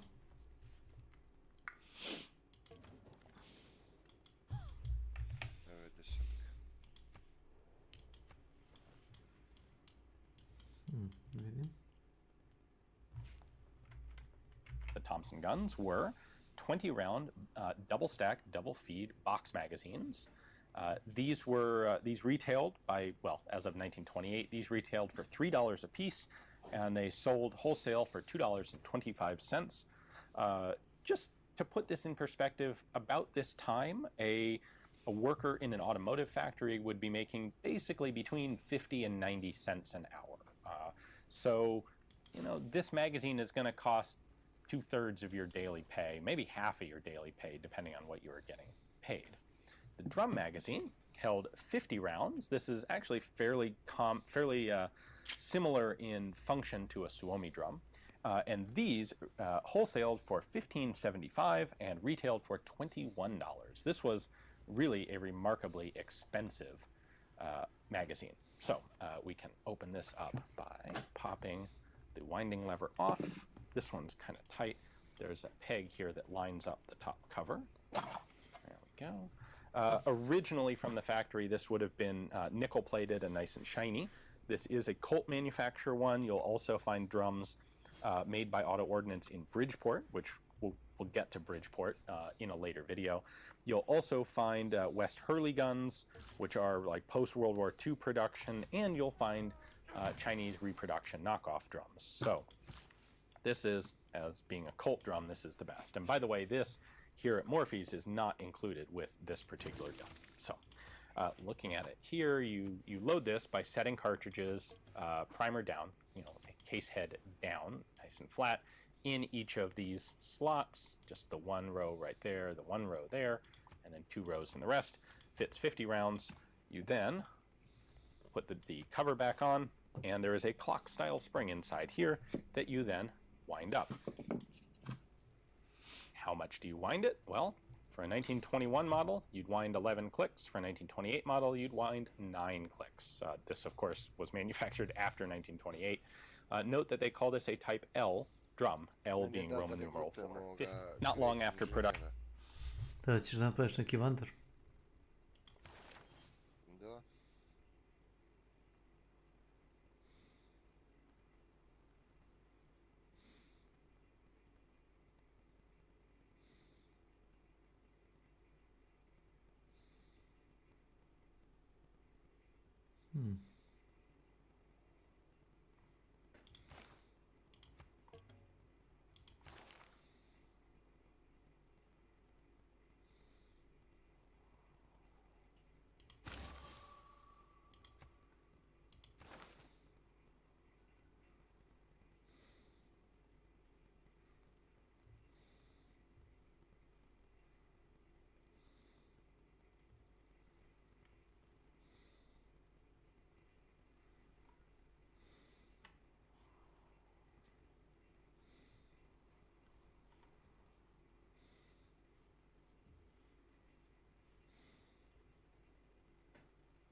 Ovih i pisca.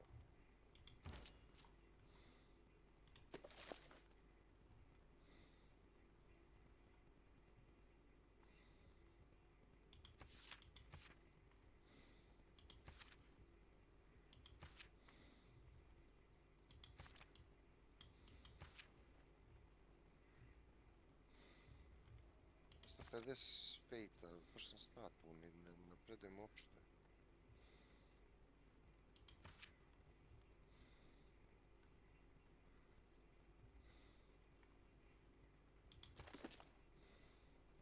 Imam 10.000 fejta.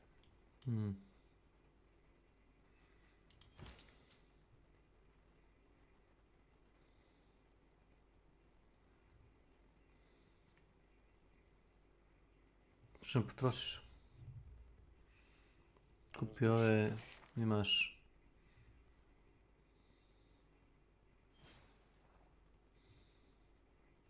A uzeo si merchant, a? Ma jo, otkud ti to?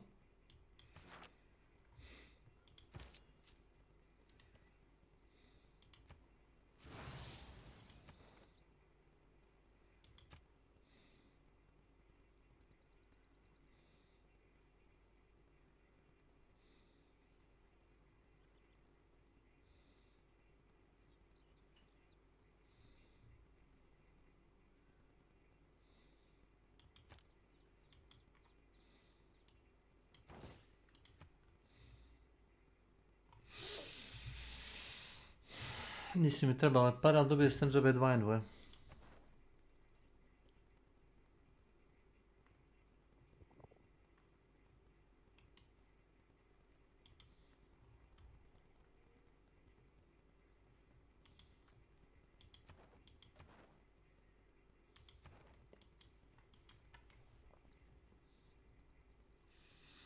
Envoj ti dođe kao diplomat.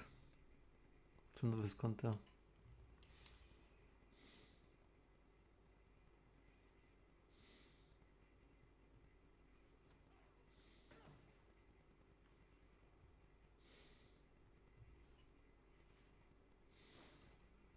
Da, envoy ti da. Diplomat. Što mi treba za Merchant Republic?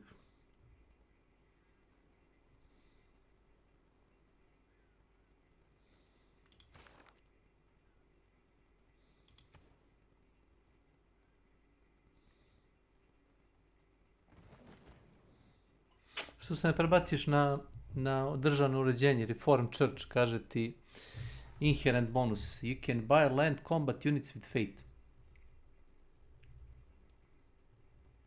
I legacy bonus ti discount on fate purchase. 15% imaš popust na kupovinu, verujem. Gdje je to na? Merchant Republic. Idi na merkantilizam. Ne. Nije Merchant Republic, Reform Church. Gdje je to?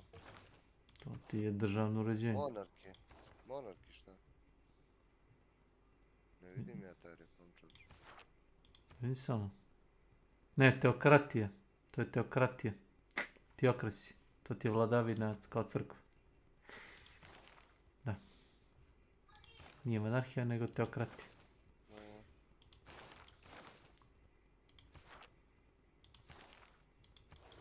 Your governments, theocracy, prvo. You can buy land combat units with fate. Ako imaš 10.000 pojena vere, to ti...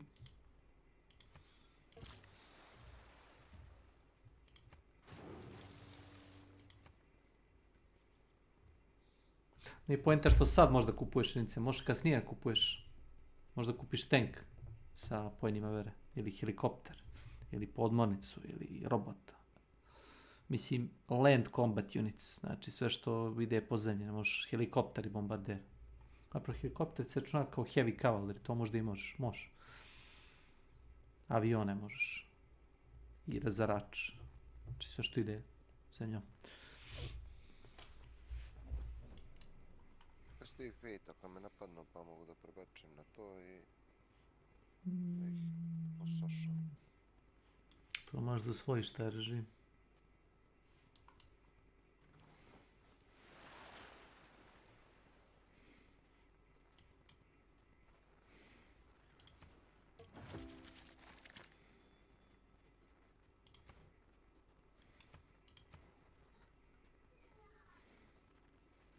A šta je, djeco?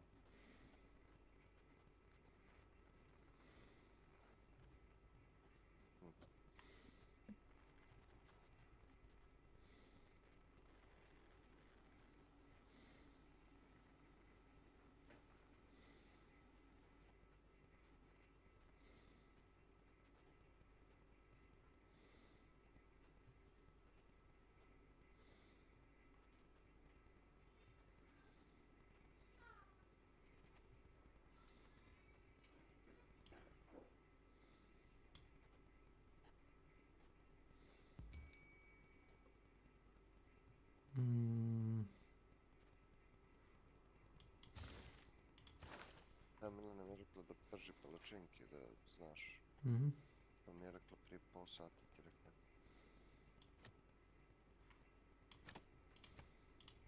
Mogu srati posle rođendana kod vas. Ko bude ostalo isto. Tad sam uzeo karticu Triangular Trade, dobijem plus 4 zlata na svaku rutu. Trade route koju imam napravljeno već.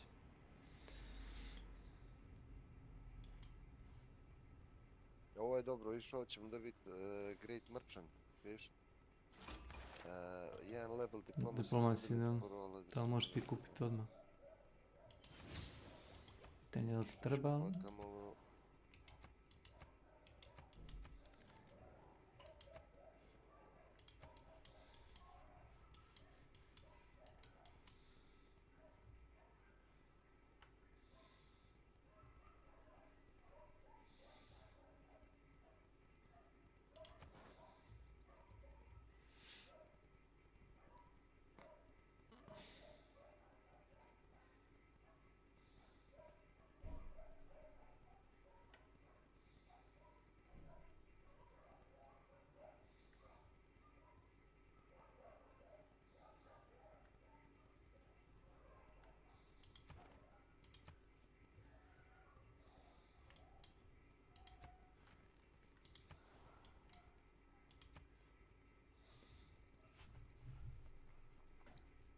Čekam, te si mislim šta ćeš s svojim potezom.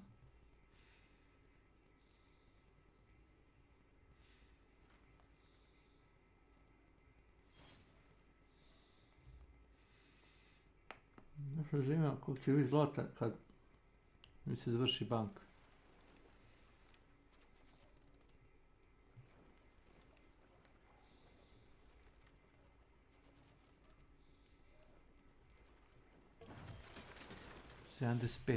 Plus 105 zlata po krugu.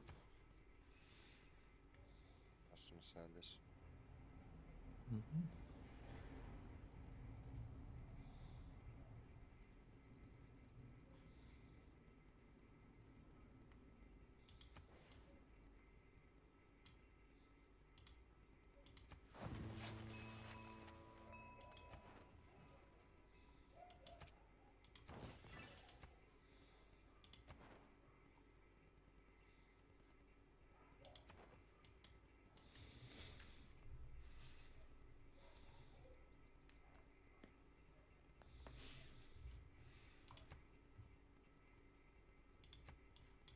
Mogu kupiti još jedan brod od ovih varvara, ako treba.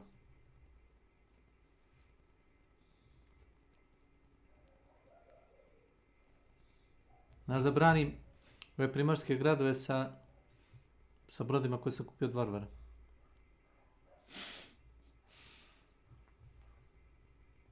Nisam ni krenuo pod vode.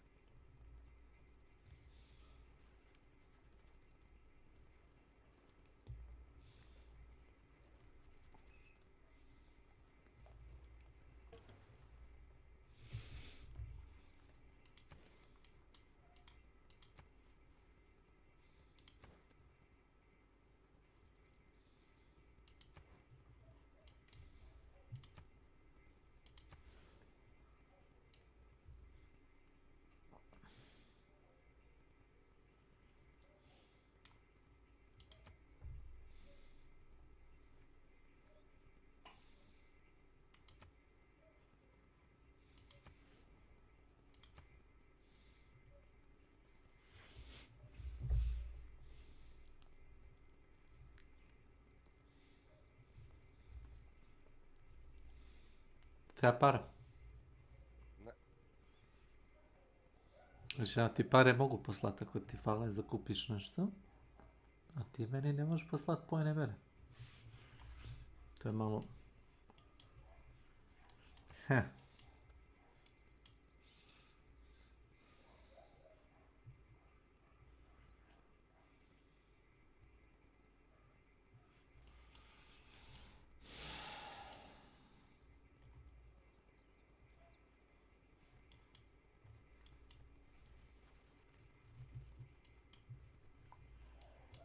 Ako sam skontao, dobro, ovo su obale pana gdje se ja trenutno.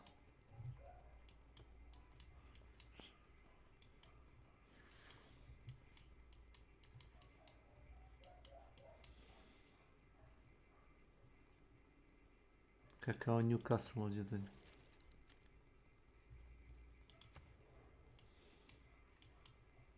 Viš Newcastle levo od ovog svog grada tamo u Indiji.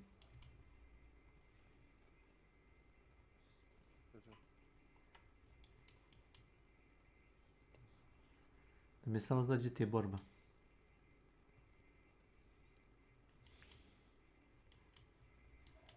Gdje uopšte pomeraš jedinice, da mi to znate? Ne pomeram, nabiram kartice. Za? Monarhiju sam tako. Ozdo si monarhiju?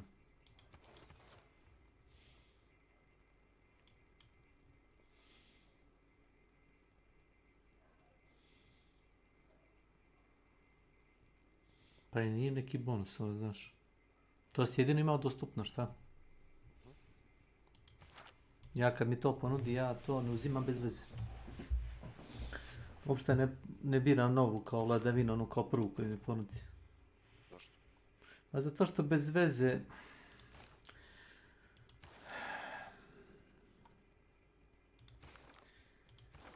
Rekao sam ti da imaš taj inherit bonus koji se prenosi čak i kad promeniš vladavinu, a ti uzmeš da nešto drugo koristiš i onda prebačiš nazad, ne dobiješ ništa. Biš sjeta neki bonus. Ja imam ovaj Wonder bonus, Wonder production bonus.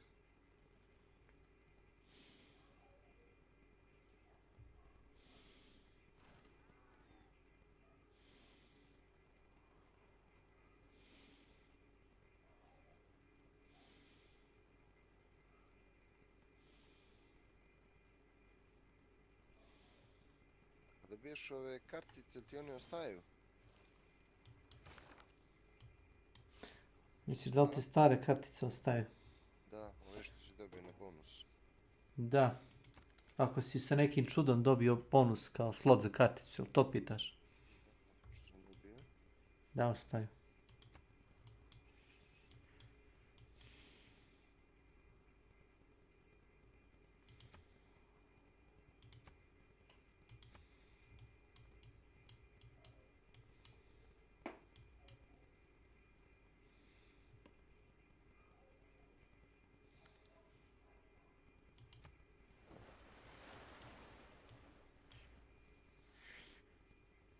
Kamovce. Šta je to? Odsnutke, što to je?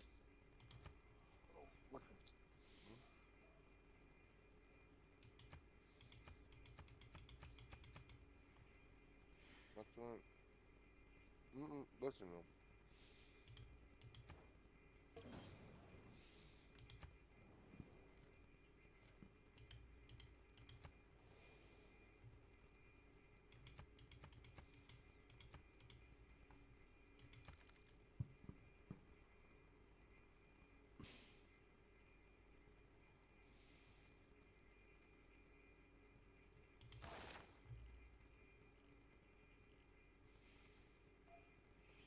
Aha, poslije civilnog inženjeringa mogu da uzem urbanizaciju.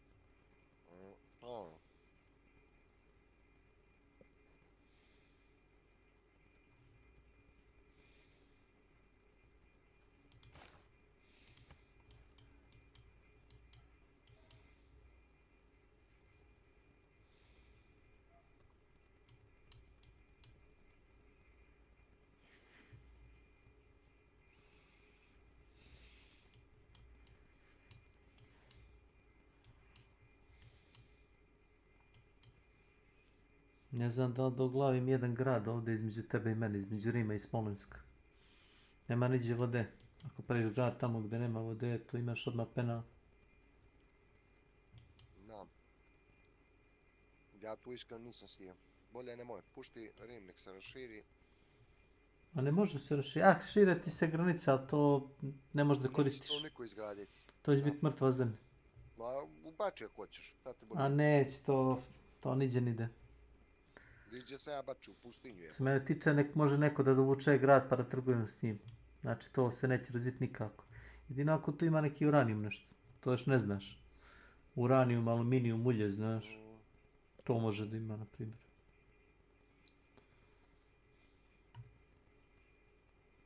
To su te resursi koje ne vidiš odmah. To može ovdje da bude, ne znam, jedan uranijum, ugalj, nešto, da znaš. Tako.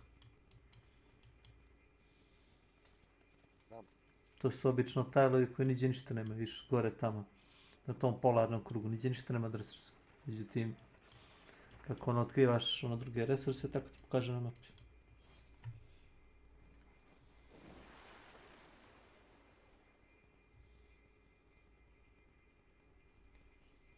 Viđu ovaj dolje grad, 11 ljudi.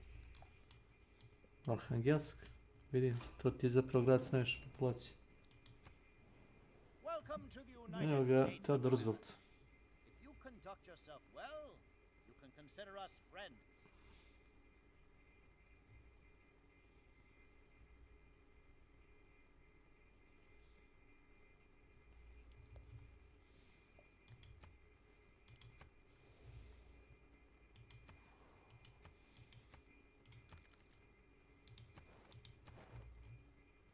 Amenities smrdljivi, šta je to u suštini?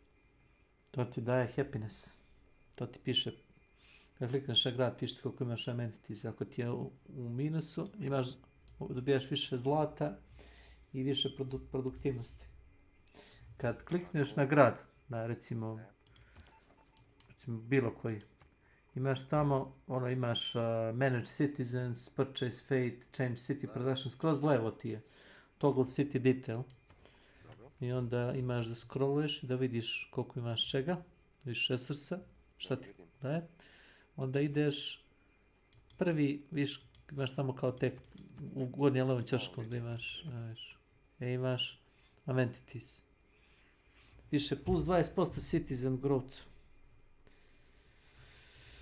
Viš ovo? Ja vidim. Koliko ti je amenities na glavni grad?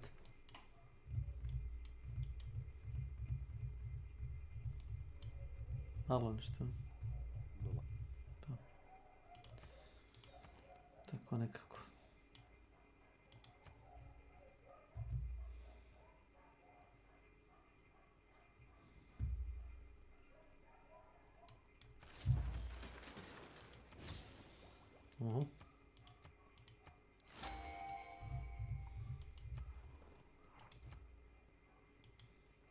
Lepo. Australija. U Australiji, ovdje se možemo raširiti. U Australiji ima samo 2 grada države.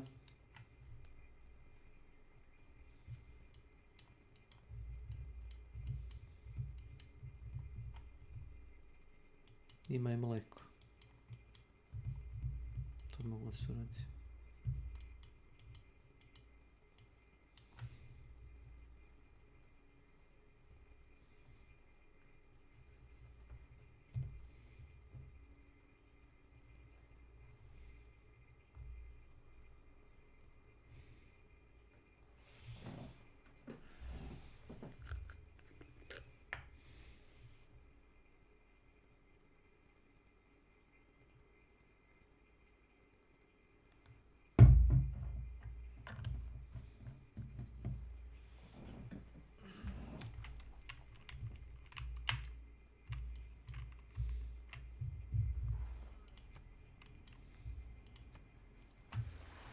Ovaj grad daje 3 zlata, ovaj daje 80 zlata po krugu.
Astronomy is much more fun.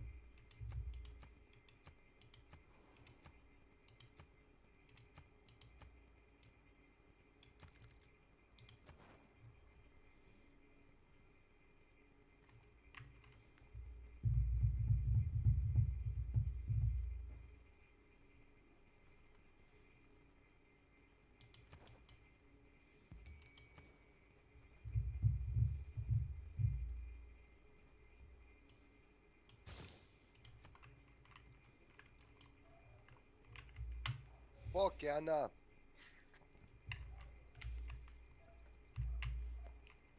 Što svima para u šteku, platio sam brajbu im barbarin, mi pas mater. Ko će popravljati svaki put kad reduju. Ja trčim za njima, on da ide da pali, razumiješ, svaki put kad popali ovo na hiluje se govno.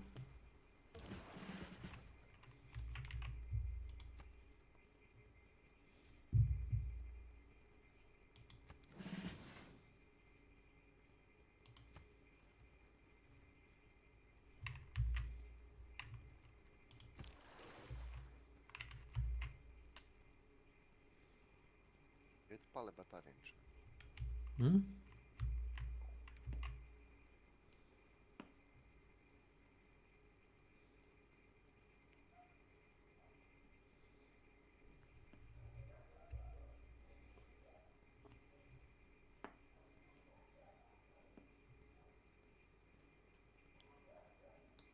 Hoćeš se fore kasnije, kad možda napraviš podmornicu i da je naoružaš sa nuklearnim projektilom. Sam. Lansiraš iz vode nuklearku na grad. Očistiš odmah obalu.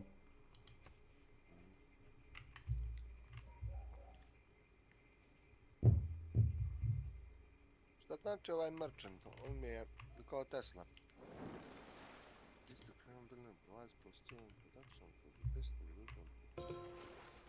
Šta znači to? Ko to? Merchant? Ne, ovaj, merchant. Kao Tesla. Inženjer. Inženjer. Great inženjer. Nikola Tesla. Dobiješ 2 produkcije.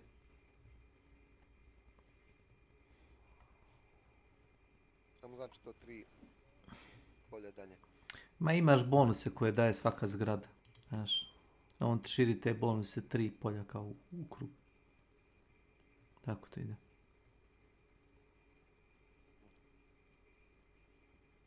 Da mogu puštajem proizvodnju.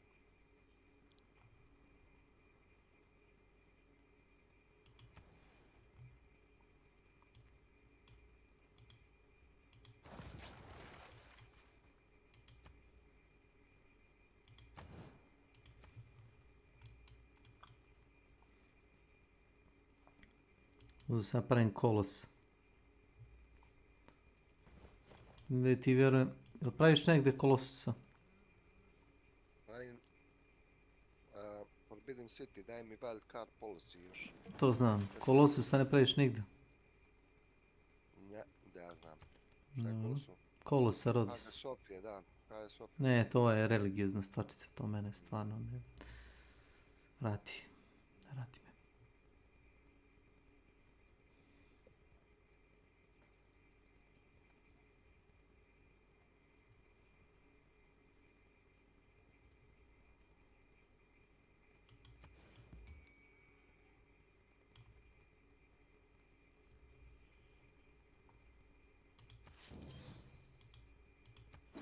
A što je dobro, otkriješ naftu, a već si bačio nešto preko toga.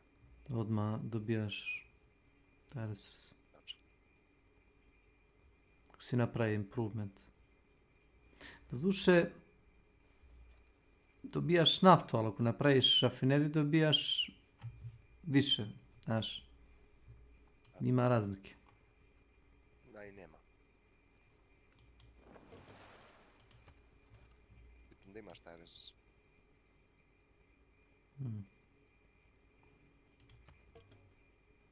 Moment samo.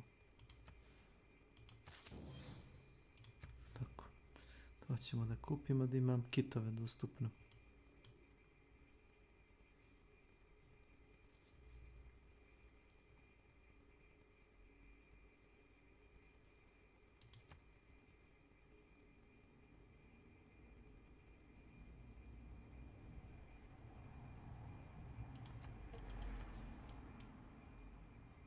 Ništa ne vredi da kupimo gdje.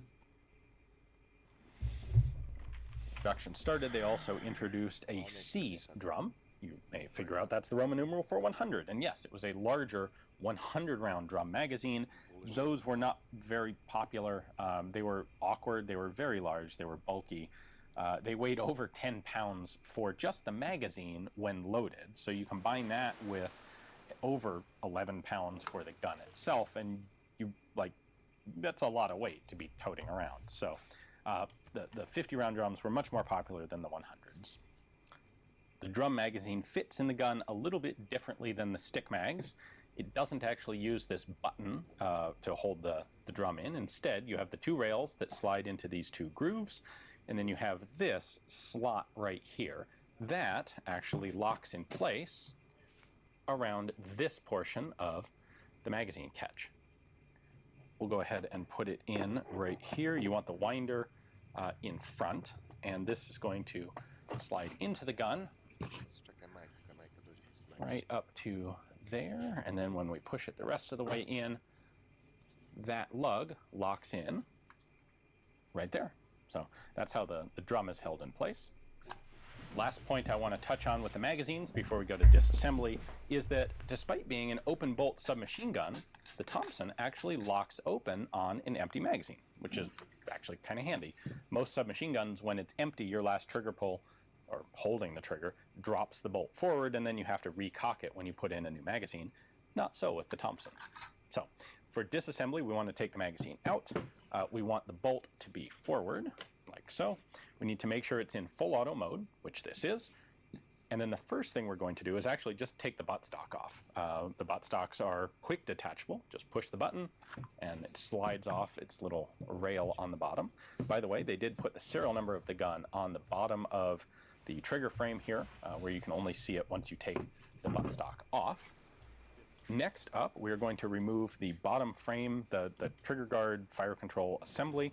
We're going to do that by pushing in this button, holding the trigger down, and sliding the grip assembly backwards off of. Šta to? Eto gore. Kazan je završio. Golgonta.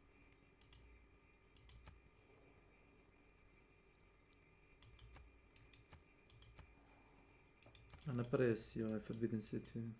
Izdobio karticu. Izdobio karticu, wild card. Slot si birao? Ne još. Mislio sam da nisi. Sad ću. Onda završim s gradovima. Z gradovima. Z gradovima.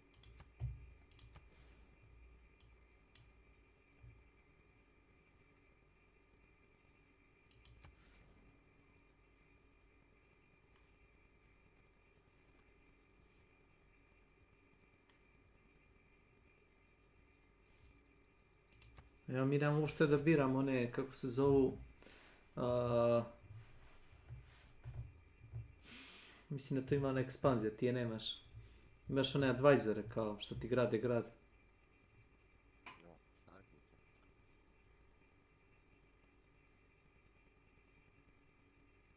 Da vidim da nešto fali.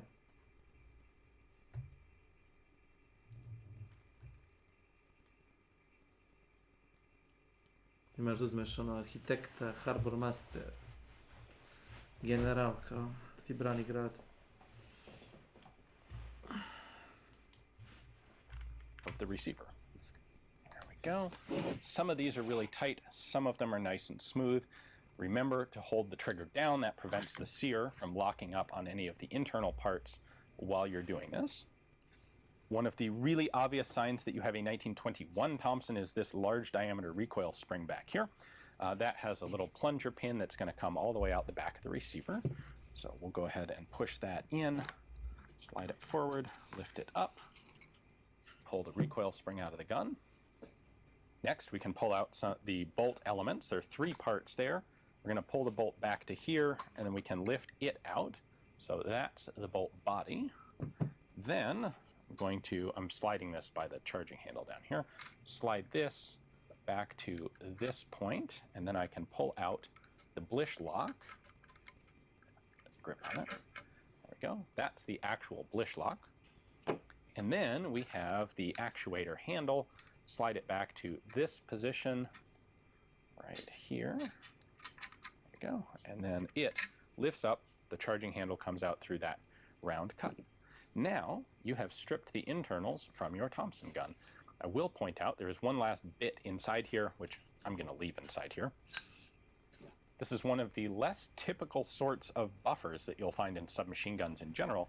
There is this piece of spring steel wrapped around the inside of the receiver, which you can grab those 2 wings, pull them together, and pull this whole thing out. But it actually has 2 little felt pads on either side that cushion the bolt at the end of its travel. So not oiler pads, those are actually recoil cushions. So that's it for disassembly. What you're left with now is this long receiver section, which is a pretty complex piece. This is part of why the gun was so expensive to make. There are a lot of different cuts to be had in this receiver. And of course, the rear sight doesn't help with the cost. I should point that out before we go any further. The 1921 Thompsons here used a Lyman rear sight, which has all sorts of adjustability. You can flip it up. You've got an aperture sight. You've got a rear notch sight here. This was all, honestly, this was all wasted on the Thompson submachine gun. It didn't need anything remotely like that level of rear sight. But that's what they would go ahead and use. So that would go away later on. We'll touch on that in a later episode. Of course, there are a nice big pair of wings here to protect that Lyman rear sight. One more thing I will take off is the front vertical grip. We can do that. There's a screw right here in the bottom. We can just unscrew that. I apologize for the garbage truck outside. There we go. Nice long bolt comes out.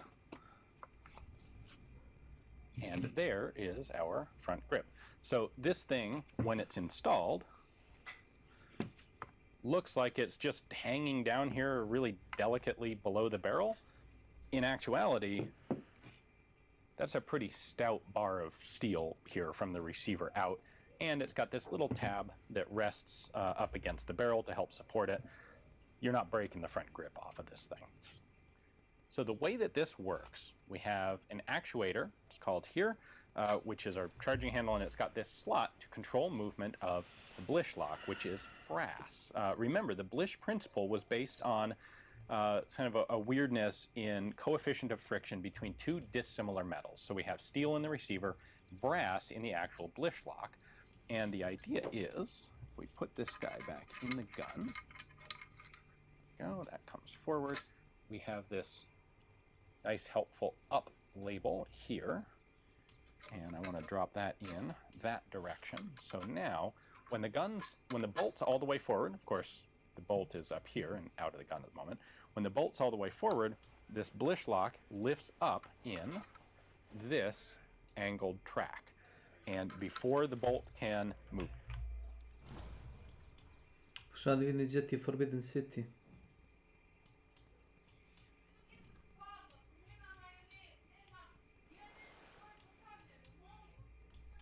A, kumar.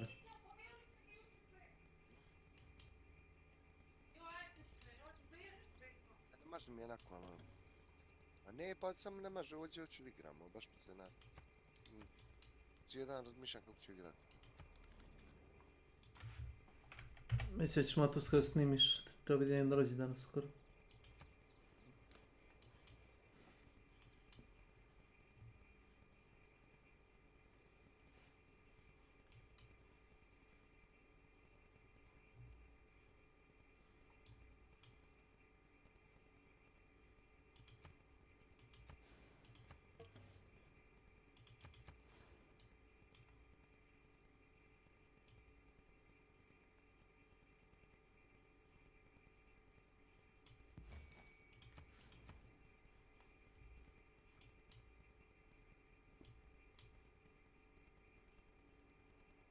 Ovaj grad ima 5 populacije već dolje.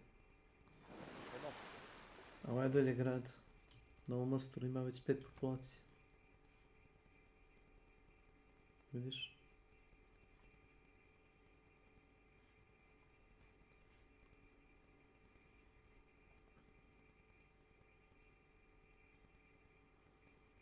Da, da vidim.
Stop 55.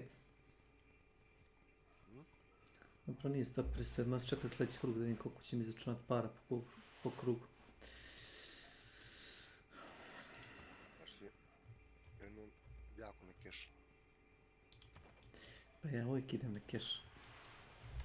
Jer ako imaš dosta keša, svaki sljedeći grad koji napraviš ili ako ti treba vojske ili bilo čega, usluga neka, razumeš, od drugih kojih vođa, sve možda poplatiš za para. Ako imaš dovoljno para, možeš mu uzeti grad, znaš? Da. Ako imaš dovoljno para, to može biti dosta para. Možda kupiš setlara, ne moraš da čekaš, nemam pojma koliko krugova, insta kupiš setlara. Možeš je braniti insta. A ne može jedinica se bori odmah, može sljedeći krug. Za jedan krug te ne može niko ništa. Pa možeš kupiti recimo jedan avion i jedan tank. Ako imaš aerodrom, ako imaš... Ne param.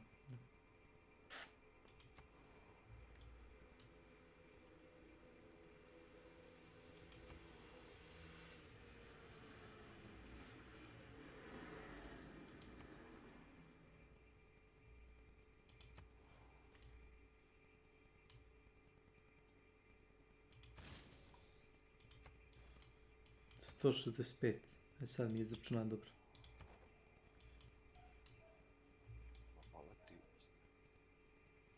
Ču, evo već isto mogu.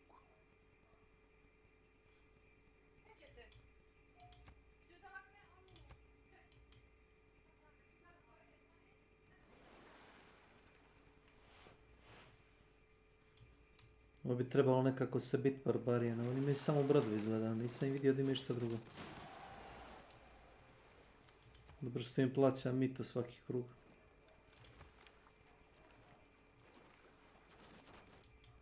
Ja sam ih kupio galije. Neće da nas napadne, naš. Ko? Boji se. Ko se boji? Aj. Pa, ja mislim, a viš da te svi denounciju, ali niko neće otvoreno da se bori. Znaš, ništa ne od toga što on viče denounce. Trt. Kao buuuu. I to je to. To je sva njihova reakcija. Ja sam prestao uvek putem ovca.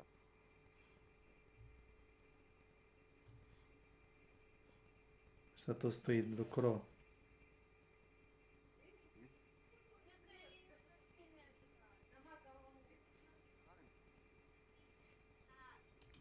Ne mogu sad igram. Ma ne može, ne dam, ne može niko da prođe kroz moj teritorij.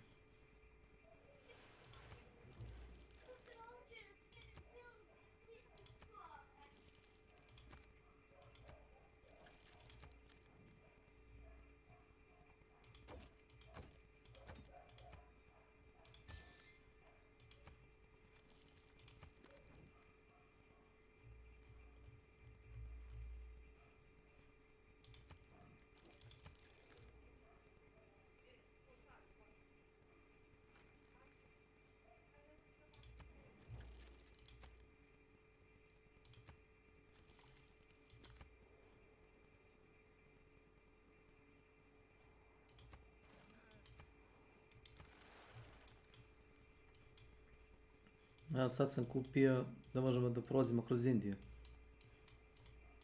Samo gdje Indije uopšte, gdje je glavni grad?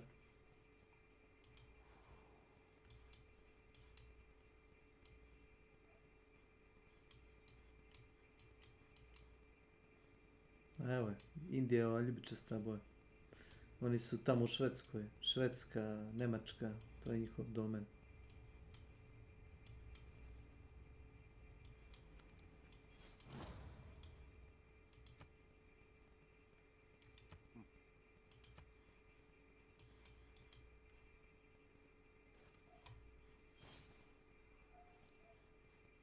Ja ti stoji da si saveznik sa Indijom?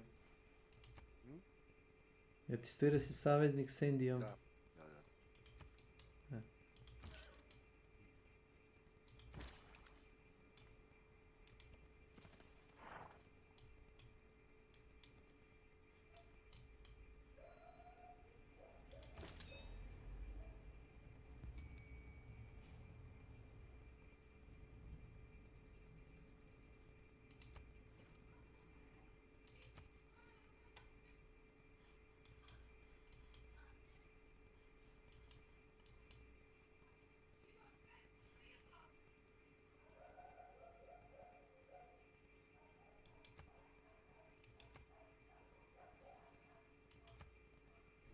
Šta je ovo, zaratiše svi?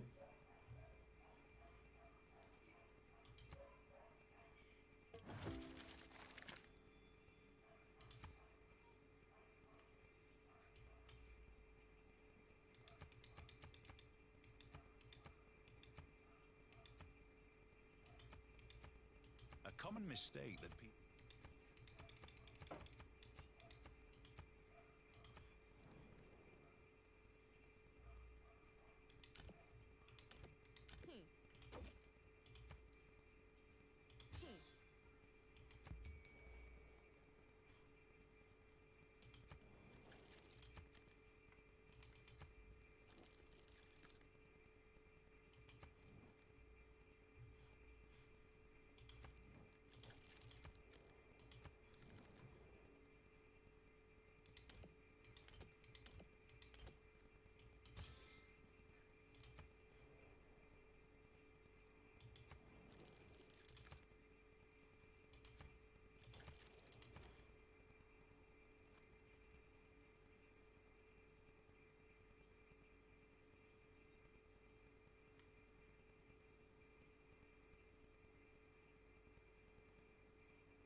pleme.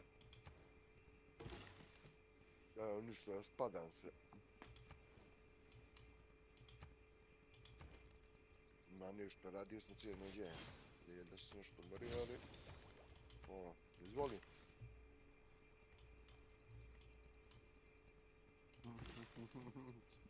Znam ja zašto ti zoveš. Za sparing partnera, ali? Da. Slušam. Šta?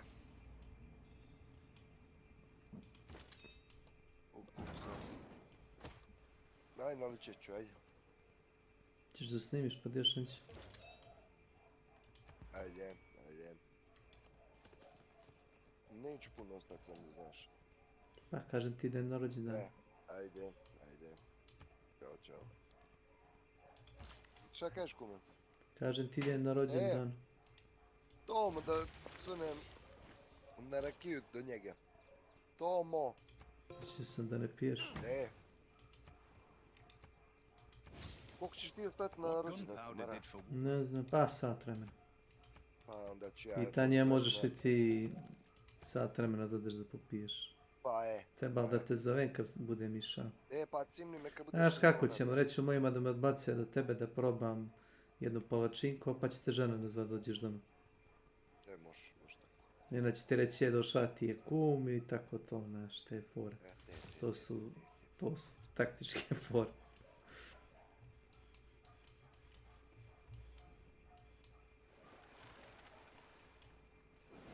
Koliki ti je prinos love po krugu? Znači ove palačinke ne mogu više, Vike. Znači će staviti za kuma. Znači odmah da se ugradim, nema šta. Pa poći, pazim na 15 minuta taman. Ono sad. Ovo će kum otići na rođendan i taman će doći. Kod koga ideš, kum? Šalipurović. Šalipurovića.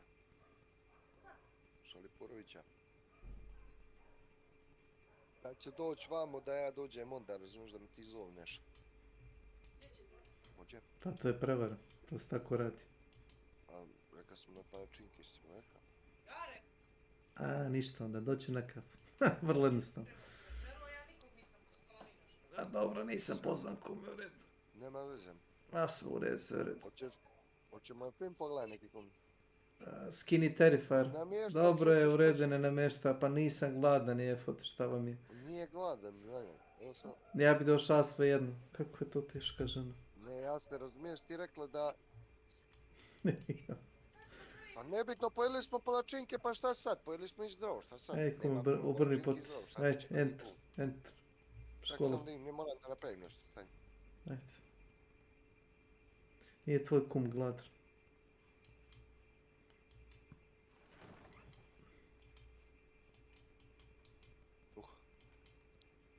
Terrifier. Ajme, kep. Šta je?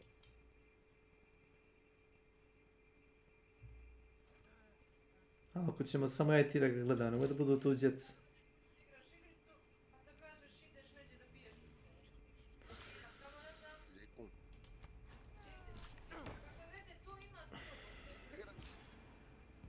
Uf.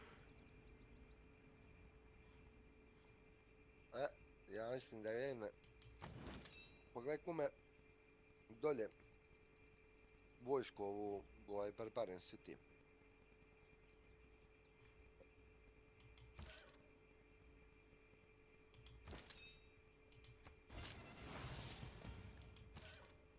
Znači, ovaj vitez je imao 50 damage, a sad ima 67. Night Army. Gdje kažeš? Dolje. Arhangelsk. Pogledaj. Pa vidi, imaš ti vojski, imaš topove. Ćeš da ih bombardeš po ušima.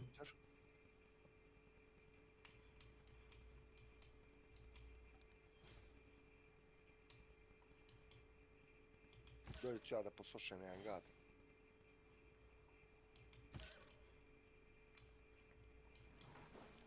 To mi dade dobra ideja.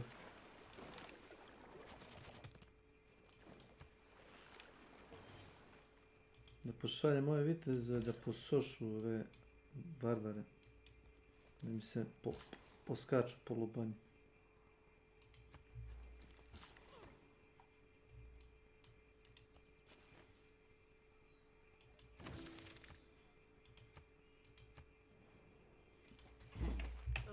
Šta je sad? Denounces. Marš, vucite se. Seljiba mora radi.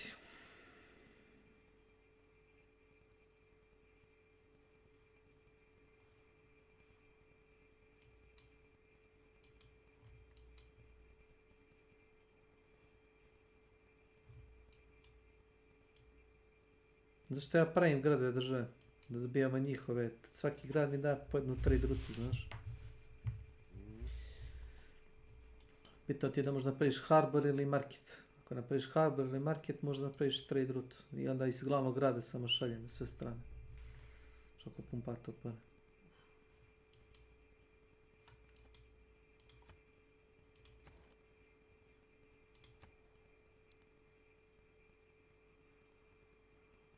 Ovo će biti bomba kad se napravim.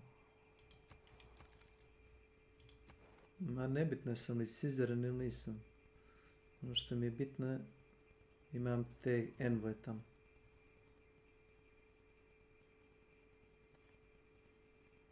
Imam 20.000 pejta. Duš.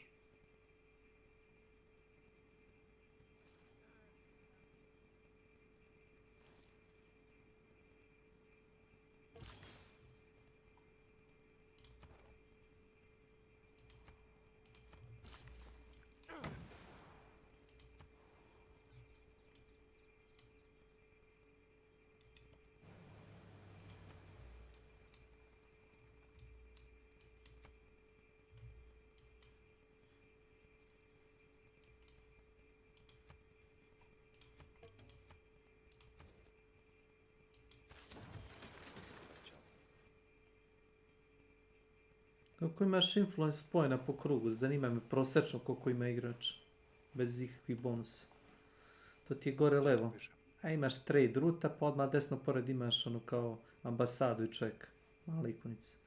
Envoy piše ti. Jedan envoy je 150 influence i piše ti 122 influence, 8 influence per turn. Zanima me koliko ti imaš s tvojim. 8,4. 8,4? Da. Aha, okej. Zanima me. Zbog governmenta verovatno imaš. Ja sam još uvijek republika, mislim, klasična republika. To ti je ono nazad. Autokratija. To ti je poslije onog chiefdoma prvi oblik vladavine.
Se može kupiti koji great man.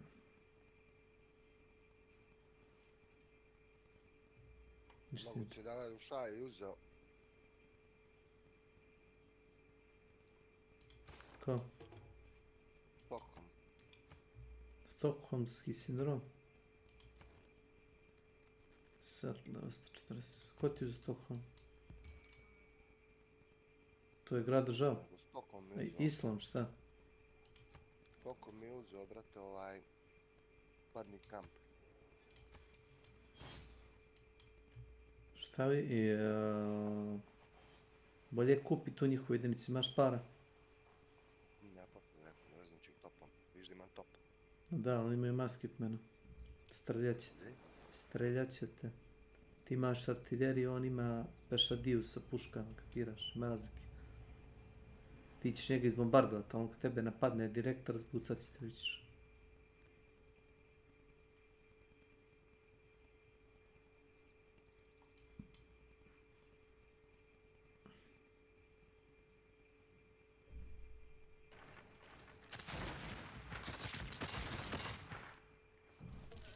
Koliko si izgubio health?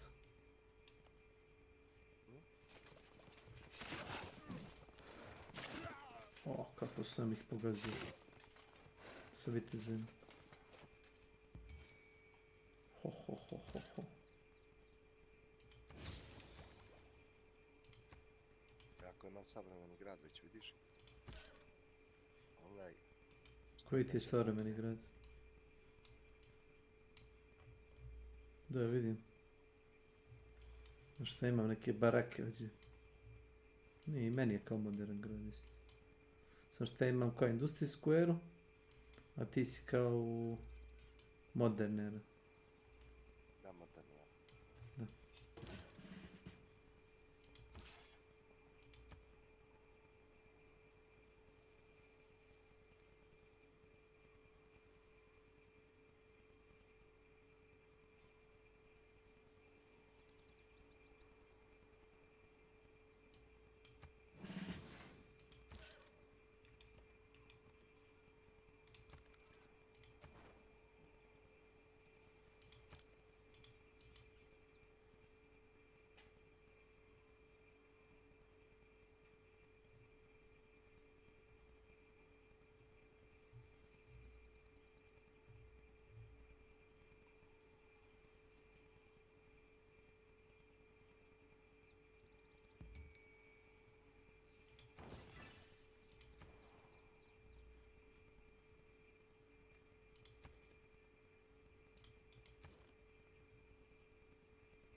Čuo, baš previše dobar mikrofon.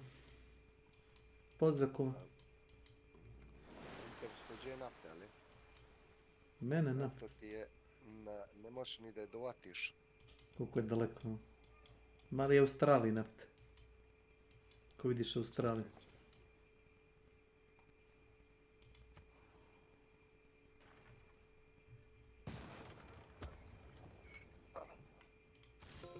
Ne.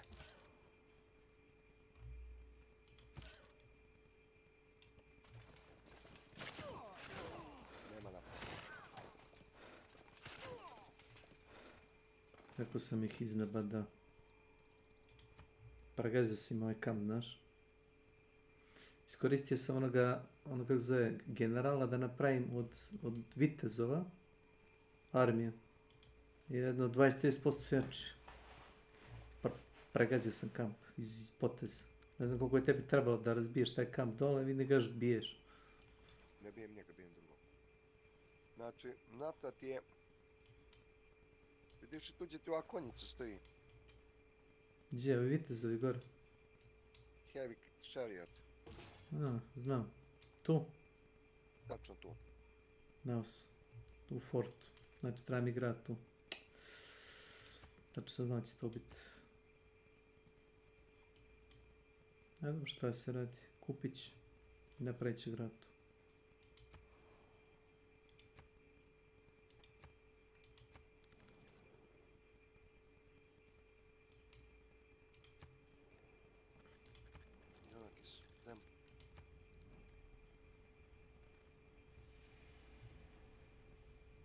Hoćemo li ići, kume?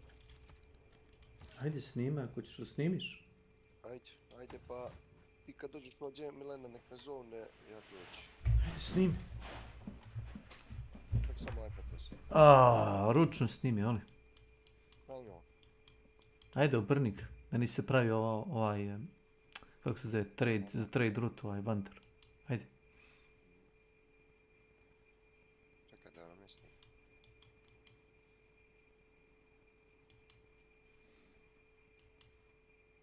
Šta nemamo ovo? Moguće ja nisam stražio uopšte vodu. Vodu? Pa zašto? Zato što svi gradovi gore uvučeni u kopno. Imaš Smolensku, ima luku, ali ništa to ne koristiš. Arhangelsk ti ima izlaz u Indiji. Tu ti ima kao izvoz na vodu. I nemaš nijedan brod. Šta će ti? Ti se fokusira da ideš po zemlji.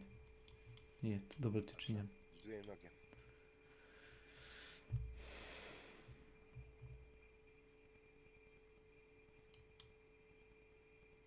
No, dva grada ima istu populaciju. Kuku mene. Šta je ovo?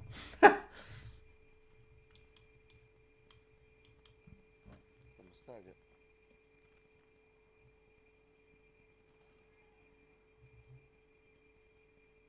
Imaš Vander koji, Venecijan arsenal. Kaže, dobiješ svaki put kad napraviš jednu vodnu jedinicu, dobiješ još jednu džabe.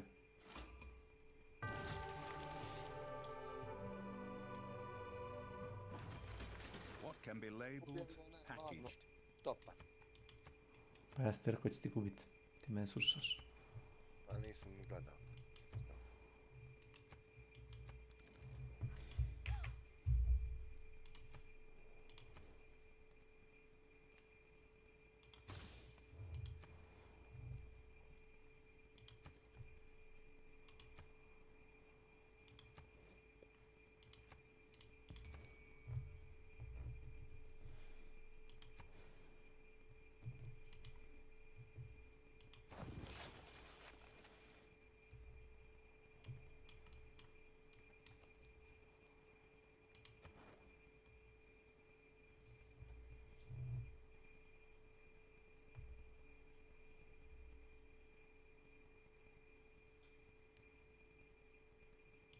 Ajde.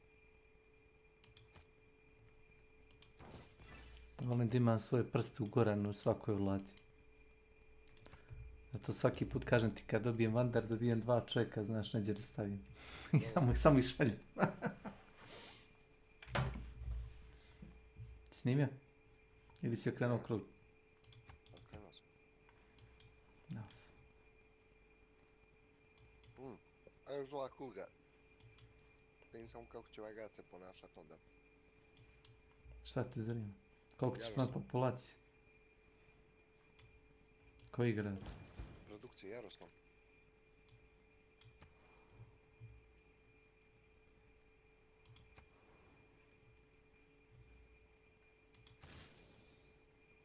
Whatever is contrary to nature.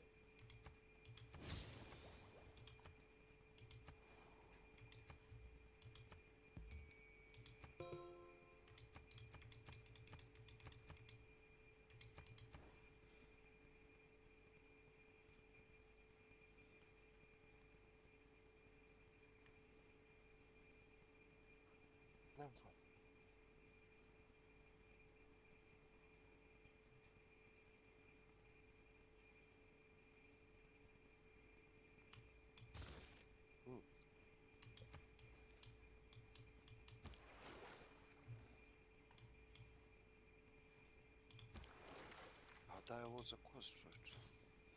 Koz je ovo naš.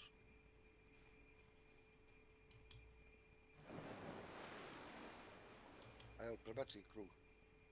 Mhm.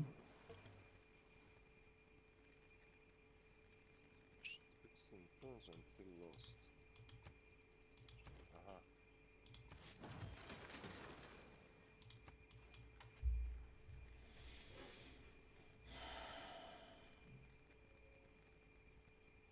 Što snimiš? Ja mislim da moram ići.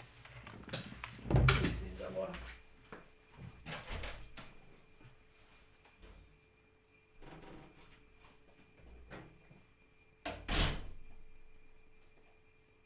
Ajde. Aj ovaj krug i snimam, ajde.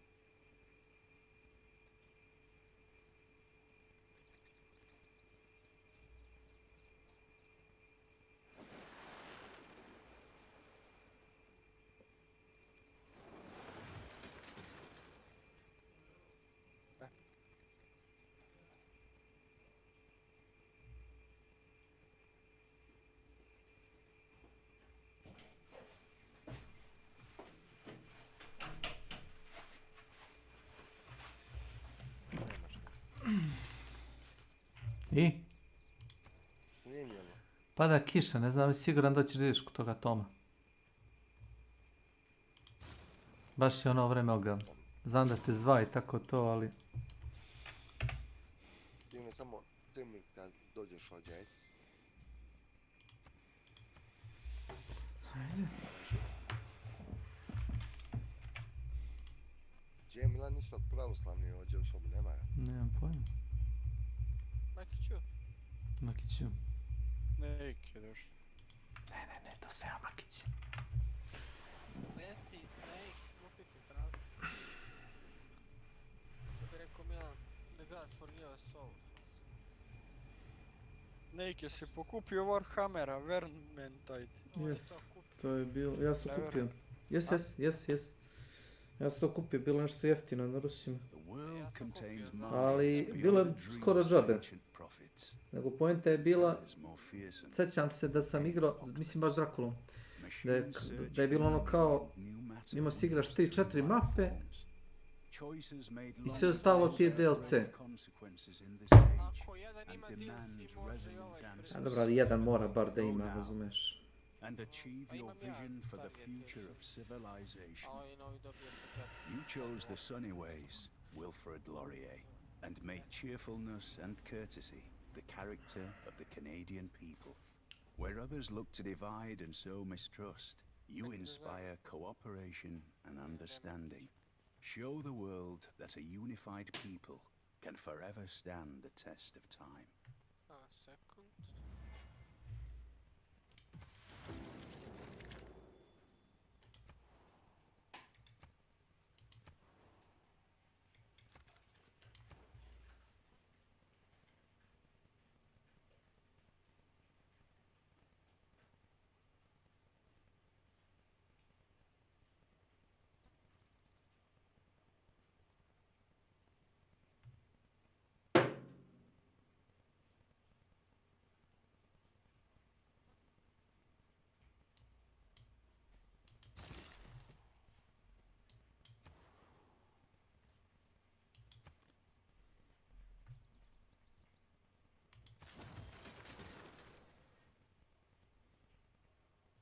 Nije tu, a gdje je Matore sad? A ne Starac. rade u igra. Starac i mora. Otišli su u dolje kanal. Hoćeš ti Snake samo? Idem do sestriće. Hoćemo mi da stavimo večeras pa da igramo sutra Vermenta i odigraju? Pa ajde, šta ćeš? Ko ćeš Vermita da probaš? Može. King Snake Mine.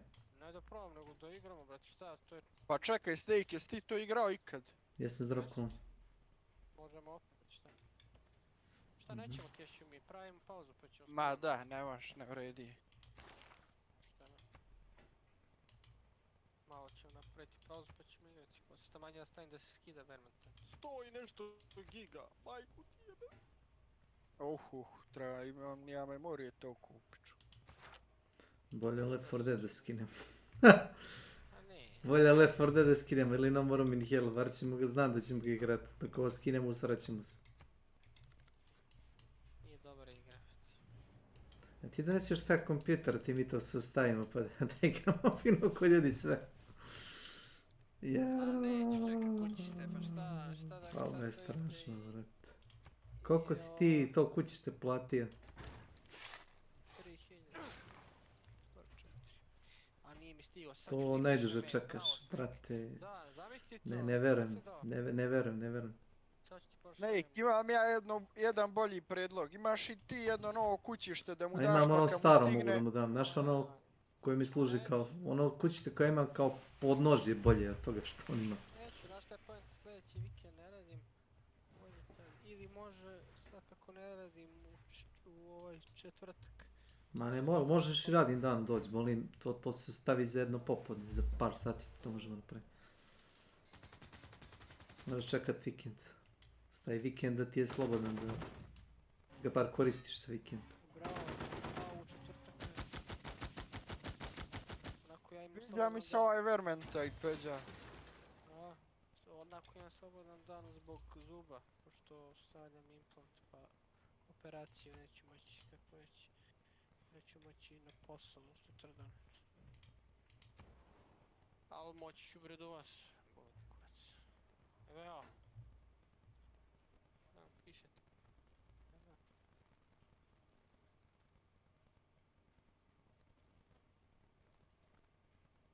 Kakvi su ovo neki sitni karakteri u Vermintidu, šta je ovo? Pacovi, jesi vidio pacova šta? Pa ne, sitan je čovjek, brate, do koljena stoji ovome. Patuljak? Imaš A. patuljka.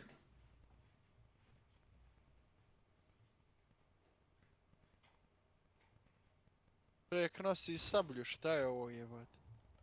Pa kao Left 4 Dead, ako si igrao Left 4 Dead ili gleda. Ovo ja mislim Snake dobro izgleda s teksturama ovako i...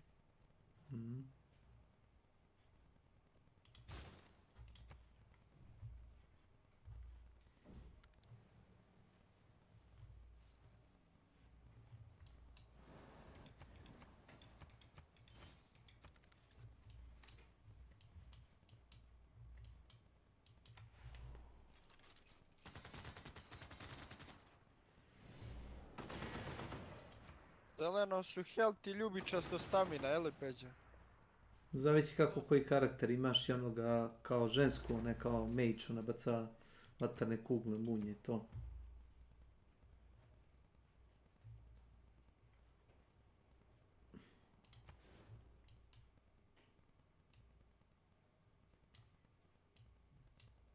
Peđa, je li ovo čisto PvPV anje, jel tako? PV. To sam mislio, da. A dobro. Ovdje imaš nekog bossa da ubijaš, šta je ovo? Pa imaš ono kao... Uglavnom zanimljivo, imaš grind, imaš svoju bazu kao taj dvorec gdje smo svi. Već. Zanimljiva igra, realno.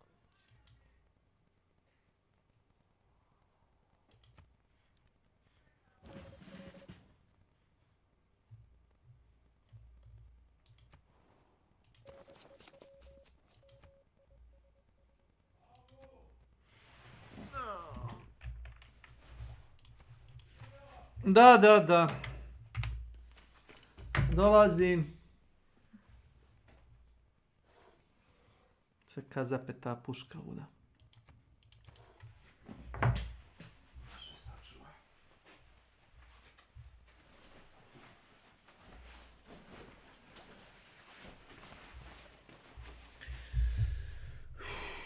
Isuse, daj mi lavlje srce da preživim.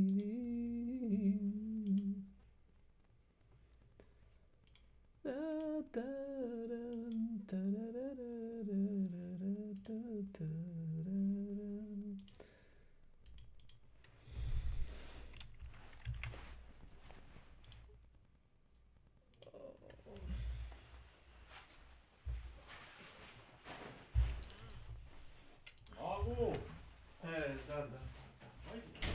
Olako samo, nisam se poslije kod kuma da se radi. Olako se vuče.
lurking.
Little cracks de-escalated before we knew it was too late.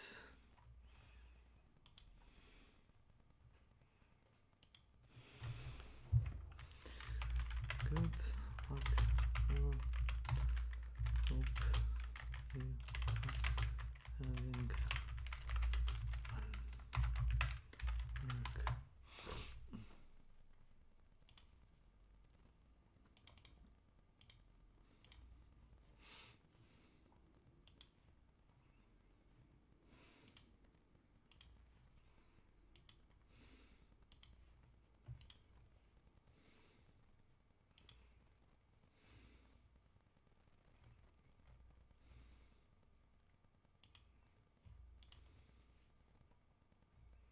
Oh my god.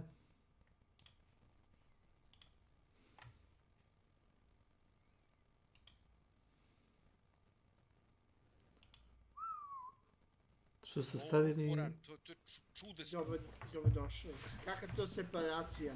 Što ste ostavili Milan? Ja sam bio odsutan službeno. Što ste ostavili Milana samog tamo da... Išao na cev. Otišao je, dobio je temperaturu pa je otišao na toplomr da se nabode u analni otvor da vidi rektalna kolika mu je. Si igrao ovaj novi event za Deep Rock, Nenad? Igrao sam. Ne. Nisam igrao. Ja sam igrao sa sinom. Da se radi, Ilija, nema... Boris obično ne pitan, znam da Boris igra Hunt, tako da pretpostavljam da je njemu neozbiljno za igranje. Backwards. Koja igra? Hunt Showdown. Quick click. A? Gore sam tago Milana, ti treba zolja, sin. Hoćeš zolju. A tu, čekaj. Ovo što je promašio... Čekaj. Pa je to? To je topčina. Mitke da gađam dinamitom, pazi. Ajde. Ima tu crveno bulje, mogli smo s njim ne gubimo, opet biti se jačano koji sprozi damage.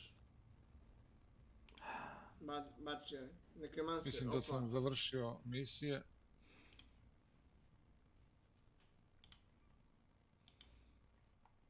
Idite gdje, oče. Ne. Hoćemo na ovog drugog bossa. Idemo da. Pa je to! Milane! Ka beka! Pa on ti zajeba sad, znaš. Trči ka tebi.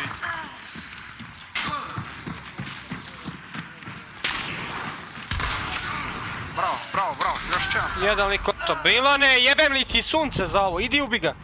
U čočku desno, dići će ih, desno, levo. Digo ga je već, lepše.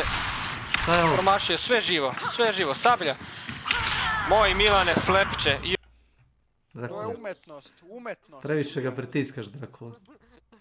Šta ga pritiska? Pa previše to je ga umetnost, jebote. Treba da ga pustiš da... Ne, zato što je odao moju poziciju, on je ubio zombija ispred ovog armore, da ja im se prišunio bio i ja taman htio još bolje da ih prikoljem sve, ne napravio napolje sranje, brate, i uđe... Ja ima neko Auk je tu, brate. Sve. Imam ja. Kažem, rekao sam već da je boostao. No ne slušaj. Ne radiš ono što sam ti rekao. Ajde, ko ima bombu?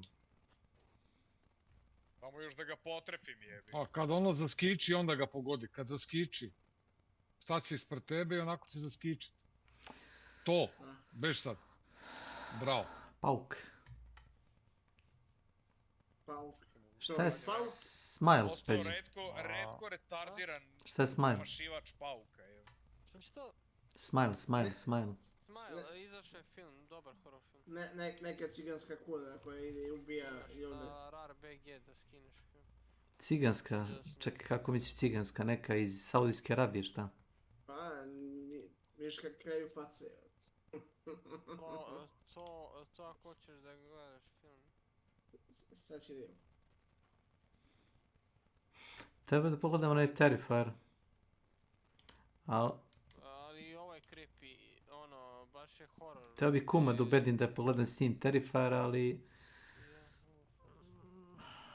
Znaš, ti da sam se s njim verbalno prepirao oko onoga, sad ću ti reći, Purge-a. Jesi gledao Purge? Bila je rasprava, on kaže da nije prljavi crnac ušao u njihovu kuću, ne bi ih ovi napali. Ja rekao, napali bi ih svejedno. Svejedno bi ih napali. Zato što im se može. Kaže, prljavi crnac je kriv za sve. Ja rekao, kume jebote, šta ti? I na kraju sam rekao, nećemo gledati više ovakve filmove. Ne. Nećete gledati filmove... Ne, takve ne. Ne možemo da... Prepiro si se sa prljavim Bosancem, a?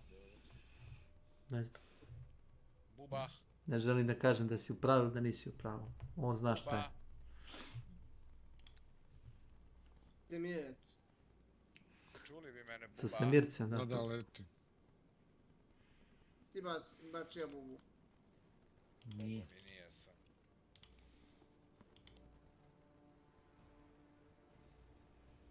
I ti ide ona ljevi bos, majko. U čošk. Odu sutra na vrata.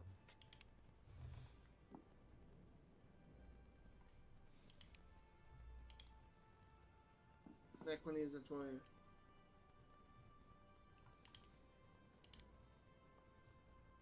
Bubica leti okolo, leti li leti?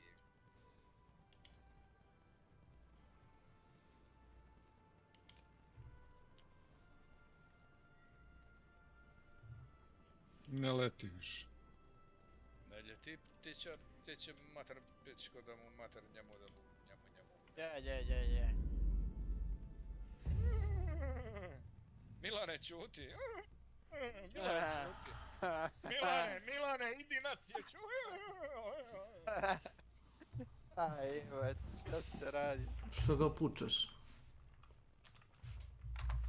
Pička jedan. Dobio temperaturu 36,8 i onda mamice, mama, temperatura. Povici, ajde sam. Šta treba? Nemo sad, kad se bijemo s ljudi. Šta treba? Go na krovu. Groups, call to action, and just really try to push. We'll keep you updated Na as we... prozoru ili na krovu? Yes, do, yeah. Na krovu. Na prozoru. Yeah, and then Sunny Bob. Pa ima i tu i ovdje. Oh, what's this, you? No, that's not me. It's gotta be room 2. You're in room 1. Guess what? Lepo kaže sve svetski šampioni. Da, pa možda ljudi igre dobro. Treniraju ljudi, igraju evo. Možda ljudi igre dobro. Just put in the password and got in. No, yeah, but how'd you find it? Jedna ekipa raspoređeni su od 75 do 330. Moj gard ide u paneš, ti u petice, šestice, da vidiš kakvi bi svetski Viš kakvi šampioni u gađanju igre. Auhu.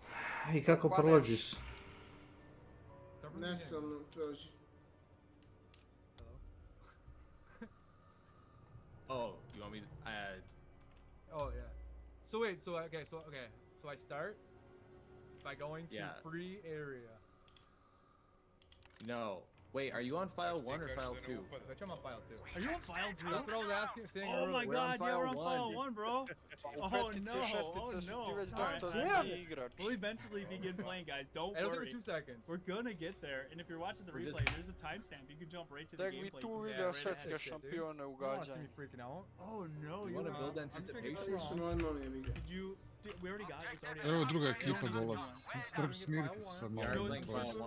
Sad sam oni pokret. Nemojte pikati. What's that, Kai? We are playing file 1? Yeah, file 1. Yeah. That's why Corey couldn't I'm not. Making sure I didn't make a mistake.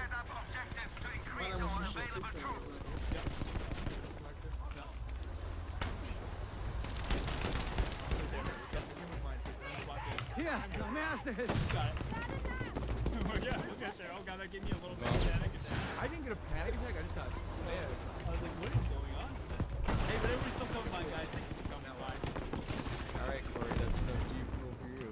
Come on, bro, I just started. No, he didn't have enough G fuel. That's his problem. He didn't have enough, otherwise he'd be on it. He would have had this thing It's one or the other. There we go. So while he's loading that up, Kai, how have Što you si been? pikao, What you been znam up za to, godinu man? i pol.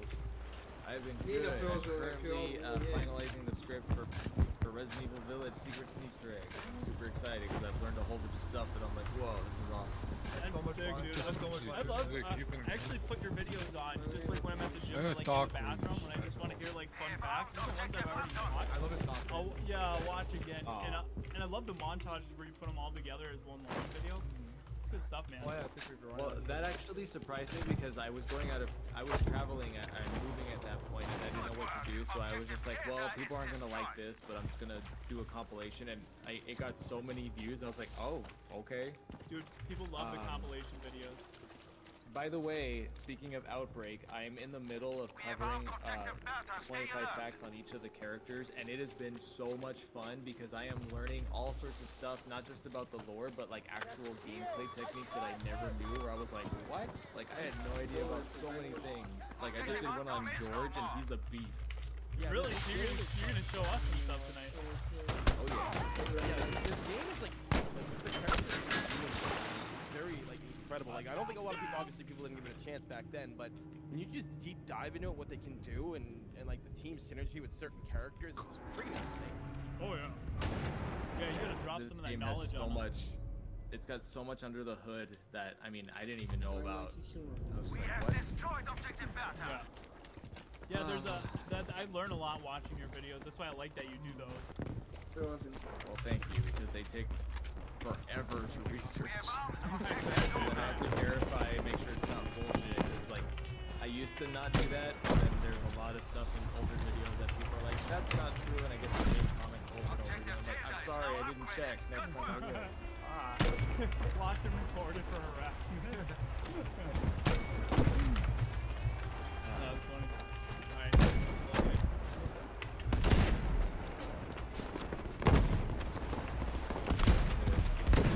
I'm gonna be David. Alright, you're David. Oh yeah, what does that replace? Technically the accent is Ich bin bei dir, ja? Oh, they don't have accent! No, they have accent. You're good. I've seen it. He's in one? Yeah, he's in both. That's what I thought too. I thought you could transfer the stuff from 2 to 1, but I think that's only if you're playing it like officially on the console. I don't know. I think you gotta have like the memory card. There's like a data swap thing. Yeah, but this one, there's a memory card for each game with the emulator, so like you can't. Yep. Oh well, it's a small price to pay to be able to still play it online, right? Yeah, 100%. The fact that this is still going is amazing. Hier, falls du erste Hilfe brauchst. I'm ready to come to the chats real quick. We got Landon Bryan with a $5 super chat. Thank you so much, Landon. He says, if you listen closely, you can hear JJ's chair beefing with Corey's chair. They're going at it. The old chair don't like the new one. I'm squeak. No, remote, yep. And we got Daniel, Dark Magician with a $2 super chat, or £2 super chat. Thank you so much, Daniel. Hope Resident Evil Code Veronica remake happens, and hope Outbreak remake. Two are my top of my list. 100%. Actually, real quick, I'm gonna read one, then I want to ask Kai's thoughts. But Dill Roberts, welcome to Row Squad Bravo team. Thank you so much, Dill, for your support. Spam those custom emojis, you've unlocked them, and let's all welcome Dill Roberts to the Row Squad. So, Kai, what do you think about a potential Code Veronica remake? Is that something you'd like to see happen? And then second part of that is, do you think it'll happen? Well, what you were saying earlier about Capcom like acknowledging it, like you said, it's exactly the same thing that happened with 2 remake and 4 remake and 3 remake, and like I really want it, but I'm so nervous. Yeah. Although Capcom doesn't have the same track record as Konami, they tend to actually give fans what they want. Yeah. I don't know. It could, and I really wanted to, but Code Veronica really didn't sell well, and it's always been kind of the style of Resident Evil, so I don't know. But you know how I feel about Claire. You know that I want that. I cosplay as Steve. Like, let's go. That's true, yeah.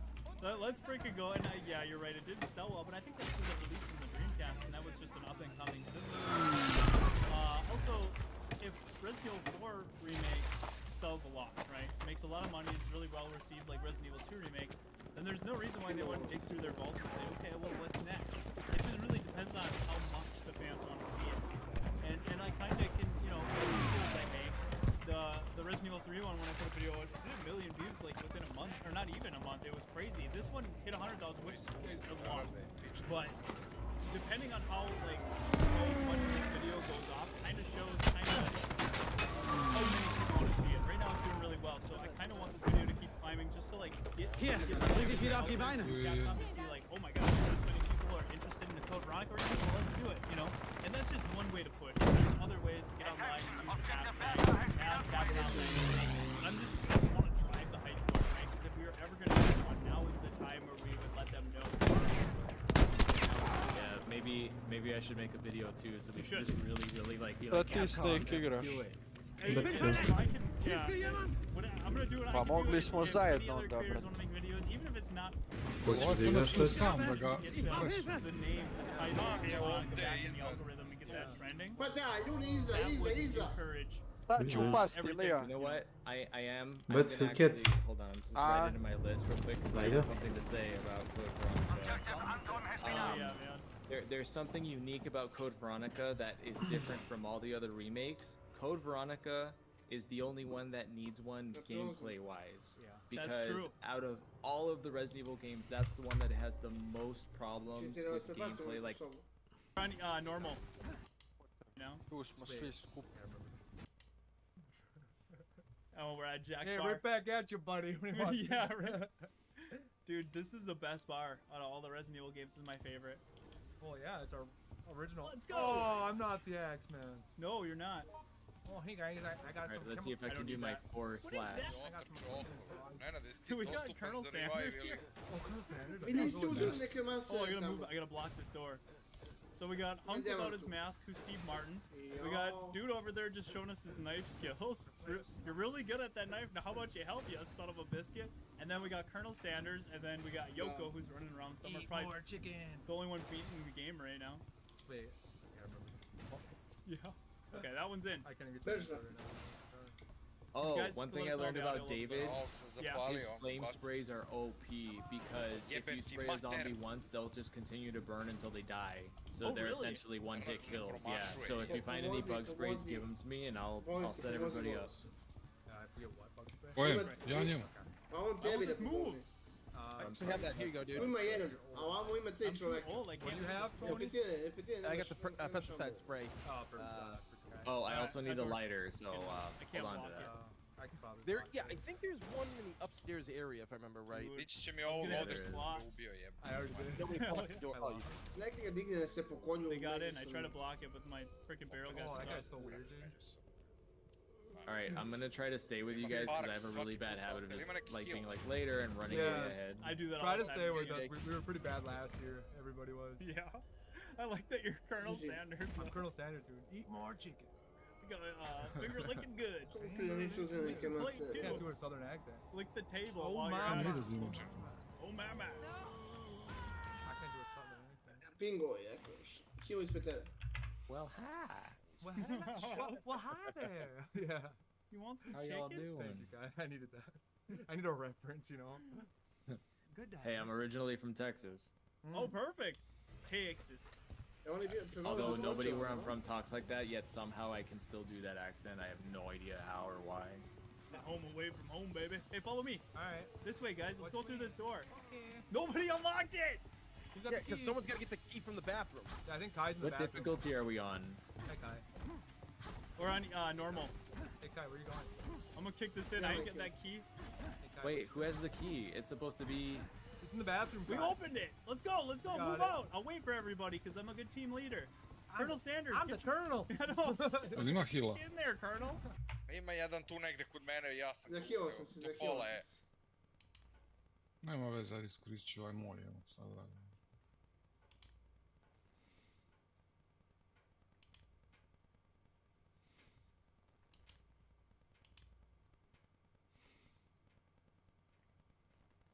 Što zatvori, taman da opalim, bre.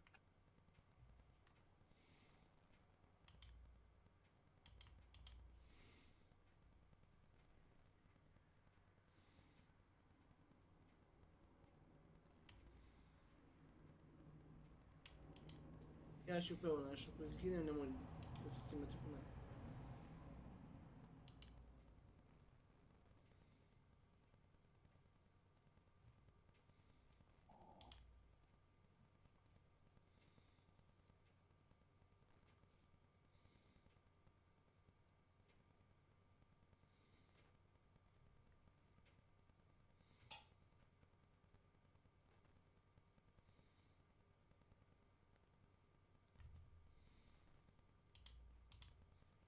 Ko ima jedan paketić da mi udeli.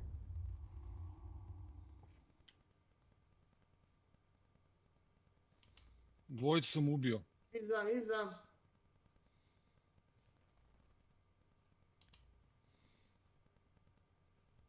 Nemo, ovaj diže ovoga i puca na mene. Koji paketić? Na vrate. Levo, gdje ćeš tamo? Iza sad Heute bojim se. Morgen sah ich einen Adler über dem Berg kreisen. Moram se healati, Boris izdrži. Um hin an unseren Reichsadler zu denken, der uns die Benze wahre imaš Größe i unserer Battlefield Ideale Kids. zeigt. So majestätisch. Ali nema nikako ne radi Battlefield Kids. Znaš? Kako misliš? Tako ko sam ti rekao. Gdje je taj? Tamo negdje. Ja. Loše mu radi, šta? Aha. Vrlo loše. Dark Side-a. Jel on napolje još uvijek? Digo je onog što sam njenog ubio i s leđa me rokra lik, jevo. Kule dok ja uzimam moje užije.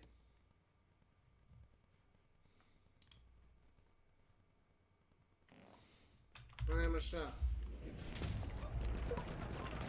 Ovaj podigo su trojicu. Trebali smo tog magarca supresovati tamo. Jebate.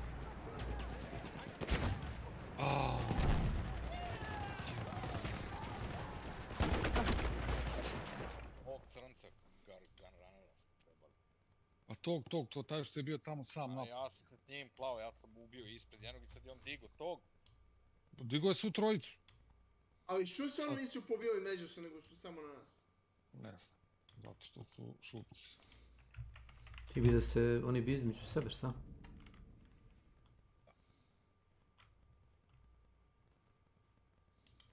Malo za promjenu.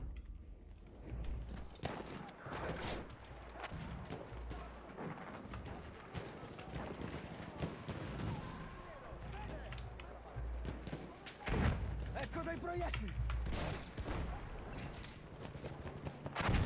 Ecco dei proiettili!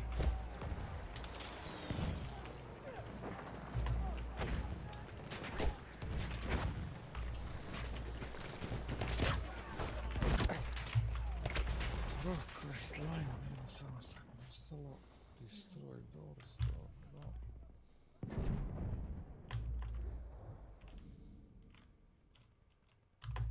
Jebao vas eksploziju vamo, jebate.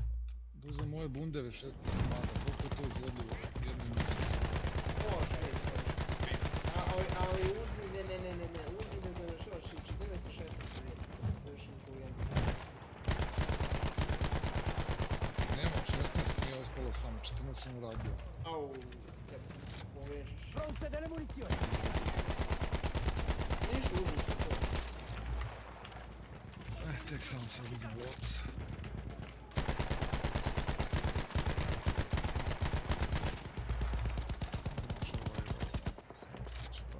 Prendi! Munizioni!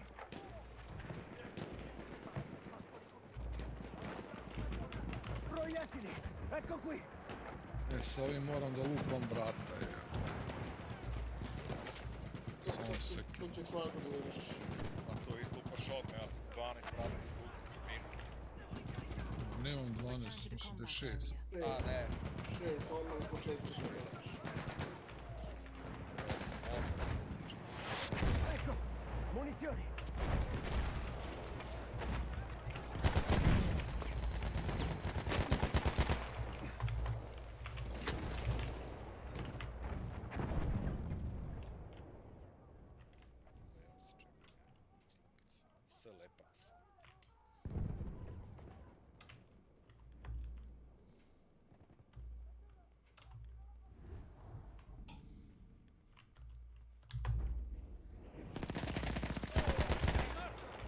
Ecco qui un po' di munizioni.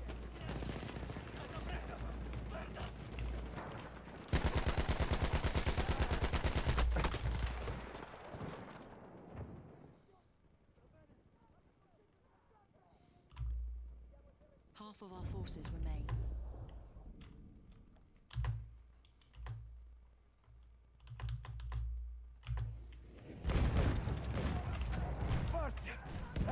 proiettili!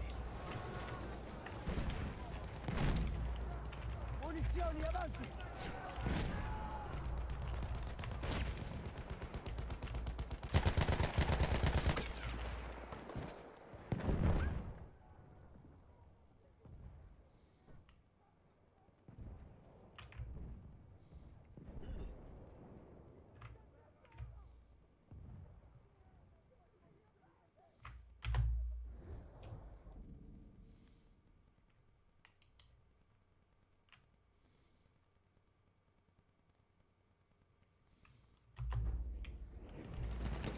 Tieni! Munizioni!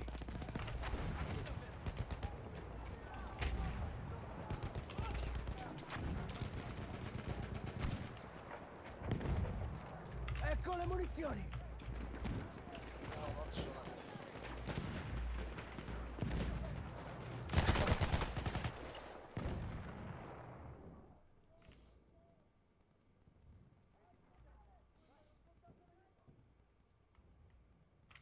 Pun ti je squad, ne možeš sve ući nikako.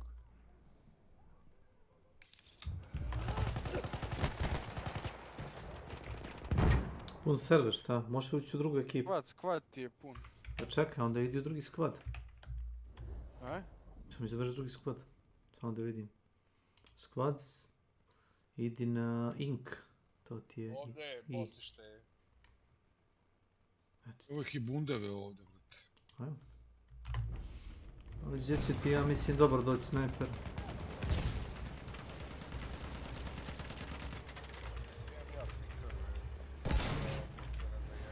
Sad ću ja ovu bubu da sredim. Imam mi dovoljno života za ovo, ja se bojim kesići.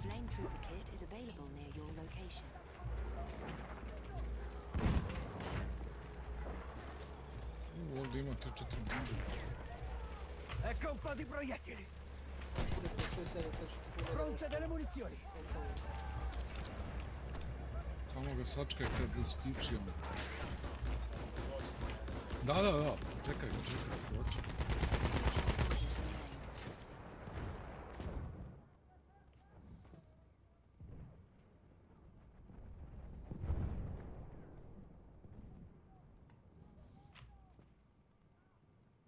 Juhu, pauče, unutra sam. Prendi! Munizioni!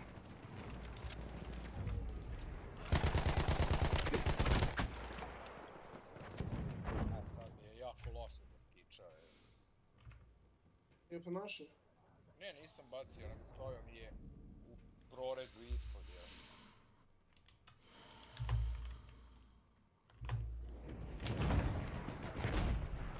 Ili možda položiš kuhinga po ovo jednom? Stvarno sam. Evo, zaskičao je i skočio je na mene. Bež. 20 of our soldiers remain. Pa da. Ali... Razbiće nas ovdje. Ko to bi?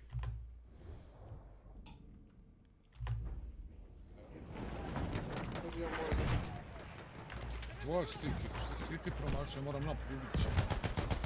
Aj, šta je ovo, brate, Vili, evo. Pusti, na mene, bre.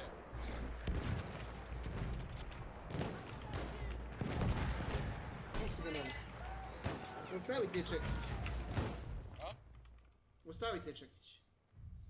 Čekaj, se nastivaj sad. Boratak has failed, but this fight is not over. If we pull together like true Italians, then these walls of rock that face us, they will crumble, and the empire will fall. Glupi upagovani boss. Pisme neki tip. Sviđa, šta je ovo, neki ideja s bullet? Jebom pas mater.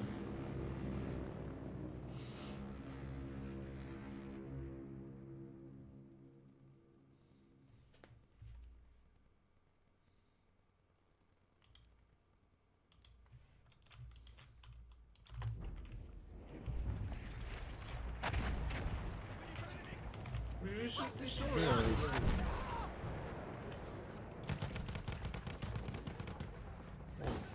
Nekoga sam sekirom udario.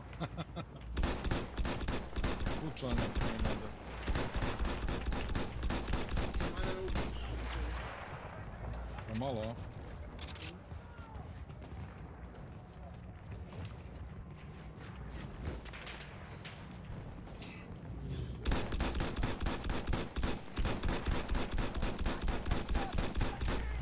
Vidim.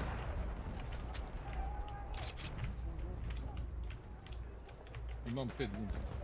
Odavde i odavde. Dolaze, jel?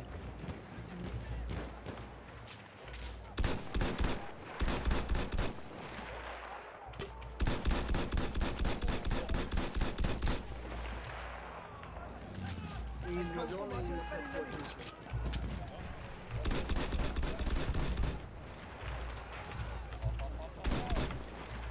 Vuoi che ti curi? Stilo naslovu... Šta je ovo? Tužne vijesti u vezi Madone. Ono, svi da pomisle, ono, crkva... Sušila je se pička, nam se jebe više. Sisi sve su sušili. Kao više neće pevati. Postoje lubrikanti, brate, što ne pomaže. Jeste, to je sad moderno. Što ne ode i ne ostaje živ. Najbolja reklama, lubrikant, Turex, taj ostalo bez Fumaggino non gioca! Granata fumogena! Bolje da su uštrelali što da... Oni su Madoni, Madonna, cime Madonna.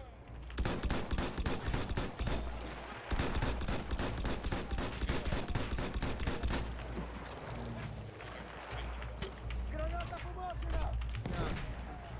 Granata fumogena in partenza!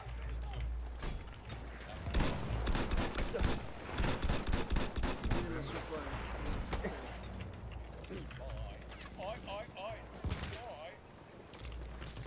Varovska borba ovdje, Dragane. Ecco una cassetta. Sei ferito? Ti rimetterò in sesto io. Eccovi una bella granata fumogena! Nine!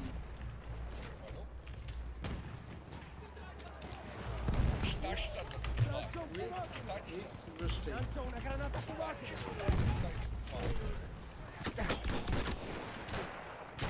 Pazi, zatrče svoje šotkom na nas.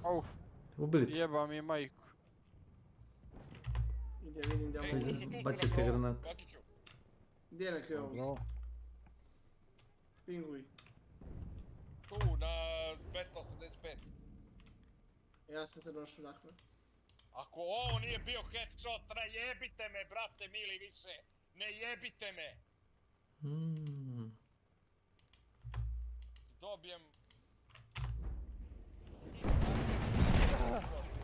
A puši mi kurac.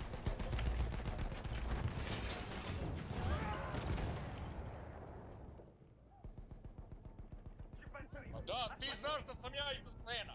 Ti si genije, evo te. Dobre, Boris. Znam, brate. Skeniraj. Dobre, Boris. Nemoj. Pa video. Jedna ekipa odavde na 300. Da. Da. Ovaj čitu ima speed hack. Ovaj kav Lenny. Oni su malo desno, na 330.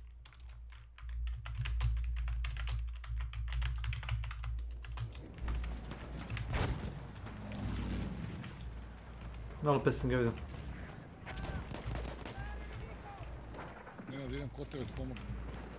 Polako, Ne Boris. treba, idem polako. Proiettili! Ecco qui!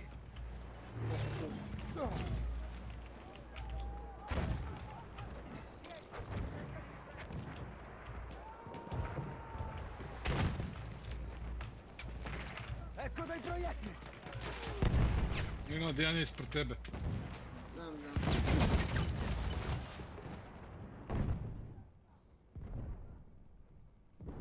Gotov.